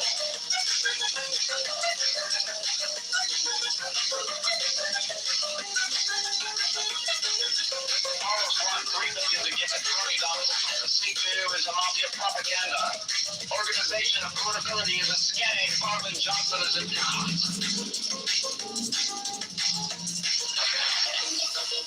Transparency now. Public spending tracker now. Brandon Johnson is the tax. Brandon Johnson is a scam. Transparency now. Public spending tracker now. Brandon Johnson is a tax. Brandon Johnson is a scam. Reparations for black slaves is a scam. It's a black tax. Socialists are taxologists. All taxation is theft. Affordability is a scam.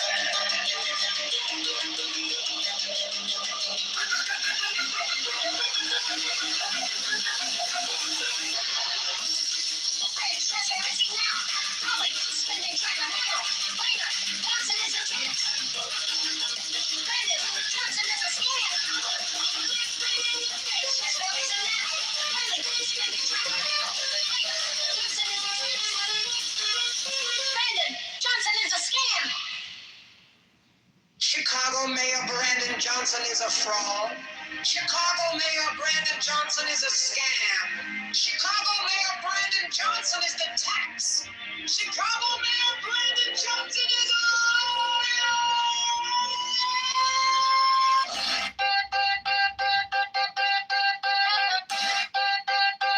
Chicago Mayor Brandon Johnson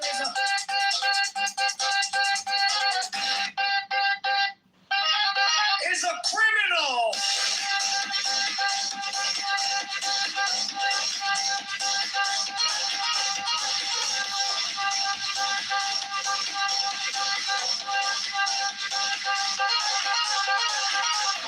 Borrows $1.3 billion to give to crony nonprofits. The CTU is a mafia propaganda organization. Affordability is a scam. Brandon Johnson is the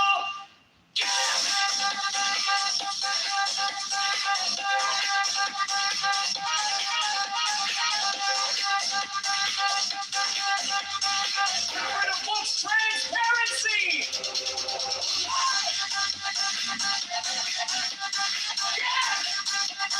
Larry spinning track now. Brandon Johnson is the tax. Brandon Johnson is the scam. Reparations for black slaves is a scam. It's a black tax. Socialists are taxologists. All taxation is debt. Affordability is a scam.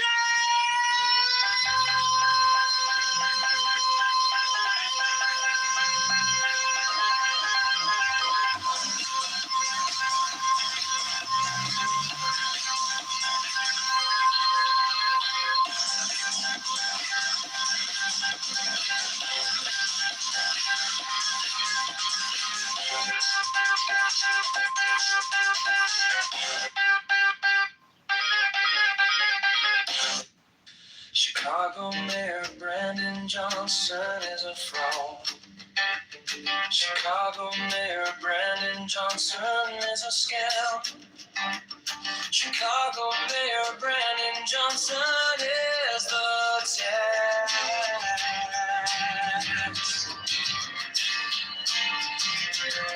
Chicago Mayor Brandon Johnson is a liar.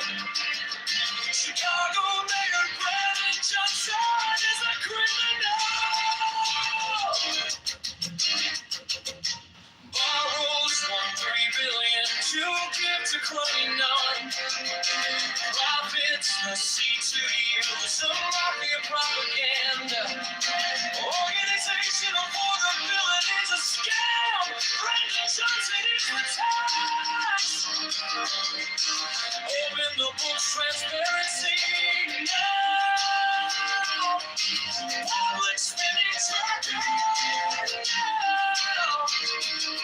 Brandon Johnson is the tax. Brandon Johnson is the scam.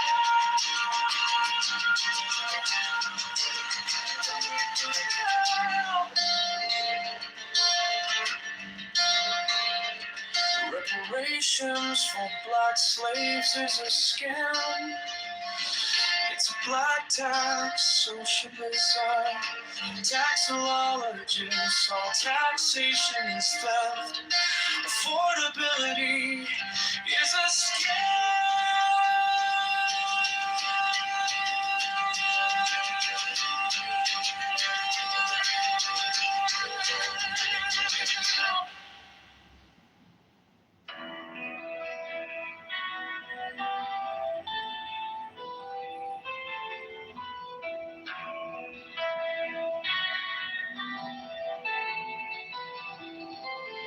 I am the charioteer of the east, Lord of the past and of the future.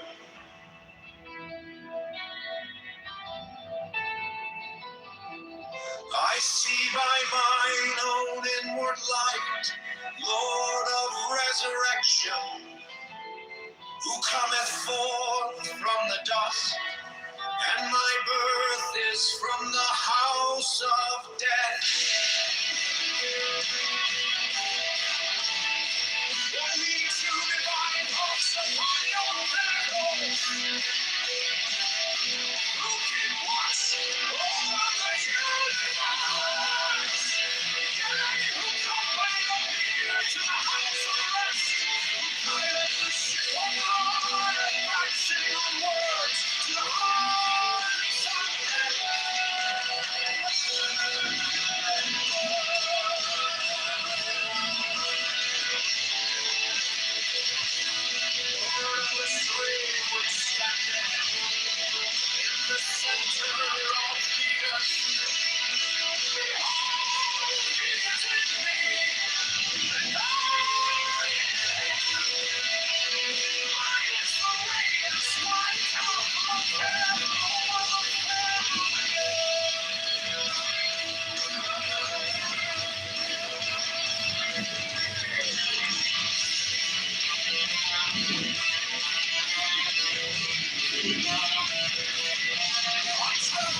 Come thou forth, I say, and aid and guard me in this work of art.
The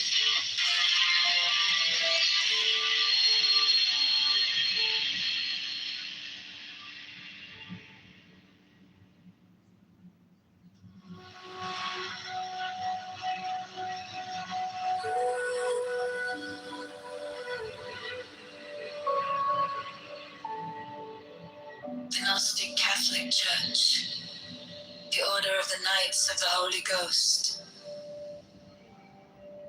the Order of the Illuminati, the Order of the Temple, Knights Templar,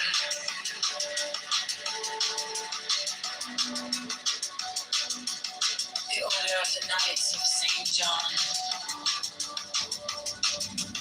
the Order of the Knights of Mountain,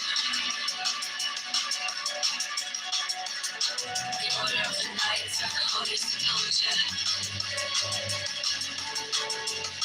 the Hidden Church of the Holy Grail, the Hermetic Brotherhood of Light, the Holy Order of Rosemary's of Hidden, the Order of the Holy Royal Archangel, the Ancient Satanic Rites of Masonry, the Rites of Lucas, the Rites of Mystery, the Ancient and Accepted Scottish Rite of Masonry, the Spirit Warrior Love of Masonry,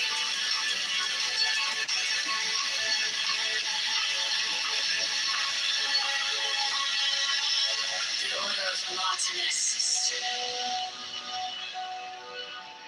the Order of the Sapphire, and many other orders of equal merit, if of less fame.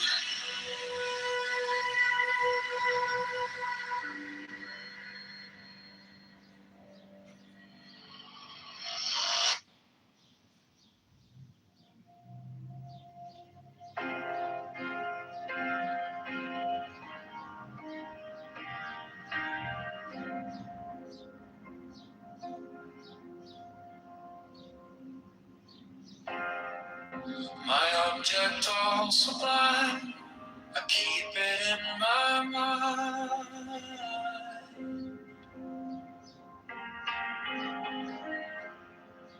A needle made of light, threading through the night.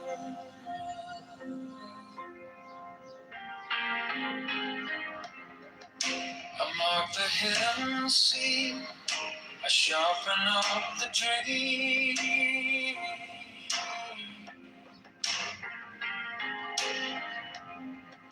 The case is cold but clear. I waited long enough here. So let it come around. Let the gavel kiss the ground. I want the scales to sing on the edge of everything, to make the punishment fit the crime.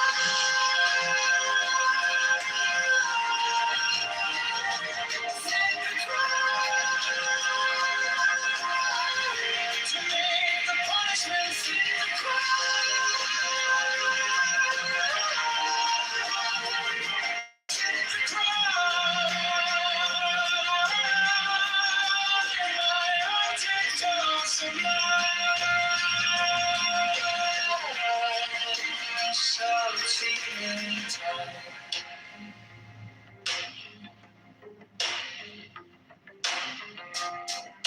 You wore the borrowed face, you left no kind of grace.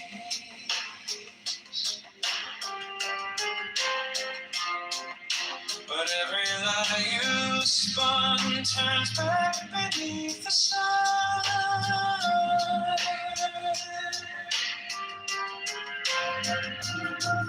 I kept the final clue, like a blade inside my shoe.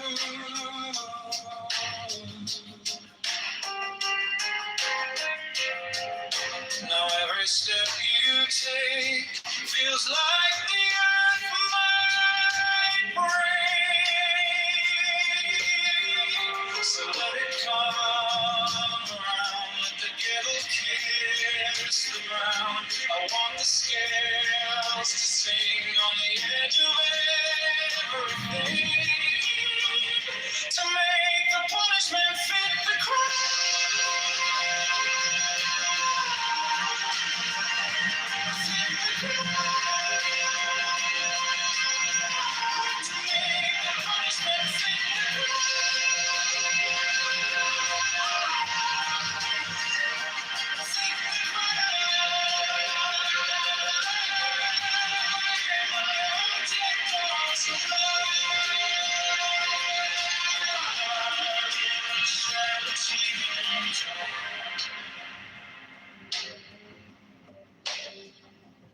If I'm wrong, but I have held on long to the shape of what was lost, to the price, to the cost, to make the punishment fit the crime.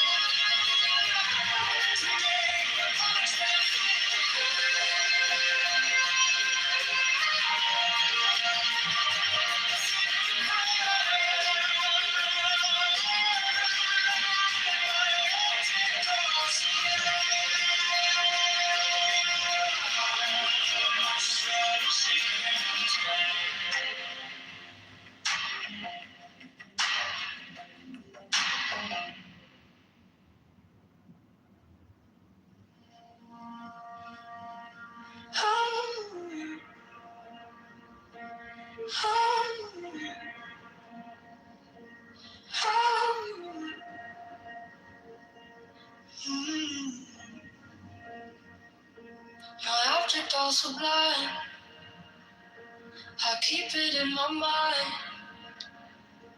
A needle made of light, threading through the night.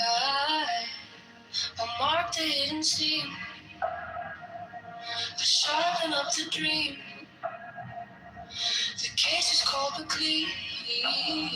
I've waited long enough here, so let it come around. Let the devil kiss the ground. I want the scales to sing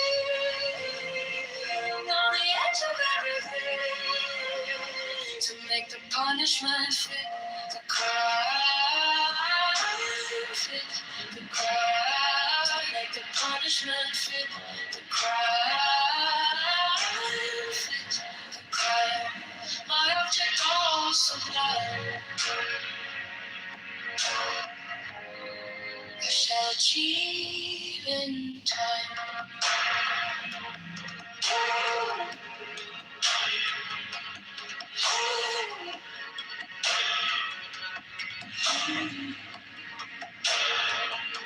You wore the borrowed face, you left no kind of grace, but every lie you spun turned back beneath the sun. I kept the final clue, like a blade inside my shoe. Now every step you take feels like the earth might break. So let it come around, let the ghetto kiss the ground. I want the scales to sing on the edge of everything, to make the punishment fit the crime. Fit the crime. Make the punishment fit the crime. Fit the crime. My object all sublime, I shall achieve in time.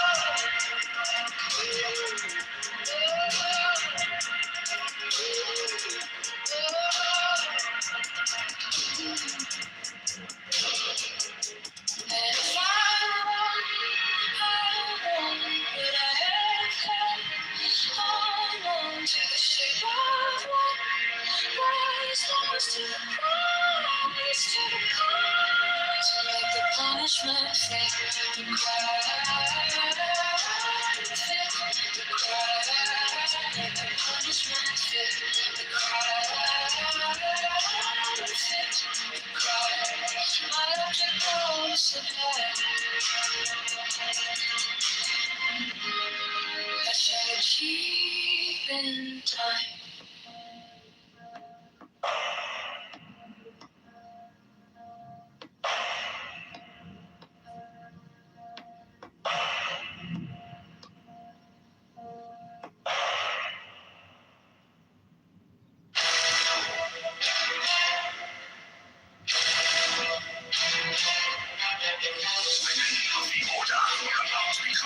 Receive all care, attention, and honor from all brethren. 68 special profess houses will be established for their convenience, should they wish to take advantage of them. 69 The Order offers great social advantages to its members, bringing them as it does into constant association with men and women of high rank.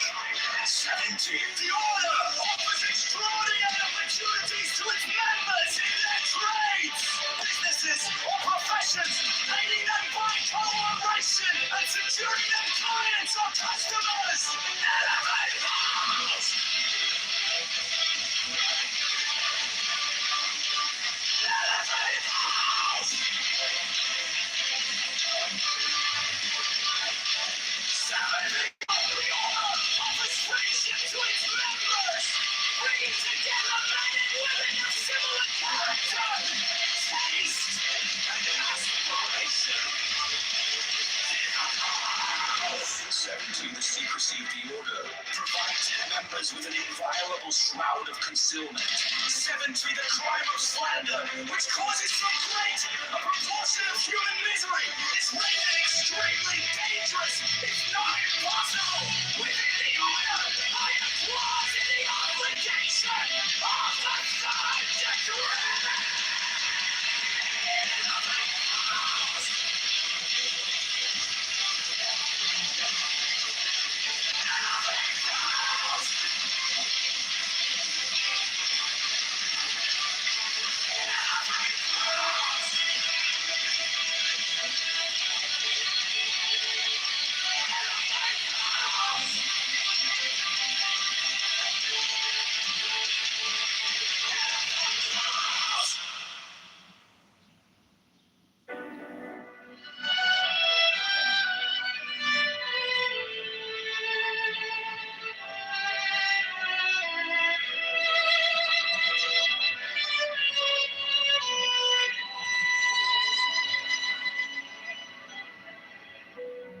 Every brother shall seek constantly to give pleasure to all brethren with whom he is acquainted, whether by entertainment or conversation, or in any other manner that may suggest itself.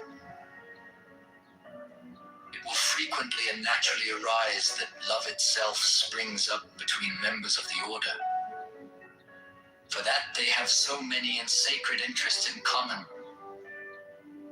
Such love is peculiarly holy and is to be encouraged. All children of brethren are to be considered as children of the whole Order, and to be protected and aided in every way by its members, severally, as by its organization collectively. No distinction is to be made with regard to the conditions surrounding the birth of any child. 15. There is an especially sacred duty which every brother should fulfill with regard to all children, those born without the Order included. This duty is to instruct them in the law of the Lima, to teach them independence and freedom of thought and character, and to warn them that servility and cowardice are the most deadly diseases of the human soul.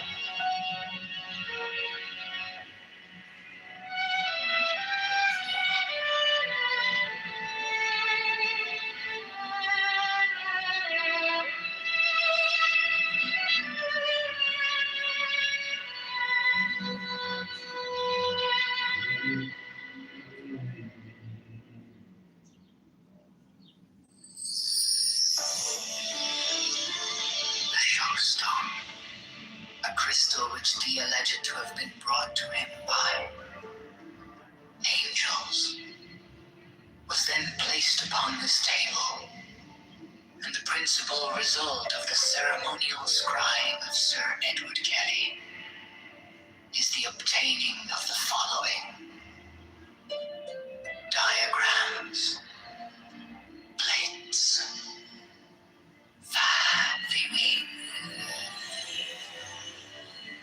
he symbolized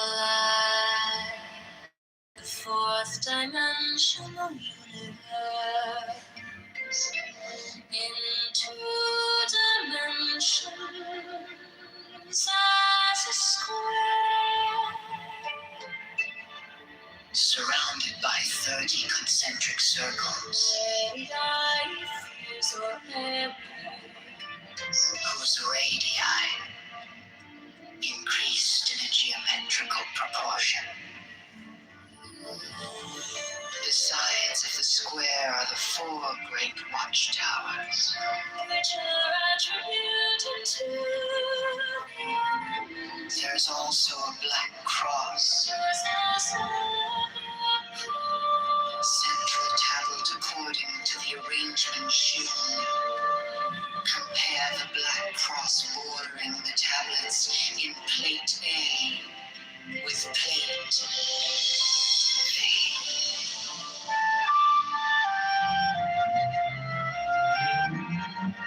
Plate B gives the general view.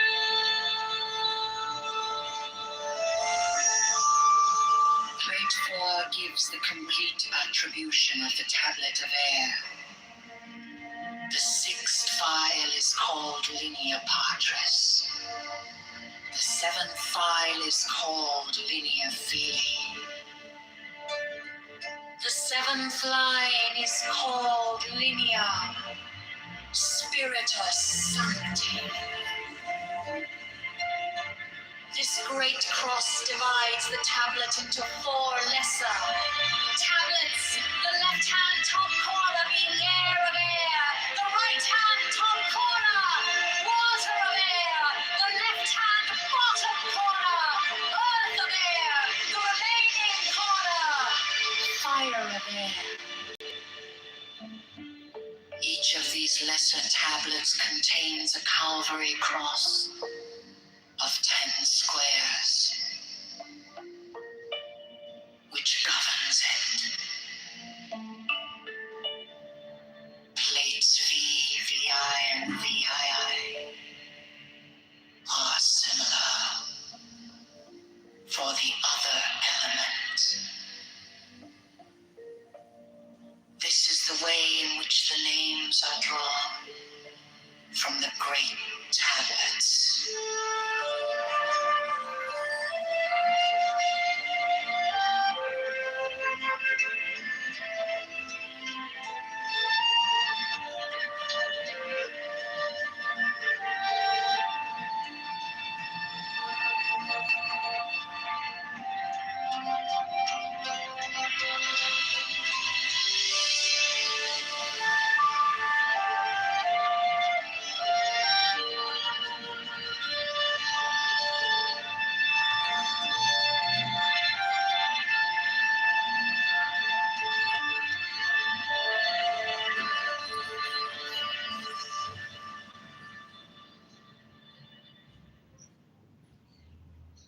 Next, the following text is between the points of the pentagram,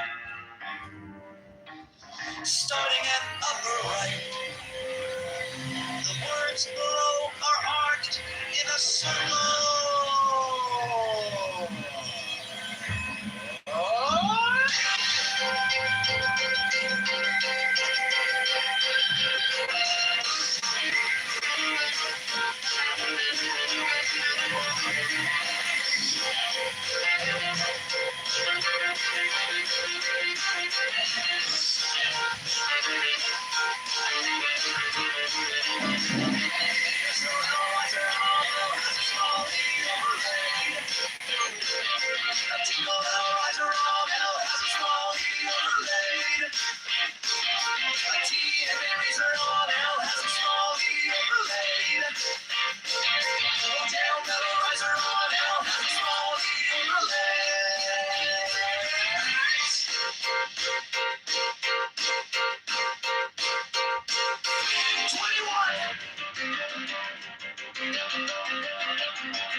of the pentagram. One to a point and another from top clockwise. CMSNC.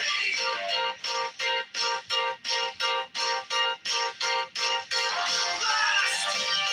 The inverted pentagonal void. The pentagram contains the following.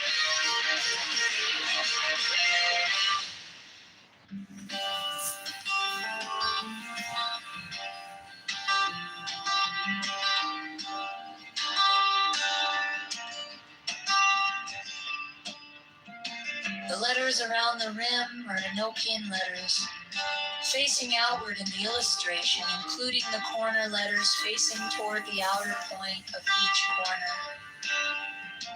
The two overlapping equilateral triangles shown in the interior of the figure are composed of thin, solid lines and somewhat closer in their bases to the top and bottom of the square than shown here.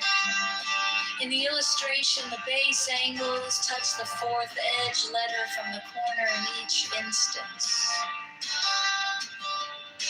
A rectangular grid with Enochian letters.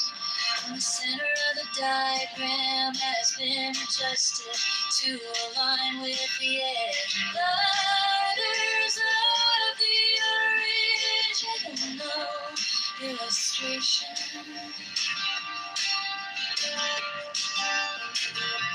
This rectangular grid has its corners overlapping, the lines defining the hexagram in the original illustration.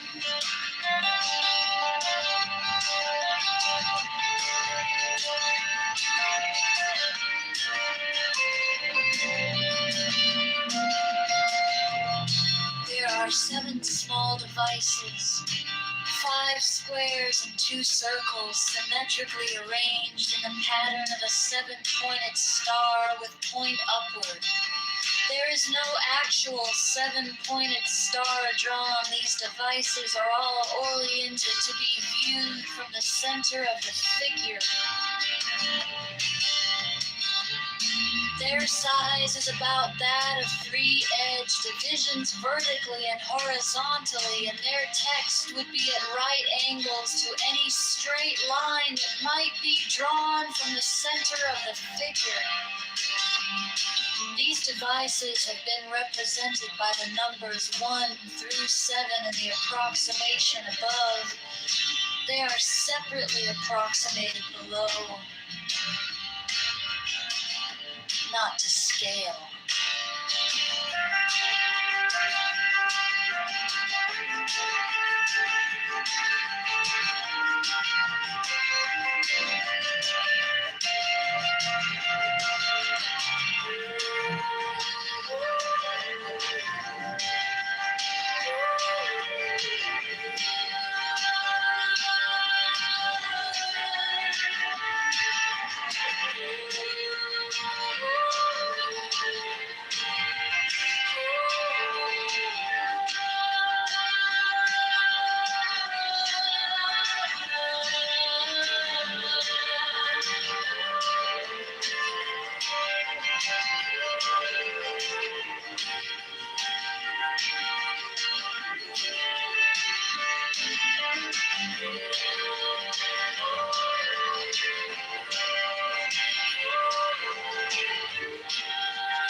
Mine is the head of the hawk. Abrahadabra. And ends. 6. I bear the rose and cross of life and light. Abrahadabra. Giving the sign the digit Abrahadabra. Remaining in the sign. The invocation concludes. Therefore I say unto thee, come thou forth and dwell in me, so that every spirit, whether of the firmament, or of the ether, or of the earth, or under the earth, on dry land, or in the water, of whirling air, or of rushing fire, and every spell and scourge of God the Vast One, might be thee. Abrahadabra. The adoration. Impromptu. Close by banishing. I think this was omitted at W's order.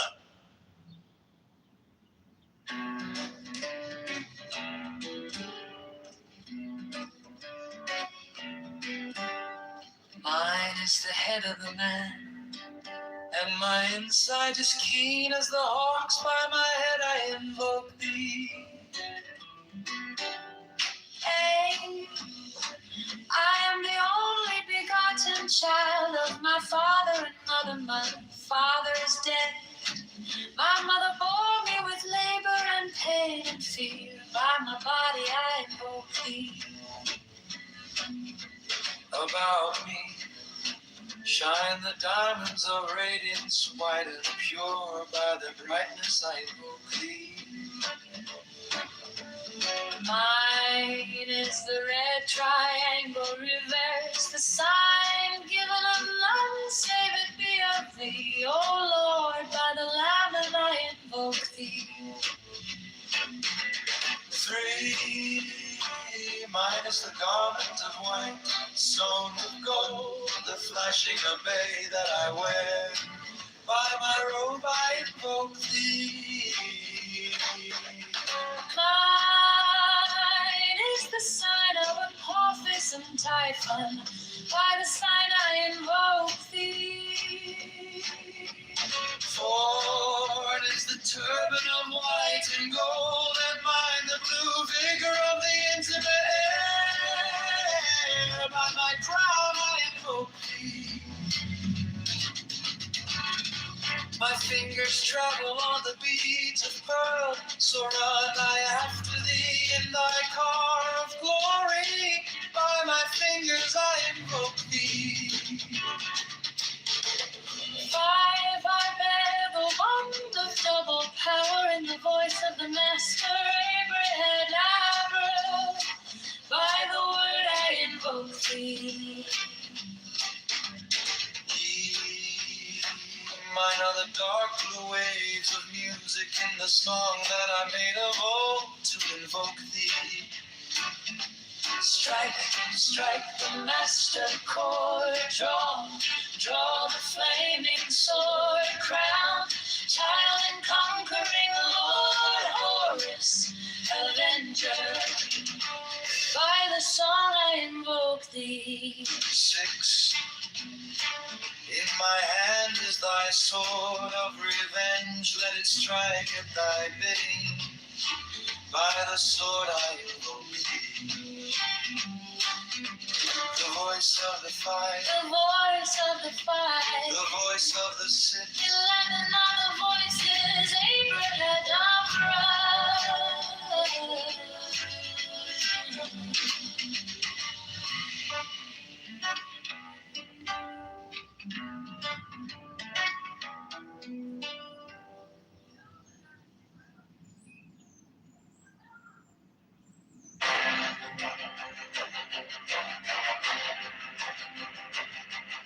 Strike, strike the master chord.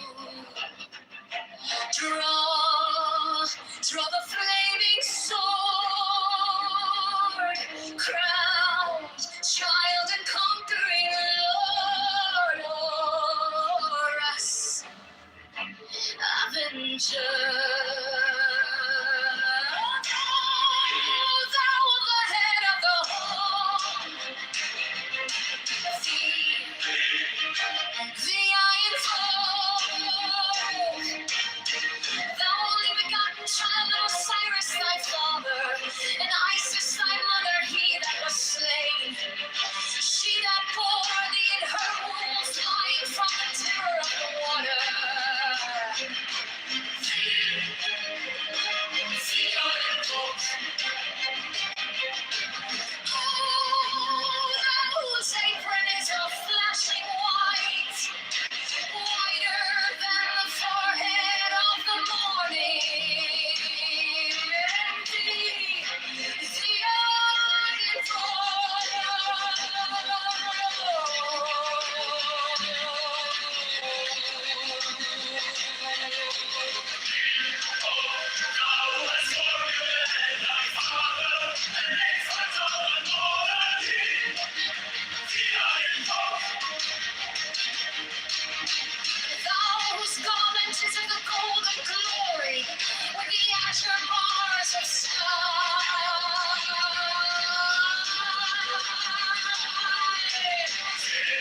ethers in one darkling sphere of fire. The eye evolves.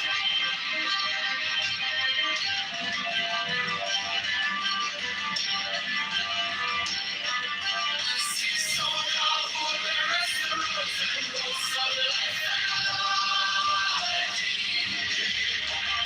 The eye evolves. The voice of the five, the voice of the six, 11 other voices.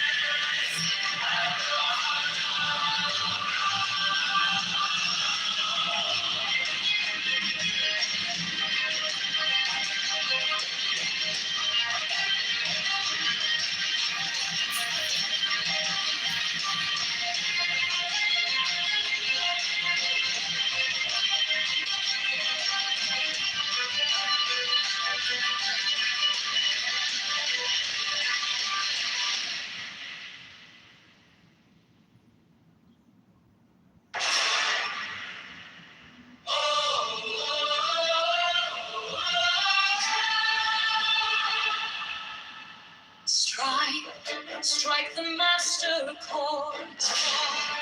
Draw the flaming sword, crown child and conquering lord. Chorus, avenger. O thou of the head of the hawk, thee I invoke. At every thee I invoke, throughout the whole of the ritual, give the sign of Apophis. Thou only begotten child of Osiris, thy father, and Isis, thy mother, he that was slain, she that bore thee in her womb, flying from the tether of the water. Thee I invoke. Whose upward is a flashing white, whiter than the forehead of the morning.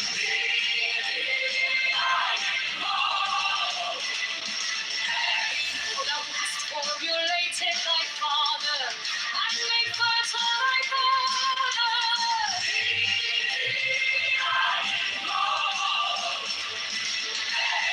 Thou whose garment is of the golden glory, with the azure birds of sky.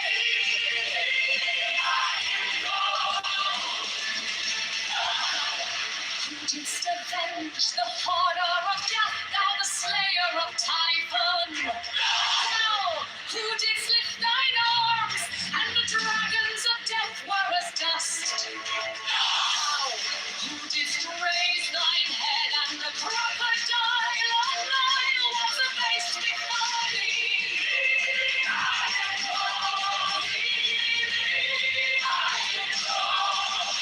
Thou whose pen is hideth the universe with night, the impermeable blue.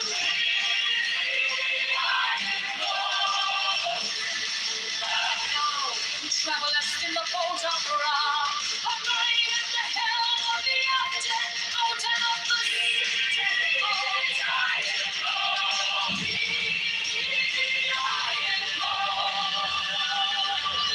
Thou who bearest the wand of double power.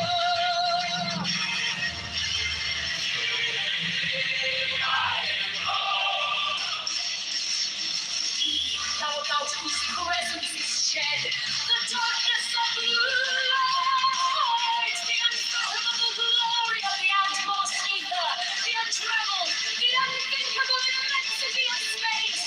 Thou who contemptest all the 30 birds in one darkling sphere of fire.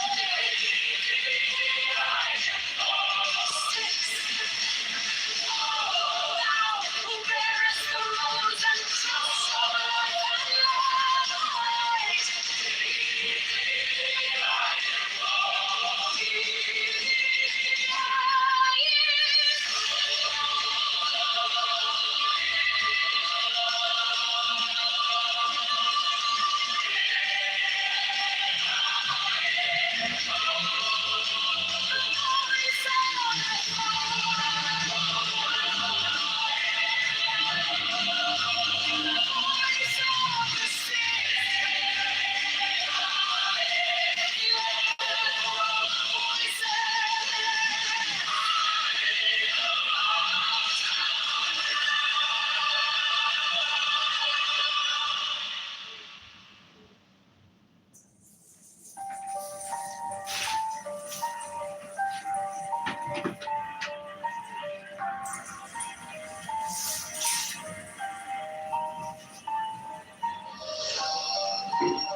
Chicago Mayor Brandon Johnson is a fraud. Chicago Mayor Brandon Johnson is a scam. Chicago Mayor Brandon Johnson is the tax. Chicago Mayor Brandon Johnson is a liar.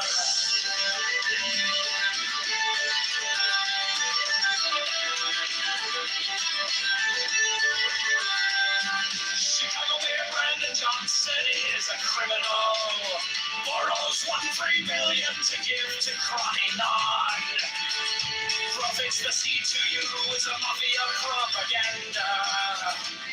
Organization affordability is a scam.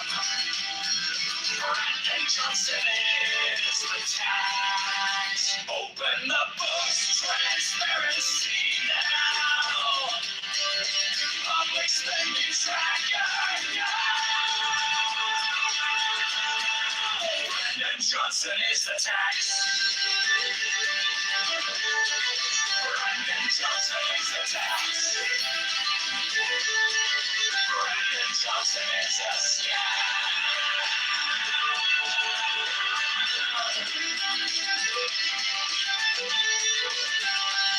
Reparations for black slaves is a scam. It's a black tax socialist, a taxologist. All taxation is theft. Affordability is a scam. Abortion Greyhound buses are murder for profit. Open the books, transparency now. Public spending tracker now. Brandon Johnson is the tax. Brandon Johnson is the tax. Brandon Johnson is the scam.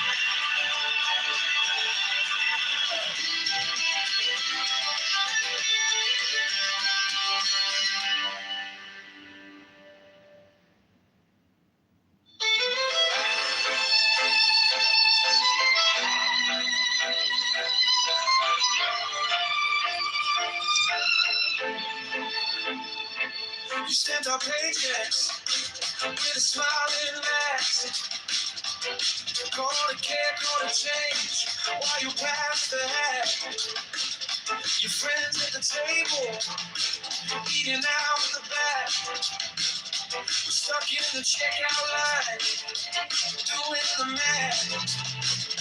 You borrowed a mountain full of parking lot dreams. Sign your name on the dime like it's free, free, free. We wake up to live with the red ink screams. Every promise on paper feels cheap to me. Brandon Johnson is the tax. We're the ones who pay it back. All the pills and all the spin. The cash goes out, we're locked in. Open up the books right now. Show the numbers line by line. Transparency on every track. Brandon Johnson is a tax.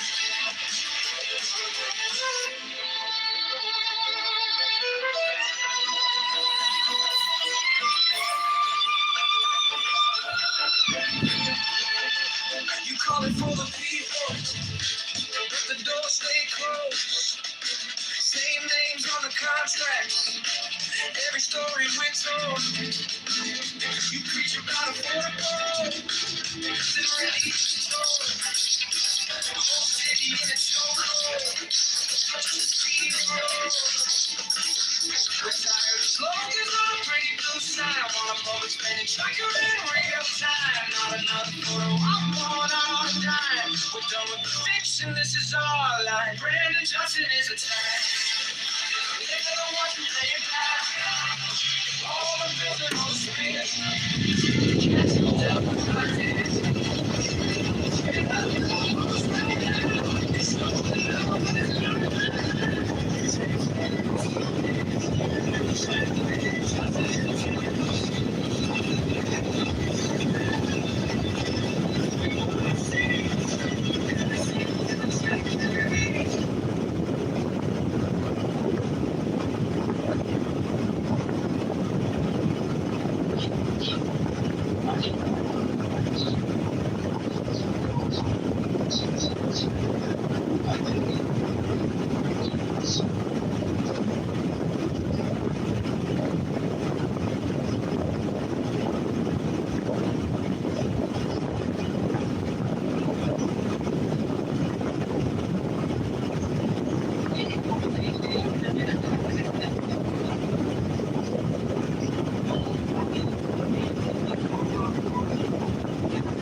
the Constitution can never be changed. It can be amended, and the purpose of the Supreme Court is to intervene. Well, I'm glad that's what you meant, but I didn't interrupt you. It sounded like you were still.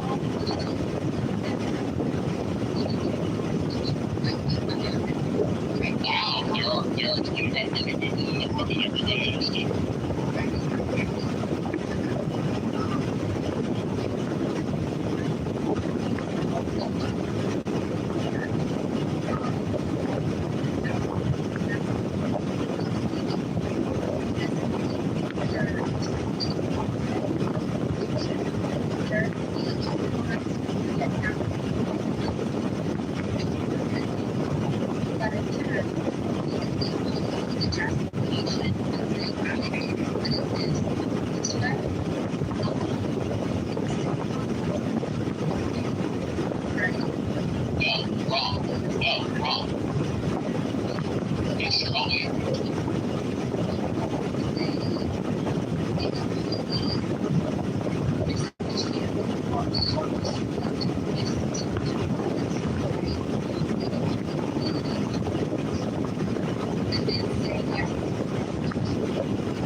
If the Constitution says that the president can only run twice, and then the Supreme Court comes and says, you know what, presidents can run 4 times, right? It is written in plain English by the Constitution that presidents can only hold office twice. So yes, the Supreme Court could go against the Constitution. That's right. If the Supreme Court came with a saying, hey, presidents can hold office 5 times, is that not against the Constitution? Well, Carlos, you're wrong. The Constitution doesn't say that presidents can only hold for 2 terms. It's an amendment to the Constitution. It's an amendment to the Constitution. Yeah.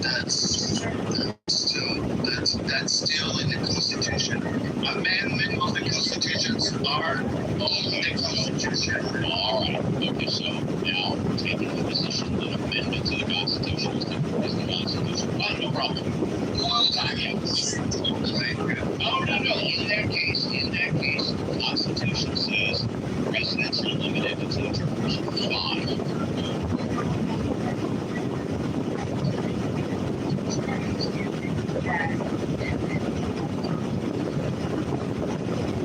Not the original Constitution.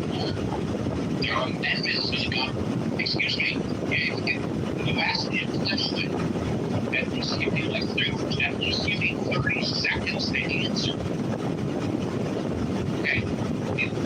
I've always made a distinguishing difference between the original Constitution and the amendments to the Constitution. But if you want to say they're the same thing, I'll be happy to go along with it. I'm fine.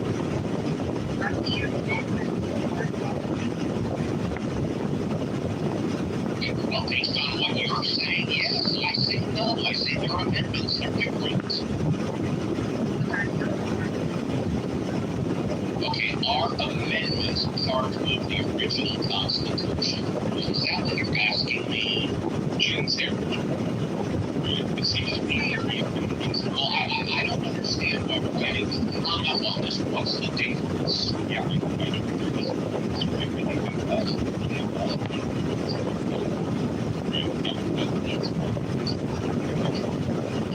and that's why I said twice you want to consider the amendments for the original Constitution. Fine.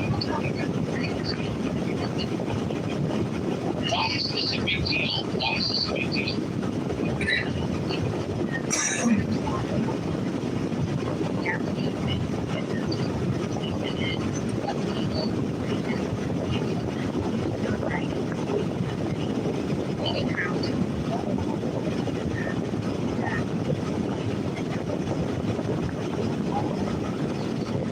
Fine, I agree. I agree. How much longer do you want to address this? I'm agreeing now. I said I'm agreeing now. Okay, fine. Go ahead and keep talking about it a little bit, though I already agree. Go ahead. I think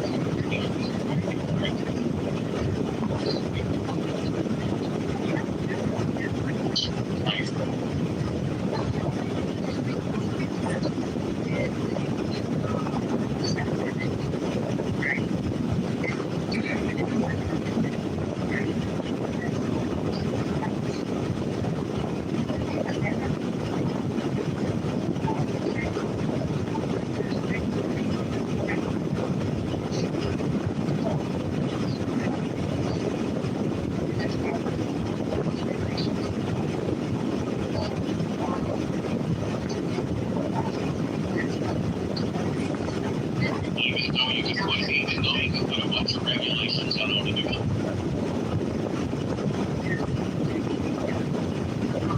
Every state has individual regulations to own a gun. What are you talking about?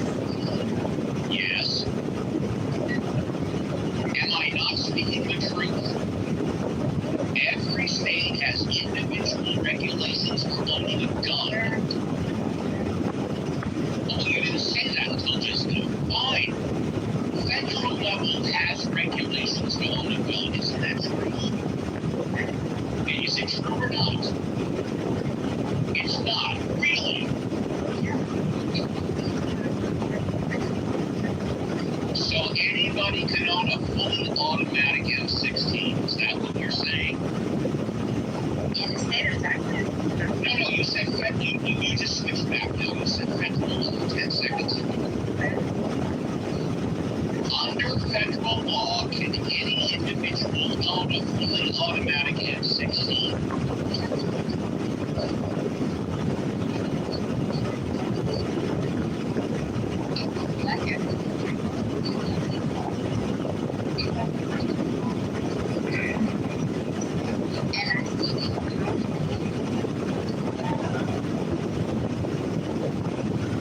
All right, I'll be up.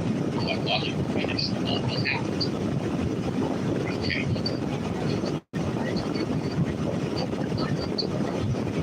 Yes, that is what I need. Thank you. I will. I will. I will do that too. I will do that too. I will do that too. Great.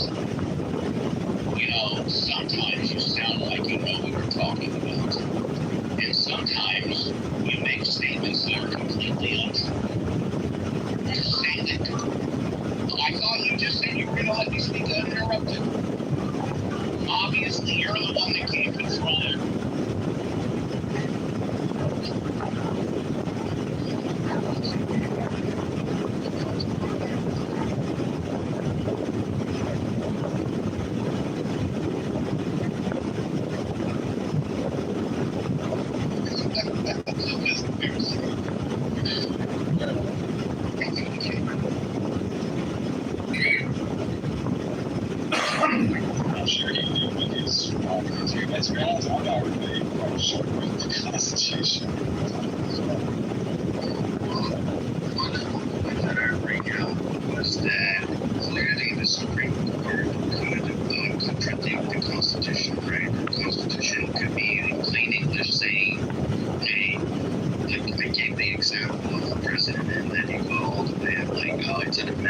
not our original constitution.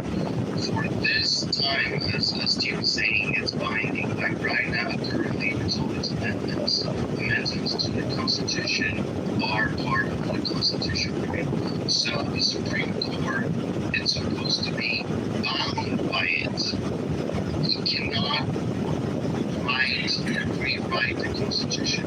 So if something is written in plain English saying that the Constitution says this and the Supreme Court directly contradicts it, right? That is like, I guess, a constitutional crisis, right? Because the Supreme Court cannot do that. And I guess it will take the Congress to step in, right? To like impeach the court or something. But my point being is that the Supreme Court doesn't have the power to interpret the Constitution at will. Like, all they can say whatever the fuck they want out of the Constitution, and then it becomes law. That's stupid. I mean, you're half right about that, right?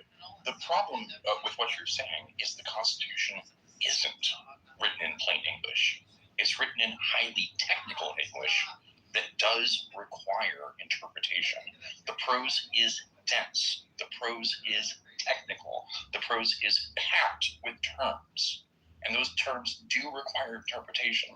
And so this idea that you can just read it in plain English. When was the last time you read it? I don't know, a couple days ago. Why? It's not So the idea that you can read it in plain English is not entirely true. You actually do need some education in order to be able to interpret it effectively. Wait, okay, can you pull up the First Amendment? The freedom of speech and religion and everything else. Are you telling me that that's not written in plain English and that you need to be educated in constitutional law to understand what it means? No, I didn't say you need to be educated in constitutional law. I didn't say that. Okay. Right. So the Second Amendment is very clear, right? The 22nd. I thought we were doing the First Amendment. Well, yeah, why don't you just read the First Amendment for the class? Just read the First Amendment for the class. Respecting the establishment of religion. I mean, already we're on establishment of religion. That's going to require unpacking. Oh.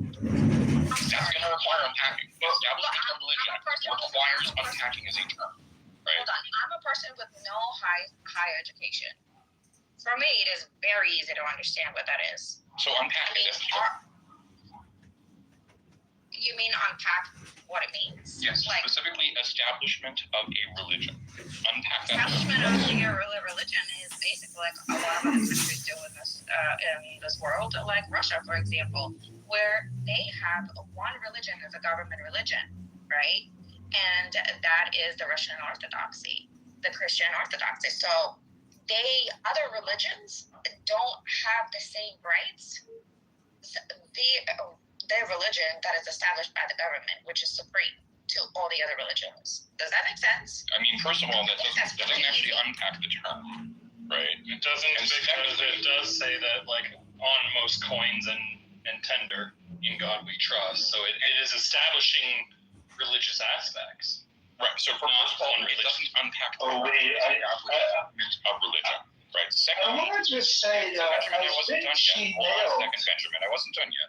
First of all, it doesn't unpack the term establishment of religion. Secondly, yes, it does. You used a lot of words there. I just want to say, I just want to weigh in. Benjamin, I wasn't done yet. Excuse me. You can wait your turn, Benjamin. Yeah, you can wait your turn. I just want to point out, I think Katrina nailed this, because the founding fathers were clearly saying that what I was saying was that you used they wanted this country to be different. Impulse control. They wanted this country to be different than the country they had already experienced. That's obviously what they meant. So when we go from France, right, Benjamin, when we look at back in that time, France, England, religion was entangled with government. They went hand in hand.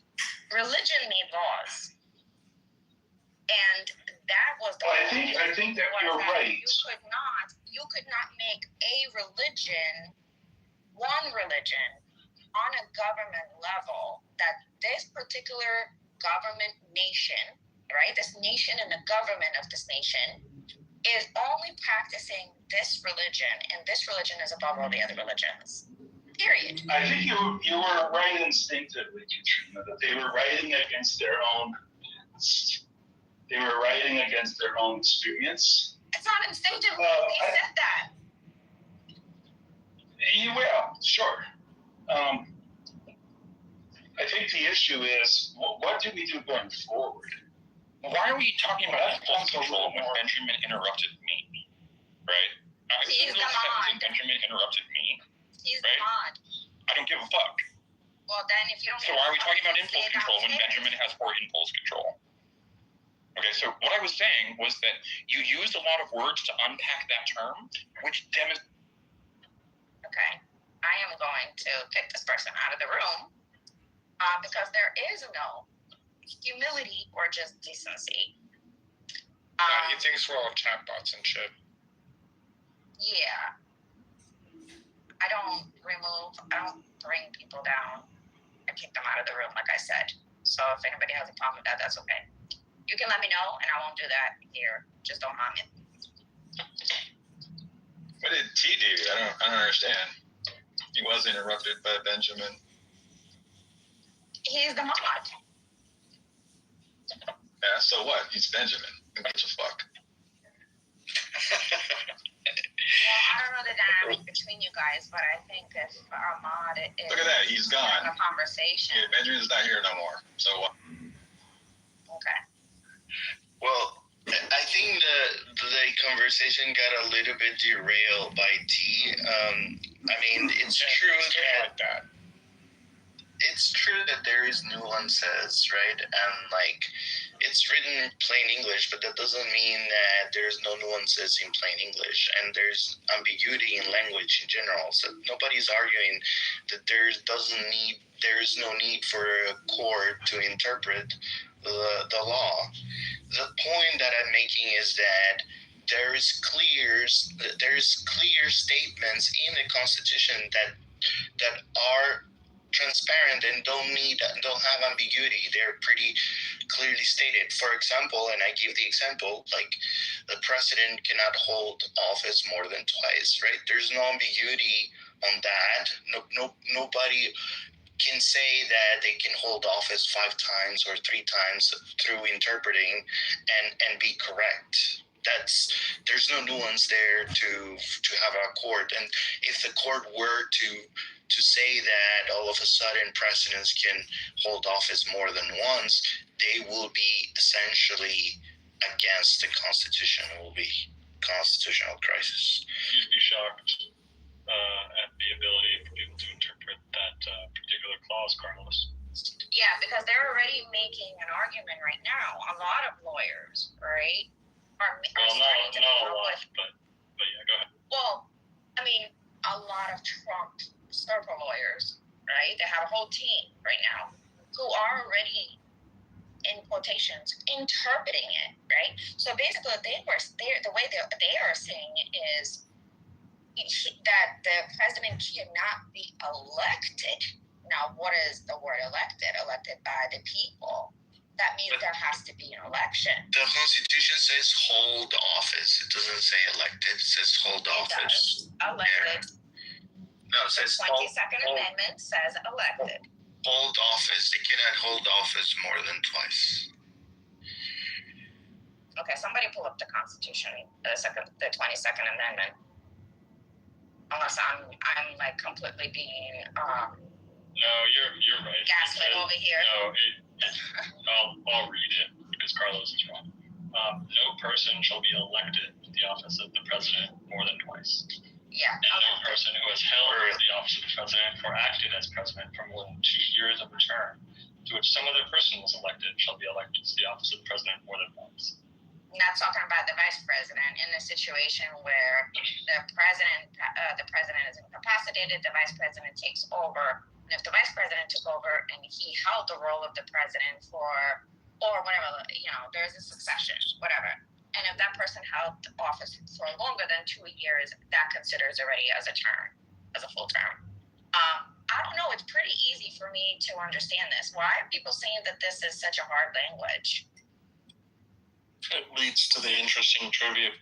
Sorry. Well, because it furthers it's a presupposition of their argument, and then they just keep going on down the argument when the premise is shit. Okay, so my original thought-provoking question was, if the Supreme Court interprets the Constitution in the wrong way, right? For example, they pick the word elected and they say, well, the thing is that the president has to be elected. And if there's no elections because, let's just say, for example, we have a national emergency, we just got attacked and there's chaos in the country, right? We're, major military defense operation, being bombed, right? Then in that situation, you cannot have elections. So technically, do you see how far this interpretation can go and be manipulated? So my question is, when that happens, right, and the Supreme Court says this is constitutional, there is nobody else to pretty much go against them, is there? Because they're the highest court and they are in charge of interpreting the Constitution and making sure the Constitution is followed. No, I mean, I don't disagree with that. I'm not saying, my argument is not that it cannot happen. My point is that it's against the rules, right? I mean, that in theory, the Constitution could not be written by the Supreme Court. That's my point. The Constitution says what is the process to be amended, and it's part of that process. Like, let me give you another example. Like the Supreme. Hold on, nobody was disagreeing with that, and nobody was arguing or debating you on that fact, right? Well, I was talking about Stephen T. were certainly not in agreeing with me, right? But like, but they're not, you seem to, right? Well, when you say nobody, they were here, right? When you say nobody, right? It's and again, when you're talking about someone who refused to talk about, like, saying the Constitution was legal, was the law, right? It's essentially the same thing as it's been happening to me when it's like, until now you're saying like, okay, nobody disagrees with you right now on that point.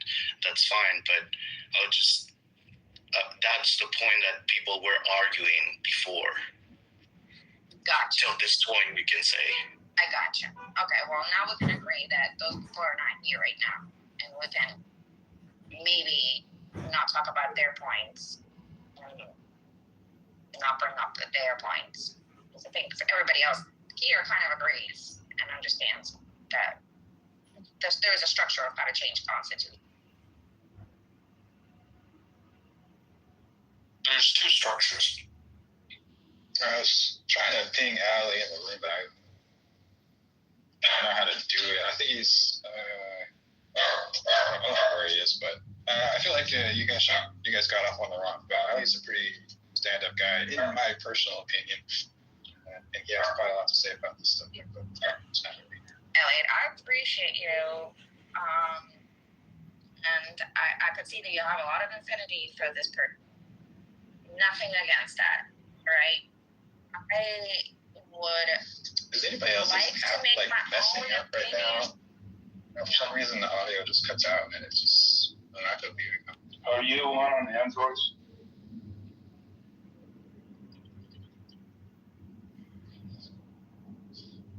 I think somebody that has a personal bias against Katrina, I think you've had quite a day.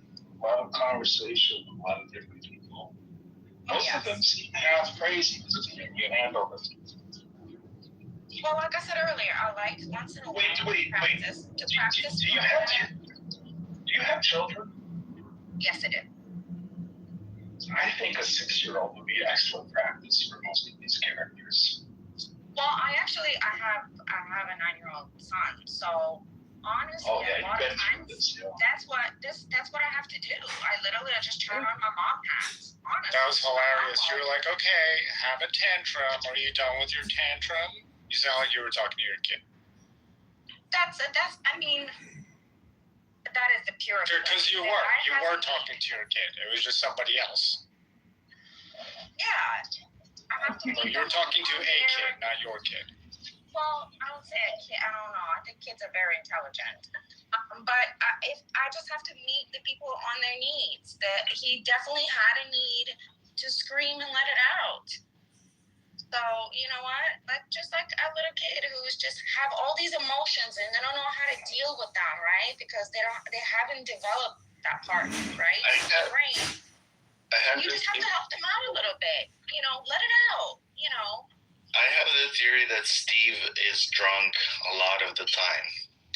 Sometimes when you have conversations with him, he's more measured and it's possible to have a better conversation. Sometimes it's impossible. He interrupts all the time. It's like people start talking like, yeah. It is like, I think he's drunk, like literally drunk. Steve, he definitely. Oh, well, wait. Can you guys hear me? Yes.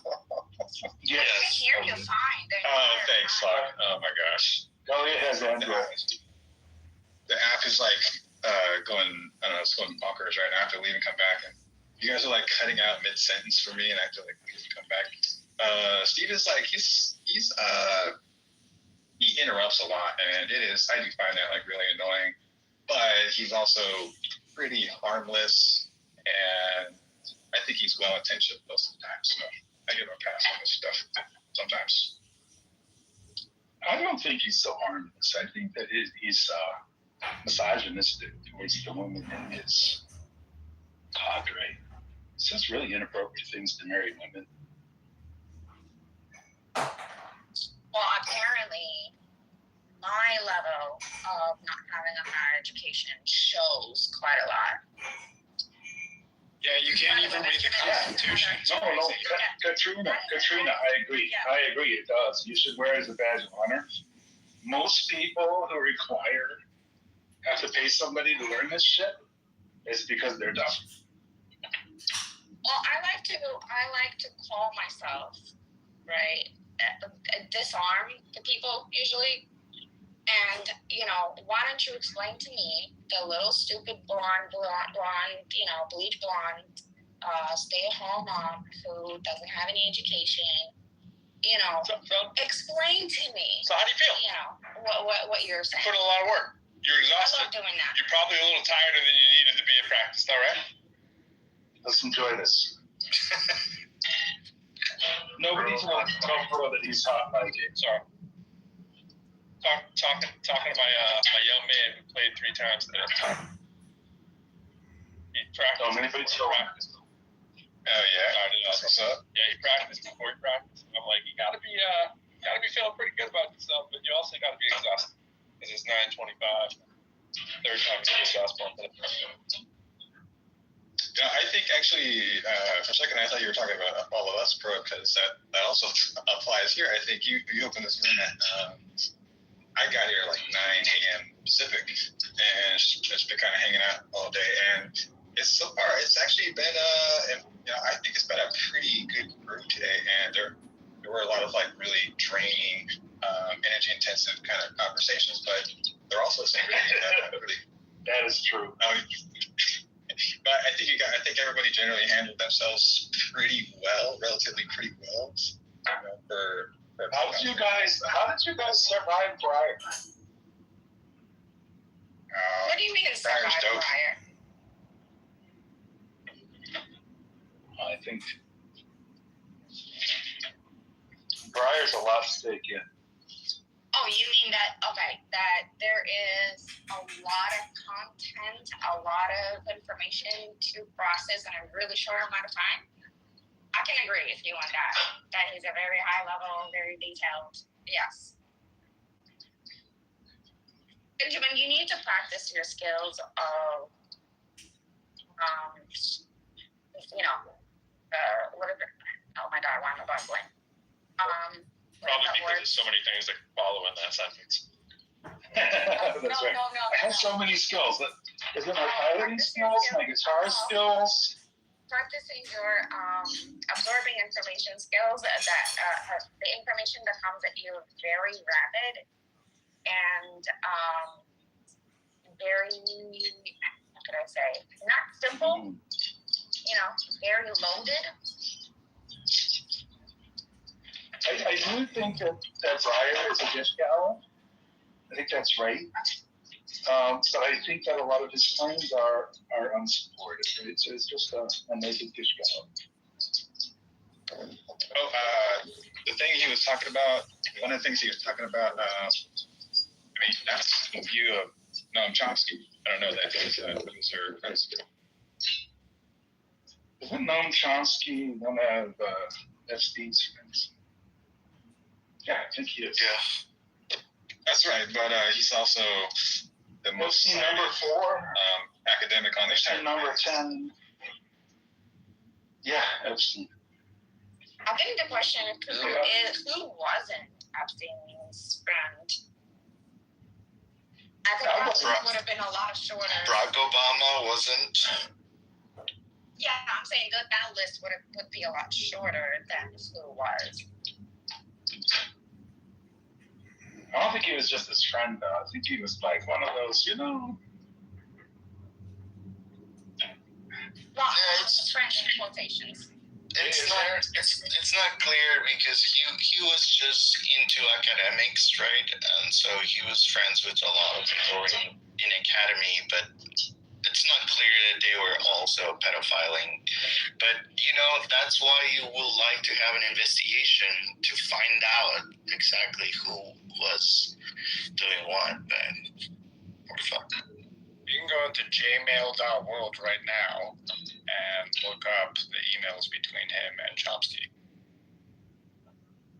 I saved I have saved, well, I don't know that I saved all the trouble. I haven't read all of them. I've read quite a few of them. There are I think there's a few thousand, email correspondence between them. Most of them are just stupid little hello, how are you? Really short messages. But some of them are really, I was so fucking disappointed to see this guy in the Epstein files. I'm still disappointed to this day. I have mixed feelings. It's kind of like a Michael Jackson situation. You know what I mean? I don't know what you guys think about it. Oh, we know what you mean. Let's not go there. That's a long combo. Is it long?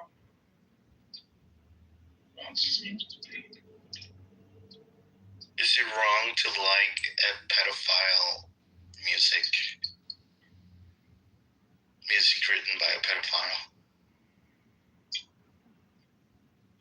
Oh, the thing that bugged me the most about what I read, I didn't read all of them, but was that he was, even after Epstein was convicted in 2008 of solicitation of an underage minor, prostitution, and another conviction in 2008, Epstein still maintained contact with him for many years afterward.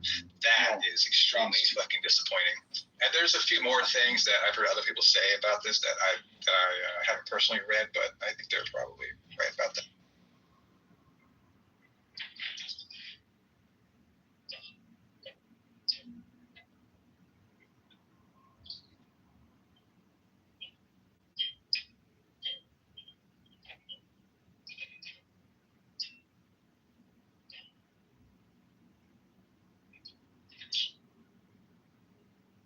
Kelly, do you have an Android phone? Yeah, I got the S25 Ultra. Benjamin, I'm surprised you're not more onto the Chomsky thing, because he seems like the prime pickings, if you know what I mean, from your from my little perspective.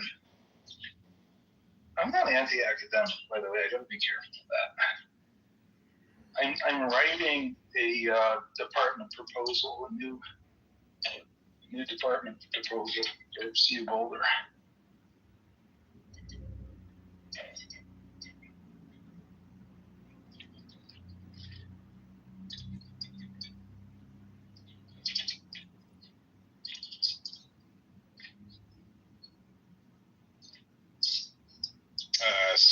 it's earlier we talked about the phones like many hours ago, and maybe Pro's right that it is the moral, ethical choice to have an Android. I just wanted to point out, Elliot, that you and I and Pro have Android, and we've all had that same problem. And what I figured out until they fix it is that it's going to happen every time your phone does a angle redraw. Like if you rotate the phone and then redraws the screen in the new position, and it is not reconnecting the audio. Does that make sense? Interesting. That's why I don't have the problem, because I turned that one off. Oh, you turned off? Yeah, turn off rotate on your phone.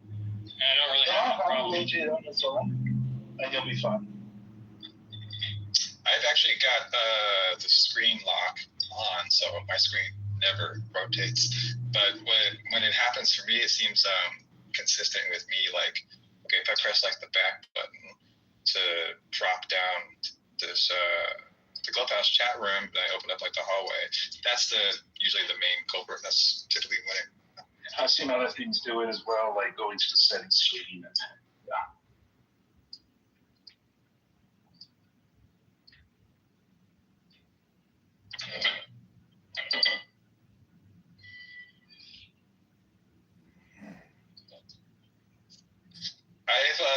I don't have Taro's sensibilities about things. I lack a lot of the insight that people like Taro have. But I think that if you guys were to have like a longer conversation with Ali, I think you'd probably agree. At least I hope that he's not like one of these crackpot conspiracy theorist type of people. He's like actually kind of the opposite. Ali is sensible. That's another way of saying Ali agrees with me. I've heard Ali make plenty of bad takes, but I think he's probably a relatively moderate kind of person. But he's as nice and well mannered as he is. He says some shit that I go But what exactly did he say today? I'm sure I'm beating it out, but I wasn't there for the whole. I heard like snippets back and forth. There was a convo between him, Katrina, and David as well. And David and Katrina seemed like on the same side of it. I didn't hear the whole thing. Like I say, Ali, he seems to go like a little too hard into the Muslim stuff. Yeah, he does. I think he might even be a little more hardcore than Benjamin. I'm not. I've heard people. As I said, he's smart. He agrees with me.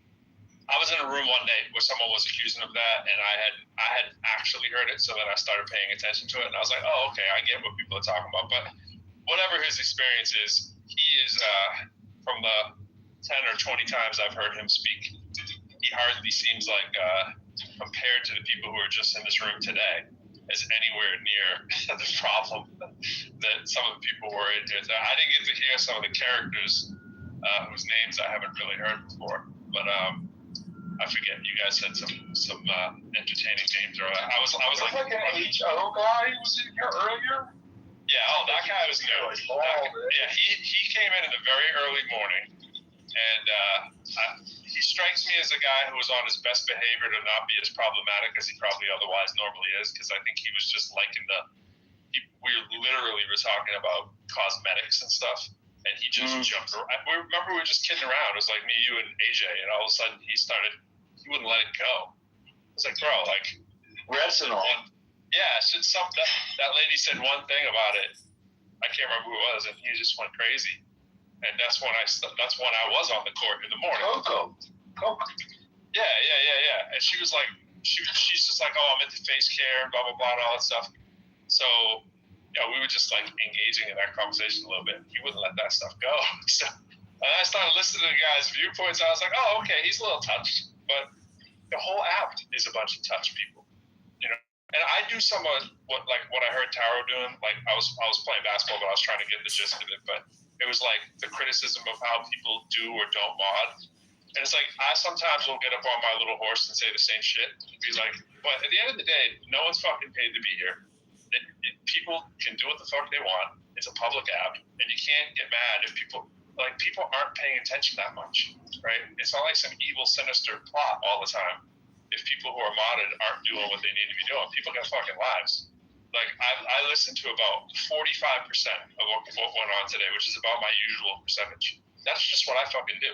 I'm not playing police to people, but if I'm in the room and some people are saying some bullshit, I'm going to tell them they're saying some bullshit.